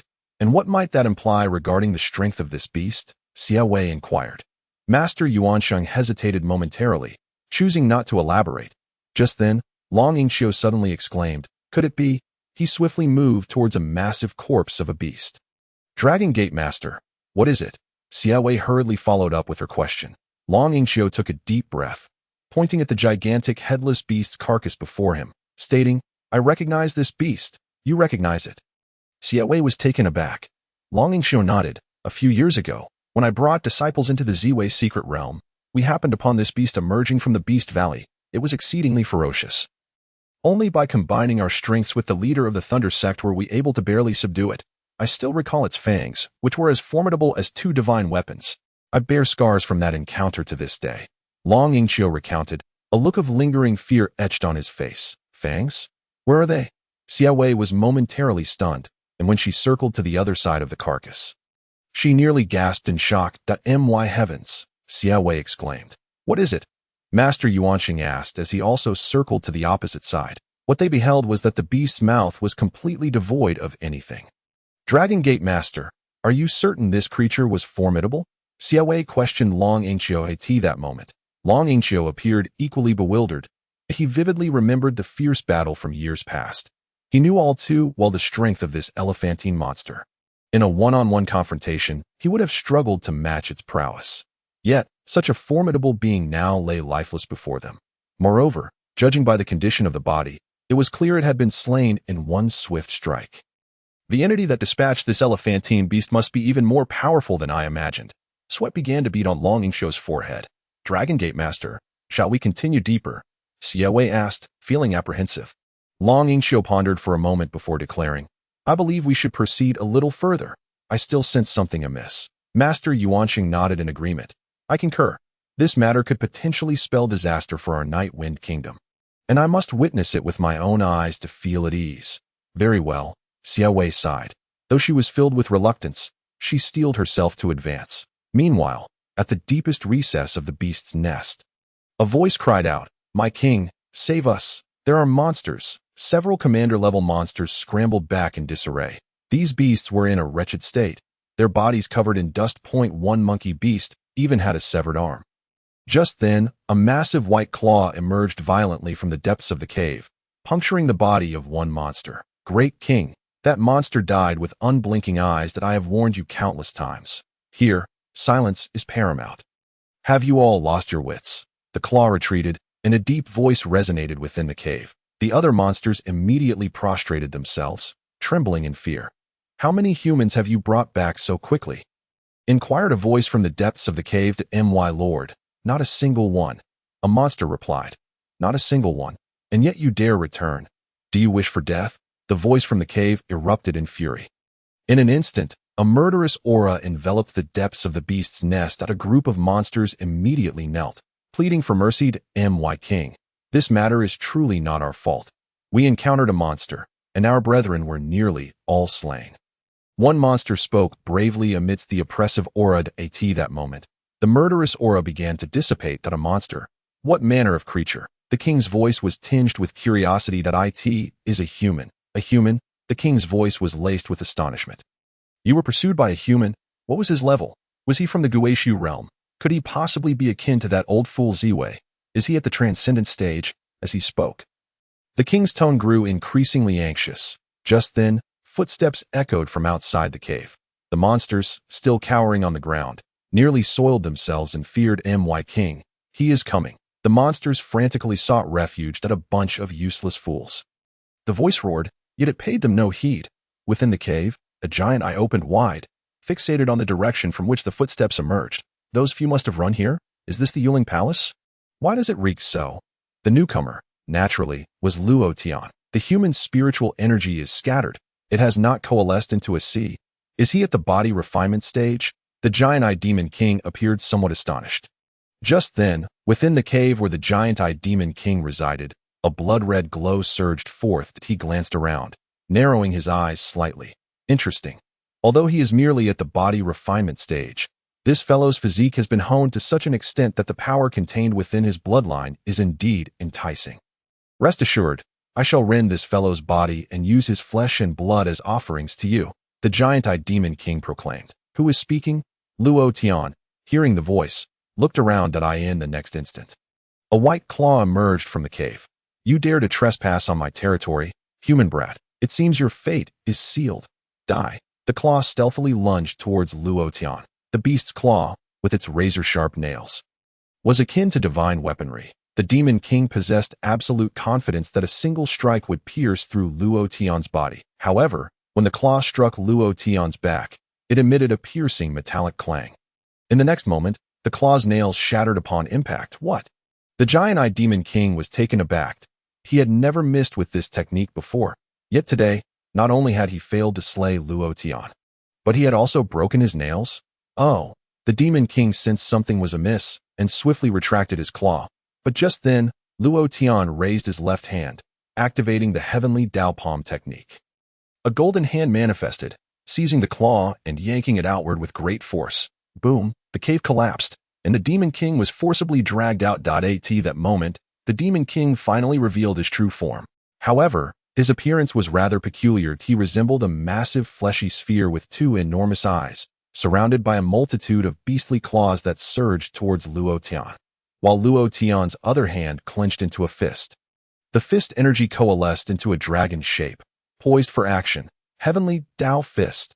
Boom! Luo Tian unleashed a punch that struck the Demon King squarely. The terrifying force obliterated half of the Demon King's body, scattering blood and flesh in all directions. The other monsters gasped in disbelief. They were all too familiar with their Demon King's strength. He reigned supreme within the beast's nest, with no monster able to withstand him.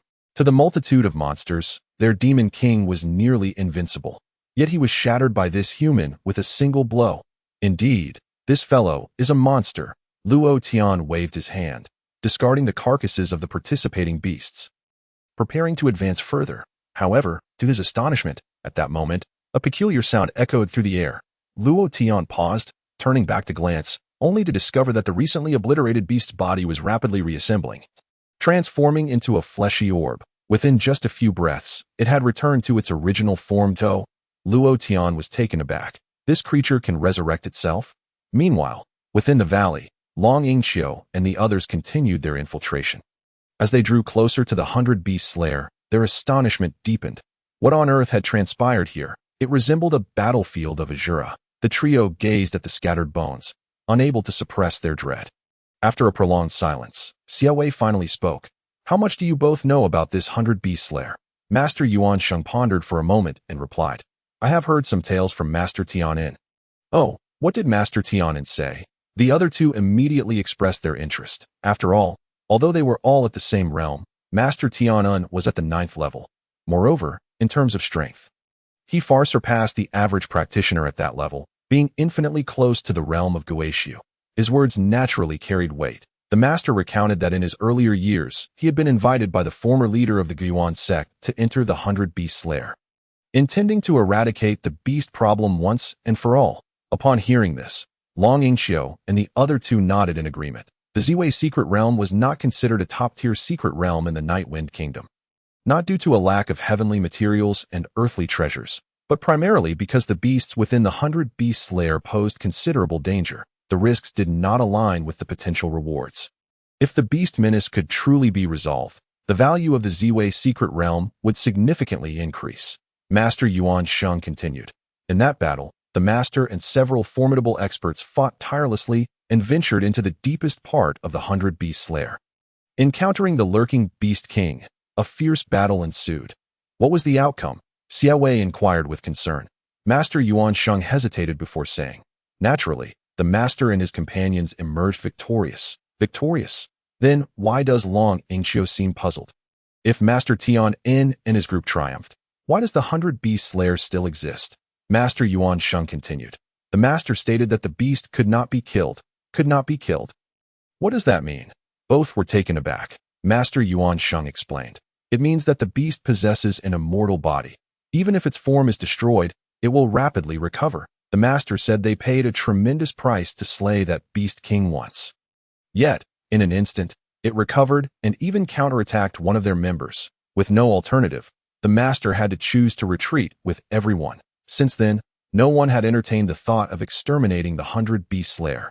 Fortunately, it seemed that the Beast King was somehow restricted, confined to the lair, unable to emerge. Upon hearing this, both were visibly shaken. Could it be that the chaos in the 100-beast valley was also instigated by that beast? Master Yuan Sheng shook his head. I do not know, but it is certain that if that beast were to leave the Ziwei secret realm, it would spell catastrophe for our Nightwind Kingdom.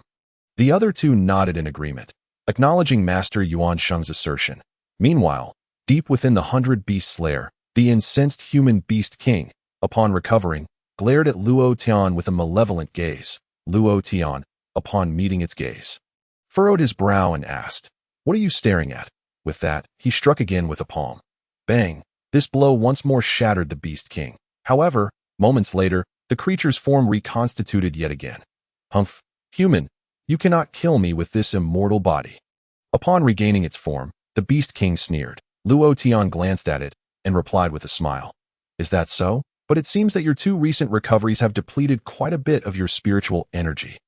I am quite curious. How many more times can you recover? 3? Or perhaps 2?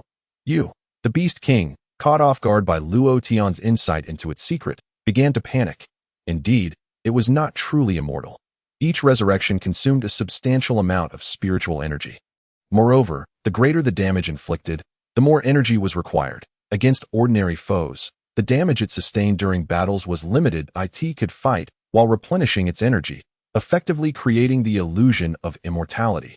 However, before Luo Tian, whose strikes were lethal, it found itself on the brink of exhaustion after just 2 blows. If another 2 were to land, it might truly meet its end. The furious beast began to sweat. But just then, a voice emerged from the ruins of the cave. Let me handle it. It's the master, the Beast King exclaimed joyfully, rushing into the rubble. Luo Tian was puzzled, unsure of what the creature was up to. At that moment, the Beast King cleared away the debris, retrieving a section of black and white bone. Upon the bone, a faintly burning emerald green flame flickered. Hee, human brat, prepare to die, the Beast King declared, raising the bone high. Whoosh! In an instant, the green flame surged forth, and a shadow lunged towards Luo Tian. Observing this, Luo Tian swiftly struck out with a palm. However, the force passed through the figure without inflicting any damage. Instead, the figure ensnared Luo Tian, its lower half entwining him like a serpent while its upper half bit into his shoulder. Such delicious flesh and blood, such potent energy. Once I consume you, I shall be able to reshape my body. The emerald ghostly fire exclaimed joyfully. Congratulations, master, you shall be free once more. The Beast King knelt in the distance, a sycophantic expression adorning its face. Master, free? What nonsense is this? Luo Tian furrowed his brow. The Beast King, seeing Luo Tian ensnared, chuckled. Brat, this is all you're doing? Very well, considering you are about to die, I shall enlighten you. This place is the Taoist ground of the Ziwei Taoist, 8,000 years ago. In pursuit of a breakthrough, the Ziwei Taoist foolishly delved into the Tianlong burial ground to excavate the Tianlong Tao seed. Yet, as soon as he entered the Tianlong burial ground, he nearly perished. However, fortune smiled upon him. Not only did he escape with his life, but he also managed to unearth a piece of dragon bone before his departure. After returning from the Tianlong burial ground, he recuperated for quite some time before attempting to study the dragon bone, hoping to use the remnants of true dragon essence to aid his breakthrough. Regrettably, he was unaware that the dragon bone had a master long before him. That master is my master. The Beast King gestured towards the green flame enveloping Luo Tian. My master was born from the evil spirit emerging from the Tianlong burial ground, formed from the resentment of the deceased dragon clan. Far more potent than any ordinary evil spirit, the Ziwei Taoist, in his ignorance, was ambushed by my master and narrowly escaped with his life. Alas, had that attempt succeeded, he would not have had to suffer for so many years. The strength of that old man, the Ziwei Taoist, was indeed formidable, managing to evade my master's assault in such circumstances. However, it is unfortunate that my master, being an evil spirit, was impervious to ordinary means of harm. Thus, although the Ziwei Taoist loathed my master, he could only seal him along with the dragon bone temporarily, and even summoned countless beasts from the outside world to guard the seal. The lifespan of that old fellow was nearing its end. He could only forcefully attempt to break through for a slim chance of survival. Yet, it was regrettable that his innate talent was limited, compounded by 2 significant injuries, making success impossible. Hence, he perished. However, he did not anticipate that my master was both wise and mighty. Beyond the reach of his seal, a year after his death, my master broke the seal. Furthermore, my master utilized his power to extract the essence of the dragon clan, enabling us, the beasts guarding the seal, to rapidly grow stronger. Without my master, we ordinary beasts would never have attained such power in our lifetimes. Upon hearing the other party's words, Luo Tian nodded and remarked, I see now. No wonder your strength is formidable. Yet it feels distinctly different from the beasts outside. This was something Luo Tian had perceived long ago. The simplest observation was that despite these beasts having awakened their intelligence. Some commanding level beasts possessed power and speed comparable to that of the Enlightenment realm. However, these creatures were utterly incapable of flight. Only now did he understand the reason behind it.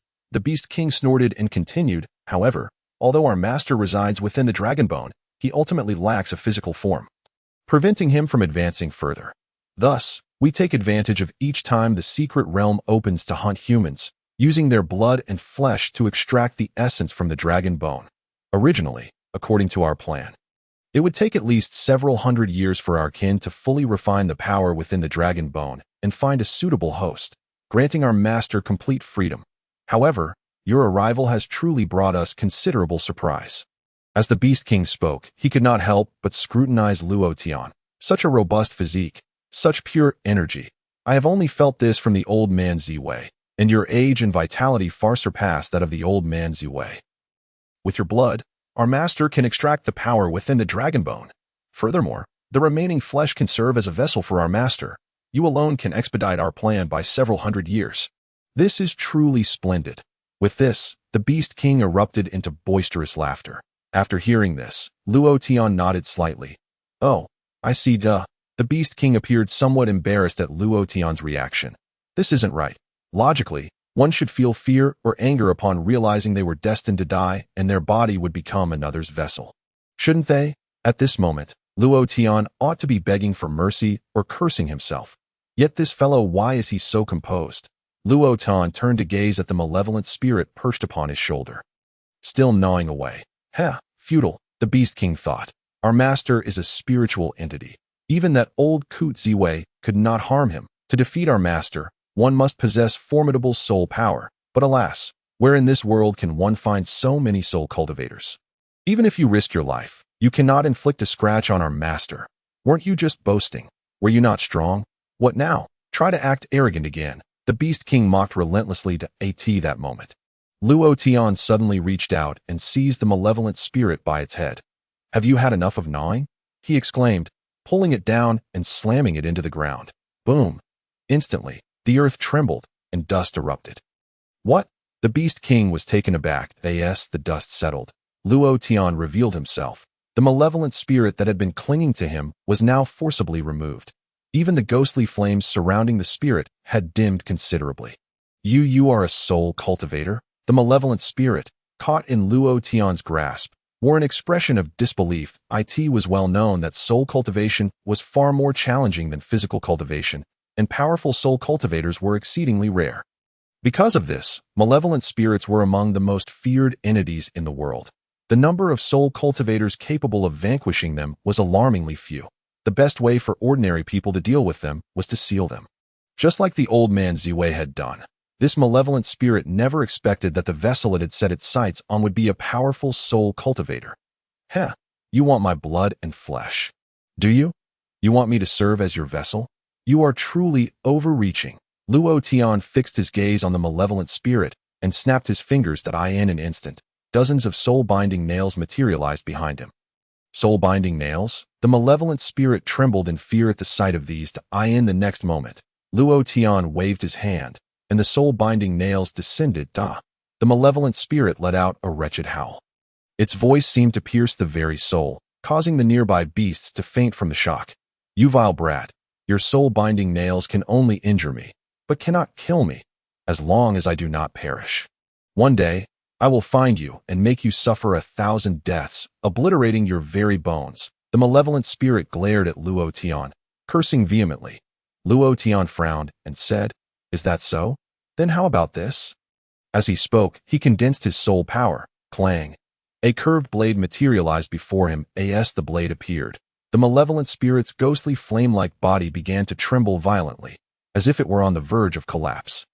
The malevolent spirit, upon seeing the blade, screamed in terror. The soul-cutting blade? How is this possible? Let me go, and we shall keep our waters separate. The malevolent spirit was genuinely frightened this time. However, let you go? It's too late. Without a moment's hesitation, Luo Tian swung the blade down. Boom! The powerful soul energy from the soul-cutting blade instantly obliterated the malevolent spirit's body. Curse it! I am unwilling. After all the effort to escape the celestial dragon's burial ground. After breaking the seal, I was so close to success. The malevolent spirit lamented, but it was all too late. Moments later, the spirit's form completely dissipated from existence, leaving nothing behind, as though it had never existed at all. Luo Tian waved his hand, and both the soul-cutting blade and the soul-binding nails vanished. He then turned to the Beast King, who was not far away. The Beast King, who had felt assured of victory just a moment ago, now found everything had changed. His greatest reliance, the malevolent spirit, was dead. Before him stood only Luo Tian. This monstrosity, my lord, I am willing to recognize you as my master. The Beast King forced a sycophantic smile. However, Luo Tian completely ignored him and swiftly struck with an open palm. Boom! The Beast King's body shattered. Just as he began to regenerate, Luo Tian struck again with several punches. Boom! Boom! Boom! After a series of blows, not a single intact piece of flesh could be found on the ground. The surrounding area no longer bore any trace of the Beast King's presence. This creature, once thought immortal, was reduced to ashes. Trash! Luo Tian scoffed, preparing to leave. But just then, a flash of white light suddenly caught his attention. Turning his gaze, he discovered a segment of the dragon bone, which the malevolent spirit had previously inhabited, still lying on the ground. However, prior to this, the dragon bone had shimmered with a blood-red glow. Now, it had turned white. As Luo Tian looked closer, the dragon bone began to undergo a transformation in an instant. A faint phantom emerged above it. Luo Tian's brow furrowed as he coldly remarked, "Another one. How long will this continue?" As he spoke, he extended his hand, and the soul-cutting blade reappeared. However, the phantom atop the dragon bone immediately called out, "Wait, benefactor! Benefactor!" Luo Tian was taken aback. His gaze focused intently. He soon realized that the phantom atop the dragon bone resembled a small dragon. "Who are you?" Luo Tian inquired, astonished. The small dragon hurriedly replied, "Benefactor, I am of the dragon clan. This white bone is my remains, though. So you are a deceased dragon." Luo Tian responded, intrigued. The small dragon sighed. "Indeed, I was resting in the celestial dragon's burial ground, awaiting the opportunity for reincarnation, unfortunately, many years ago. My remains were occupied by a malevolent spirit, and even my soul became tainted. Although I fought against the malevolent spirit, it utilized these beasts and human blood and flesh for sacrificial rituals, attempting to completely corrupt me. Had it not been for your timely arrival to slay this malevolent spirit, I fear I would have truly become a mindless spirit, a weapon or food for that malevolent spirit." Upon hearing this, Luo Tian nodded slightly. "Then you are free now to," as he spoke, he prepared to leave. "Wait, just a moment," the small dragon called out again. "What else is there?" Luo Tian asked, furrowing his brow. "Benefactor, although I have escaped the malevolent spirit's control, if I do not return to the celestial dragon's burial ground, I will soon dissipate into nothingness. Therefore, may I request your assistance in returning me to the celestial dragon's burial ground," the small dragon implored. "The celestial dragon's burial ground? I am unfamiliar with it. Seek out someone else," Luo Tian replied dismissively. Luo Tian was about to leave once again at this moment. Xiao Long felt quite embarrassed. After all, he was a member of the dragon clan. Was the other party so lacking in courtesy that he would refuse outright? Just as Xiao Long was wallowing in his frustration, he heard Luo Tian mumbling as he walked away, "Who is this? Is it too much to ask for some benefits when seeking help? And he claims to be of the dragon clan? Truly ignorant." Upon hearing this, Xiao Long immediately realized his mistake and exclaimed, "Benefactor, there are indeed benefits. There are benefits." Luo Tian turned back to him and asked, "What benefits?" Xiao Long replied, "Though my dragon clan is currently diminished and no longer possesses the glory of ancient times, we remain one of the strongest races in the world. If you return me to my home, my kin will not treat you poorly." After listening, Luo Tian, while picking his nose, inquired, "Are you done?" Xiao Long responded. Luo Tian turned and left. Damn, was he trying to sell me a dream? Did he think I was a fool? Xiao Long felt another wave of embarrassment. "Benefactor, wait, there are more benefits," he called out again. Luo Tian turned back and said, "I'll give you one last chance, but don't present me with vague promises." Xiao Long, feeling helpless, sighed and said, "Fine, as long as you agree to return me to the dragon tomb. I will offer you half of the source power contained within my dragon bone." "Source power? What use is that?" Luo Tian asked. Xiao Long explained, The source power of the Dragon Clan is the wellspring of our strength. Though my physical form is deceased, this dragon bone contains my essence, and the power within is immensely formidable. As he spoke, Xiao Long pointed to the corpse of a slain beast nearby and added, "Benefactor, do you see the strength of these beasts?" Luo Tian nodded, saying, "I see." Xiao Long continued, "In truth, these beasts were initially nothing more than corporeal and chi-gathering creatures. Even that beast king was merely a spirit-transforming beast, and there is little chance of any breakthrough in this lifetime.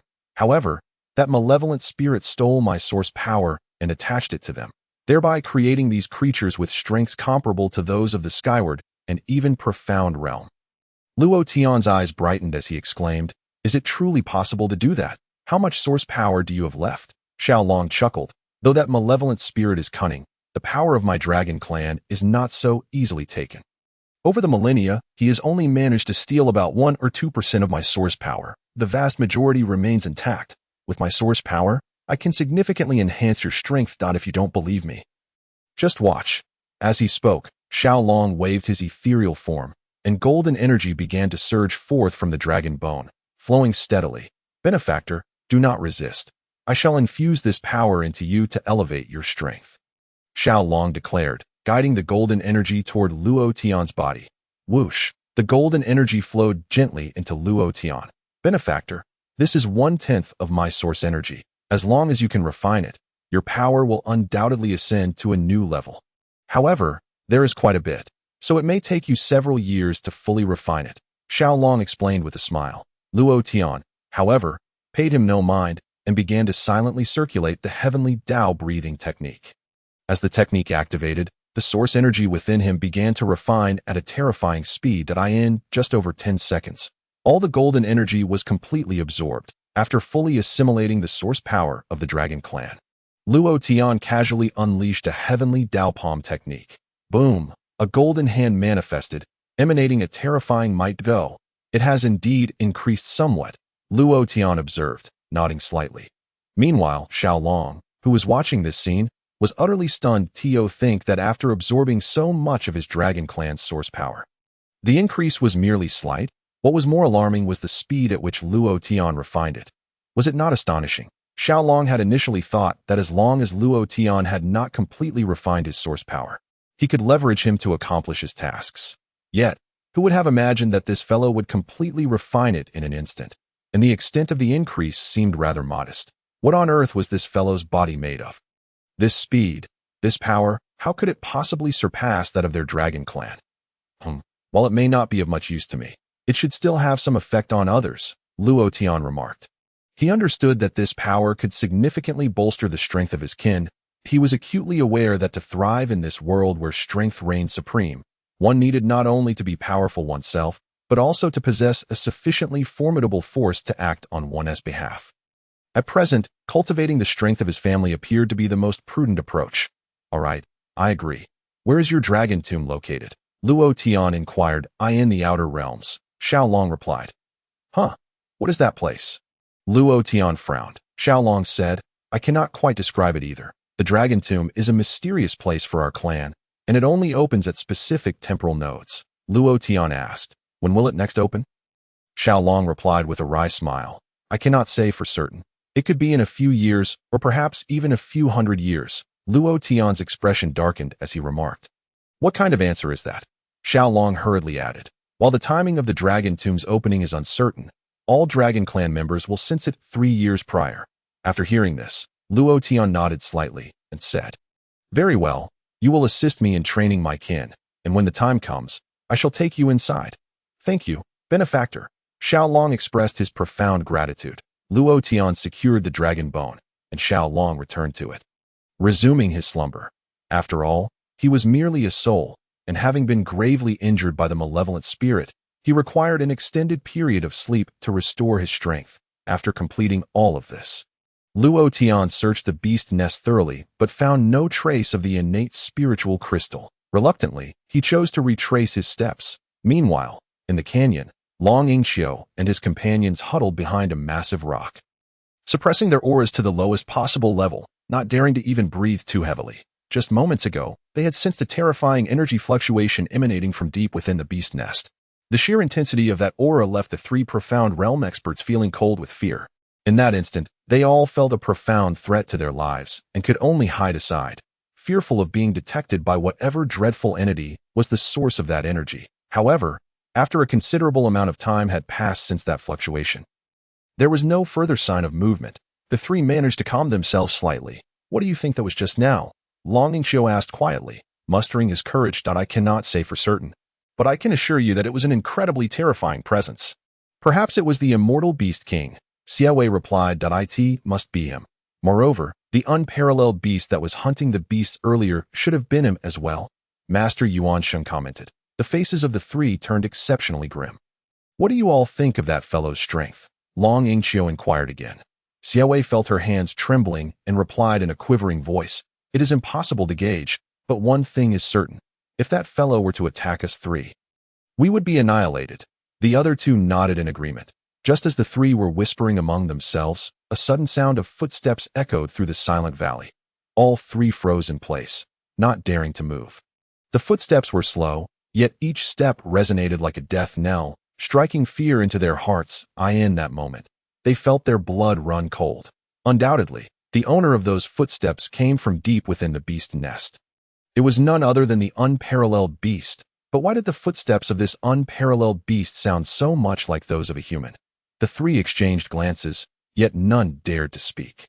The footsteps grew ever closer. Sweat began to bead on their foreheads. Among them, Xiaowei, being on the edge, accidentally bumped into a stone at her feet. Due to her overwhelming anxiety, the stone rolled away with a clatter, producing a significant noise. Xiaowei turned pale, and the other two cast her fierce glares. Yet, none of them spoke, hoping that the unparalleled beast had not heard the sound. However, whoosh, not far away, the footsteps abruptly ceased. The three individuals felt an overwhelming sense of dread. Exposed. "We're doomed. Damn it. Rather than waiting for death, we should fight with all we have." With a reckless determination, Long Ingxiu could no longer suppress himself and drew his sword. "Ba, let us fight," Master Yuansheng shouted. Xiaowei let out a piercing scream, turning to confront the unparalleled beast in a desperate battle. However, a voice interrupted them. "What are you three doing? Playing hide and seek?" It was Luo Tian, standing beside them. Young Master Luo Tian. The trio was taken aback. Long Ingxiu was the first to regain his composure, exclaiming, "Forget about that for now.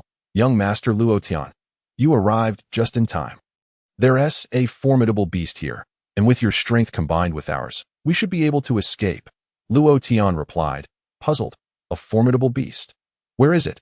Xiaowei pointed towards the direction of the beast's den, saying, "It's in that direction." Luo Tian glanced over and remarked, "That direction? No way, I just came from there." "What?" The three were stunned. Master Yuansheng pondered a possibility and cautiously inquired, "Young Master Luo Tian, how did the beasts in this canyon meet their end?" Luo Tian answered, "Oh, those? When I arrived, they tried to eat me, and out of anger, I unleashed a massacre." "Is that bad? Master, perhaps you could perform a rite for them?" Master Yuansheng was left bewildered. Long Ingxiu interjected, "Young Master Luo Tian, did you happen to see a powerful elephant demon on your way?" Luo Tian thought for a moment and replied, "I didn't see a powerful one, but there was indeed an elephant demon blocking my path, which I kicked to death." "What's wrong? Was that your friend?" "Of course not." Long Ingxiu hastily shook his head. Yet at that moment, a storm of shock surged within him and the other two. All the beasts they encountered along the way, including those of the commanding level, were killed by Luo Tian. Especially that elephant demon. They all knew how formidable it was. The fact that it was dispatched by Luo Tian with a mere kick was astonishing. Although they had always known Luo Tian was powerful, this was beyond comprehension. "By the way, what are you three so nervously hiding from?" Luo Tian inquired. "Nothing," they all replied awkwardly. How could they possibly explain that they were hiding from the unparalleled beast, which happened to be Luo Tian? Master Yuansheng suddenly exclaimed, "Right, young Master Luo Tian. Did you see the Beast King while heading that way?" Luo Tian nodded, saying, "I did." Master Yuansheng quickly asked, "Where's the Beast King now?"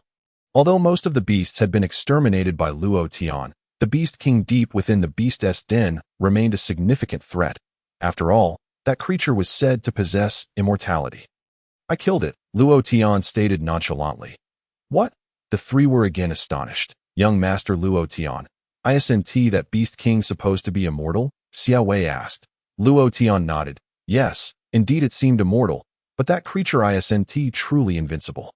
It has weaknesses. Weaknesses? Please enlighten us, young Master Luo Tian, Long Yingxiu implored. Even if that beast is dead, what if it still has kin? Luo Tian explained earnestly. It's quite simple.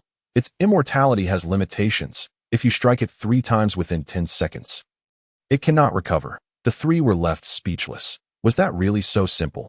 Back in the day, the Night Wind Kingdom gathered numerous top experts to attack and expended countless resources just to barely kill that Beast King once.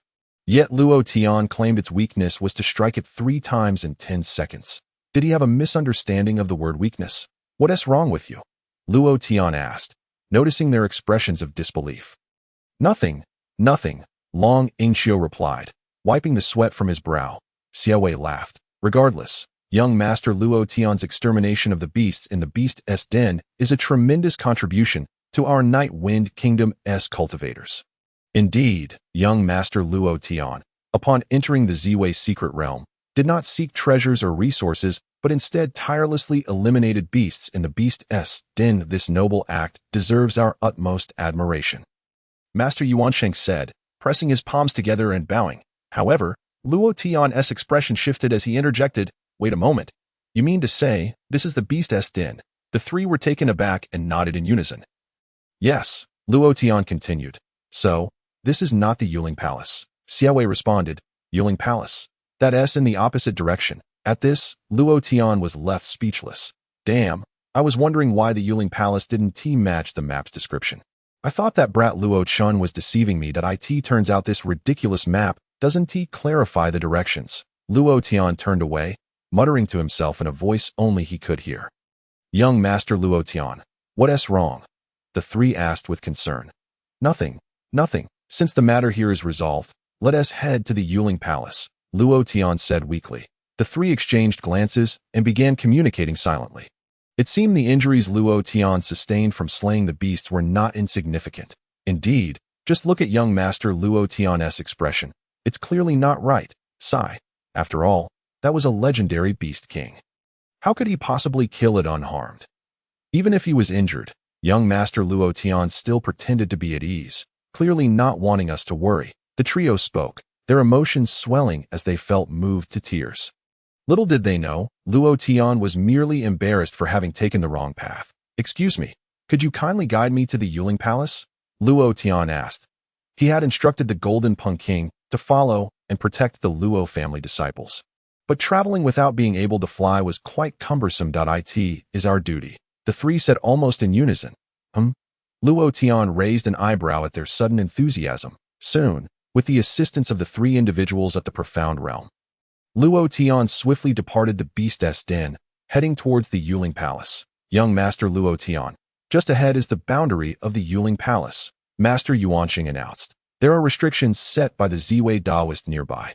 Anyone over 30 years old who enters will be expelled immediately. We can only accompany you this far. Luo Tian nodded. All right.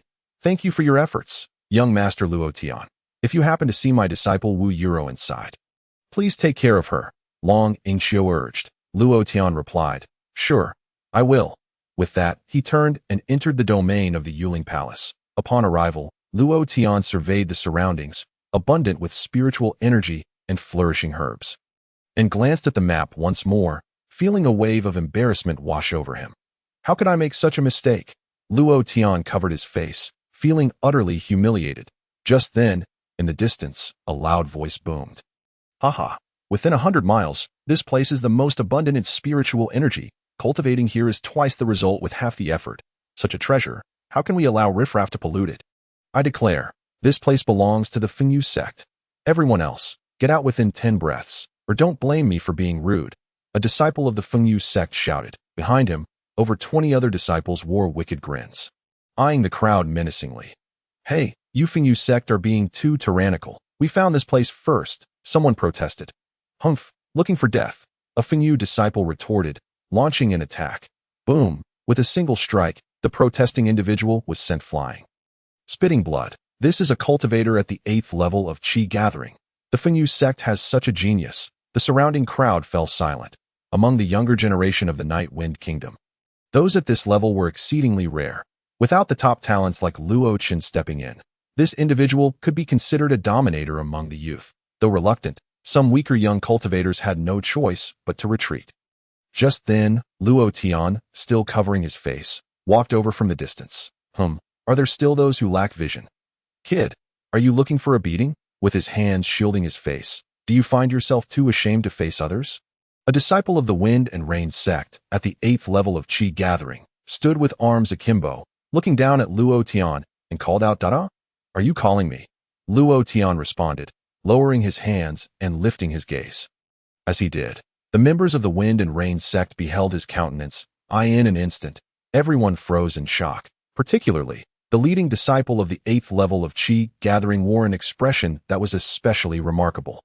His cultivation was already considered exceptional among the youth of Yefeng Nation.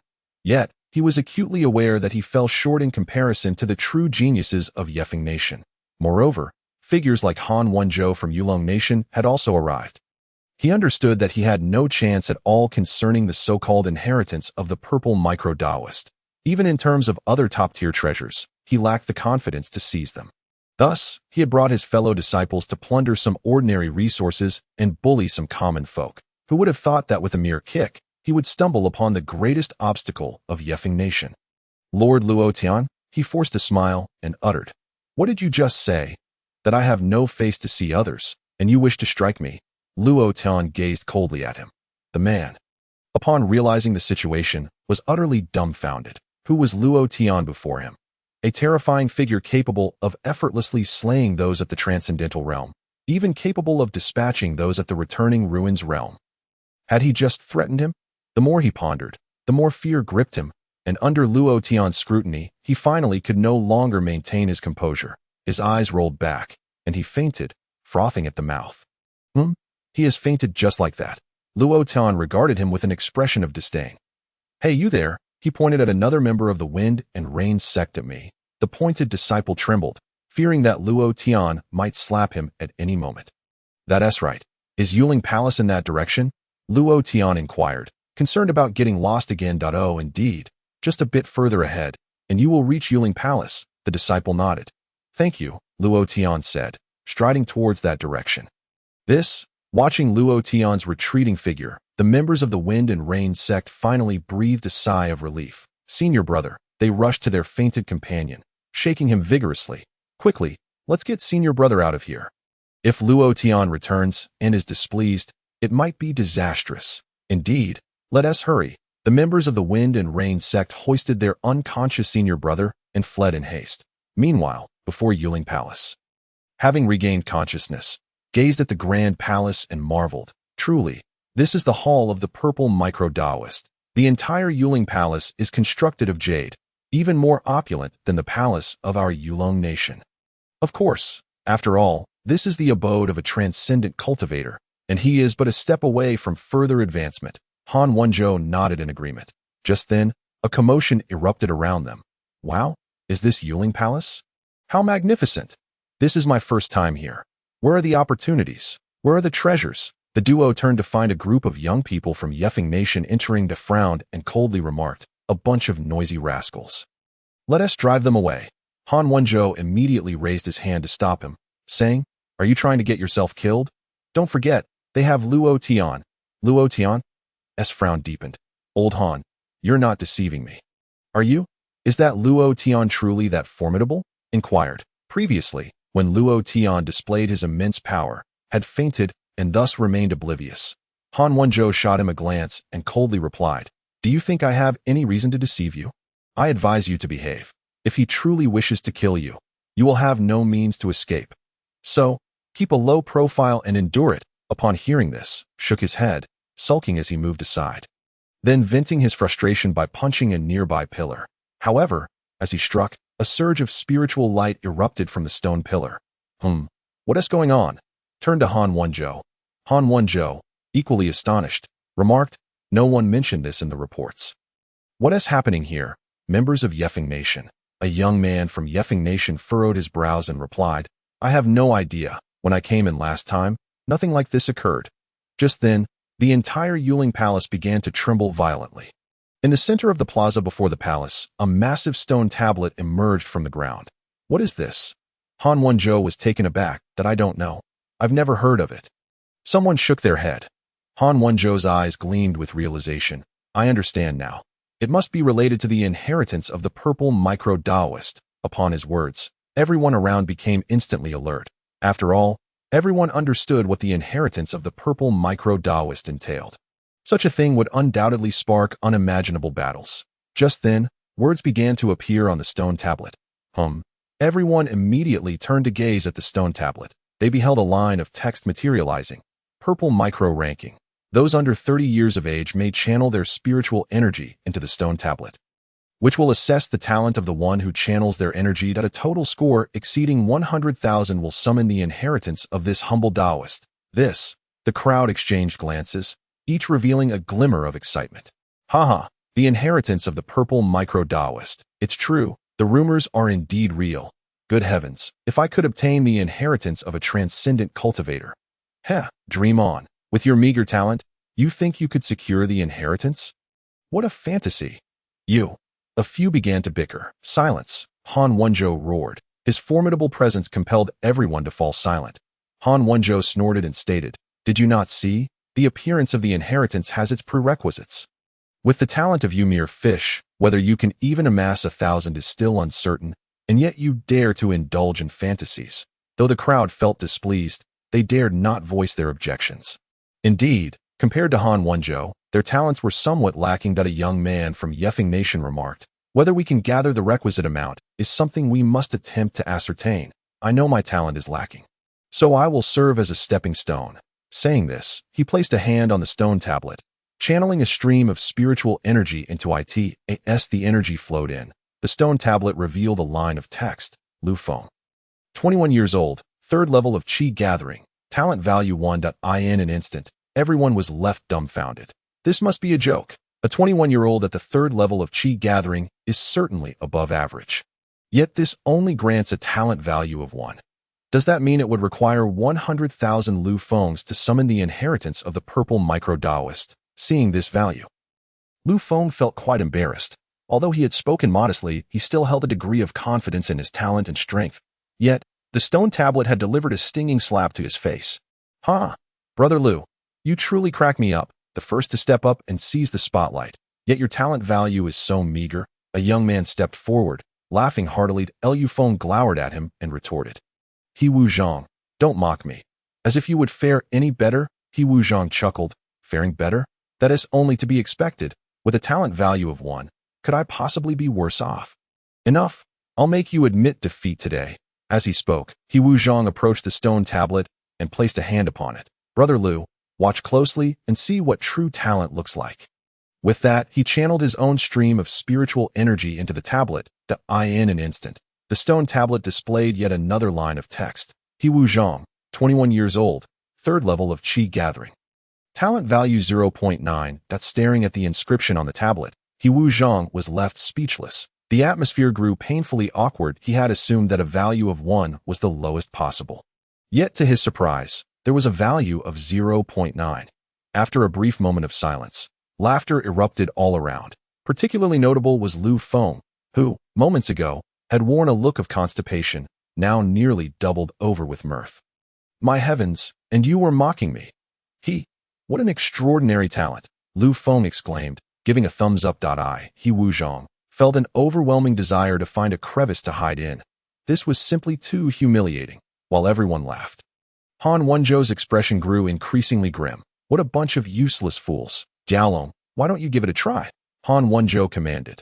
Tang Jiaolong nodded in agreement. All right. With that, he strode purposefully toward the stone tablet. Everyone, step aside, Tang Jiaolong bellowed. Upon seeing him approach, the crowd parted hastily. Despite having been thoroughly beaten by the Luo family earlier, Tang Jiaolong still exuded an overwhelming strength that dwarfed that of ordinary individuals.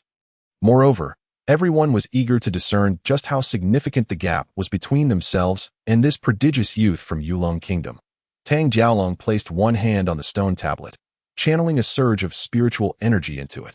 Immediately, a line of text appeared. Tang Jiaolong, 28 years old, First level of Spirit Transformation Realm.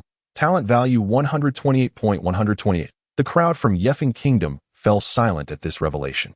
Even Lu Feng, who had been laughing heartily, now closed his mouth. Although he had long been aware of the disparity between himself and Tang Diaolong, this figure still instilled a sense of despair within him. Is this what it means to be a genius? Lu Feng gazed at Tang Diaolong, his heart heavy with emotion. Meanwhile, Han Wenzhou observed from a distance, his brow furrowing even deeper. Only 128 for Diaolong? Does this mean that nearly 1,000 individuals with his level of talent would be required to summon the legacy of the ZY Taoist? Han Wenzhou pondered, feeling an ever-deepening sense of hopelessness. Not to mention Yefeng Kingdom. Even with the addition of Yulong Kingdom, such a number of talents was nowhere to be found. Could it be that the so-called legacy of the ZY Taoist was merely a fleeting dream? Han Wenzhou sighed inwardly. Everyone, don't just stand there. Quickly channel your spiritual energy. Once the talent values are filled, we can summon the legacy of the ZY Taoist, he urged. Indeed, do not be disheartened. Although our strength may be lacking, it does not imply our talent is inferior. Perhaps we are gifted yet unrecognized. Yes, at the very least, we should assess our own gaps compared to the geniuses that I shall go first. With these words, more individuals stepped forward to the stone tablet, channeling their spiritual energy one by one. Values appeared on the tablet, and the faces of the crowd soon reflected their despondency. Yefeng Kingdom boasted numerous young talents, yet their talent values were utterly eclipsed by those of Yulong Kingdom. In the blink of an eye, over 100 had tried, and the highest talent value among them barely reached 7. The gap from Tang Diaolong was insurmountable. This is hilarious. Yefeng Kingdom truly deserves the title of the weakest nation. Their youth can barely manage this level. Someone in the crowd scoffed. Who said that?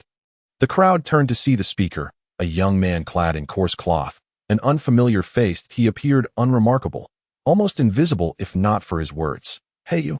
What do you mean by that? A young man from Yefeng Kingdom retorted angrily. The man remained silent, merely approaching the stone tablet to channel his own surge of spiritual energy.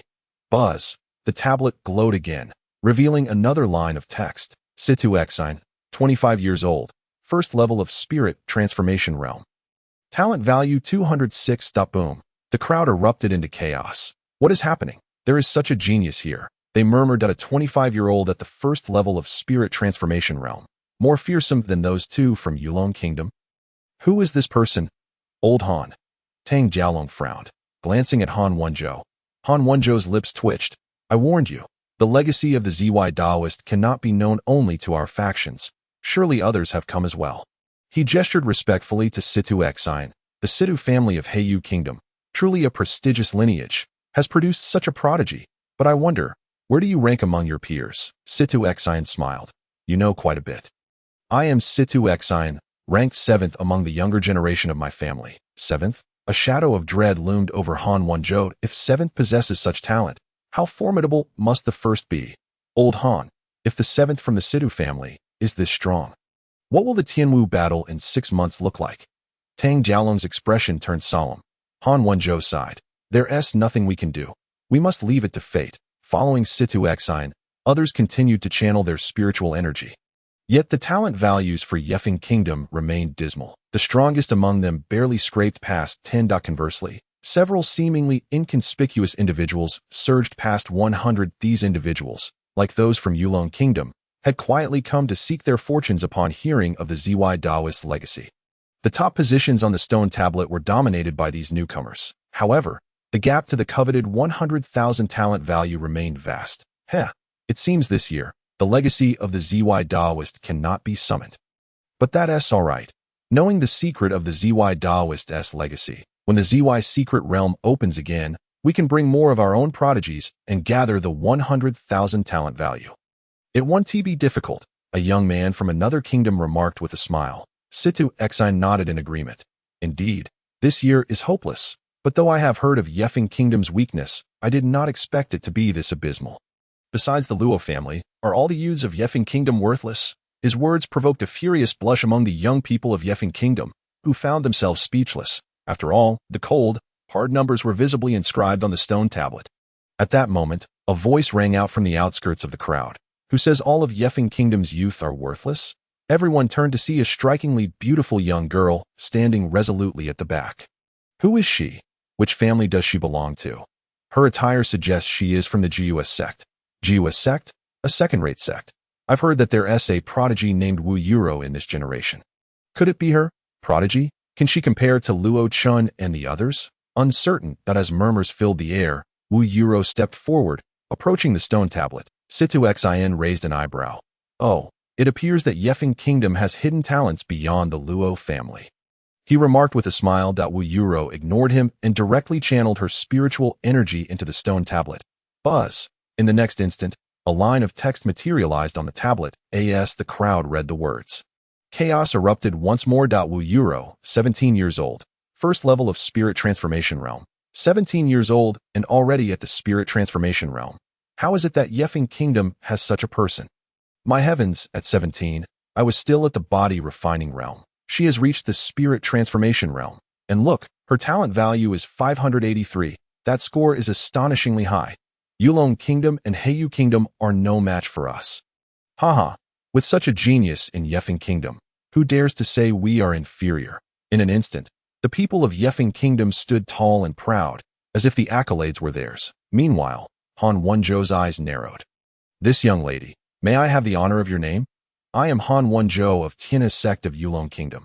Might you be interested in joining us? I assure you, within Tian's sect, you will gain superior cultivation resources. Be it martial arts techniques or spiritual stones and herbs, you shall face no restrictions. Han Wenzhou proposed eagerly. Before Wu Yuro could respond, Situ Xin interjected. Han, are you really trying to poach her? Then I shall also make my offer. Miss, my Situ family can provide you with the finest cultivation resources. Our strength surpasses that of Tian's sect. All you need is to hold a guest position within the Situ family and assist us when necessary. Situ Xin, what do you mean? Tang Jiaolong is furious. Heh, it means nothing much. You are allowed to recruit talents. Yet I am not. Situ Xin replied defiantly. You. Tang Jiaolong made a move as if to strike. But at that moment, Wu Yuro shook her head and said, Everyone, there is no need to argue any further. I am a member of the September sect and will not betray the Stone sect. Such matters should not be mentioned again. Upon hearing her words, Situ Xin furrowed his brow. Very well, since you have said so, I shall not press the issue. However, the doors of the Situ family shall always remain open for you. Situ Xin declared. The same goes for the Tian He sect. Han Wenzhou added. Thank you. Wu Yuro stepped aside and ceased to speak. Afterward, there was another prolonged wait, with an increasing number of individuals sensing the spiritual light and making their way toward the Yuling Palace. Among them were people from the Night Wind Kingdom, as well as some foreigners. However, those with a talent score exceeding 100 were exceedingly rare, rendering the atmosphere quite subdued. Only when members of the Luo family arrived did a stir arise once more. Luo Da and the others, upon their entrance, achieved a talent score exceeding 500, surpassing Situ Xin and the others, albeit falling slightly short of Wu Yuro. Yet, the four who had fully comprehended a technique of the Way of Heaven, namely Luo Yu and his companions, were an entirely different matter. Each of them attained a talent score exceeding 1,000. Among them, Luo Rong's score was the highest, astonishingly exceeding 1,400. They truly stood out like cranes among chickens. On the current stone tablet, the four from the Luo family topped the list, followed by Wu Yuro. Then came the remaining members of the Luo family, and only after that were Situ Xin and the other foreign prodigies. Observing this list, Situ Xin's expression grew somewhat grim. This Luo family is indeed formidable. I fear that even our strongest member may not surpass them, Situ Xin remarked. Alas, counting the Luo family's members, the total talent score barely exceeds 10,000. It appears that summoning the inheritance of the purple micro-Taoist this year will be impossible. We can only wait for the next opportunity. Han Wenzhou sighed. Next time, with news of this year's event spreading, when the purple micro-secret realm opens again, it will undoubtedly attract countless prodigies. Do you think that when that time comes, we, with our talents, will have any chance to compete with those true prodigies? Someone commented. Upon hearing this, Han Wenzhou fell silent. Indeed, although he, Han Wenzhou, is also a prodigy of his generation, there are many young individuals in the Yulong Kingdom who surpass him. Moreover, there are top talents from other nations. If those individuals were to arrive, They could indeed summon the inheritance of the purple micro-Taoist, but that would have nothing to do with us. What a pity, Han Wenzhou continued to lament. Just then, a voice called out, "Young master, the young master has arrived." The crowd of the Luo family suddenly stirred. Upon hearing this, everyone turned to look. Indeed, at the end of the crowd, Luo Tian was seen walking slowly into the scene. "Alas, I hope I have not come to the wrong place. Is this the Yuling Palace?" Luo Tian inquired of the Luo family members before him. In response, Luo Rong said, "Young master, this is indeed the Yuling Palace." Upon hearing this, Luo Tian let out a long sigh of relief. By the way, have you found the innate spiritual crystal?" Luo Tian asked. The group shook their heads. Just then, C2XIN in the crowd laughed and said, "You must be Luo Tian, right? What is an innate spiritual crystal compared to the purple micro-secret realm?" "The greatest opportunity present here." He turned to gaze at the stone tablet and added, "This stone tablet conceals the inheritance of the purple micro-Taoist."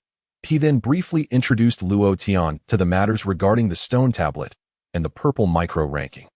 Finally, he added, "Young Master Luo Tian, your talent far exceeds that of all of us. If you were to make a move, it is entirely possible that you could shake the purple micro-ranking. At present, this stone tablet is still over 80,000 talent points away from the target of 100,000. Such a vast gap is clearly not something a single person can bridge." C2XIN's intent in urging Luo Tian to take action was to validate just how formidable Luo Tian's talent truly was, to gauge the difference between himself and Luo Tian. However, Luo Tian replied, "I am not interested. Please assist me in finding the innate spiritual crystal." C2XIN was left speechless. He had assumed that Luo Tian had come seeking the inheritance of the purple micro-Taoist as well. However, from the way he spoke, it seemed that this individual was entirely unconcerned. "Young Master Luo Tian, the innate spiritual crystal is a unique treasure found only within the secret realm. Perhaps the inheritance of the purple micro-Taoist contains the innate spiritual crystal as well." Han Wenzhou added with a smile. Like C2XIN, he merely sought to use this opportunity to probe into Luo Tian's true capabilities. "Is that so?" Luo Tian replied with a skeptical expression. "That young Master Luo Tian, I believe they have a point." Even Wu Yuro approached, speaking in a very soft voice. She too was immensely curious about Luo Tian's talent. Luo Tian's gaze swept over the three of them, and he said coolly, "Are you simply interested in gauging my talent?" The three, realizing their intentions had been exposed by Luo Tian, exchanged awkward smiles. Yet, Luo Tian seemed unfazed and said, "Fine, it is merely a matter of raising my hand. I shall let you see." With that, he raised his hand, channeling a stream of spiritual energy into the stone tablet. As Luo Tian lifted his hand, all eyes converged upon him. After all, who would not wish to know just how strong a talent like Luo Tian truly is? "Lao Han, what do you think Luo Tian's talent score will be?" Tang Jiaolong whispered. "Those members of the Luo family have already surpassed 1,000. Surely he will be even higher. Higher? Could it possibly break 10,000? Tang Jiaolong queried. Han Wenzhou nodded and replied, "I believe it will definitely surpass 10,000. Perhaps it might even reach 50,000. 50,000? That seems exaggerated." Tang Jiaolong remained skeptical. Turning to observe the stone tablet, he saw that Luo Tian's spiritual energy had now entered the stone tablet. Buzz. The stone tablet shimmered once more with spiritual light. Previously, every individual who channeled their spiritual energy into the stone tablet would quickly have their information displayed. Yet this time, it was somewhat different. This time, the stone tablet flickered with spiritual light, continuously intensifying. Eventually, it became so dazzling that it was nearly blinding. What is happening? What is the situation? This stone tablet, could it possibly be broken? It is hard to say. After all, the purple micro-Taoist has been dead for so many years. The crowd began to murmur. Time passed, and after an indeterminate duration, the radiance on the stone tablet finally subsided, allowing the crowd to open their eyes once more. What happened? What is his talent score? The crowd immediately turned to gaze at the stone tablet. However, upon looking, they were all left dumbfounded at that moment. The stone tablet had lost all its brilliance. It was a pitch-black mass, resembling the most ordinary stone tablet, devoid of any inscriptions. What could it be? Is it really broken? What is going on here? Damn, the purple micro-Taoist has proven unreliable. The crowd erupted in chaos. Even Luo Tian felt a bit embarrassed at this moment. What is happening? I merely channeled a stream of spiritual energy, and it ended up breaking. Luo Tian looked around and noticed that the gazes directed at him were rather peculiar. It was understandable. This was a tremendous opportunity, yet it had been inadvertently ruined by him. It was only natural for them to feel some discontent, but given his overwhelming strength, they dared not voice their frustration.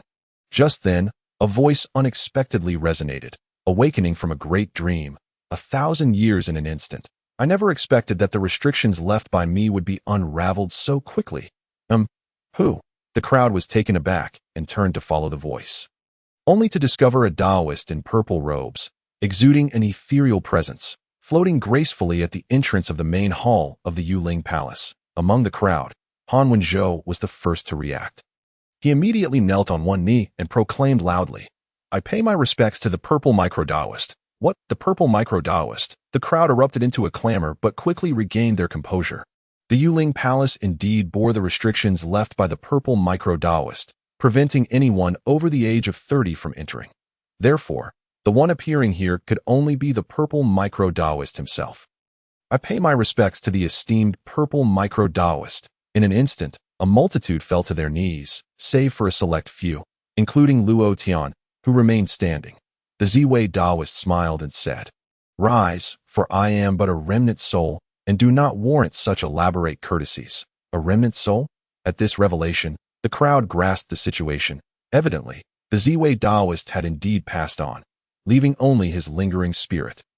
C2 Xian stealthily lifted his gaze to observe the figure of the Ziwei Taoist, unable to suppress his curiosity as he inquired, "Might I ask, esteemed elder, did you not leave behind the Ziwei ranking, claiming it would only manifest upon reaching a requisite talent threshold? Why, then, has it appeared now?" The crowd, intrigued by this question, turned their attention to the Taoist. Indeed, he had solemnly established the Ziwei ranking.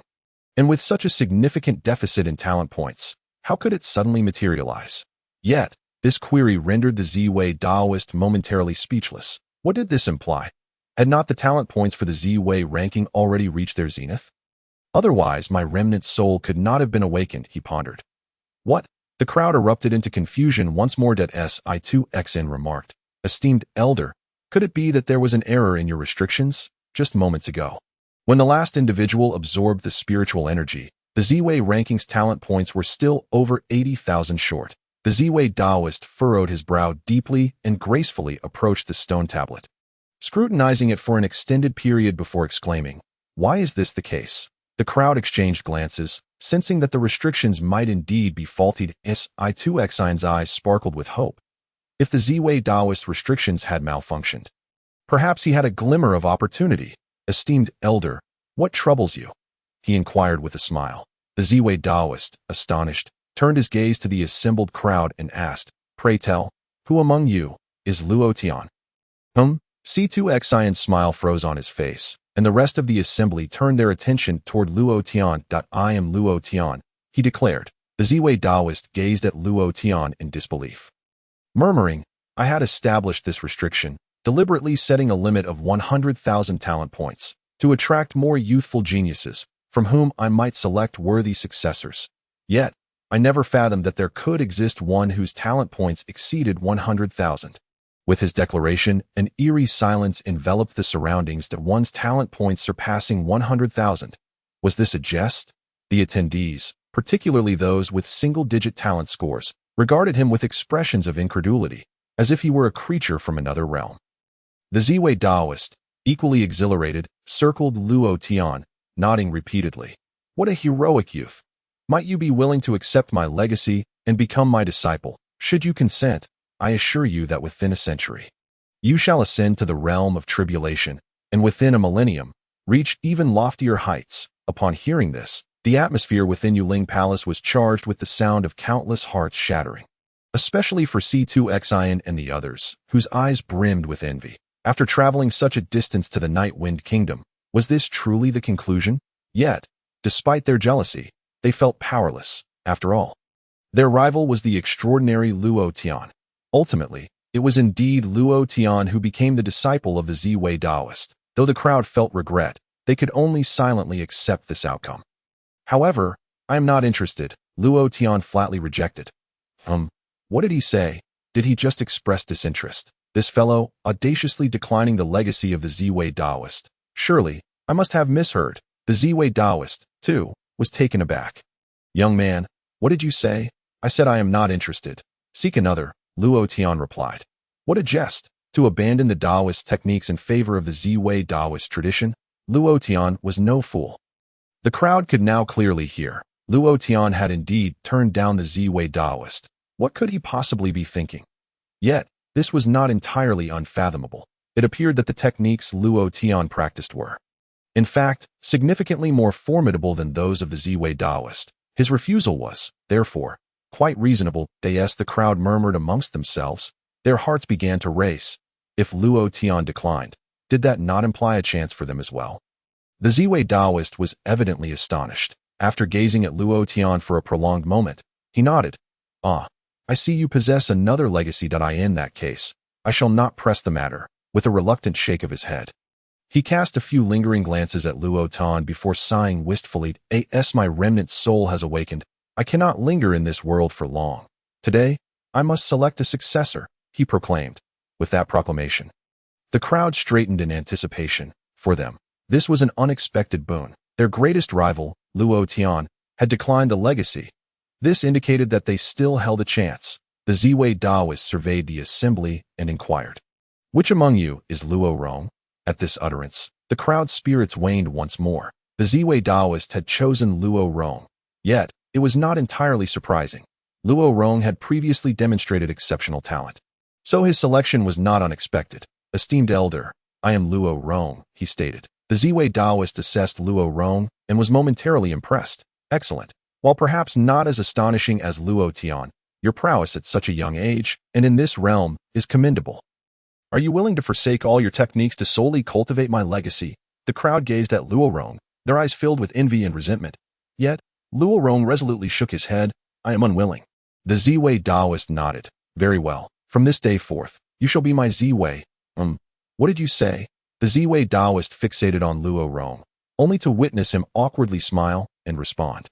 "I apologize, esteemed elder. The techniques I practice were bestowed upon me by my master, Luo Tian, and I do not wish to abandon what he has imparted." The corners of the Ziwei Taoist's mouth twitched in frustration as he cast a resentful glance at Luo Tian. Yet he had no choice but to relent. He recognized that Luo Tian's techniques were indeed superior to his own. Luo Rong's refusal was, thus, within reason. It seems fate has eluded us. Next is Luo Yu. The Ziwei Taoist continued his search according to the order of the Ziwei ranking. However, before he could finish speaking, a youth from the crowd stepped forward and clasped his hands in gratitude, declaring, "Thank you for your kind offer, esteemed elder, but I too am unwilling to forsake my master's techniques." The speaker was none other than Luo Yu. The Ziwei Taoist was utterly speechless. Once a figure of considerable stature, how had he found himself in such a predicament? All he sought was to find a successor, yet he was met with rejection thrice in succession. Not only was he bewildered, but the other attendees were equally flabbergasted. The Ziwei Taoist legacy was an unparalleled opportunity, capable of inciting fierce competition in any realm. Yet today, it had been declined repeatedly. Luo Ning, the Ziwei Taoist, barely containing his frustration, pressed on. "Esteemed elder, I too must decline." A young woman from the Luo family interjected. The Ziwei Taoist's expression darkened, nearly rendering him faint with exasperation. "So, none of the Luo family wish to inherit my mantle?" he inquired, surveying the gathered disciples, who all nodded in agreement. The remnant soul of the Ziwei Taoist was on the verge of ascending in frustration. What was the meaning of this? "Very well, I understand. Now, who is Wu Yu Ro?" From the crowd emerged Wu Yu Ro, timidly stepping forward. With a scowl, the Ziwei Taoist, wearied, asked, "Are you willing to accept my legacy?" Wu Yu Ro glanced around and nodded. "I am willing, esteemed elder." At last, someone was willing to accept his legacy. Yet, the Ziwei Taoist felt no elation. Instead, he impatiently remarked, "Very well, you shall be the one." With a gesture, he directed a stream of spiritual light into Wu Yu Ro's consciousness. "From this day forth, you shall be the disciple of the Ziwei Taoist. I shall seal my techniques and experiences within your mind. You may absorb them at your own pace, but ensure that my legacy endures." As for the interior of the Yuling Palace, It harbors treasures accumulated by me over many years. Apart from a few heirlooms that I wish to bequeath to my disciple, the rest can be freely taken by all present, serving as a means to forge a benevolent bond with you all that I simply hope that in times of hardship, you may lend a hand to my disciple, ensuring that my lineage does not face extinction. Now, my spiritual energy is depleted. I bid you farewell. Upon finishing his words, the remnant of the soul dissipated entirely into the vastness of the world. Thank you, Master. Wu Yuru reverently knelt before the fading essence. Yet, curiously, despite having received the legacy of the Ziwei Taoist, she found it difficult to feel joy. In fact, she was engulfed by an inexplicable sense of grievance. Meanwhile, the grand entrance of the Yuling Palace, which had never before been opened, began to slowly creak ajar. An inexhaustible stream of spiritual energy poured forth from within the hall, evidently indicating the presence of treasures. What are you waiting for? Hurry and seize them. The treasures left by the Ziwei Taoist are first come, first served. After a moment of hesitation, the crowd surged into the hall like a whirlwind. Luo Tian, of course, was not willing to lag behind. Innate spirit crystals. Luo Tian's eyes gleamed as he beheld a multitude of innate spirit crystals form due to the dense spiritual energy within the hall. He reached out and plucked one. Meanwhile, others were ransacking the hall with reckless abandon. The heavenly martial Xinming Palm. This long-lost technique has actually been found here, a fifth-tier magical artifact. Good heavens, haha. With this, who would dare to provoke me? Is this a sixth-tier elixir? Such a terrifying concentration of spiritual energy. If consumed by the ancestor, it might help him break through to the Gui Su realm. Within the Yuling Palace, everyone found their fortunes brimming with joy. Clearly, the opportunities presented by the opening of the Ziwei secret realm this time far surpassed any previous year. Young Master Luo Tian. At that moment, Wu Yuru cautiously spoke up behind him. Is there something you need? Luo Tian turned to face her. He noticed that Wu Yuru held a long sword in her hands. Her expression clouded with concern. Luo Tian Gongzi. This sword is the legacy sword of my master, the Ziwei Taoist. I wish to present it to you, Wu Yuru declared. Why? Luo Tian looked at her, perplexed. In response to Luo Tian's question, Wu Yuru appeared somewhat embarrassed, stating, though I have received my master's legacy, both my family and the strength of our GUS sect are far too weak. If outsiders seek to seize it, I would be unable to protect the inheritance, and I might find myself in a dire situation. Unable to survive or perished as she spoke. She cradled the sword in her hands and continued, I wish to gift this item to you, in hopes of securing your protection. Luo Tian instantly understood. Seeking a patron? He had to admit that Wu Yuru was quite astute. Indeed, while he had little interest in the legacy of the Ziwei Taoist, it did not mean others would feel the same. Just look at the Wei family of Yulong Nation and the Tianhe sect, and the implications become clear that a second-rate force from Yefeng Nation obtaining the legacy of the Ziwei secret realm would not be seen as an opportunity, but rather a calamity if word spread. Very well. I shall protect you and your GUS sect, Luo Tian assured her. Upon hearing this, Wu Yuru was instantly filled with joy. Ever since she had received the legacy, she had been plagued with worries. Now, with Luo Tian's promise, her anxious heart finally found solace. Thank you, young Master Luo Tian. Please accept this sword, Wu Yuru implored. Luo Tian glanced at it, but shook his head, saying, having acquired a piece of innate spirit crystal from the Ziwei Taoist, I owe him a favor. It is only right that I protect his heir.as for swords, whether they are divine weapons or mere wooden staffs. They hold little distinction for me. Upon hearing this, Wu Yuru felt warmth in her heart. Meanwhile, Luo Tian began to retrieve the materials he had prepared in advance for his breakthrough. Young Master Luo Tian. What are you doing? Wu Yuru inquired. Luo Tian replied nonchalantly. I am about to break through. Wu Yuru expressed her surprise, stating, I have read in ancient texts that certain special techniques or physiques require unique materials or opportunities to break through major realms. But this is the first time I have seen it in reality. What realm are you aiming to break through? Into the Gathering Qi realm. Luo Tian casually responded. Gathering Qi realm. Young Master Luo Tian. Are you truly only at the body refinement realm? Wu Yuru looked at him in astonishment. Although she had previously heard the Luo family mention Luo Tian's realm, she had always found it hard to believe, thinking it was merely a ploy. But hearing Luo Tian admitted himself changed everything. She trusted that he had no reason to lie to her at that moment. Luo Tian suddenly recalled something and looked at Wu Yuru, asking, "By the way, you are at the transformation spirit realm, correct?" Wu Yuru nodded eagerly. "Yes." Luo Tian continued, "Is there anything I should be cautious about when breaking through to the gathering Qi realm?" Luo Tian felt a twinge of anxiety. After all, this was his first time attempting to break through a major realm. Upon hearing Luo Tian's question, Wu Yuru promptly explained, "To gather Qi, one must first open the Dantian Qi Si. Generally speaking, the larger the Qi Si, the more abundant the spiritual energy, and the longer the battle prowess can be sustained. Moreover, the sturdier the Qi Si, the higher the concentration of spiritual energy it can hold, resulting in more potent martial techniques." Luo Tian nodded. "So, the Qi Si must be both large and robust," that Wu Yuru affirmed. "Indeed, but typically, a larger Qi Si will also be sturdier. Thus, one's talent can be gauged by the size of their Qi Si. For instance, ordinary individuals have Qi Sis that measure roughly 3 zhang in size after breaking through to the gathering Qi realm, which is the most common scenario. In contrast, disciples from powerful sects usually have Qi Sis that measure about 10 zhang. Moving higher, the true disciples from various sects and martial geniuses from prominent families can form Qi Sis measuring 100 zhang. As for prodigies like Luo Chun and Ruo Ming, they might possess a Qi Si the size of 1,000 zhang. Upon hearing this, Luo Tian nodded thoughtfully. "And what about you?" Wu Yuru smiled shyly. "When I first gathered Qi, my spiritual energy Si was approximately 3,000 zhang wide. Now, after breaking through to the transformation spirit realm, my Qi Si has expanded to 8,000 zhang." Luo Tian nodded repeatedly, understanding why Wu Yuru had attained such a realm at her age.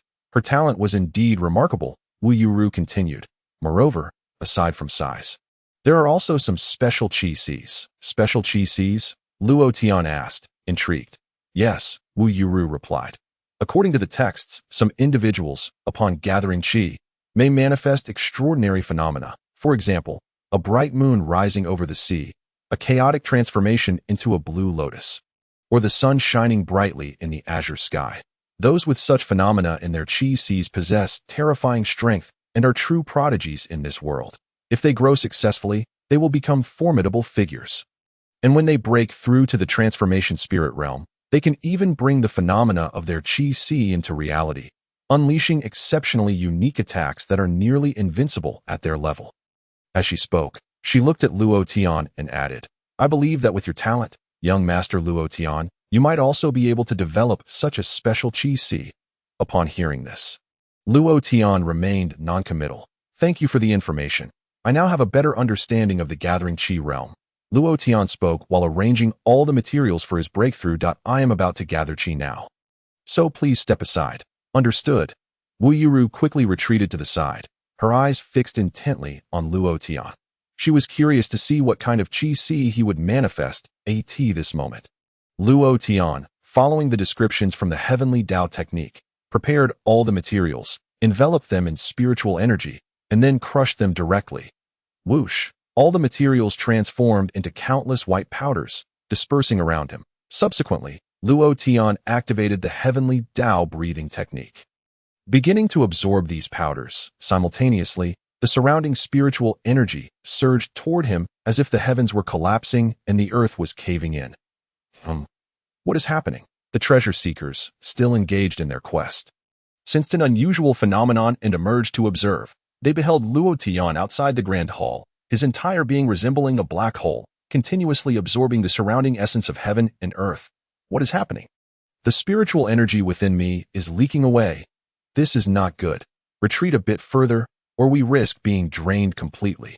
Initially, the crowd remained as spectators, but in the next instant, they frantically fled from Luo Tian. What on earth is he doing? It seems he is on the verge of a breakthrough. A breakthrough? Who among us makes such a spectacle during a transition? Has the concentration of spiritual energy around us diminished? It appears so. After all, we are in the Ziwei secret realm, where the internal essence should be inexhaustible. How could this be? Look, the sky seems to be collapsing. The sky is collapsing. No, it's the Ziwei secret realm that is crumbling. What? Surely not. Is he about to drain an entire secret realm simply for a breakthrough? Monster! The crowd was utterly astonished. However, Luo Tian, caught in the vortex, remained oblivious. Within the depths of his consciousness, he pondered, how vast can my Qi Sea possibly expand? With this thought, he directed his consciousness into the Qi Sea.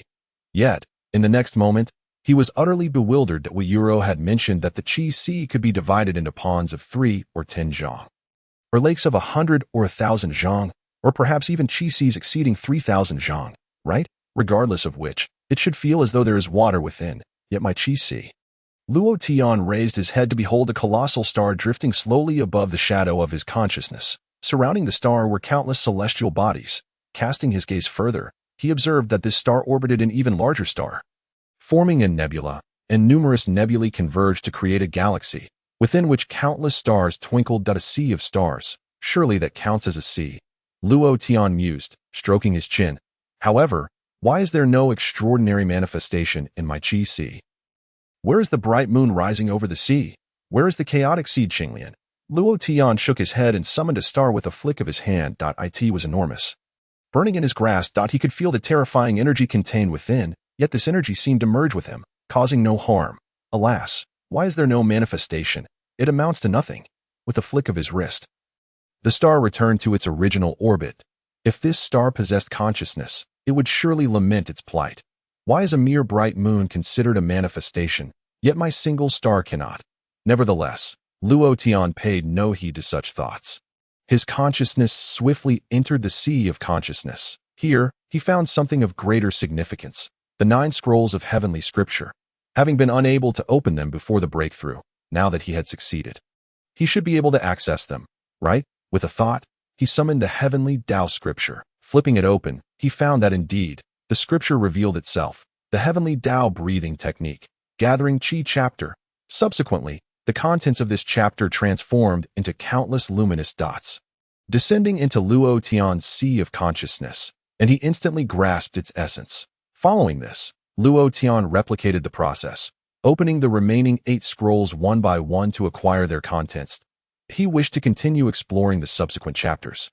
However, just like before, the scriptures following the gathering Qi chapter remained immovable. Clearly, he needed to evolve spiritually before he could peruse them.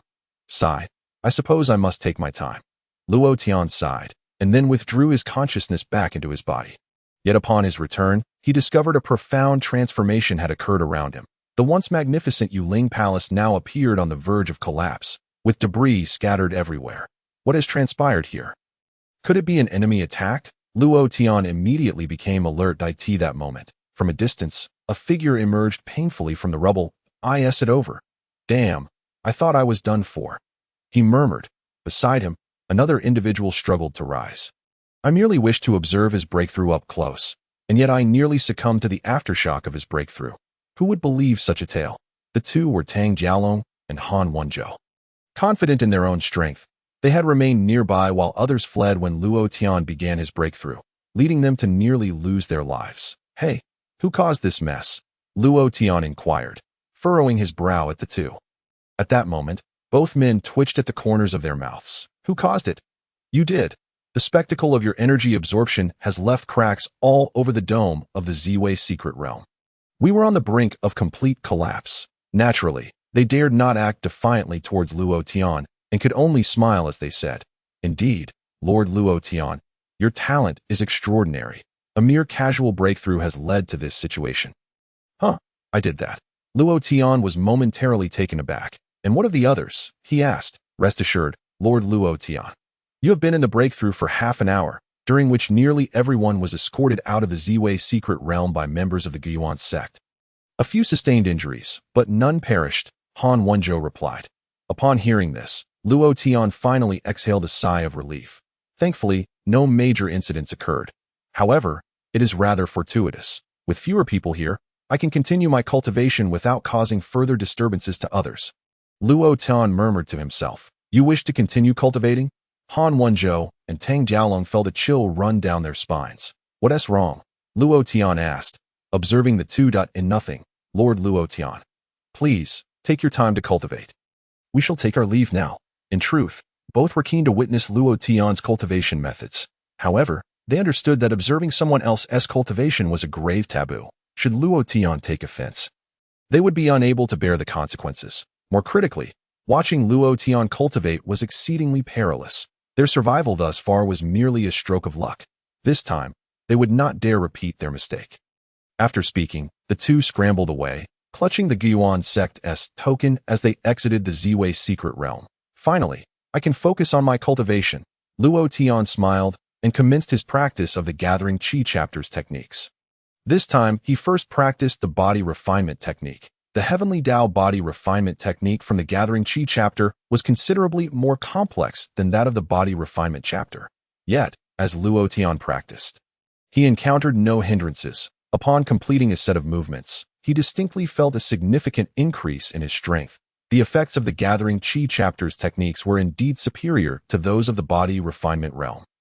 Luo Tian smiled and continued his training. With each session, he felt himself growing stronger. It was not until his 9th session of practice that his progress finally plateaued. Luo Tian recognized he had reached his peak. Huh? What is happening? Only then did Luo Tian notice the changes occurring within his body, that a faint golden light emanated from him. And unlike the previous golden glow, this one had solidified into a formidable presence. Additionally, the red blood within him had transformed into a brilliant gold. Luo Tian pricked a vein to extract a drop of his blood. This drop of golden blood contained an overwhelming vitality, far surpassing the blood of divine beasts he had encountered before. This feels remarkably potent, Luo Tian murmured to himself, but for now, I shall continue my training. Thereafter, Luo Tian practiced the Heavenly Sword technique, the blade technique, and other martial skills, as well as the Heavenly movement technique. After completing his training, the enhancements to his various martial skills were evident, but the most remarkable improvement was in his movement technique. The Heavenly movement technique from the Gathering Qi chapter significantly increased his teleportation range, expanding from the original 10 meters to an unrestricted 1,000-meter range. Excellent. Now, let us elevate my realm further. Luo Tian spoke as he began to cultivate the Heavenly breathing technique. Meanwhile, outside the Ziwei secret realm, the master of the Gui Yuan sect, Ling Shuzi, had already rushed over from within the sect. Upon hearing Luo Chen's report, Ling Shuzi's lips twitched in disbelief. He had initially thought that the secret realm would be opened as it had in previous years, but he never anticipated such a significant commotion. Even the inheritance of the Ziwei Daoist had manifested in the world that he glanced at the entrance of the Ziwei secret realm, which was marred by cracks, and felt a pang of sorrow as he remarked. Fortunately, although the Ziwei secret realm has been damaged, it has not been destroyed entirely. However, no sooner had he finished speaking than a sharp crack echoed through the air, and the fissures at the entrance of the Ziwei secret realm suddenly erupted. What? Ling Shuzi stared at the collapsing entrance, a sudden realization dawning upon him. Retreat. Everyone, fall back immediately, he shouted. Beside him, the powerful cultivators swiftly shielded their disciples as they retreated. Before they could stabilize themselves, a tremendous explosion resounded from the entrance of the Ziwei secret realm. Following this, the surrounding space twisted violently, and countless mountains, trees, and remnants of walls were violently expelled from the contorted realm. Master, what is happening? Luo Chen looked at the scene in shock. Ling Shuzi's lips quivered as he said, The Ziwei secret realm has been utterly destroyed. What? How is that possible? Luo Chen exclaimed in disbelief. Ling Shuzi sighed, explaining, The Ziwei secret realm was a small space created by the Ziwei Daoist in the vast world. To establish a stable small world within the vast realm, it requires a sufficient concentration of spiritual energy to withstand the pressures of the larger world's rules, lest it be obliterated. Now that the Ziwei secret realm has been destroyed, it can only imply one thing. The spiritual energy within has been completely drained. Luo Chen's expression darkened. Luo Tian managed to drain an entire secret realm by himself. Is that for real? Ling Shuzi wiped the sweat from his forehead and replied, Were it anyone else, I would certainly not believe it. But given his accomplishments, the two fell silent as they contemplated Luo Tian's feats. It took half an hour for the entrance to the Ziwei secret realm to finally calm down.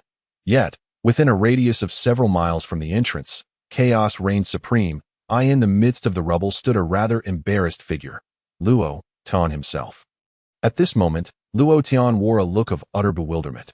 What on earth happened? I was just in front of the Yuling Palace, merely practicing the Heavenly scripture and breaking through a few minor realms. And yet everything has turned to this? Looking up, he noticed that the starry sky had vanished, replaced by a brilliant blue expanse. Clearly, he had left the Z-Way secret realm. Congratulations, young Master Luo Tian. On your breakthrough, Ling Shuzi floated over from a distance, gazing at the surrounding debris with a pained expression. You are the master of the Gui Yuan sect, are you not? Were you the one who pulled me out of the Z-Way secret realm? Luo Tian regarded him with some displeasure. The concentration of spiritual energy in the Z-Way secret realm was so high. Cultivating there was far more comfortable than outside that I merely absorbed a bit of energy. And this fellow dragged me out? How stingy. Ling Shuzi's heart trembled as he gazed at Luo Tian. The Z-Way secret realm no longer exists, he stated gravely. What? Why? Luo Tian asked in astonishment. Ling Shuzi sighed and recounted the events leading up to this moment. After hearing the full account, Luo Tian felt embarrassed once more. Master, I'm sorry. It wasn't intentional, I just happened to break through a realm. Who knew this secret realm was so fragile? Luo Tian chuckled, scratching the back of his head. Fragile? Ling Shuzi felt as though he might choke on his own blood. Having ruined your secret realm, I should compensate you. However, I do not possess such wealth. How about this? In the future, should your Gui Yuan sect encounter any troubles, I shall assist you free of charge once. Luo Tian proposed. Ling Shuzi's face darkened. Young Master Luo, that was a significant secret realm. Do you know how much profit the Gui Yuan sect gains each time it is opened? 1 assistance? No, that is far too little. 9 times. 9 times? That is excessive. How about 3? Luo Tian countered. Let me meet you halfway. 7 times. Ling Shuzi replied. 0.5 times. No more. Luo Tian insisted. Deal. Ling Shuzi acquiesced, since the inheritance of the Z-Way Taoist had already been taken. The value of the Z-Way secret realm had diminished considerably. Trading it for 5 instances of Luo Tian's assistance did not seem too great a loss, especially considering Luo Qin's assertion that Luo Tian possessed the strength of the Gui Su realm. Just as the two were negotiating, the sky suddenly darkened. The crowd looked up to see that an ominous cloud cover had enveloped the heavens, forming a massive vortex that swirled ominously and continued to expand. In the center of the dark clouds, flashes of lightning flickered, emanating a terrifying pressure. Is it going to rain? Luo Tian murmured, gazing at the sky. But Ling Shuzi's face turned ashen, his legs trembling in fear. He stared at the sky and stammered. Heavenly tribulation? How is that possible? Is this the heavenly tribulation? Luo Tian asked in astonishment. Ling Shuzi swallowed hard. That shouldn't be. The heavenly tribulation only occurs when a cultivator at the crossing tribulation stage is breaking through, or when something that defies the rules of heaven and earth appears. Yet now at that moment, a presence, seemingly intangible, locked onto Luo Tian, and its source lay within the calamity clouds. This Ling Shuzi instantly understood. This heavenly tribulation had manifested in response to Luo Tian.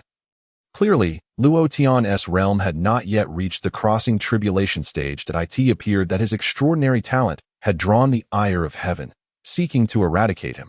Upon realizing this, Ling Shuzi succinctly explained his conjecture to Luo Tian. However, upon hearing this, Luo Tian became increasingly excited. Oh, such a thing exists. How intriguing, he exclaimed with a smile. Luo Tian, you must not be careless, Ling Shuzi said sternly, his face darkening, though I have never witnessed it myself. I have heard numerous legends about the heavenly tribulation. Its might is exceptionally terrifying. Even crossing tribulation experts have perished beneath its wrath. A single heavenly tribulation can possess a power greater than the full force of a crossing tribulation powerhouse. Yet Luo Tian, upon hearing this, became even more exhilarated, comparable to a full force strike from a crossing tribulation expert. That's splendid. It's the perfect opportunity to test my current strength. Ling Shuzi was at a loss for words. Clearly, Luo Tian did not regard the heavenly tribulation with the seriousness it deserved. Meanwhile, the calamity clouds above had gathered, ready to unleash their fury. Ling Shuzi sensed something amiss and bowed slightly to Luo Tian, saying, Young Master Luo, I wish you the best of luck. Without another word, he turned and fled, disappearing into the distance in a flash. Master, what is happening? Luo Tian asked, equally bewildered. The heavenly tribulation. It is indeed the heavenly tribulation. Ling Shuzi gasped, panting heavily. What?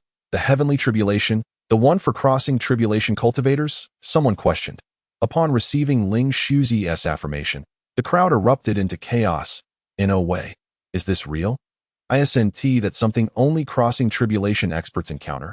I've never witnessed someone facing a heavenly tribulation in my life.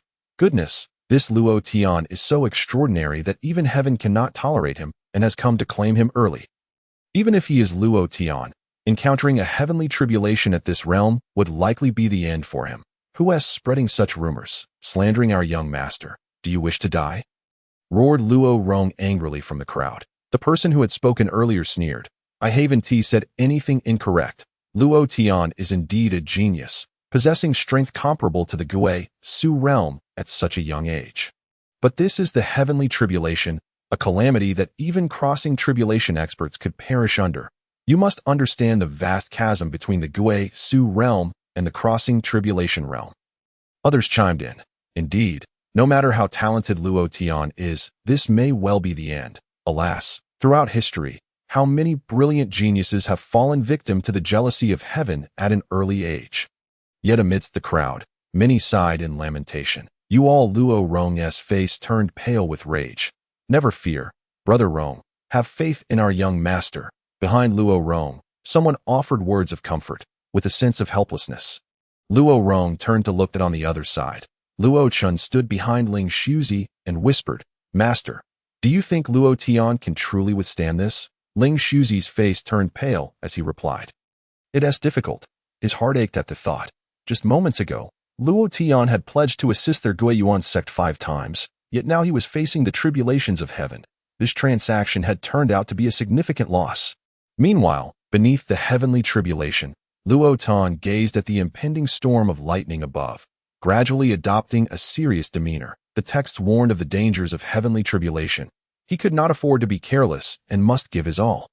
With that thought, golden light enveloped him, pushing his body to its utmost state. At that moment, the thunderclouds above had also reached their peak. The first bolt of lightning descended from the sky with a deafening roar. Thunder cracked through the air as it struck down towards Luo Tian. Instantly, the earth trembled, and those in the distance were even knocked to the ground by the sheer force. Is this the heavenly tribulation? Surviving such an onslaught seems impossible. A trembling voice from a master of the Tongxian realm exclaimed, I think it's better not to pursue breakthroughs. Surviving is good enough? Another voice quavered. The two individuals, upon merely witnessing the heavenly tribulation, were already shaken to their core. Ling Shuzi was equally astounded. The power of this heavenly tribulation exceeded his wildest imagination. Meanwhile, hundreds of miles away, a group of dozens hovered in midair. They were the Wei family from the Yulong kingdom. After Wei Baidao's avatar was destroyed, he immediately led his kin to the Night Wind Nation, with his Gui Su realm cultivation, even with a multitude of powerful allies. They arrived near the Ziwei secret realm in just half a day. Heavenly tribulation, Wei Baidao gazed at the storm clouds from afar, astonished. What? Someone in the Night Wind Nation is undergoing tribulation. The Wei family members' expressions changed dramatically. Wei Baidao shot them a glance, saying, Use your brains. Could the Night Wind Nation possibly have such a powerful expert? What could this mean? A Wei family member questioned, confused. Wei Baidao's lips curled into a grin. Without a doubt, it is the legacy of the Ziwei Daoist manifesting. Only a powerhouse of his caliber could leave behind something that would attract heavenly tribulation. Upon hearing this, everyone suddenly understood. The legacy of the Ziwei Daoist. Did this mean that they had a chance?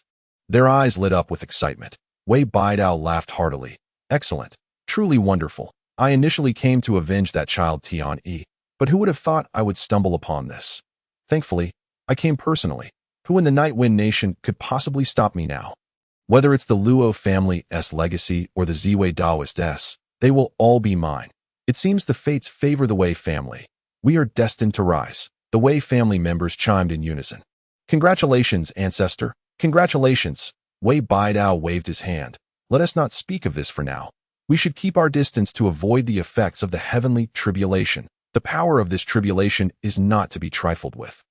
We will act immediately after it concludes. Understood. The Wei family responded in unison, gradually moving towards the direction of the Ziwei secret realm. At that moment, beneath the heavenly tribulation, Luo Tian was utterly astonished. Are you kidding me? Is this really the heavenly tribulation? He gazed up at the gathering storm clouds with disbelief. Damn it. I thought it would be painful, but it feels more like a tickle. Luo Tian grumbled. Just moments ago, That bolt of heavenly lightning struck him, yet he was ready to defend with all his might. However, the lightning merely dissipated upon contact, failing even to break through his protective golden light. Is this the full power of a tribulation realm expert? Perhaps I should pull back some of my protective light to see, he mused, gathering half of his protective golden glow at that instant. The second bolt of heavenly lightning descended. Boom! With a resounding crash, Luo Tian stood his ground, entirely unharmed. It couldn't even break half of my defenses. This doesn't test anything at all. Should I remove all my protective light? Luo Tian contemplated, deciding to retract all his protective golden glow. Simultaneously, the third bolt of heavenly lightning struck down. Boom! This time, the third bolt of heavenly lightning landed squarely on Luo Tian. Luo Tian looked at the spot where the lightning had struck. Utterly speechless. Just this. It didn't even leave a mark, and you dare call yourself a heavenly tribulation? Luo Tian placed his hands on his hips, gazing defiantly at the storm above. As if sensing Luo Tian's insult, the storm clouds began to rapidly contract, and the pressure at their center intensified. From afar, Ling Shuzi and the others watched in shock. What is happening? The storm clouds are changing. Could it be a variant heavenly tribulation? What is a variant heavenly tribulation? It is one that differs from the ordinary, as it appears now. It seems this heavenly tribulation intends to unleash all subsequent lightning strikes at once. What? All at once? Wouldn't that double the power? Yes, according to the texts, very few can survive beneath a variant heavenly tribulation. Thus, Luo Tian is surely doomed. Alas, heaven is jealous of talent. The crowd sighed collectively. Young master. The Luo family members had lost all hope. Clearly, even they were shaken. Just then, the thunder roared. The storm clouds had fully formed, and all the heavenly lightning converged as one, striking down from the sky. Unlike all previous bolts, this lightning, once condensed, transformed into a vague humanoid shape, descending upon Luo Tian with a mighty palm. Luo Tian stared at the apparition, bewildered. What is going on? Is the heavenly tribulation being controlled by someone? He was filled with questions, but had no time to ponder. The heavenly lightning was upon him, and he countered with a palm strike of his own. Boom! In an instant, a powerful surge of energy erupted from him. The heavenly tribulation merely brushed against his palm force before shattering into nothingness. Not only that, but the momentum from his strike continued upward, piercing through the storm clouds. Heavenly tribulation, is that all you've got? Luo Tian dusted off his hands, disdain evident on his face. Is it over now?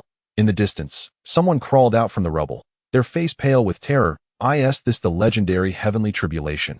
Its power is truly frightening. Another voice trembled. Indeed, especially that last strike. Was that truly the power of humanity? Damn, I've never witnessed such might before. In the past, I would never have believed such power existed. And what of Luo Tian? Did he succeed? Are you out of your mind? How could anyone survive such force? What a pity. Our Night Wind nation finally produced a genius, only to see him perish like this. The crowd buzzed with speculation. Meanwhile, the Luo family's expression was grim. Although they believed in Luo Tian, the sheer force of that last strike filled them with despair. Young master, Luo Rong knelt, tears streaming down his face. The others in the Luo family were equally distraught. Observing this, members of other factions wore various expressions. Secretly, a few were even preparing to act, intending to abduct several Luo family members to extract the Luo family's secrets. Just then, a voice broke through the lamentations. What's with the mourning?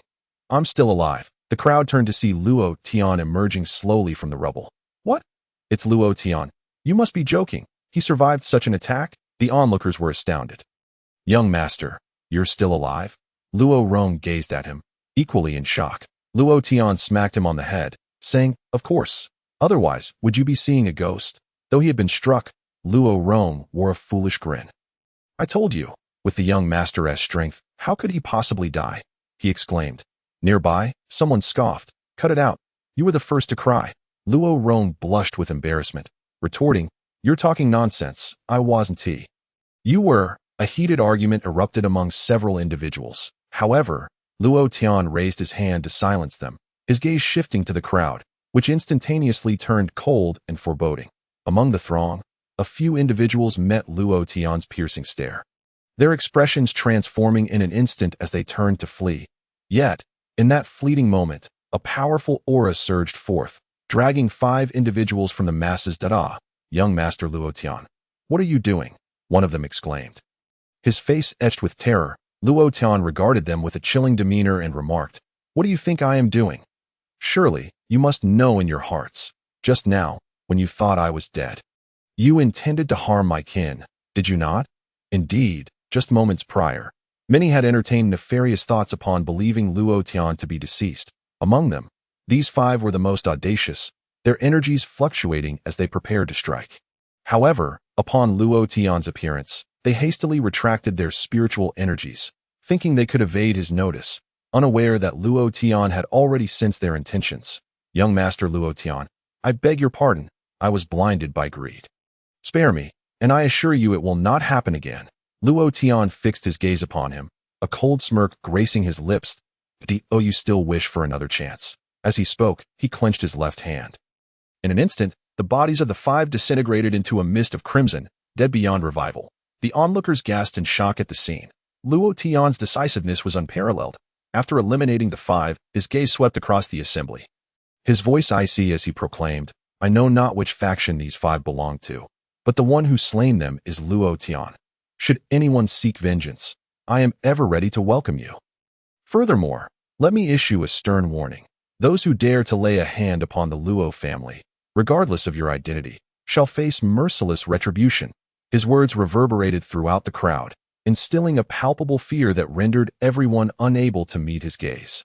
Such was the overwhelming might of Luo Tian. Amidst the crowd, Ling Shuzi trembled incessantly. "Sect Master, what troubles you?" Luo Chun inquired, mistaking his agitation for physical distress.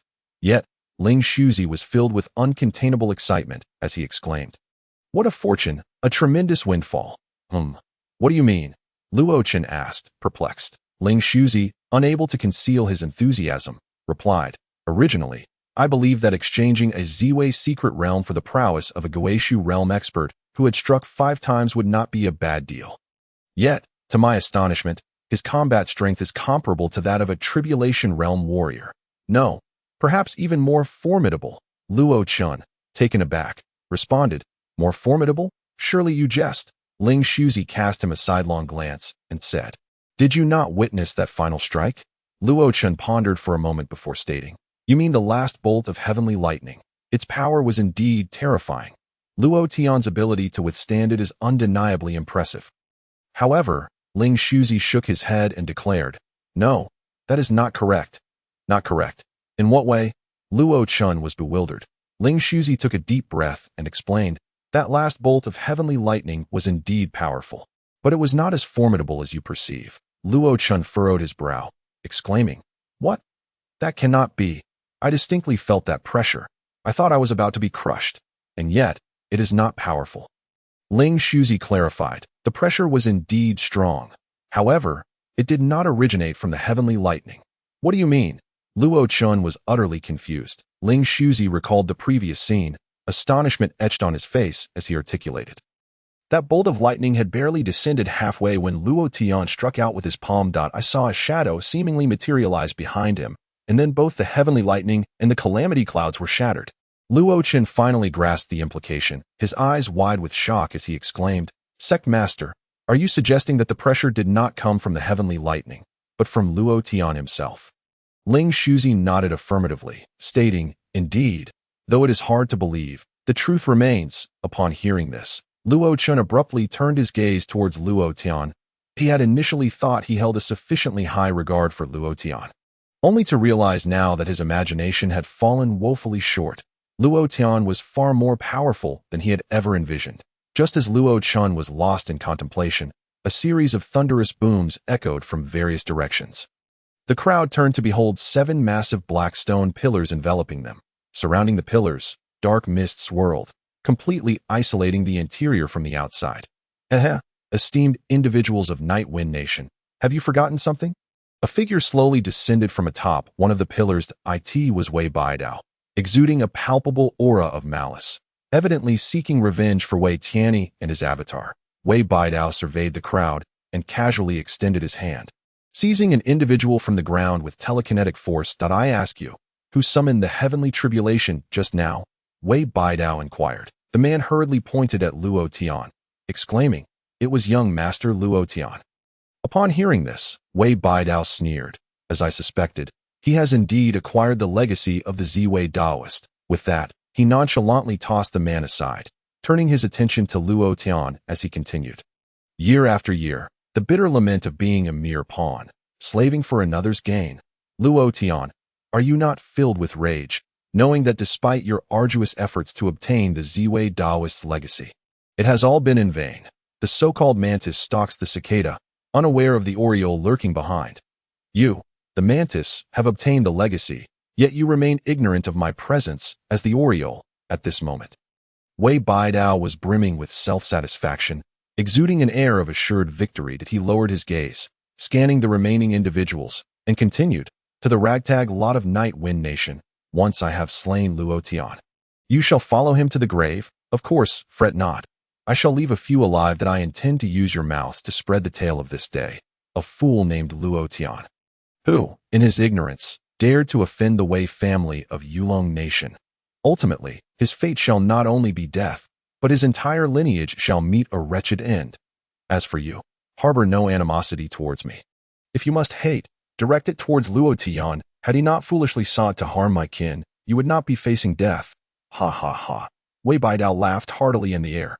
However, after a prolonged bout of laughter, he awkwardly fell silent, for the reactions he had anticipated, shock, fear, anger, and despair, were conspicuously absent. Instead, everyone simply raised their heads, looking at him with an unsettling calmness, as if they were observing a fool. Elder, I cannot shake the feeling that something is amiss, murmured a member of the Wei family to Wei Baidao in a hushed tone. Wei Baidao's expression mirrored his companion's confusion, as he too was at a loss for the unfolding situation. At that moment, his gaze shifted back to Luo Tian among the crowd. Wei Baidao fixed his stare upon Luo Tian, instinctively sensing something was off, although his previous avatar had been utterly defeated in combat with Luo Tian. That was merely an avatar. Based on his earlier assessment, he had been able to clearly gauge Luo Tian's strength. He was confident that his true form could easily eliminate Luo Tian. Yet now, as he scrutinized Luo Tian, the latter appeared entirely different. Wei Baidao discovered that he could not discern Luo Tian's true power at all. Conversely, he felt an instinctive sense of dread emanating from the man. It was a sensation he had not experienced in a long time. What on earth was happening? Suddenly, Wei Baidao spotted Han Wenzhou and Tang Jiaolong among the crowd. The younger generation of Tianna sect? I have ties with your ancestor and shall not trouble you this time. You may leave when the moment comes. Wei Baidao paused before adding, moreover, what is the nature of this group? Wei Baidao was genuinely perplexed. Clearly, he was on the brink of death, yet these individuals seemed so composed. Han Wenzhou and Tang Jiaolong exchanged glances, both wearing wry smiles. Subsequently, Han Wenzhou cupped his hands and said, "Thank you for your kindness.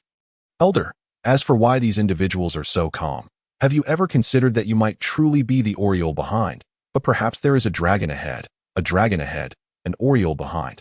What use is the oriole then?" Wei Baidao grasped Han Wenzhou's insinuation, his brows knitting together in an instant. A dragon ahead. Who are you referring to? Could there be other formidable figures present? Wei Baidao was suddenly alert. If there truly were a master present, that could spell significant trouble, for despite his keen senses, he had yet to detect any particularly formidable aura in the vicinity. This situation seemed to suggest only one possibility. The opponent's cultivation level far exceeded his own. As this thought crossed his mind, a bead of sweat trickled down his forehead.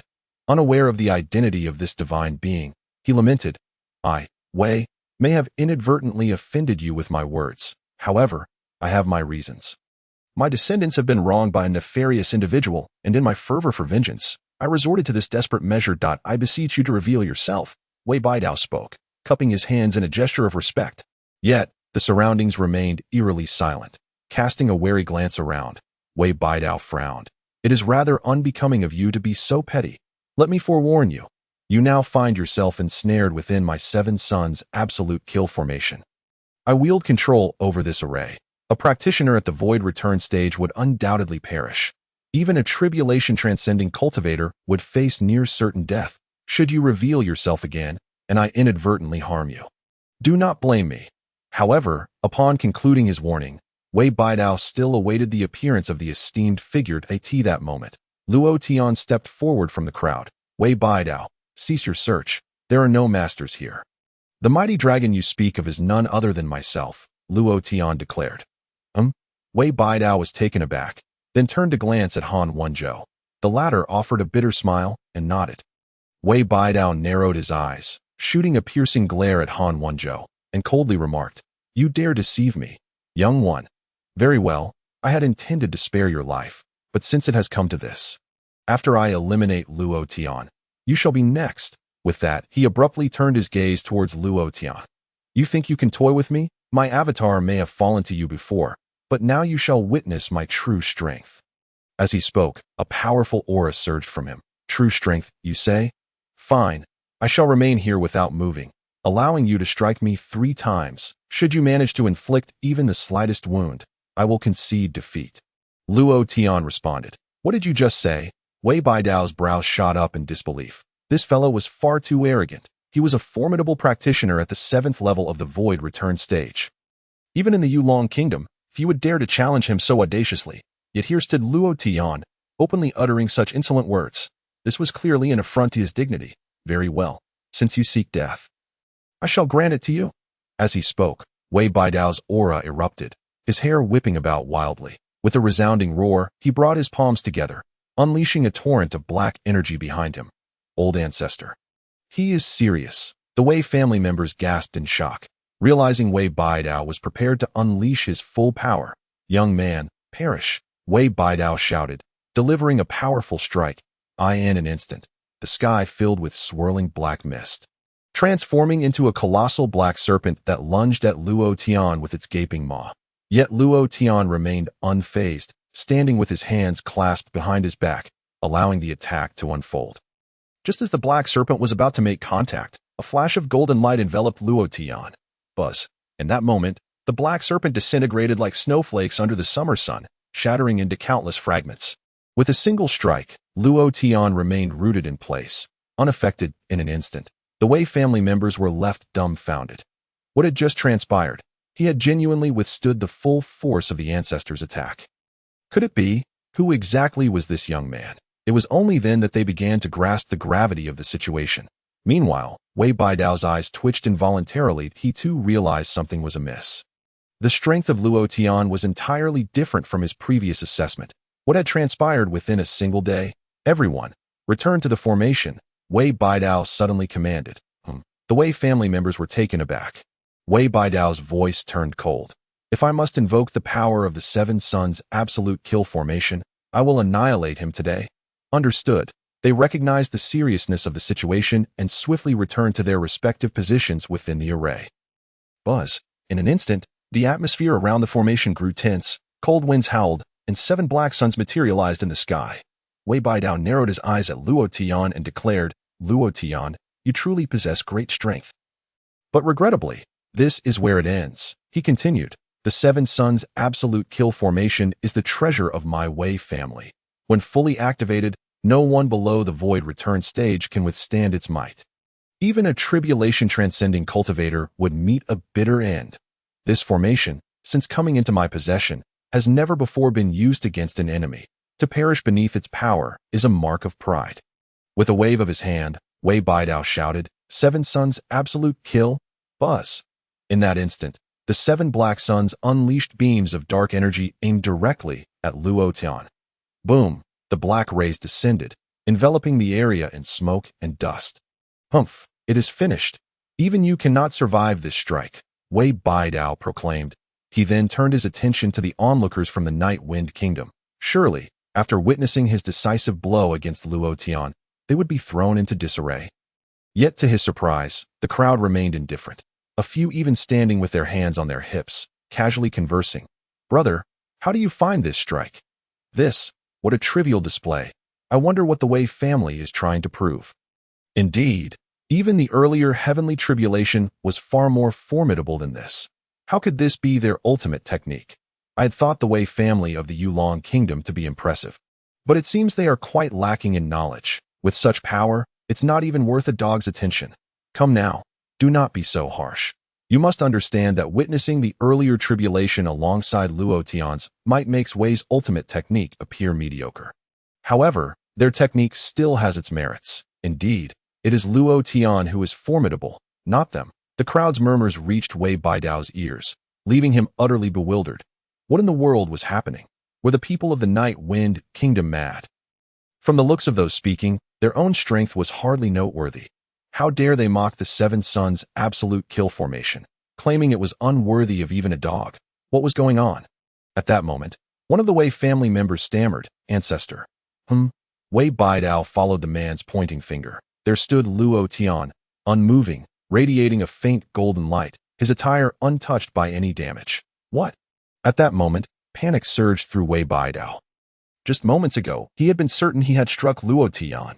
This attack had drawn upon the might of the Seven Suns' absolute kill formation. Even he himself would have faced certain death had he been in Luo Tian's position.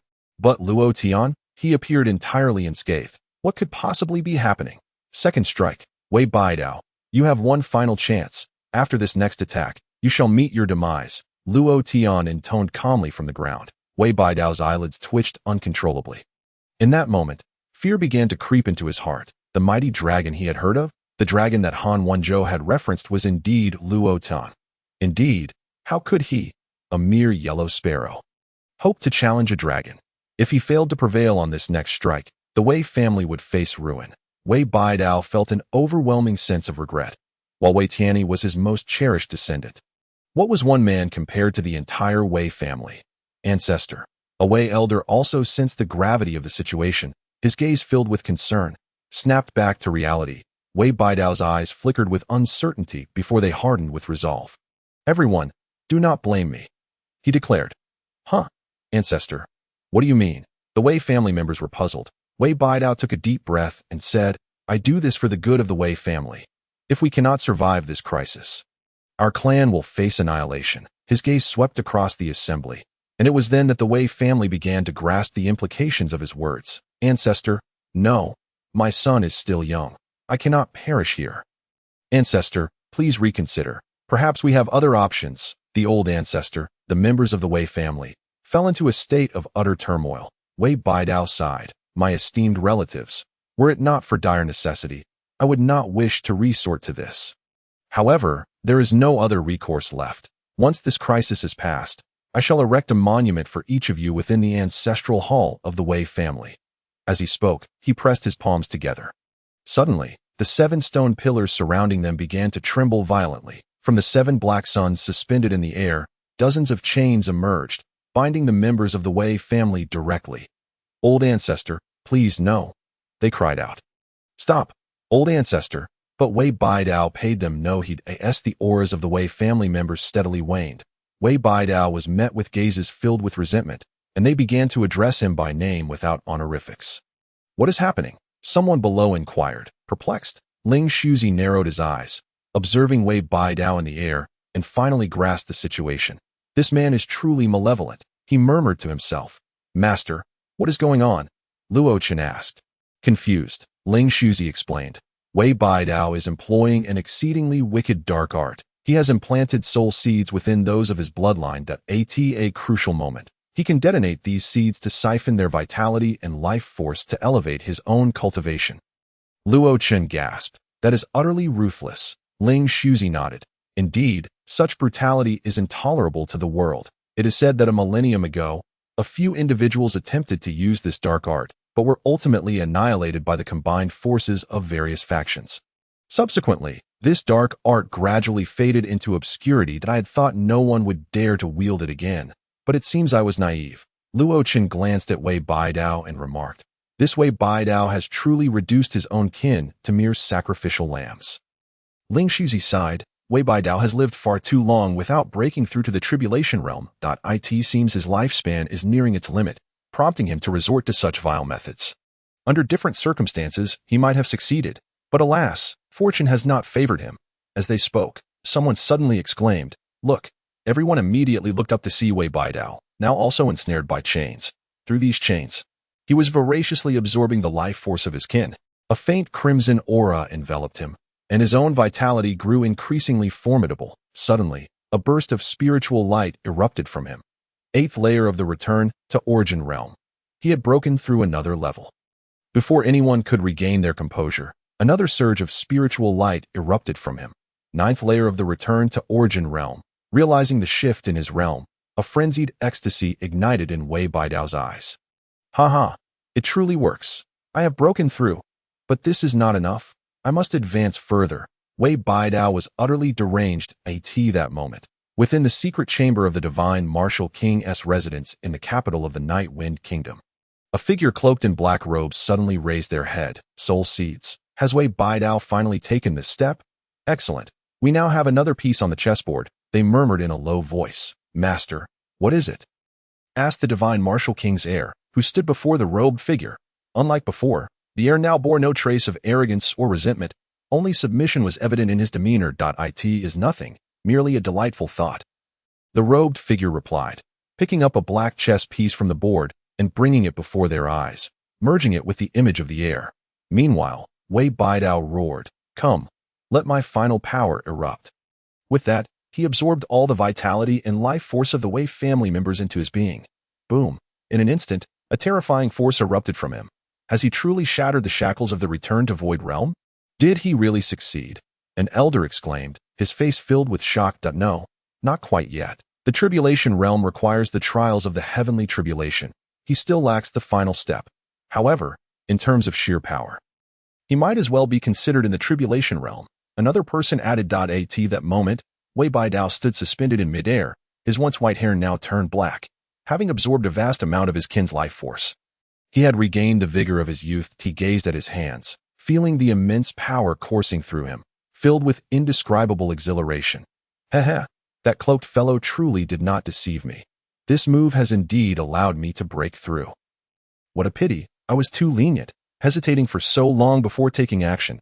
He then glanced at the now lifeless bodies of his kin before directing his gaze toward Luo Tian. Do not blame me. Had it not been for you, Luo Tian, I would not have arrived at this juncture. Thus, it is you who have brought about your own demise. I shall take revenge for your deaths. With that, he floated before Luo Tian. Luo Tian, I must thank you. Without you, I may have never achieved this breakthrough. The power of the tribulation realm is astonishing. At this moment, I feel invincible. Luo Tian regarded Wei Baidao with a furrowed brow. Hey, stop admiring yourself like a lunatic. You still have one last move, and once it's done, you will perish, he remarked. Make me perish. Wei Baidao looked at Luo Tian, then burst into laughter. Luo Tian, I concede that you are formidable. A prodigy indeed. In my lifetime, and even in the legends I have heard, there has been no one as monstrous as you. However, your legend ends here. Rest assured, I will spread the word of your death today, so that all will know. The genius Luo Tian fell at the hands of Wei Baidao. Wei Baidao proclaimed from his lofty position. Luo Tian, growing increasingly impatient, retorted, "Are you going to fight or not? If not, I will strike first." Wei Baidao chuckled and casually swatted at Luo Tian. Slap? It was a light blow, causing no harm whatsoever. Luo Tian was taken aback. Wei Baidao grinned. You need not urge me. I am now more powerful than ever. I will kill you head on.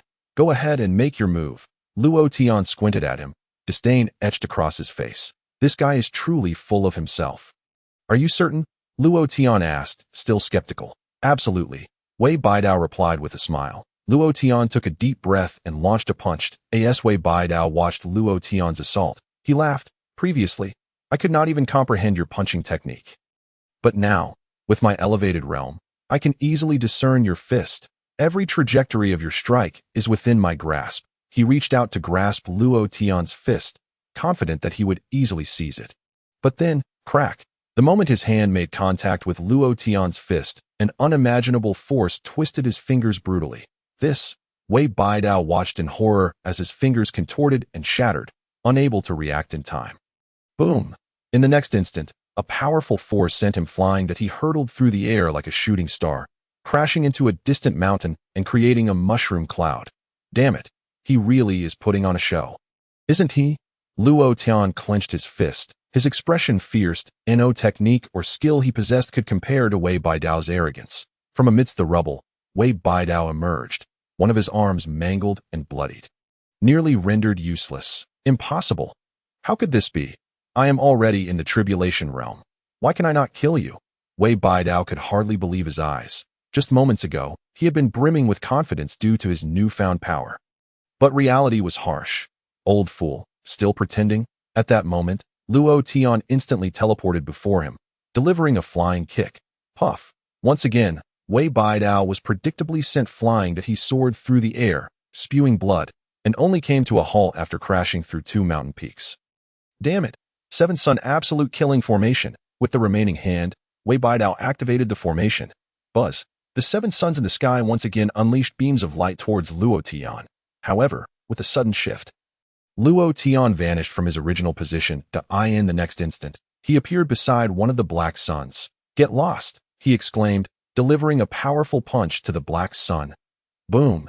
In an instant, the black sun was sent flying, crashing heavily into the foundation stone pillar, shattering it to pieces. No!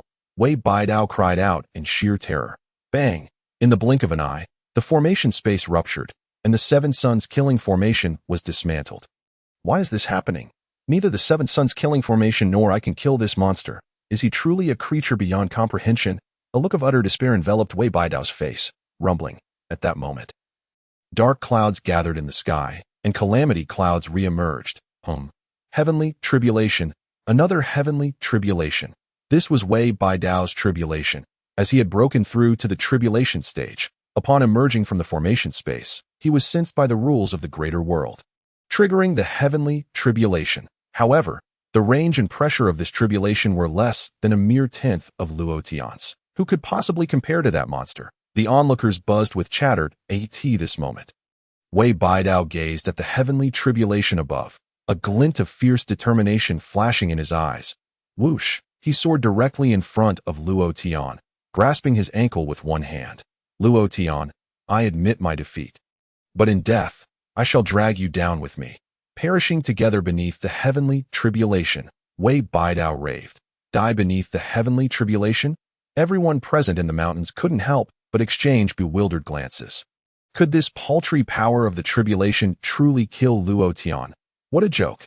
Gazing at Wei Baidao, who clung to him, Luo Tian felt a wave of resignation. Wei Baidao, before you meet your end, allow me to open your eyes, Luo Tian stated, tilting his head skyward. As he spoke, he raised a hand, striking upward. In an instant, a colossal silhouette emerged behind him, mirroring his pose as it ascended towards the heavens. The silhouette's palm forcefully struck the calamity clouds. Boom! With that one strike, the calamity clouds were pierced through and shattered. Moments later, the clouds dispersed, along with the heavenly might within them. What? Wei Baidao stared in disbelief at the scene before him.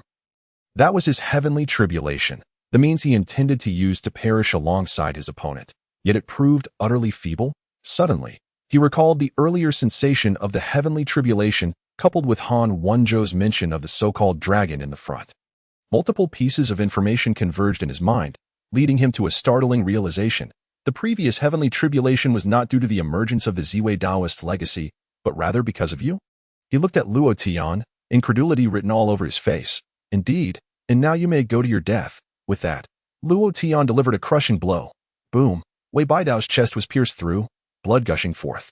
In his final moments, Wei Baidao looked up at Luo Tian, blood spilling from his mouth as he spoke. Luo Tian, dying by your hand, I have no regrets. However, once you kill me, your time shall be short as well. Luo Tian regarded him, frowning. Still stubborn to the end, Wei Baidao shook his head, saying, No, you don't understand. If you kill me, they will certainly set their sights on you.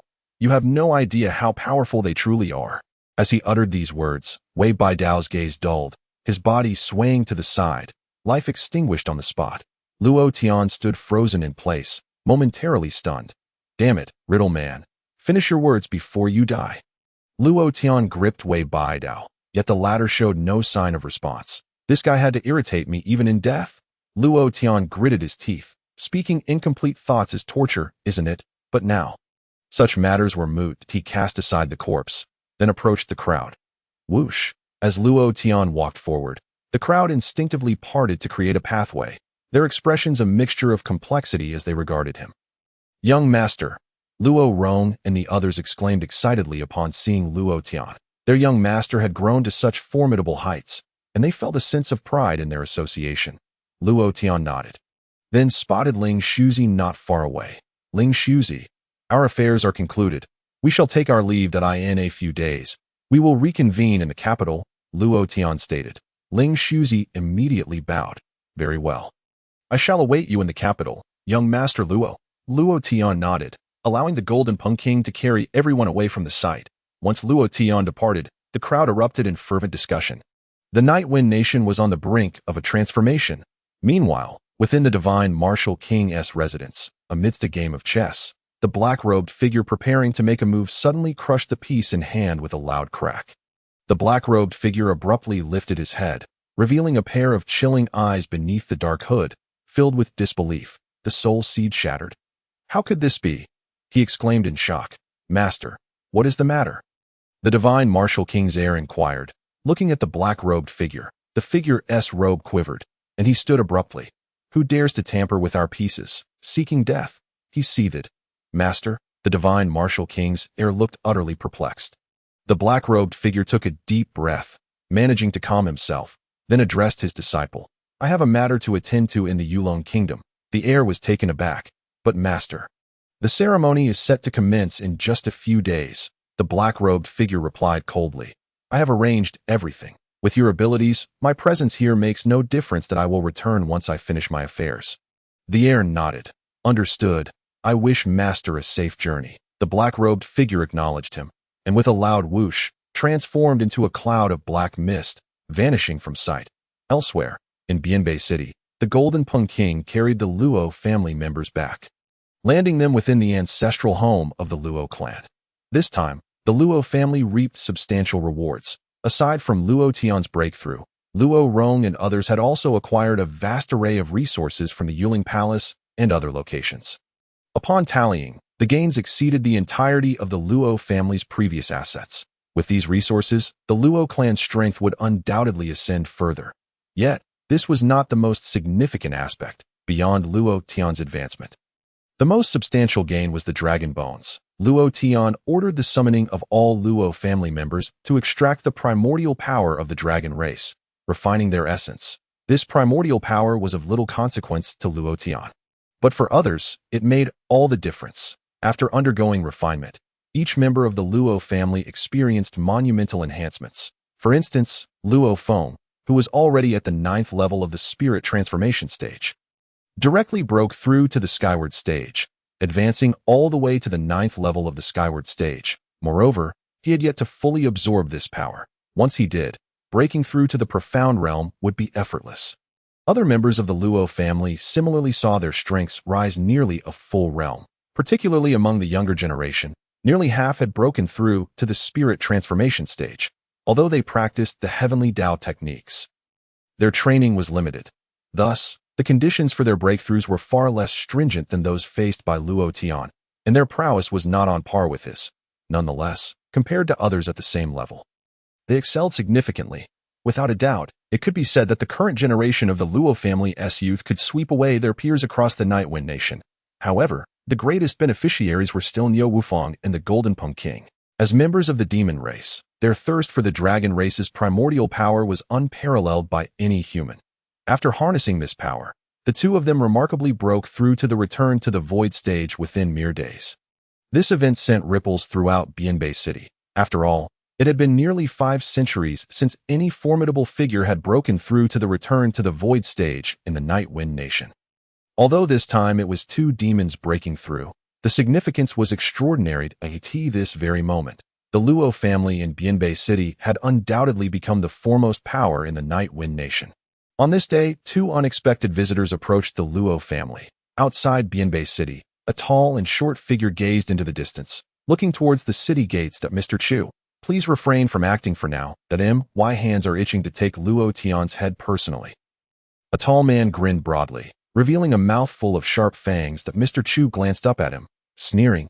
Nialong, do you intend to hoard that bounty all for yourself? Nialong raised an eyebrow and replied, Mr. Chu, what do you take me for? While I am indeed in dire need of funds, I am not so desperate as to resort to monopolizing the reward. I simply relish the thrill of hunting down gifted young talents. Just imagine the future unparalleled master, crushed before he has even matured, writhing and wailing in your grasp.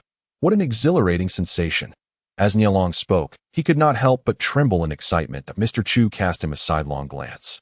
Unable to suppress his remark, "You truly are a perverse individual. Despite your formidable strength, you take pleasure in preying upon the young, and no wonder your reputation is so dismal.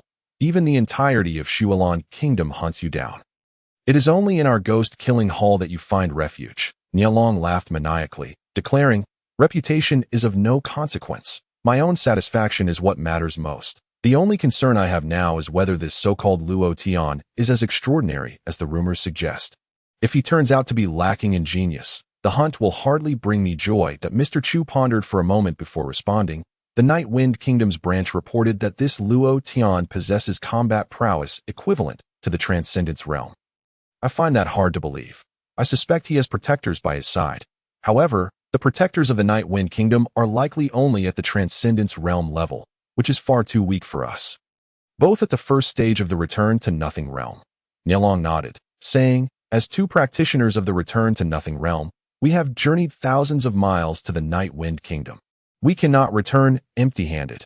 He then glanced at the walls of Bianbei City and suggested, "Shall we simply launch a frontal assault and destroy this city to draw him out?" Mr. Chu shook his head, replying, "Such an approach would be too conspicuous. Remember, we are assassins. We must proceed with caution. Let us enter the city first and gather intelligence before deciding on our next course of action." Nialong expressed his dissatisfaction. "Mr. Chu, aren't you being overly cautious? It is merely a small city in the Night Wind Kingdom. What is there to investigate?" Mr. Chu countered. "Even a lion uses all its strength to catch a rabbit.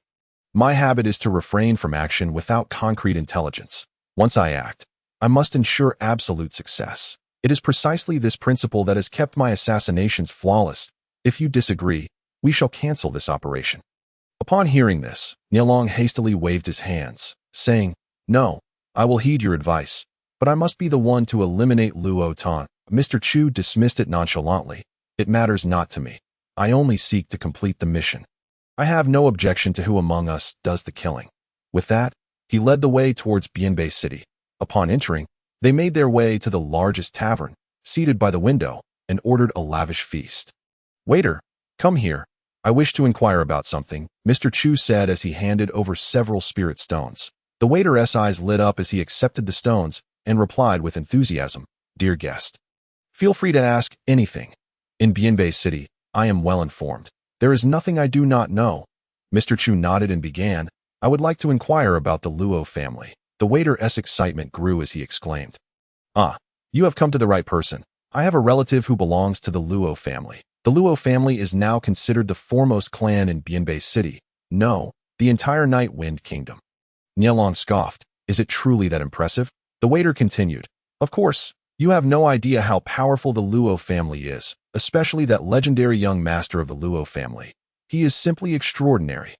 Nialong remained silent, unimpressed. At that moment, a group of young men entered the tavern, each wielding swords, exuding a commanding presence. Nialong turned to glance at them, and his eyes instantly shifted to a striking emerald hue. Noticing this, Mr. Chu asked curiously, "What do you see?" Nialong's eyes returned to normal as he scoffed. "For their age, they are utterly weak. One leaf reveals the onset of autumn. If this is the caliber of talent in Bianbei City, I shall be thoroughly disappointed." Mr. Chu nodded slightly, understanding that Nialong's eyes, known as the Baiyu Tong, allow him to discern a person's battle prowess and potential through their aura and physique. He had relied on this ability to seek out talented individuals to hunt. However, at that moment, Nialong suddenly sensed a powerful aura that stirred his excitement. He swiftly activated his Baiyu Tong and gazed in the direction of the aura, spotting a boy among the group of young men. Compared to the others, this boy radiated an immensely powerful presence. Nialong. The auras of the other young men resembled mere mice, while this boy's aura was akin to that of a ferocious tiger. A true gem, such a rarity that had not been seen in years. Could he be Luo Tian? If so, he certainly deserved the title of genius. Nialong's body trembled with anticipation. The thrill of hunting such a talent would undoubtedly bring him immense pleasure. "Hey, waiter, that kid. Is he the legendary Luo Tian?"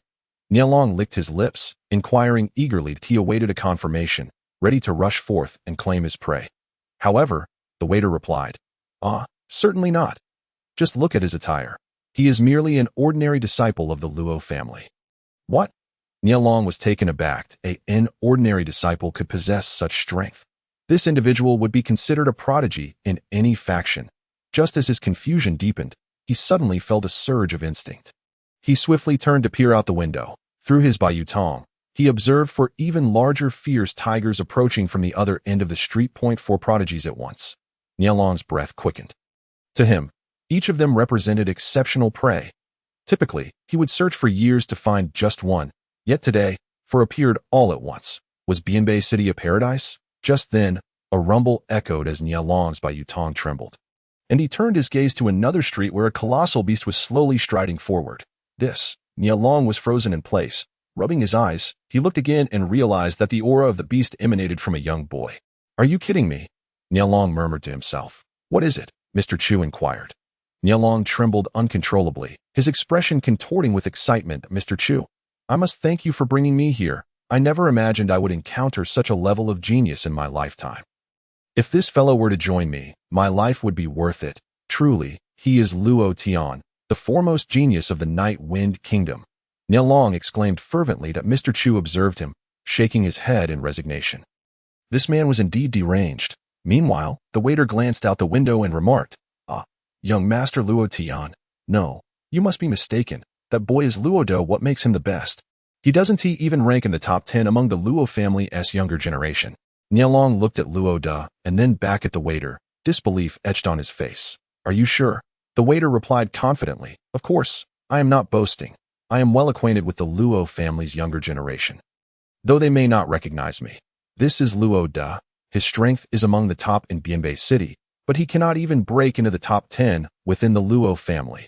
Upon hearing this, Nialong swallowed hard, his gaze fixated on Luo Da as he stammered, not even in the top 10, and he is this formidable. Then Luo Tian must be extraordinary. Mr. Chu observed Nialong's reaction and transmitted. Nialong, what is going on? Nialong responded in kind. A genius. This is a true genius. Not to mention Luo Tian. Even this Luo Da is already incredibly exceptional. This kid's cultivation level is likely only around the 5th stage of the Qi gathering realm. Yet his prowess undoubtedly surpasses that of an average transformation realm practitioner. Even weaker sky-soaring realm cultivators may not stand a chance against him. Mr. Chu was equally astonished, asking, Are you certain? Nialong, now irritated, retorted, Do you doubt my eyes? My bayutong has never been mistaken. Mr. Chu found himself momentarily at a loss for words. Indeed, Nialong, despite being somewhat eccentric, possesses an uncanny ability to discern the truth through his piercing gaze. If he asserts something to be true, it is likely to be so. However, if his claims are indeed accurate, it would be quite extraordinary. How has such a family emerged in the Nightwind Nation? Bringing forth so many prodigies? Just as